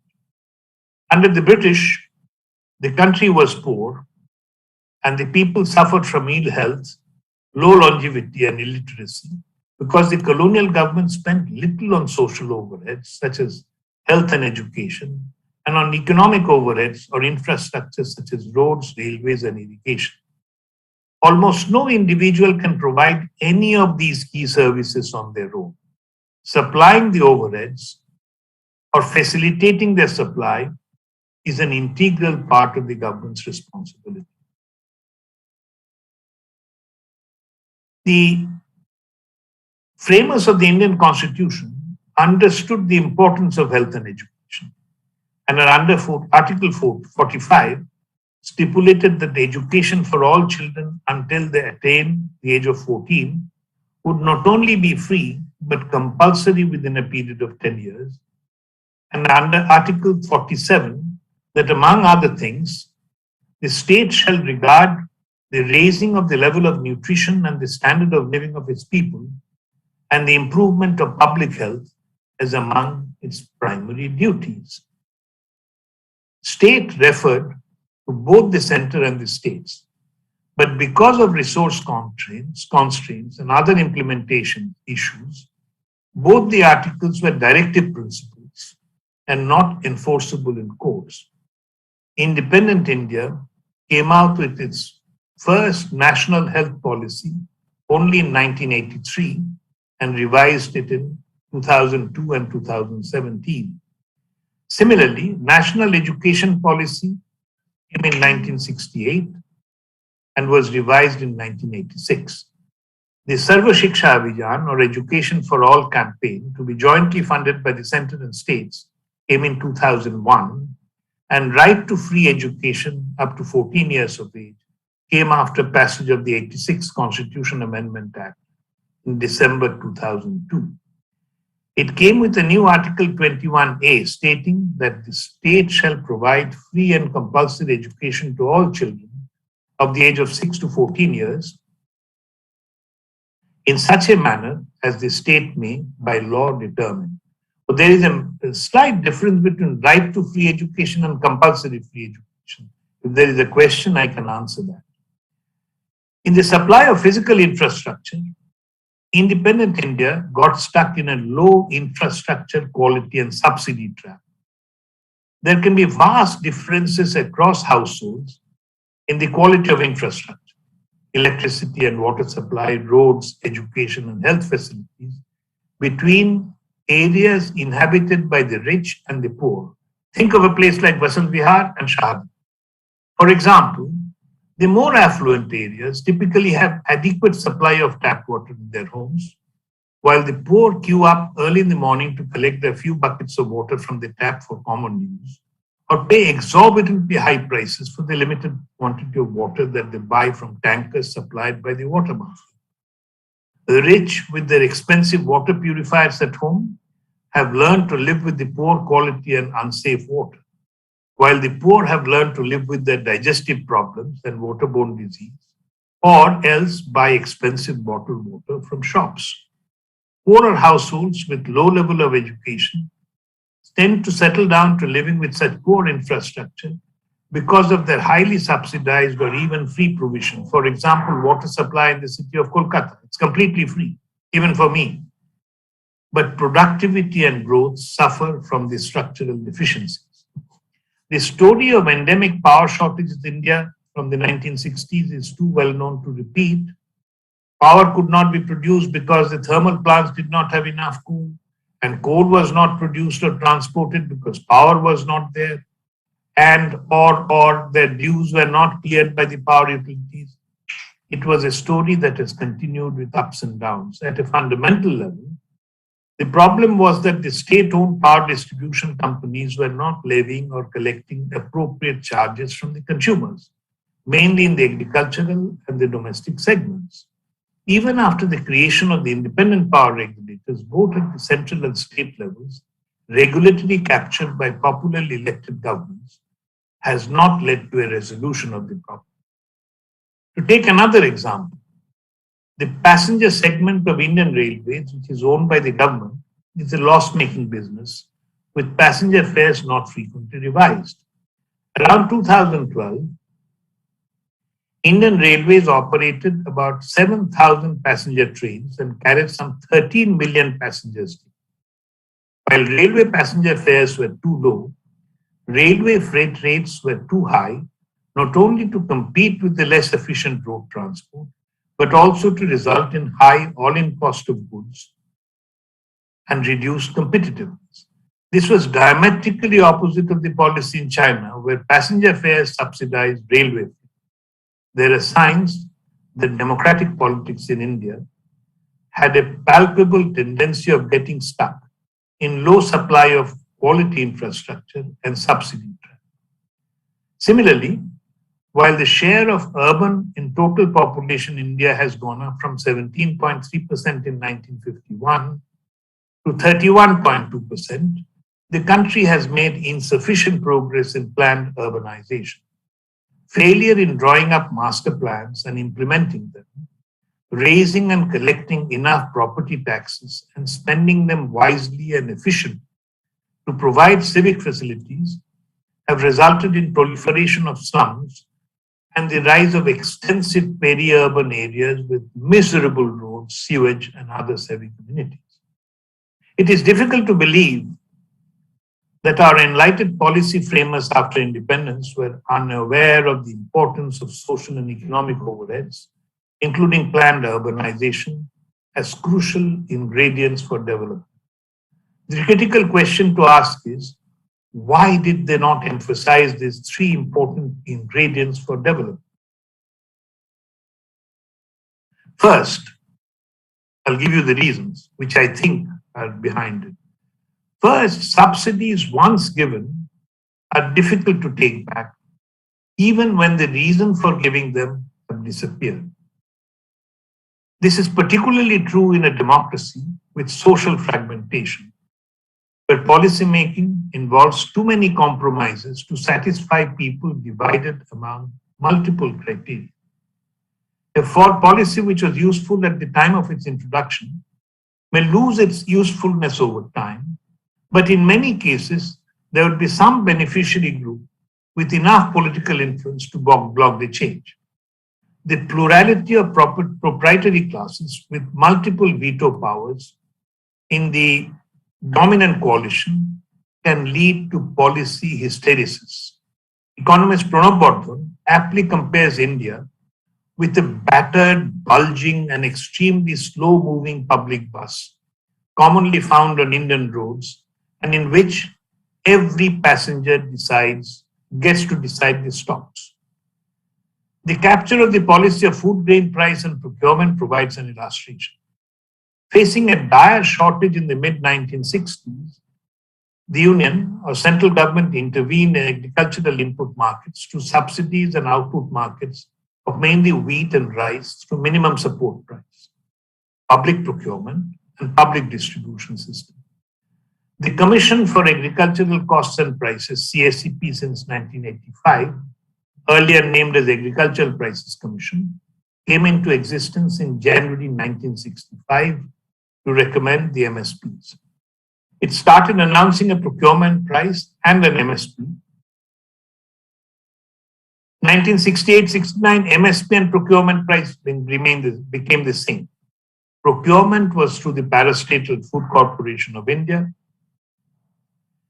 Government support and improved hybrid seeds during the Green Revolution elicited robust supply response, mainly from Haryana, Punjab, and Western UP. India moved from an era of shortage to an era of surpluses of food grains. These vanguard states were water scarce. With free supply of electricity to farms, they became the granaries of India only through the unsustainable practice of seriously depleting their subsoil water. With enormous farm lobbies in these states, led by the Jats, a non-elite ethnic group, procurement price became an extremely sensitive political issue. Dharam Narayan, chairman of Agricultural Prices Commission during 1970 to 1975, described it well by saying, quote, "The procurement price is more politics than economics," unquote. Committees were appointed to go into the cost of cultivation and decide the procurement price, but the procurement price often was more than what was recommended by the committees. MSP determined without reference to demand conditions led to enormous surplus stocks of food grains, particularly wheat, which could be exported only with more subsidies. Furthermore, given that the farmers often had to sell their food grains to traders at prices lower than the MSP, even the decision as to where the FCI would carry out its procurement was politically determined.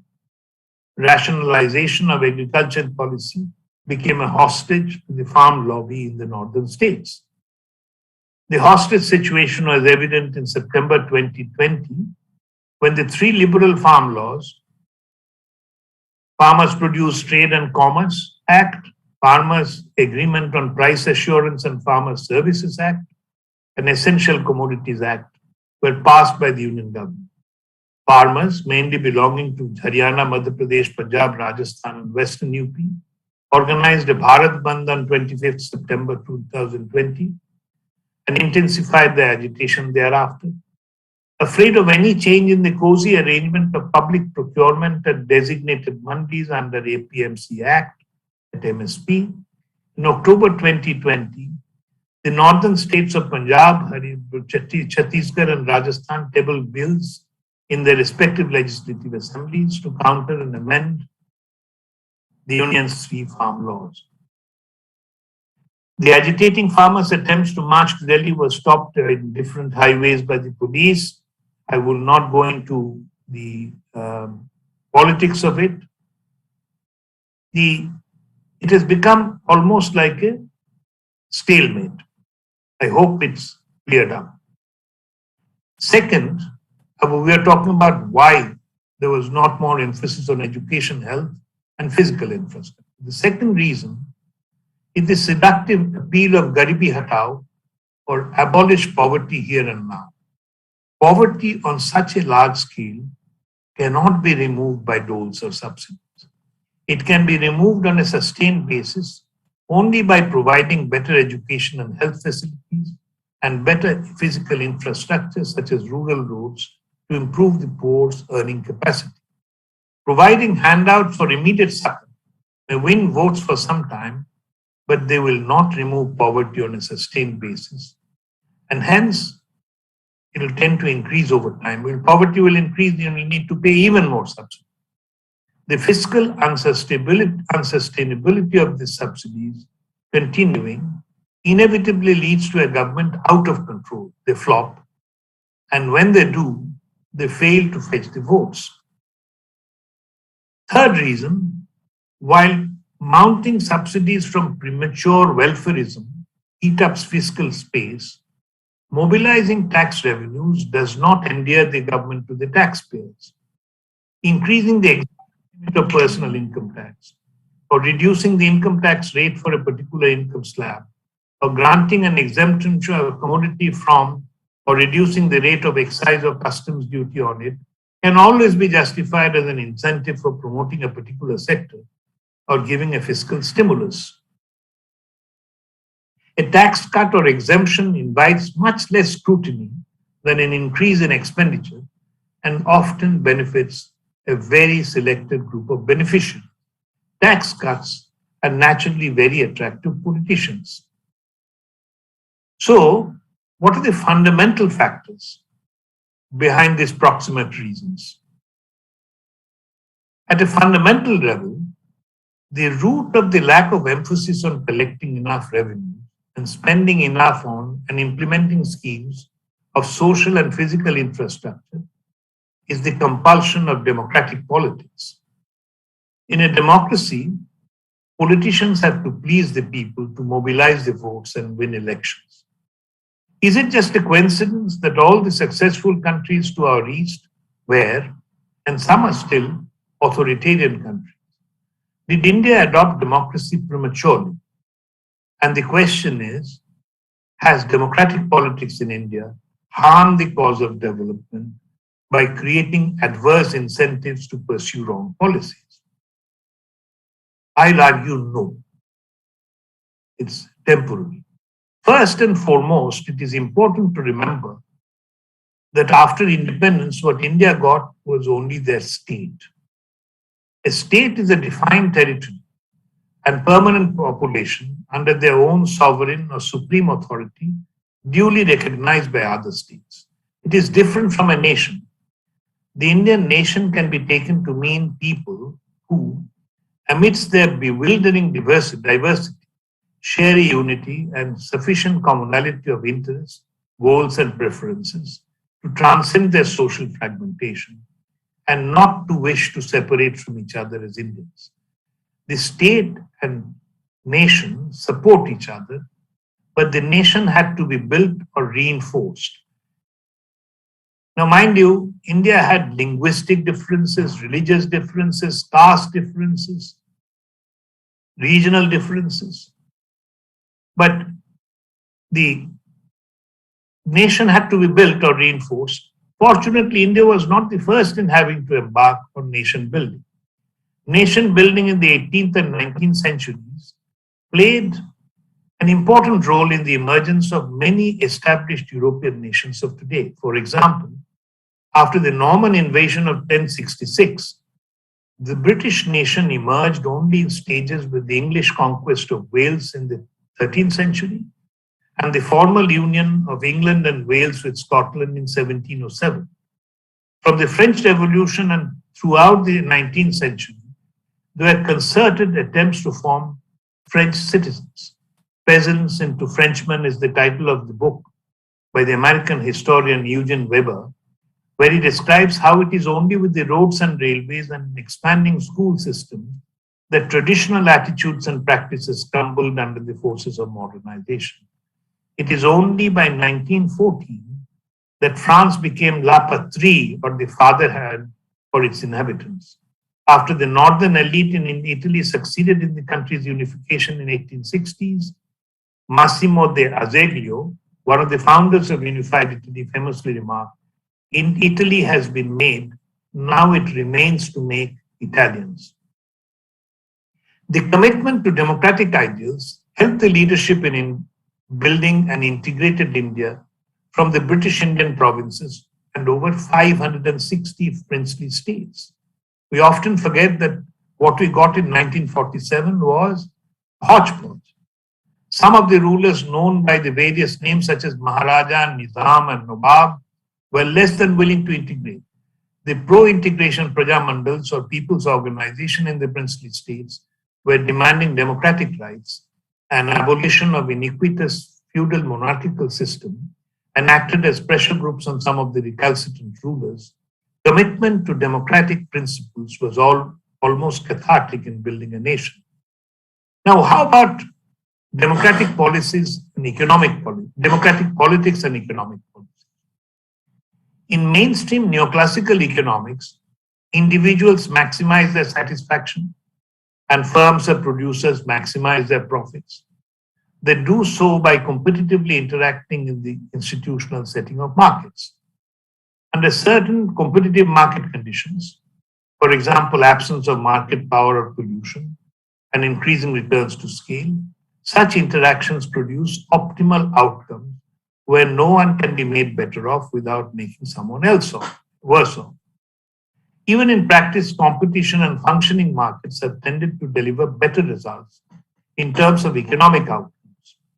Inter-party competition in democratic political arena looks remarkably like competition among producers and consumers in markets in the economic sphere. So why does competitive politics in a democratic setup, with voters expressing their demands to the ballot, not result in optimal policies? I believe there are 4 reasons. First, there is pressure on public consumption in democracy, particularly in a poor one. A poor and illiterate household, for legitimate reasons, prefers the certainty of a few additional kilograms of subsidized rice or wheat today to the uncertain promise of an educated daughter or a prosperous village with proper infrastructure a decade later. The bold promise of current sacrifices for a brighter future does not appear to be a winning electoral strategy in a poor country. Pressures on public consumptions are manifested in the preponderance of subsidies and transfers at the cost of public expenditure on education, health, and physical infrastructure such as roads and power and water supply. These pressures tend to be more in cleft societies with fractures along language, religion, and caste characteristics. Second, there is the tension between property rights and democracy with universal adult suffrage. Property rights are essential for incentives to work hard, save, invest, and innovate. The poor with insufficient income and no wealth are a majority in a developing country. Under universal democracy, the majority can threaten property and even confiscate it. While this tension was uppermost in the minds of economists such as David Ricardo and Karl Marx in the 19th century, experience of the second half of the 20th century, particularly India, demonstrates how several democratic countries have succeeded in safeguarding property rights, partly through constitutional provisions. Indeed, the threat was realized in India soon after independence in the context of land reforms and contained within reasonable limits because of constitutional safeguards. Paradoxically, from the beginning of the 21st century, it is not so much the disregard of property rights, but extreme sensitivity about compulsory acquisition of land for infrastructure in industry that seem to have held up economic development. I do not understand how actually the fear was the opposite, that rich people's land will be acquired. Now, what is holding up is that the poor people's land will be taken over for infrastructure. Third, the reason why democratic politics can hold up development, dictators do not have to expend their time and energy to carry the people along by building up, if not a consensus, at least the support of a majority. Thus, a non-democratic regime under a benevolent and enlightened dictator can, in principle, devote more time to the business of government and produce better outcomes than a democracy. Fourth, narrow sectarian divisions may lead to identity politics. That I don't have to elaborate. We have had a lot of identity politics in India, where the saying was that we vote our caste and do not cast our votes. It's a tendency of people sharing a racial, religious, ethnic, social, or cultural identity to form exclusive political alliances instead of engaging in traditional broad-based party politics. Divisive identity politics can dampen the pursuit of reforms and hinder development in a democracy with low levels of socio-economic development, as it may indeed have done in democratic India in the initial decades. Mind you, initial decades, I would like to emphasize, because I'll later argue very cryptically that identity politics is losing its salience. People have a tendency to blame politicians when things don't work, but as I always tell people, you get the politicians you deserve. This is not my word, this is former US President Barack Obama, who told Italians in May 2017 this, that you get the politicians you deserve. Politicians and their parties are groups who aspire to capture positions of governance, secure organized control over the state, and play an integral part in how policies evolve. But they're not lone rangers or free agents. They must carry the people along with them. The policies they pursue in a fundamental way reflect a lot of what people want. In free and fair elections, it is the people only who elect the leaders who rule. So did India prematurely go for democracy that many believed was a luxury a poor country with widespread illiteracy could ill afford? Without the democratic checks and balances, an enlightened dictator could have pursued all the desirable and efficient policies that a democratic government can and more. Dictators do not have to expend their time and energy to carry the people along by building up, if not a consensus, at least the support of a majority. Thus, a non-democratic regime under a benevolent and enlightened dictator can, in principle, produce better outcomes than a democracy. It is analogous to central planning with perfect information, where under an efficient government, production is better outcomes, outcomes are better than what markets can produce in theory.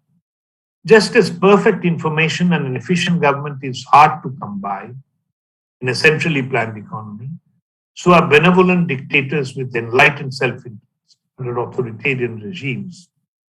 China and East Asian tigers perhaps were exceptions rather than the rule. For every one of the likes of Deng Xiaoping of China, there is an Idi Amin of Uganda and a General Oswaldo of Honduras to match.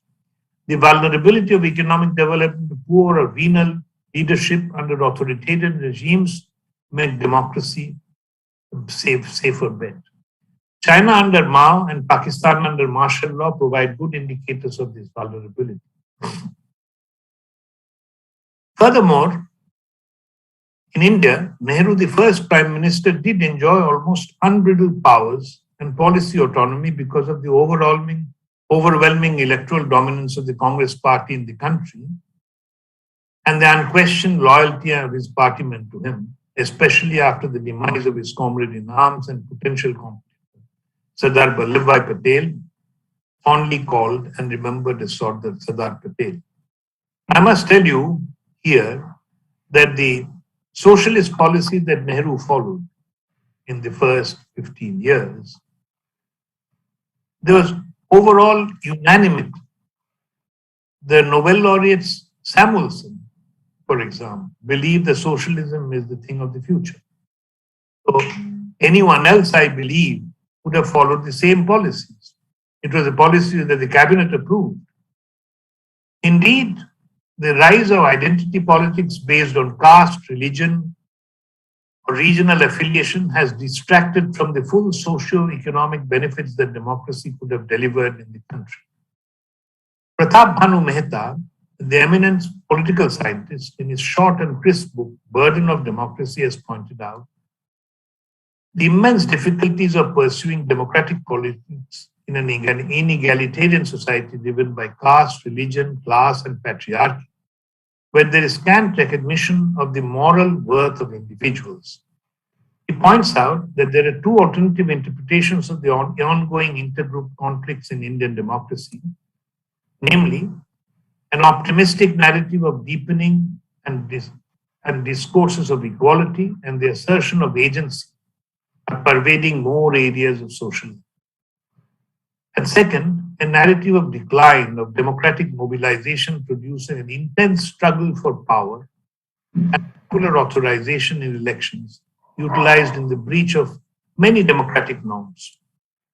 Mehta, however, proposes a third alternative narrative that appeals to a kind of inner dialectic at work amongst the conflicts in Indian democracy. It hopes that the very process of conflict and antagonism will lead to empowerment and through that medium produce a more lasting and just politics. What we are witnessing is something more akin to a transitional phase. The process of churning of old injustice is necessary to produce a politics with more credible moral convictions. Whether or not this claim is credible, only time will tell. Unquote. Dr. Lahiri, sorry to interrupt. It's captivating. If you can just wrap it up. There's a lot of questions coming through, so yeah. I'll argue that as the country develops, Indians are changing and the social cleavages of language and caste are narrowing down. As Indians develop, they're demanding more and more enlightened policies. For example, Bijli, Sarak, Pani, education and health. Politicians do not win elections to formulate policies, but formulate policies to win elections. With changing Indians, the policies pursued will change, and the golden age of Indian polity and economic policies will start unfolding. Thank you. Thank you very much, Dr. Lahiri. This is, I think we could continue to listen to you. I think it's hopefully the book that you're planning will come out soon, and we'll get a entirety of it, what you are trying to convey. So there are a number of questions that have come across from students and other faculty members as well. So I'll just open it up with the first question here. So we started the conversation with looking at the golden age, and while you had very eloquently argued about why the democratic form of government is still the valid way to do it, and what we would really like to hear from you is what is coming in the future, right? We talked about the education and the health and infrastructure. Where do you see this happening from a future standpoint? Given that you are a politician, you are an economist, you are an educator, so you are a public policy maker as well. So where do you see this confluence and the road ahead in terms of addressing these three fundamental issues? See, I believe in our lifetime, at least in my lifetime, I have seen the salience of language and caste going down.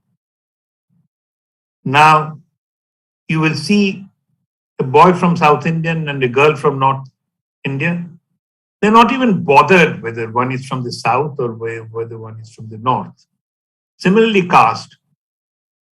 I know you for the last 40 years. I don't know what your caste is. We don't care. And we have seen even caste politics going down in its salience. I didn't touch upon the religious factor. That's a worrying factor. But there I have a thesis that as caste consolidation takes place in Hindu society, we will see the religious conflict going up slightly. But as caste consolidation is completed, it will go down. It's a transitory process. But I don't know whether I'm looking at the glass half full rather than half empty. But I do believe that caste, language, religion has become much less important to a modern Indian boy or a girl than what it was when we were young. And there lies the hope. Because they're motivated by the same factors. They don't see what happens in identity politics is that you belong to a different caste or language or religion than I, then I don't care whether I'm losing or not. As long as you don't benefit, I'm happy. Which is not a winning strategy in a democracy. Just one other question. This is coming from one of the students. They're talking about the fact that you had a bird's eye view of what happened during the 91, 93, during the liberalization process that under the Narasimha Rao government. As the chief economic advisor, what do you think went well? What do you think did not go as planned? So if you can just provide some insight, if you can, reel back history a little bit and see what could have been done, improved upon, and what did really go well. So if you can just touch on that. See, 91, I think the structural reforms that were started, for example, removing all the quantitative restrictions on imports, and almost like a bonfire of licensing, that was great. But the main problem which remains an unfinished agenda for governments in India is fiscal consolidation. It's, thank God that after 91, we have never had to go the IMF. We haven't had a balance of payments crisis. And we have somehow managed to come back from the brink. But what is essential, and 90s, after 93, I think there was some slackening, that as soon as the crisis was over, we went back to our merry ways of high fiscal deficit, not mobilizing enough tax revenues. So tax revenue mobilization has continued to be one of the main problems of the Indian government. Most of the time, we don't realize that you can't have three things at the same time. And in any democracy, there'll be three demands: tax us less, spend more, and don't borrow. You can't have all three at the same time. Either you have to tax more, or you have to spend less, or you have to borrow more. But this contradiction among these three demands, somehow we paper over it and continue merrily. So I think this restructuring of government, the way governments work, and failure to mobilize enough tax revenues and restructure subsidies have been the major failure.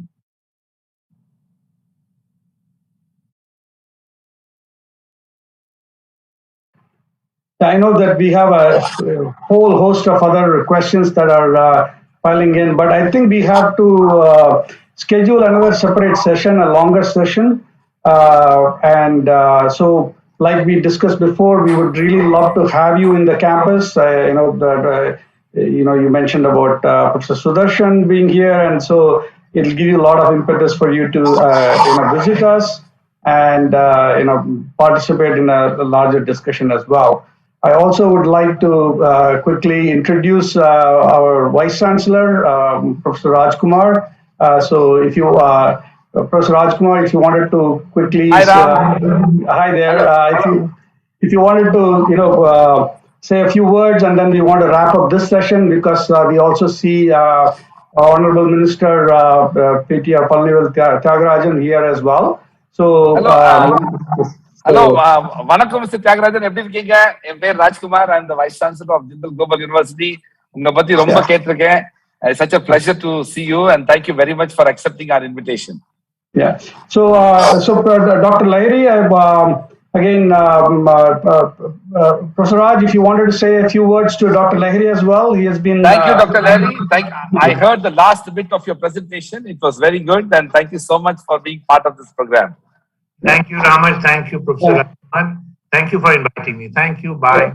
Thank you, and I'll see you soon, Dr. Lahiri, in the campus. Okay, bye. Thank you. Bye.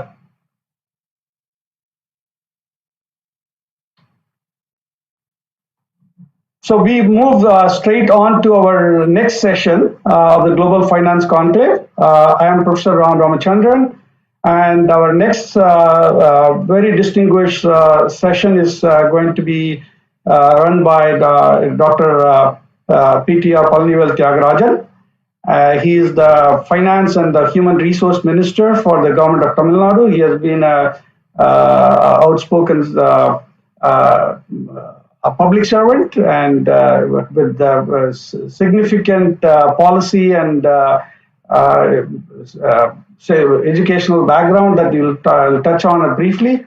But before that, I want to hand it over to Dr. Rajkumar to say a few words before I introduce Dr. Tyagarajan. Yeah, thank you very much, Ram. I would like to extend a warm welcome to all of you who are part of this program, the Global Financial Conclave, organized by the Jindal School of Banking and Finance and OP Jindal Global University. We have with us a very distinguished and truly inspiring, individual, Dr. Palanivel Tyagarajan, who is a member of Legislative Assembly of the Madurai Central Constituency in the 15th and 16th Legislative Assemblies of Tamil Nadu. He is presently serving as the Minister for Finance and Human Resource Management in the government of Tamil Nadu. He is also the founding secretary of the DMK IT wing and founder of the Dravidian Professional Forum.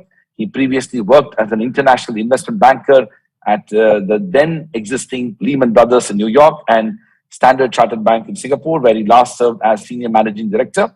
Dr. Rajan represents the fourth generation of his family's broader engagement in public life, including in the Dravidian movement, and a third generation elected representative. His grandfather, Sir P.T. Rajan, was the former minister and chief minister of the Madras presidency, and his father, PTR Palanivel Rajan, was the former speaker of the Tamil Nadu Legislative Assembly and a former minister.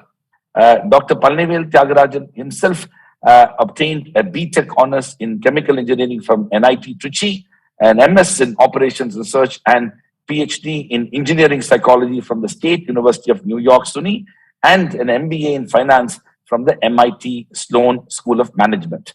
More importantly, Dr. Rajan has been at the forefront of a range of public policy reforms and initiatives even before he took over as the minister. And now, of course, with his current position as the minister in the state cabinet of Tamil Nadu, he is in a position to influence and impact public policy in numerous ways. I want to take this moment to personally invite him to our campus at the earliest opportunity. Let me also take a moment to briefly introduce the university for those who may not be aware of our university. OP Jindal Global University was founded as a philanthropic initiative of our founding benefactor and chancellor, Mr. Naveen Jindal. I had the privilege to meet Mr. Jindal in the year 2006 and 7 after having studied in Loyola College Madras and Delhi University and Oxford University and Harvard University and the University of Hong Kong for many years. I was deeply inspired by my experience of education in these institutions and got to engage with Mr. Jindal, and he committed to establishing a world-class university in India with three important commitments. One, to make a substantial financial commitment. Second, to do it in a not-for-profit manner. And third, to ensure academic freedom and autonomy and independence. With that vision, OP Jindal Global University began its first academic session in September 2009 with one school, the Jindal Global Law School, and 100 students and 10 faculty members. It was a very modest beginning, and today we have just celebrated the 12th anniversary of OP Jindal Global University, and we have moved from 100 students to over 8,000 students, from 10 faculty members to nearly 1,000 full-time faculty members, from really a 50-acre campus to a nearly 100-acre campus, but more importantly, a significant number of degree programs ranging from UG, PG, and doctoral programs. The 12 schools that OP Jindal Global University has are the Jindal Global Law School, the Jindal Global Business School, the Jindal School of International Affairs, the Jindal School of Government and Public Policy, the Jindal School of Liberal Arts and Humanities, the Jindal School of Journalism and Communication, the Jindal School of Art and Architecture, Jindal School of Banking and Finance, Jindal School of Environment and Sustainability, Jindal School of Psychology and Counseling, and these are the 10 schools that are up and running. This year, during the COVID year, we announced the establishment of 2 new schools, the Jindal School of Languages and Literature and the Jindal School of Public Health and Human Development, both of which will begin its first academic session in August 2022. It's also important to mention that OP Jindal Global University, within a very short span of time, had broken into the international rankings. Today, we are ranked by the QS World University Rankings as India's first ranked private university, and also one of only top 500 universities in the world as far as the employment, employment of graduates are concerned. Overall, with regard to the global ranking itself, we are ranked top 700 in the world. As you know, the QS ranks only 1,000 universities among the 40,000 universities in the world. And India has nearly 1,000 universities. And among the 1,000, only 22 Indian universities end up being ranked by the QS World University Rankings. Also, I must mention that we are the only non-STEM, non-medicine university to have broken into these world rankings. And our law school is ranked #1 in India and also 76 in the world. In addition to these international recognitions, one of the most important and crowning glory of the OP Jindal Global University has been our recognition as an institution of eminence by the Government of India. As you know, 4 years ago, the Government of India announced the policy on institution of eminence. 10 public universities and 10 private universities were identified and given the status of an institution of eminence. We're the only non-STEM, non-medicine university which have been declared as an institution of eminence. I want to mention this in the larger context of what we're discussing today, which is about how do we improve the quality of higher education? How do we create excellence? How do we bring the best practices from around the world? We are very fortunate that at OP Jindal Global University, over 100 of our faculty members full-time are nationalities of 42 different countries in the world, and they are living and working on campus. Over 50% of our faculty members are graduates of the top 200 universities in the world. And those are some of the important initiatives that we've taken in the early phase of our evolution, which has ultimately helped in JGU reaching what it is today. So with those words, I want to extend my warmest welcome to Dr. Rajan, as I know that he strongly believes in the importance of excellence and how Indian universities need to benchmark itself with the best of the global institutions. And our institution is one possible example that has covered a significant distance in the last 12 years. Over to you, Ram. Thank you very much. Thank you, Professor Raj. So we wanted to have this as a series of conversation with you, Dr. Rajan. But before I get started, there is one common thread between you and me, and we talked about it in the conversation last week as well. We both share our alma mater at NIT Trichy or REC Tiruchirappalli at erstwhile what it was called before. And one of the things, striking thing about the discussion we had before was that while you have such an illustrious educational background and your corporate career as well, and the transition to being a public servant has been phenomenal. And the words that you used then was it is not about your educational background and your degrees and the fact that you are an MLA. It is all about the results that you deliver, right?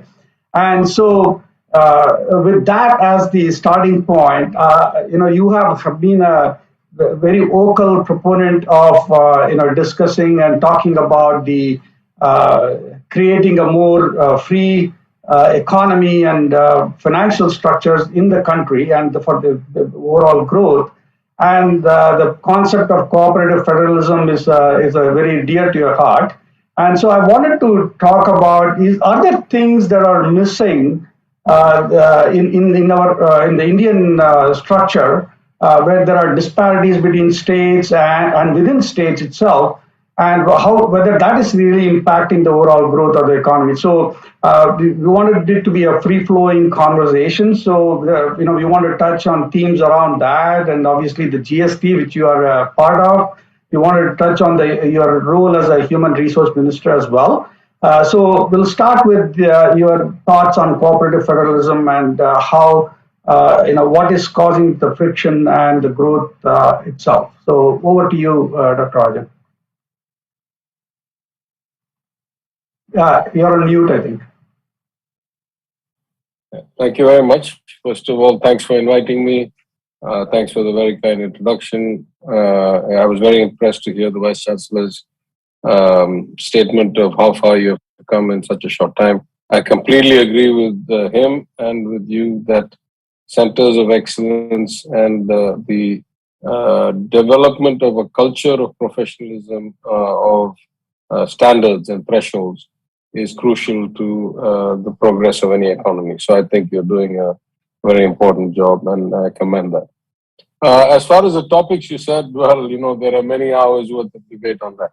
So maybe let me just start by putting it in context, right? I mean, what do we mean by federalism? At some level, federalism for people like us who come of the Dravidian philosophy is the natural extension of things. We start with the notion of self-respect. We say that society should not determine whether an individual is up or down in some hierarchy based on caste or class or money or something. All humans are born equal, and going back to our culture of the Puranams and of the Tirukkural and so forth, in thousands of years of Tamil culture, this concept that we are all born equal, and at some level, all humanity is the same, right? As we say, Yadu Mure Yavarum Kele, and the Tirukkural that starts Pirapokkum Ella Uyirukkum. We are born equal. We are all born in the same way. So if you start with self-respect as the identity, it doesn't take you very long to go from there to say the nature of democracy requires self-determination. Self-determination, I must have some say in the outcome or the policy or the design of the system. And you go from there to say, self-governance, which is what a lot of local self-governance is driven by. It says people should have access to resolution of their issues as close to them as possible. Yesterday, I was at a seminar at the NCAER with Mr. N.K. Singh, the former chairman of the 15th Finance Commission, and he said this residual rights always go down. Whatever is not prescribed always goes down to the lowest level is a feature of federalism. So under that setup, I would say that if you go from self-respect to self-determination to self-governance, federalism is a very clear extension of that. And that's why for the longest time we've been talking about. What do we mean by federalism? We mean let from the revenue management, generation, distribution, taxation policy to the prioritization of spending, to the design of school curriculums or entrance exams, to the priority given to this benefit versus another benefit, let all this reside as close to the people as possible. That's how the Constitution is written in some way. Things like sewer, garbage, roads, lights, water supply are all subjects of the local bodies, of the corporations, of the panchayats, because surely every village is different, every city is different. So if you start moving up from there, then, the Constitution prescribes a state list, a central list, a concurrent list. I would say, though, historically, we must remember that we are an aberration. If you take any large country in the world, and I use always these two examples of the professedly, avowedly capitalist USA and the very clearly self-avowedly communist China. In both of these extremes, you'll find that the devolution of powers is much, much more to the lower levels of government than we have in India. Right? Like in China, banking licenses are given by province. Schools, police forces, industrial policy, industrial licenses are given by cities or provinces. In America, school boards are local from the village or the city. The police is run that way. Taxation, direct taxation goes all the way from federal to state to county to city. You can have income tax in New York City that's different from other cities in the state of New York. And you have, therefore, a much more devolved structure. Now, the question is, why is India so unique? Because India, we have this history that we are a multi-thousand-year-old culture, and we really were organized into one country relatively recently in the 1940s. And therefore, the founders had this great fear that how do you create a homogeneous to the point of a republic, not necessarily in behavior or in activity, but how do you have a cohesive society within a republic that has never been a republic before? There have been many different kingdoms and, at different points in history and so forth. So the preponderance was that many of the powers resided with the Union much more than in other places. And then some were in the states. And then, of course, during the evolution of various amendments to the Constitution, some more got moved to the concurrent list and so forth. Now, there have been many developments over the years that have different implications and different perceptions going back to the 1950s when the union government first started intruding into central sponsored schemes into the state list. And then, the progression going down to the creation of cesses and surcharges and so forth. But the reality is that by design, we were uniquely centralized compared to any other large country. We have become progressively more so always before 2014. That has gone on steroids after 2014, and we have this aggressive centralization of everything from tax collection to scheme distributions to, the union government's own statistics show that about 23% of all tax revenues are collected at the cess and surcharge bucket, which is not even shared to the states, and correspondingly, almost 5.25 lakh crores of direct benefit transfers are happening from the union down to individuals or local bodies. So you have basically cut the states out of this management. So, this is one aspect, the fact that we are a unique structure. There's two other aspects that we should lay as the groundwork. In every other federal country, of course, there are transfers, from the richer to the poorer. That's what a federal setup calls for. That is what we are all citizens of the same country for. We are patriotic.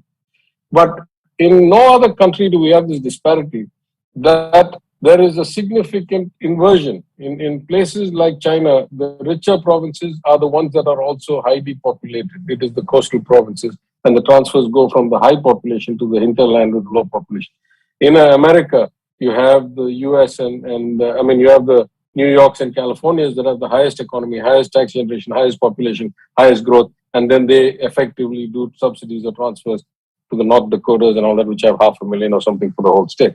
In India, we have the reverse. The richer states have the lower population, and the poorer states have the higher population. And for whatever reason, though in a country, labor movement should be fungible and not have any constraints, in fact, we are not getting that kind of movement, of permanent movement of labor. And then the third unique aspect about us is, in almost every other federal society, transfers and integration should level the quality of life, should level the outcomes in per capita or in human development index or in access to healthcare or in the noon meal scheme or in the quality of education. Unfortunately for us, if you look at our history, if let's say the best to the worst state on any of these statistics was 2:1 at independence, it progressed to something like 4 or 5:1 before the reforms of 1991.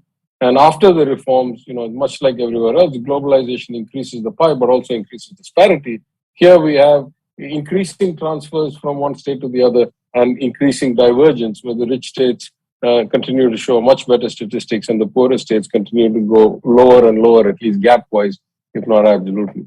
So these are the conundrums that we face. It is partly a question of execution, partly a question of complexity, partly a question of efficiency, and partly a question of our unique centralized nature as a country. And, there are many aspects of this, from direct taxation versus indirect, GST, pre-GST to post-GST, political regimes changing their tunes depending on whether they sit at the state or the center. Let's not forget, at one point, the Congress was the great centralizer. So I'm not casting aspersions on individuals. I'm saying, the old adage of where I stand depends on where I sit seems to apply equally to many people in the course of history. So maybe that's enough to get going. Dr. Rajan, I want to quickly respond to what you just said. While I agree with what you said, would you like to reflect a bit on the COVID-19 situation and how a crisis of that magnitude that has affected, let's say, the world at large, where a quasi-federal country like India, Casey, where a very distinguished political scientist talked about India being a quasi-federal structure, where we are federal in structure and unitary in spirit, and it has the opportunity for us to become fungible depending upon the situation. The constitutional framers were conscious of that, and you rightly refer to that. Now, if you look at the United States, for example, if you look at the early part of the US's response to the COVID-19 crisis, the fact that it was a very rigid federal structure ended up in a situation where the federal government could not adequately respond to the crisis that was unraveling in different states, and ultimately states ended up taking their own decisions. And as some authors have now argued about, it resulted in lesser coordination, more debts, and even more organized response to a national crisis of that magnitude. So my question to you is that, to what extent federal societies or quasi-federal societies or structures are better suited to deal with national level problems as we saw in the context of COVID-19?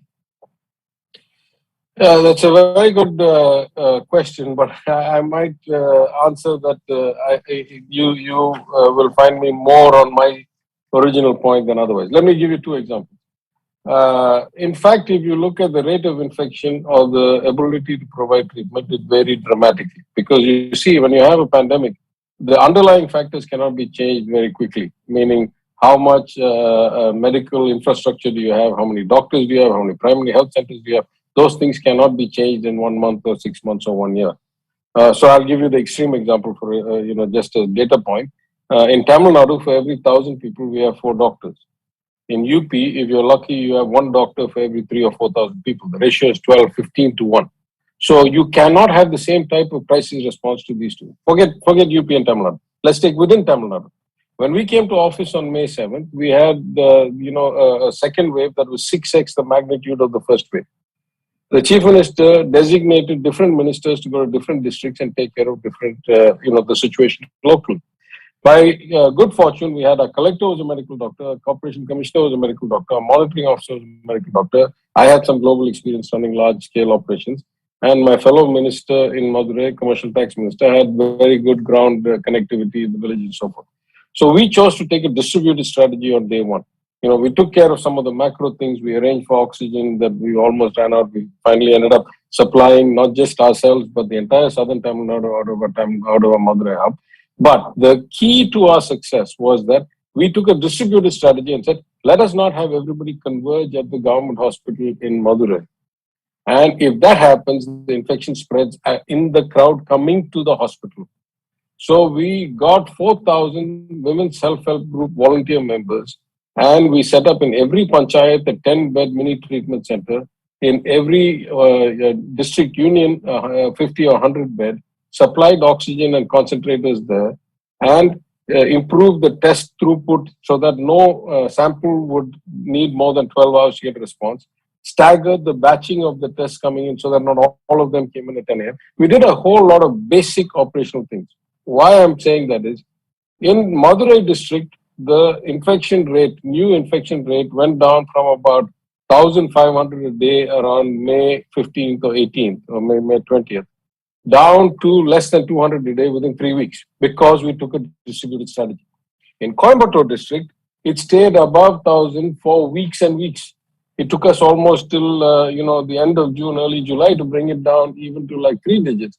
Because by the time they started attending to it, it had already spread into the rural villages in ways that simply you could not control. What we did was we prevented it. We had these volunteers go house to house, find people with symptoms, because it became clear that this new variant compared to the second one, the sooner you treated it, the sooner you gave the symptom alleviating drugs, the sooner you supplied the oxygen, the more likely the patient would get over the hump.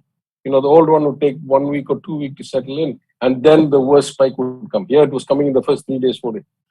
So from something as simple as increasing the number of RT-PCR test machines within the centers rather than increasing the centers, we took such a kind of operations research approach, shall I say, that in our district, we were able to do 1,500 to 200 in less than 3 weeks. That's what federalism means to me. That's what it says. Bring local conditions, local self-governance, local talent, local issues to bear, and you can get the outcome that you want. Now, if you look at the reverse of that, we were the ones to argue that when you have only 2 or 3 vaccine manufacturers in the entire country, and everybody short vaccines and the global manufacturers are also in a huge kind of imbalance of supply and demand, it makes no sense to tell the state, you each go and try and find your own tender and your own contract. It's a close to a monopoly, oligopoly situation. Having 30 to 40 buyers when there are only 2 sellers doesn't really act as an efficient market. What we need is the super buyer, the monopsony buyer, where we have the union government. But so never have we said that there's no clear role for the union. There are many things only the union can do well. Interstate commerce, currency stabilization, foreign affairs, foreign trade, defense, standardization of taxes on complex good manufacturing and trans-border goods like components for cars and planes and ships and things like that, which are inherently complex and with OEMs all over the place. So there is a clear role. We're not saying, in this case, for vaccine purchasing. But the administration is going to be so different because the places are so different. I cite this example all the time. The average age of somebody in Bihar is 19 years old. The average age of somebody in Tamil Nadu is 32. The average education in Bihar is elementary school dropout. The average education in Tamil Nadu is +2 graduate. How do we write a common policy across all these variables? We are completely different setup. We need different levers to govern at different times. Thank you very much for that. Over to you, Ram.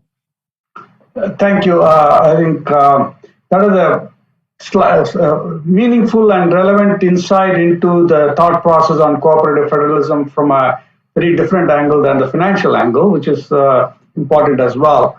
But I want to flip back into the aspects of growth and economic growth. And in your own white paper, Dr. Rajan, which released a few months back, while you had talked about the distressed state of the financial situation in your state, in the I think the appendix or somewhere you talked about the fact that the industry and the services have failed to fire and grow. I think that's the word that you'd use, and rapidly enough, right? So are there specific programs that is being considered within your state along with the rest of your Council of Ministers to address that specific area, because that's going to have some implications in terms of how even the rest of the states in the union is going to look at that and see if there are some learnings and lessons from that process. So any thoughts on that in terms of how you're trying to help the industry and the services grow within Tamil Nadu, given the issues in the last couple of years and that you had expounded in your white paper? Yeah, I think we need a kind of segmented approach. We can't think of all industry as one. At least as far as I can say, just off the top of my head, though it's not my department, and I'm reluctant to stray into other people's domains. Philosophically, at least, there's 2-3 different layers of industry. There's the MSME, which is by far the largest employer of people in an unorganized way, but in an economy that's largely unorganized. And those are people that have been very hurt over the last 3-4 years by many, things, starting from demonetization and liquidity concerns through the GST rollout, through the lockdowns and so forth. They need something completely different. Then we have the kind of organized Indian-centric, Indian champion kind of sectors. And those are mostly about getting access to capital and having government get out of the way and not be as rent-seeking and as intrusive as it otherwise could be. And then we have the global sectors where, Tamil Nadu is an advantage. Bankers go where the credit is good. Investors go where the opportunities are good. So Tamil Nadu is the #1 destination, for example, for World Bank or for, ADB or AIIB or all of these national development agencies, and also for many of the financial services companies and so forth. Now, we could have been better had we been better administered. That's a different story. But I would say things that are built, advantages that are created over 100 years or 80 years cannot be wiled away or diluted in 5 or 10 years. So the structural advantages we have, some of it is just geographical. We have a large coastline. We have, good airports and roads and so forth over the decades. Some of it is much more profound than that, is in human capital, because the Justice Party started both compulsory elementary education for boys and girls in 1921, because the whole Dravidian movement of self-respect said that we must start with education for all as the basis, and because they found that enforcing compliance was impossible when violations were 80 or 90%, and the way to get compliance was to provide food, and therefore we started free food in schools in Madurai and Chennai Corporation in 1921.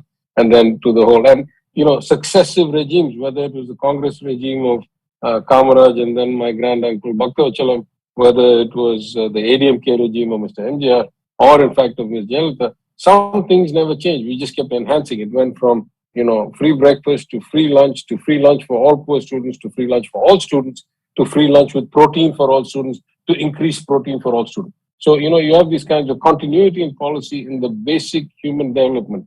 And these debates have been always very clear about what comes first. So when people said if you provide free lunch, the children will come to school and study for only the morning class, eat lunch and attend not the afternoon. Most politicians are okay with that. No problem. Let them study half the day. I went one step further. I said, if they're going to come just for the sake of eating, at least let's make sure they're not malnourished. Because that's where you start. You start with making sure that their bodies are growing and their brains are getting enough, vitamins and all this stuff. So I think the human resource advantage we have, I'll just give you one statistic. Now, there's of course pluses and minuses to everything. I'll give you one statistic that is good and one statistic that is bad. The statistic that is good is, as of today, Tamil Nadu has a higher education gross enrollment ratio of about 52%. That means of the 4,25,000 students or so who graduate high school, about 52% of them, 2,40,000 or so of them, enroll in a degree college. That's phenomenal. That's higher than the US. That's double almost the Indian average, which is in the 20-something percent. Kerala is second at 30-something percent behind us. And many of the underdeveloped states are at 12-15%. That's the good part. The bad part is there has not been that good kind of matching of economic activity to output of academia and training institutes. So, for example, all the industrial training institutes of the government of Tamil Nadu together have an annual enrollment of 90,000 students. But we generate about 1.6 lakh engineers. The ratio is completely skewed. There are no jobs to absorb 1.6 lakh engineers, even including export and everything else. And there are not enough people to do skilled technical work like AC mechanics or computer mechanics for cars. Basically, car mechanics now have to be computer savvy. Everything is run with the microcontrollers. And, pressure pumps and the fitters and joiners and electricians and all these things. So there has been less than ideal or stellar policy making on many fronts. We have seen the rains in Chennai and realized the lack of urban planning and the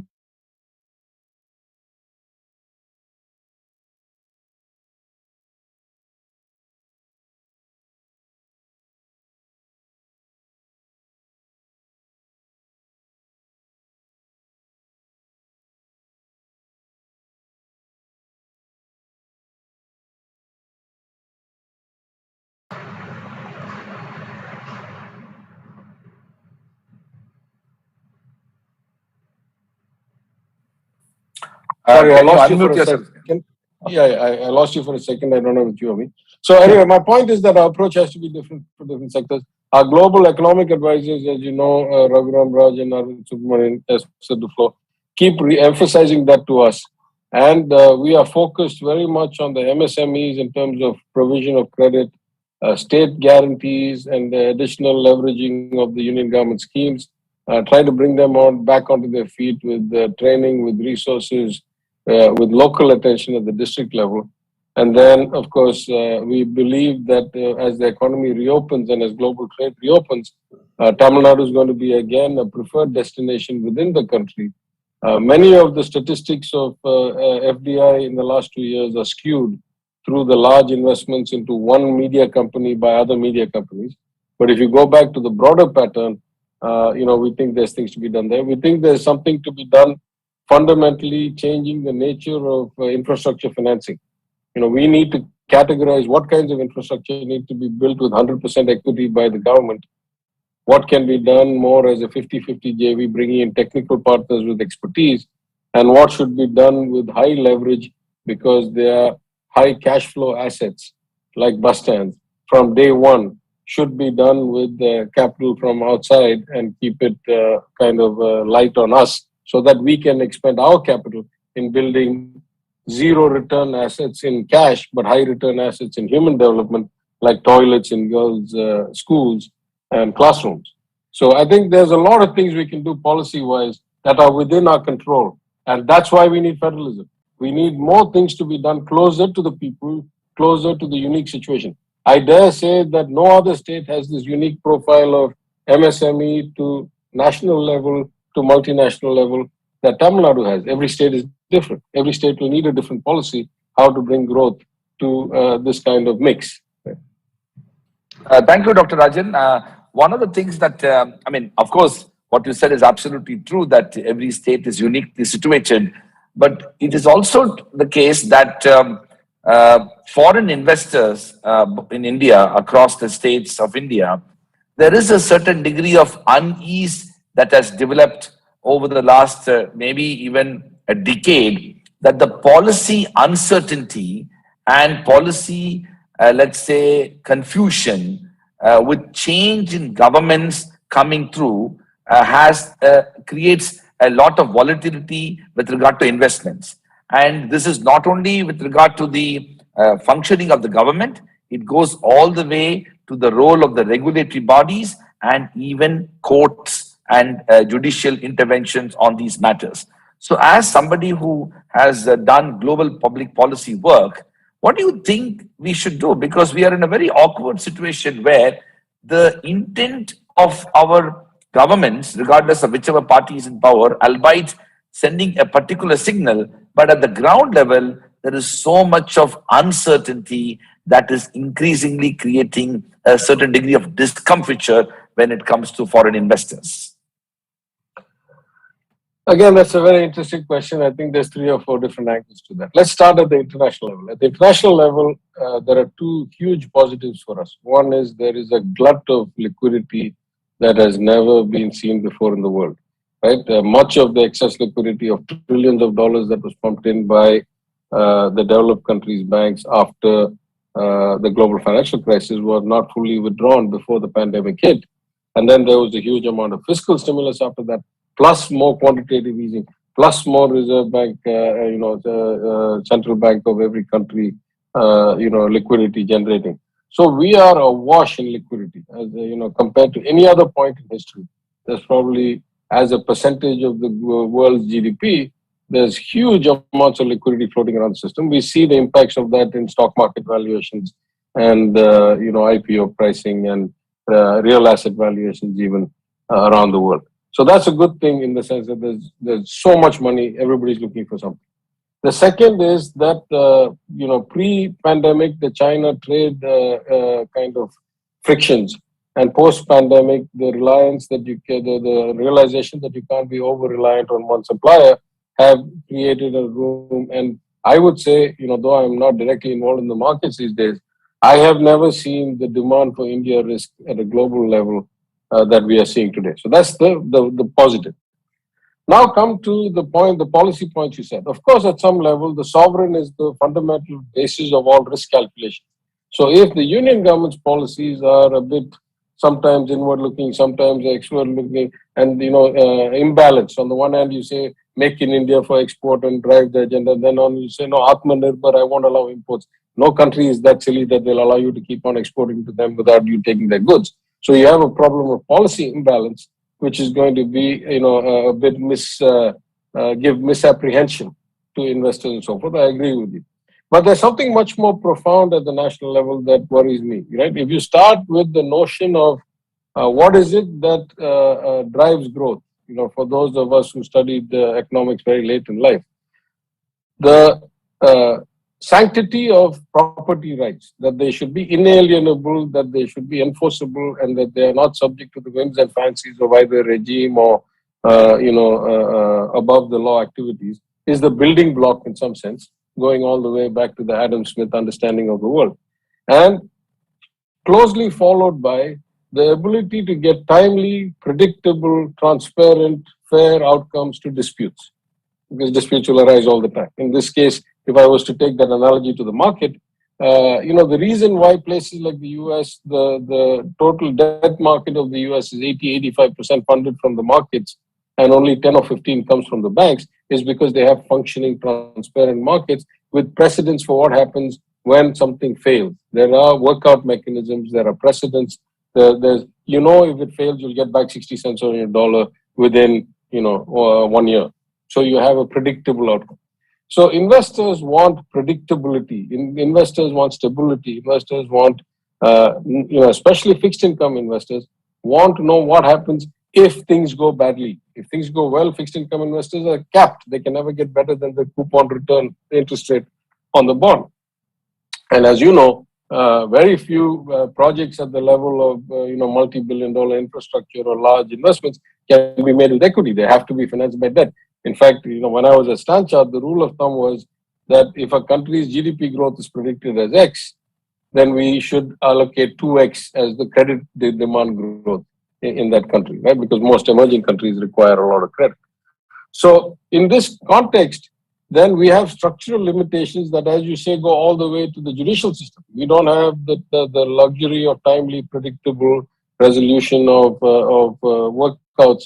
Yes, we have had the introduction of the bankruptcy code, but there's not really a great track record of many things that have happened, because many players in that process are nationalized, from the banks to the asset reconstruction companies to the kind of the large infrastructure companies, some of which are nationalized companies. Then, and there's a lot of political influence, possible at least in theory. Then you have people afraid to take decisions. If I really sell this at 50 cents on the dollar and clear out, will I later have to face accusations of insider dealing? So you have a system that is not designed for transparency. It is designed for subterfuge, and that causes unease. Or is designed for second guessing, and that causes unease. But I'll go past all that and say, still, money needs to find a home, right? I mean, we have only ever been on the side of the capital deficient. Having sat in investment banks and banks for much of my professional career, I've seen the other side of it, and that other side has become egregiously more powerful, right? If you look at the relative ratio of the buy side to the sell side in the last 10 years, that the imbalance has greatly skewed towards the asset managers, the professional asset managers, the mutual funds, the hedge funds, the insurance companies, the pension funds, the people who are managing financial assets. And they need to invest the money somewhere. So you're seeing a lot of strange valuations in a lot of places. I would say at this point, I believe personally that based on my conversations with my former colleagues and based on what we are seeing on the ground, that actually in Tamil Nadu, we are not as worried. Of course, there is a macro risk variable that is dependent on India's credit rating and India's kind of workout systems or lack thereof. But there are projects where we can get the investors so close to the cash flow that we can overcome some of these issues, and we can basically capitalize future cash flows from real assets, and we can get things like infrastructure investors in. And we believe that by next year, we will be in a position. We needed to do some cleaning up ourselves of our administration because we came to power after 10 years. There are a lot of things that had gone to seed. So I had been very clear in my budget speech that I want to have put in an infrastructure that gives me comfort. For example, we are re-examining our whole funding entities and whether they're optimized or need to be restructured, whether we need this many PSUs. So there's a lot of things going on. And once we have that in place, I believe that the global appetite, despite the longer term issues that you point out, I'm not even talking politics, I'm not even talking policy, I'm saying the system doesn't work as well as it should to give investors comfort. But despite that, there's so much liquidity in the world and there's so much need to diversify out of China that we are still in a relatively good place where the positives outweigh the negatives. Thank you very much, Ram. Yeah, sure. You kind of touched on the other aspects of your portfolio, which is the human resource minister, and you have a very unique role in that respect. It is not the typical personnel management, especially at the state level, because HR has been handled at the central ministry. But it looks like you are trying to reimagine how human resources and skill development needs to be brought forth. So from that perspective, what are your ideas and thoughts in terms of promoting the skill development as well as in terms of employability, because the unemployment is somewhat raging at this point in time. So to address some of those structural issues, as a human resource minister, what are you thinking about, and how do you again, going back to the federalism construct, what is your modus operandi with the center as well? So, thoughts on that? Actually, I have an easy answer, but after the easy answer, just so you don't think I'm ducking, I'll move to the other aspects. The human resources is a misleading name because in Tamil Nadu, the Honorable Chief Minister renamed the Personnel and Administrative Reforms Department as the Human Resources Department. I am not the Human Resources Minister for the people of Tamil Nadu. I am the Human Resources Minister for the government employees of Tamil Nadu. So I really only look after the personnel of the government of Tamil Nadu. And the Human Resources Minister of Delhi equivalent sits within our labor department, where we have the skilling and where we have the training departments and so forth. But as a former investment banker, as a former consultant, I would say that as often as I would say that the finances of the governments have not been run particularly well or professionally, or the systems have not been developed to keep up with the complexity, I would also say that not enough attention has been paid to the personnel, the human resources of the government, and how they are recruited, how they are promoted, how they are paid, how their performance is set up, how they are evaluated, how they are checked, and so forth. So there's a whole lot of reforms that need doing, in my understanding, and we are starting. We have announced some of them in the assembly. We are going to also, let me just give you some statistics that will tell you what the problem is. On the one hand, the sanction strength of workers for the different departments of the governments of Tamil Nadu is somewhere around 1.4 to 1.5 million. On the other hand, the actual occupancy rate is somewhere around 930,000 or so. So we have, on average, between a 30 and 35% vacancy. On the one hand, you should say, will that reduce the quality of service and the delivery to the people? On the other hand, you say, even at this level, we struggle. Almost 70% of our state's own revenue goes towards salaries and pensions. Were we to actually fill the role, we'd have to rely on central transfers before we ever started operating a scheme. On the one hand, you say, with the nature of the change of work, with greater transparency, with going online, with e-Seva Mayams, with e-governance agencies, with e-budget, no printing of books, all material at the fingertips of the MLA in the assembly on a computer screen. We should require fewer people. On the other hand, you say these people should be trained completely to a different level of skill and understanding than what they were brought in with. In any event, we have something called the TNPSC. Now, just to give you the breadth of what the Human Resources Ministry involves, it includes the TNPSC, which is equal to UPSC, which is the recruiting, and the TNPSC has like Group 1, Group 2, Group 3, Group 4, etc. It includes the training institutes, the Anna Training Institute, the Bhavani Sagar, which is to train government servants to come in. Of course, it includes the inspection and the investigations and all that stuff. But it includes, for example, the Department of Vigilance and Anti-Corruption, the funding of it at least, though it operates independently. Same way, TNPSC operates independently, but we fund it and we, said we are the home ministry for it, if you will. It includes the Lokayukta, it includes the Right to Information Commission. So there is a broad set of functions that are related to the human resources of the government.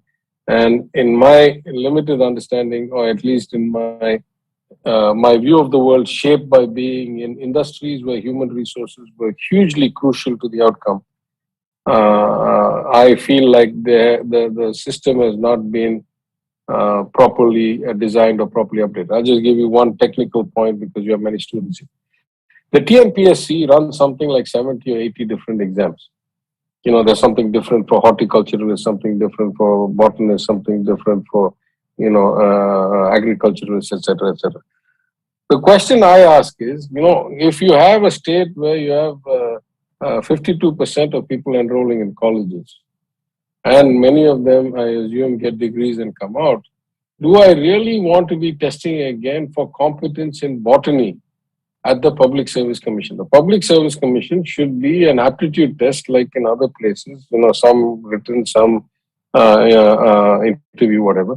But the more standardized I make the test, the more I remove subjectivity, therefore I remove corruption and backdealing. I can introduce randomization and I can have a standardized paper in different sequences. I can have machine-read answers.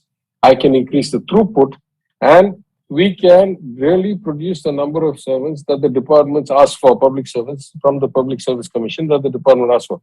Right now, we are backlogged 2-3 years worth. And once you have this much backlog, then the departments start doing things like either temporary hires on consolidated pay, when the quality goes down even further, or it starts kind of cutting corners on the number of people. So it's all about process. In my opinion, the biggest weakness in government is that many of the processes have not been adapted or upgraded or redefined or redesigned to deal with the kind of complexity of the world today. Right? In Tamil Nadu, we have roughly 21, 22 lakh crore, about a $300 billion economy, and 3.5 lakh crore, or about a $40 billion budget. I don't think we have the infrastructure to efficiently administer either administer or support those. Those are the things we need to be building to improve outcomes.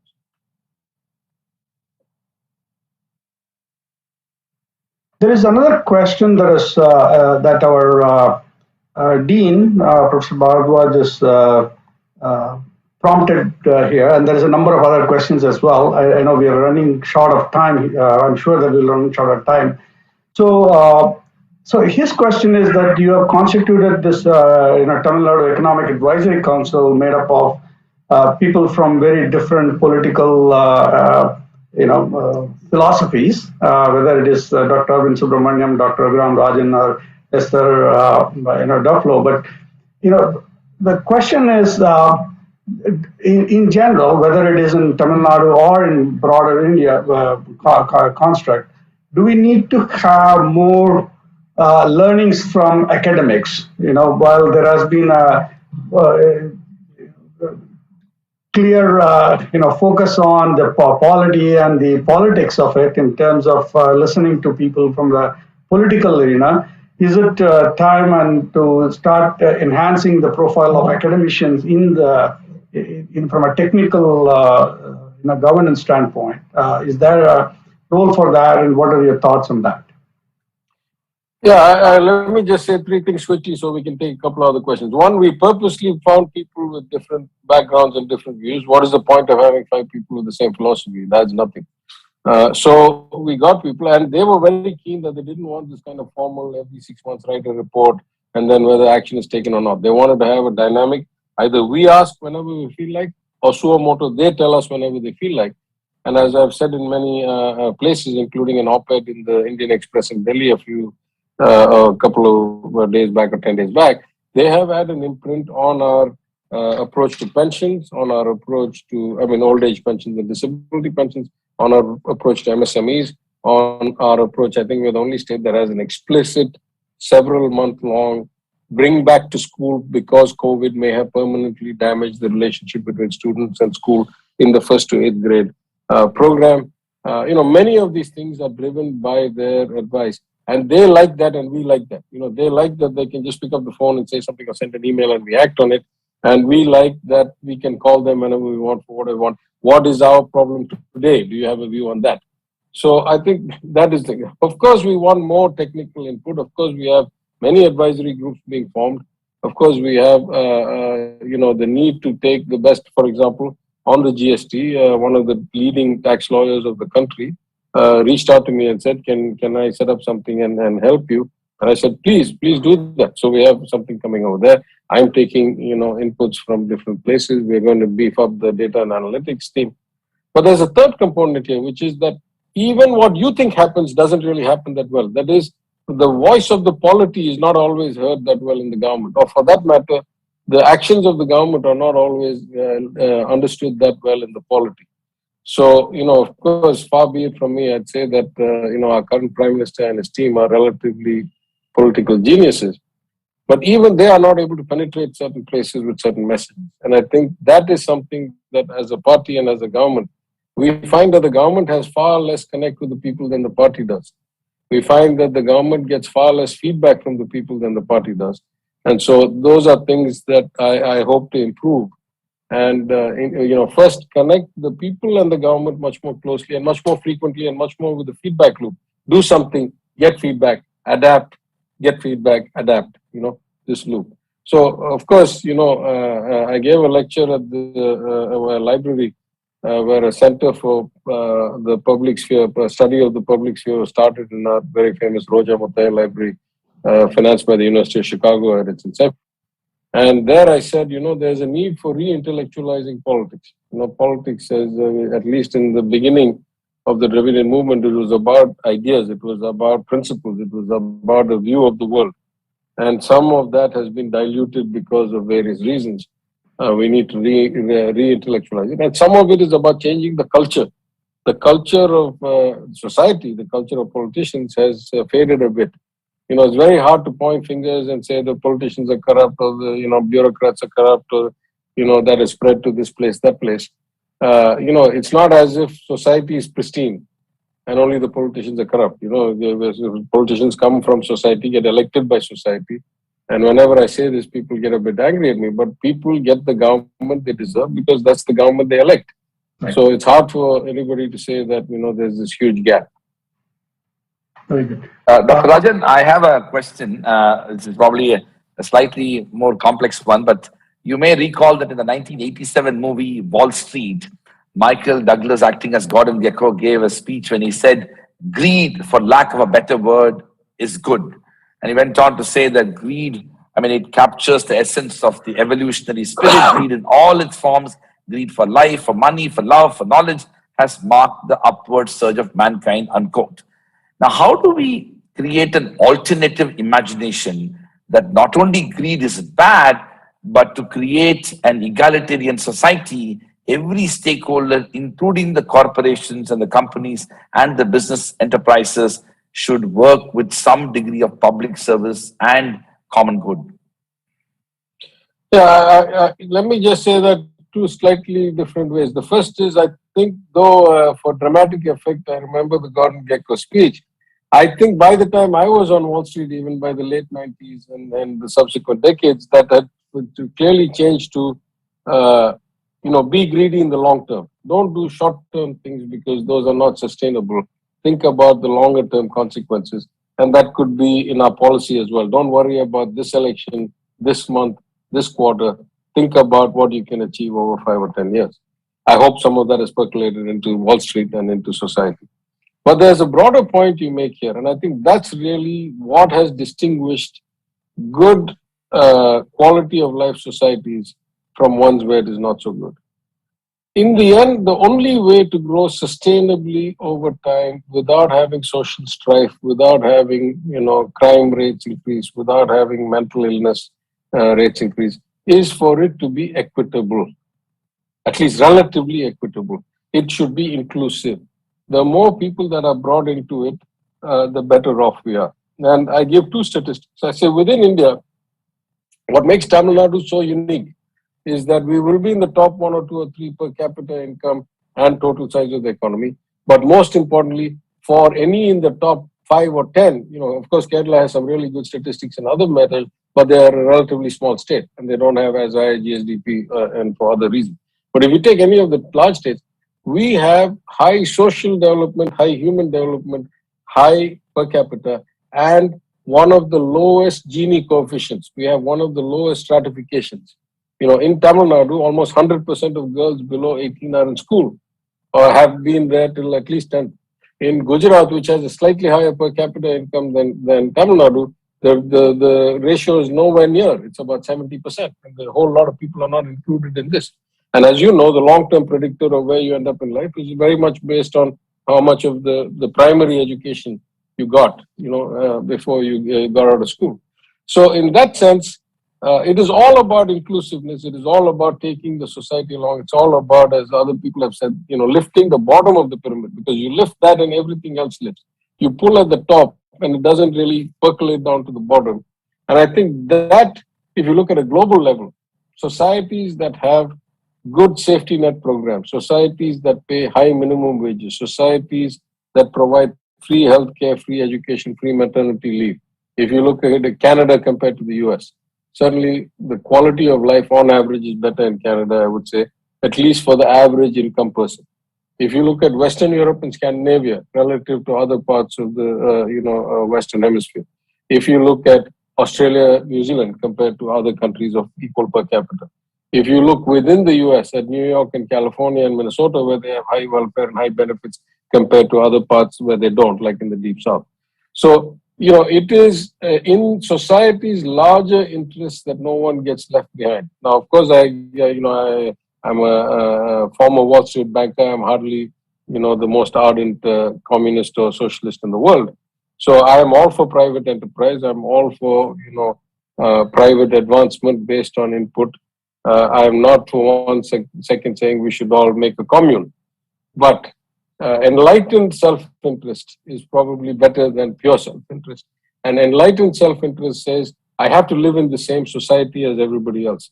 And if the disparity starts to get too big, even if it doesn't bother my conscience, it surely bothers my safety and security. For various reasons, I've had the opportunity to travel many parts of the world. But places like Nigeria, places like Venezuela, I have not been able to step into the car from the hotel or go from one friend's house to a dinner without having somebody in the car with a gun. There are societies where once the stratification becomes beyond acceptable, violence becomes the way of life, and anybody who has a car is basically a target, right? So, of course, I'm not saying that that's going to happen anytime soon, but I'm saying the examples we see from around the world tell us that the inclusion, the taking everybody along, keeping the Gini coefficient relatively low, and doing what you can to make sure no one gets left behind, whether it's education or basic, old age pensions, or whether it's disability pensions or free food or, cheap transportation or free transport. These are the things that will help you in the long run create a better society, a better quality of life, higher growth, better per capita income. These are very closely related. These are not altruistic. These are self-interest, enlightened self-interest. Fantastic. Thank you very much for that. Over to you, Ram. Thank you. We are actually run out of time here, and I didn't realize that. It has been an absolutely enlightening and I would say, albeit very, very short time with you. So to echo what Professor Raj said, we would really love to have you on campus sometime soon when we're planning to open the campus as the situation becomes better. And we would love to have you and come and address our students. There are a lot of folks who are on the different channels for us right now, but we would like to have you in person and talk to us as well. And we would thank you again for your time. I know it's getting late on a weekend, but appreciate your time and namaskaram. Thank you, Dr. Rajan. Thank you. Yeah. Thank you, Dr. Rajan. It was absolutely an inspiring set of reflections, and I look forward to welcoming you to our campus in Sonipat, and of course, visiting Chennai and calling on you. Thank you. Please. Thank you. Bye-bye.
A very good evening to everyone, and welcome to the last session of the Global Finance Conclave 2021 for day 2. In this session, I have with me, sorry, I should introduce myself as well. My name is Omlan Dasgupta. I'm an associate professor at the School of Banking and Finance. And I have along with me the co-chairperson for this session, Professor Chabi Asrani. This session, we are going to talk about resilience in society. And this is obviously one of the topics which is foremost in the minds of all of us, since we are just trying to recover from a serious shock to society, to the economy, to the globe, in fact. And so we are very, very fortunate to have with us Professor Marcus Brunnermeier. And he's going to talk to us about his very recently published book, The Resilient Society, which is the main theme of this session. So to introduce him, I'm going to invite Professor Asrani to please take over the screen. Thank you, Professor Dasgupta. We at JSPF, JGU are very pleased to have with us Professor Marcus for this special book discussion on his very insightful book, The Resilient Society. Professor Marcus is the Edward S. Sanford Professor for Economics at the Princeton University and Director of Princeton's Bentham Center for Finance. He is also a non-resident senior fellow at the Peterson Institute of International Economics, a research associate at National Bureau of Economic Research, the Center for Economic Policy Research, and the member of the Bellagio Group on International Economy. He is a Solon Research Fellow, Fellow of the Econometric Society, Guggenheim Fellow, and the recipient of Benanse Prize granted for outstanding contributions in the field of macroeconomics and finance. He is a member of several advisory groups, including to the US Congressional Budget Office, the Bank of International Settlements, the IMF, the Federal Reserve of New York, the European Systematic Risk Board, and the Benz Bank. Professor Brunnermeier was awarded his PhD by the London School of Economics. His research primarily focuses on international financial markets and the macroeconomy, with special emphasis on bubbles, liquidity, financial and monetary price stability, and digital money. After the COVID-19 outbreak, he established this very unique series, the webinar series called the Marcus series, and lots of discussions of this Marcus series are mentioned in his book, The Resilient Society. I now invite Professor Marcus to share with us about, some of the insights which are given in his book, The Resilient Society. Thanks a lot. Thanks a lot, Professor Asrani and Professor Dasgupta. It's a pleasure to be with you and be with the Global Financial Conclave in India. And what I want to do is give a little bit of an opening remarks, an overview of the book, and then we go to a discussion, and I'm looking forward to it, and hopefully you have a lot of questions. So let me use a little bit of slides about the book, and as Professor Asrani mentioned, it's based to a large extent also on my webinar series, where I got a lot of insights from various economists and policymakers, and I tried to condense them around the theme of a resilient society.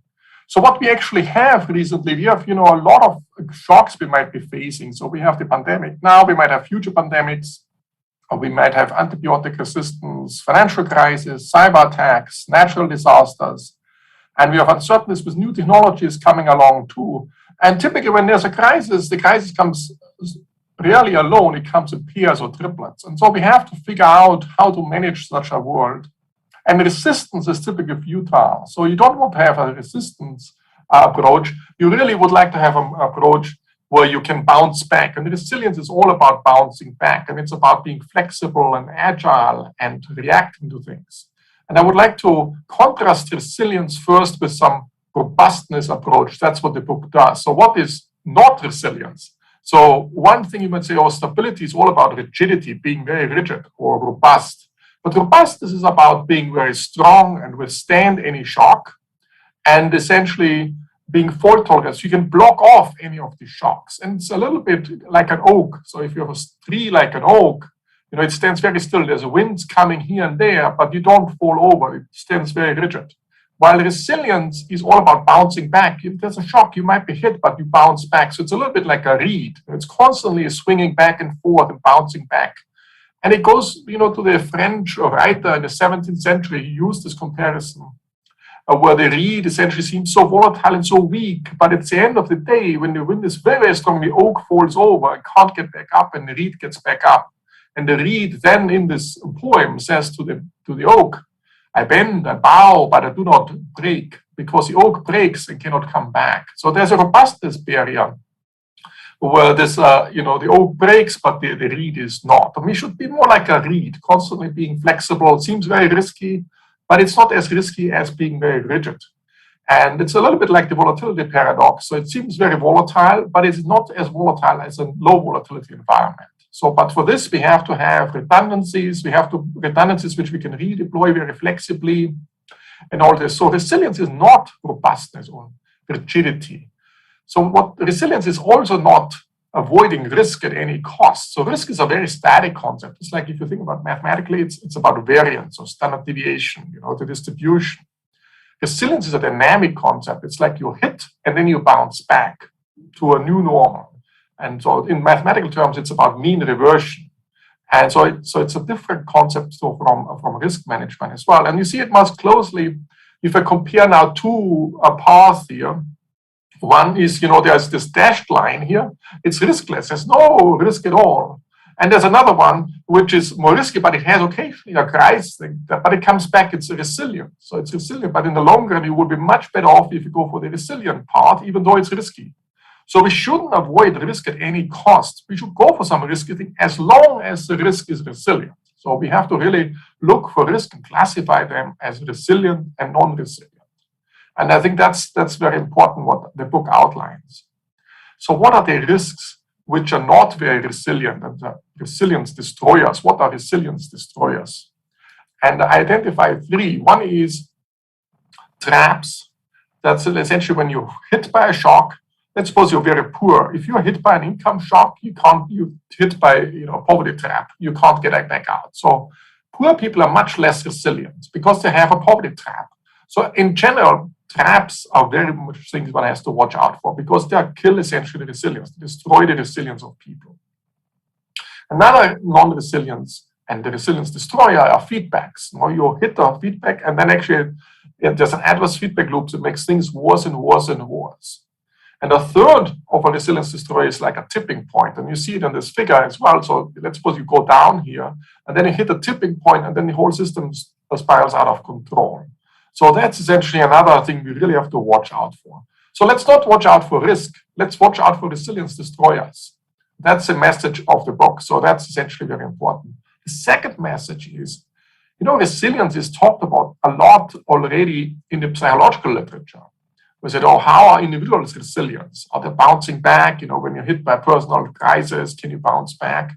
That's one level of resilience, but there are different levels. Resilience at the individual level, which is very, very important and is, touching a lot on psychology and other aspects.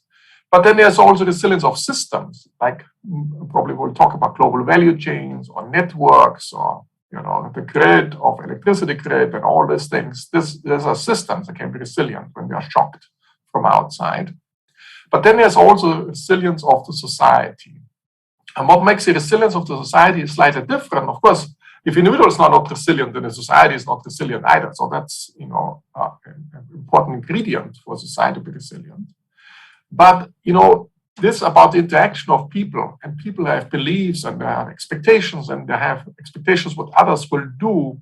And it's about endogenous reactions of others. So let me give you a little example. There are two people here, person A and person B.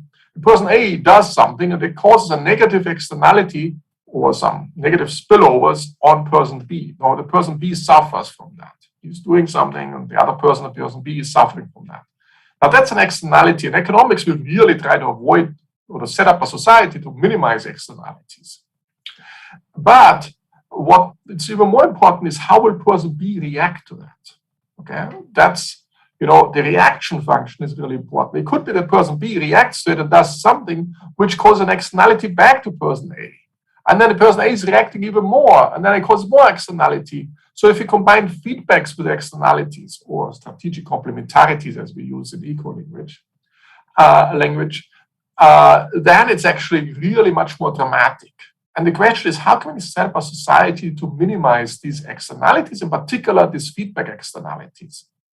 And for this, we have a social contract, and the social contract is governed by social norms. So that's where we police each other by just behaving in a particular way to minimize externalities and feedback externalities. But we also have laws where the government enforces certain behaviors or reaction functions or non-reaction functions. Or we also have markets where you can create some certain pollution permits and other things to minimize externalities. So these are then how should you set up the society to minimize these externalities? And that's essentially what then with this mind frame, I go then through various policy aspects. So one is, of course, health. You know, with COVID, what can you think besides health? And how should you develop vaccines or not vaccines? And how important it is that you actually not only try to contain the crisis, but also develop in parallel a strategy which helps you to bounce back to a new normal. Like developing a vaccine, you can go back to a new normal. Then there's a whole aspect on the macroeconomy. What does it mean if the interest rate is very low? Like in many advanced economies, the real interest rate is very low. That gives us more fiscal space. So the governments have more space to spend. But it also means for the central banks, there's less space because they can't cut the interest rate so much before they hit the zero lower bound because we can't go much negative. So there's the space, the policy space is moving. So it gives you more resilience in one dimension, but less resilience in the other dimension. Then there's a whole aspect about finance, how to create a financial system which makes the economy and also society more resilient. So one is, for example, debt restructuring. So if somebody is hit with a shock, the poor person, he has some debt and now he's hit by a shock and he cannot back, do you let him get out of it? What's the debt restructuring mechanisms we have? The bankruptcy code. It's very, very important for resilient society. Otherwise, people suffer from debt overhang problems. And you know that you never get out of the recession, you never bounce back. So we have to design this cleverly way. And there should not be, if you go bankrupt, perhaps not so much a stigma attached to it because you don't allow people to come back out. You can think about the international monetary system, how much flexible exchange rates provide additional resilience and when not, when it does. The book discusses that as well. You can go further into finance. You can think about distributed ledger technologies, or we can think about global value chains. Before the crisis, it was always focused on just in time. No redundancies, no buffers at all. Now perhaps we have to think much more about just in case. You know, if something happens, we might want to introduce some stress tests of global value chains, like what we do for the financial system, for financial institutions. We do stress tests. Let's do it for global value chains as well. And then the last part of the book is mostly about geopolitics. You know, it goes into quads and all this China, US aspects, the global role of the dollar. And then there's a chapter on climate change, because climate change is also a tipping point. There are many tipping points in our climate. If things go worse, you can't come back. So these are non-resilient shocks. And for that, we have to watch out in particular. And then, you know, we have to define what is sustainability. If you're resilient, does it mean automatically that you're sustainable, that the situation is sustainable? It's not enough. You need resilience plus that you don't have an adverse trend. So you can have a riskless drift downwards, and that's not sustainable because you go down and down and down. So let me conclude with that. So that's a quick outline of the book. It has 4 parts, starting with this more abstract thing, which I try to cover now, the society and resilience. Then it goes into how to manage, in particular the COVID crisis from a health aspect, and the whole macro dimensions and the whole global dimensions. Focusing very much on emerging economies in this part and also the international geopolitics. So with this, I'm looking forward to the discussions, and thanks again for giving me this opportunity to be part of your event. Thanks, Professor Burma. This was extremely useful and summarizes everything that we have read very nicely. So let me kick off the discussion basically. While reading this book, of course, there are so many different concepts and ideas that were new to me, the things that I hadn't thought about. So obviously, it got me thinking in different ways. And most of the time, actually, I spent trying to apply those ideas to India, basically, because I am here, and it's sort of made a lot of sense to me in some cases. And then I was wondering about certain other things. So that is one of the aspects that I want to discuss with you. First up, let's start with this idea that you showed us right at the beginning with the banyan tree, or I don't know if it's a banyan tree, but whenever we think of strength, we sort of think about a banyan tree in India. So that and the reed, right? So resilience, of course, is something that I completely understand the importance of this, but I somehow got the sense that this is something that we can choose. And then when I look at the reality of situations, then I suddenly feel a bit inconfident as to whether we actually have that choice, right? So if a society or an economy cares about resilience, is it possible to choose a path which is less robust, more resilient, and or is it something that is chosen for us by default? I know some things can be changed, but there must be fundamental, the way the society is organized, its history, its culture, all these things will matter.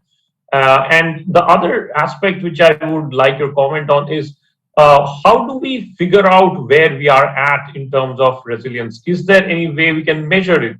So I'll just give you a very odd example, which actually came up in a session a few sessions back. We were talking about the dissonance between the capital markets and the real economy in India, where our economy has obviously been badly affected by this pandemic, and we went into a recession basically. So, but at the same time, the capital markets continue to do quite well, and in fact, the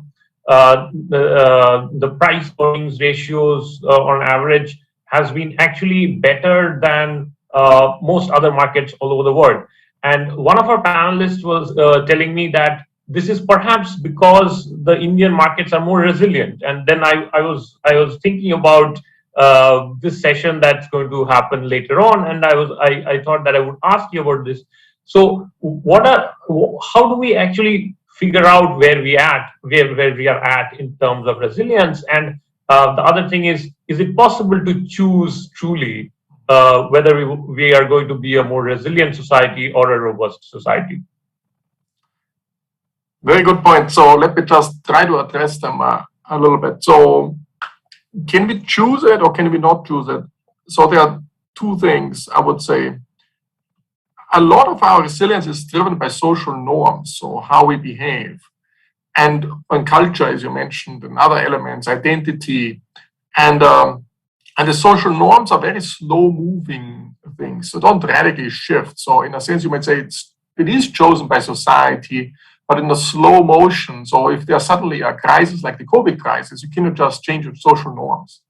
So if you, for example, whether you wear a mask or whether it's socially, can you walk on the street without mask or can you walk on it? It depends very much on the country. If you look at Japan, no government had to enforce that you have to wear a mask. It was understood because your neighbor would enforce it on you. The social norms are in such a way. And that's just, sometimes the social norms help and sometimes they might be also make it more difficult. The problem with social norms is that they don't adjust to the circumstances very quickly. Okay, so that's, so you can't change the social norms just as it is. You can change them slowly over time. So you can choose them, but only slowly over time. Other things like, how the government enforces it and things like that, you can choose much more quickly. the other thing where you can make the society more resilient is by having a particular reaction to shocks. And that was where this adverse feedback loop came into play, where I showed these feedback externalities. If people react in a particular way, you can actually, make the society more resilient. A trivial example is like if you have this rush for toilet papers, or I don't know whether this happened in India as well, or some certain goods. There's a need, somebody is buying a lot of toilet paper, and then the other person feels, oh, I have to buy it too. And then the first person, I have to buy even more because the toilet paper will be gone at the end, we will be all worse off. That's one of these feedback loops. And if there's an understanding in the society, no, that's not morally correct, or that's not the right thing to do, then actually you as a society are much more resilient. While you might think as an individual, you might just rush for the toilet papers to make yourself more resilient against the shock. But the reaction function, and we can choose this reaction function. I think there's a choice to that. It's not given there. So the second part of your question was more about finance or capital markets and versus the real economy. And there, I must say, India depends a lot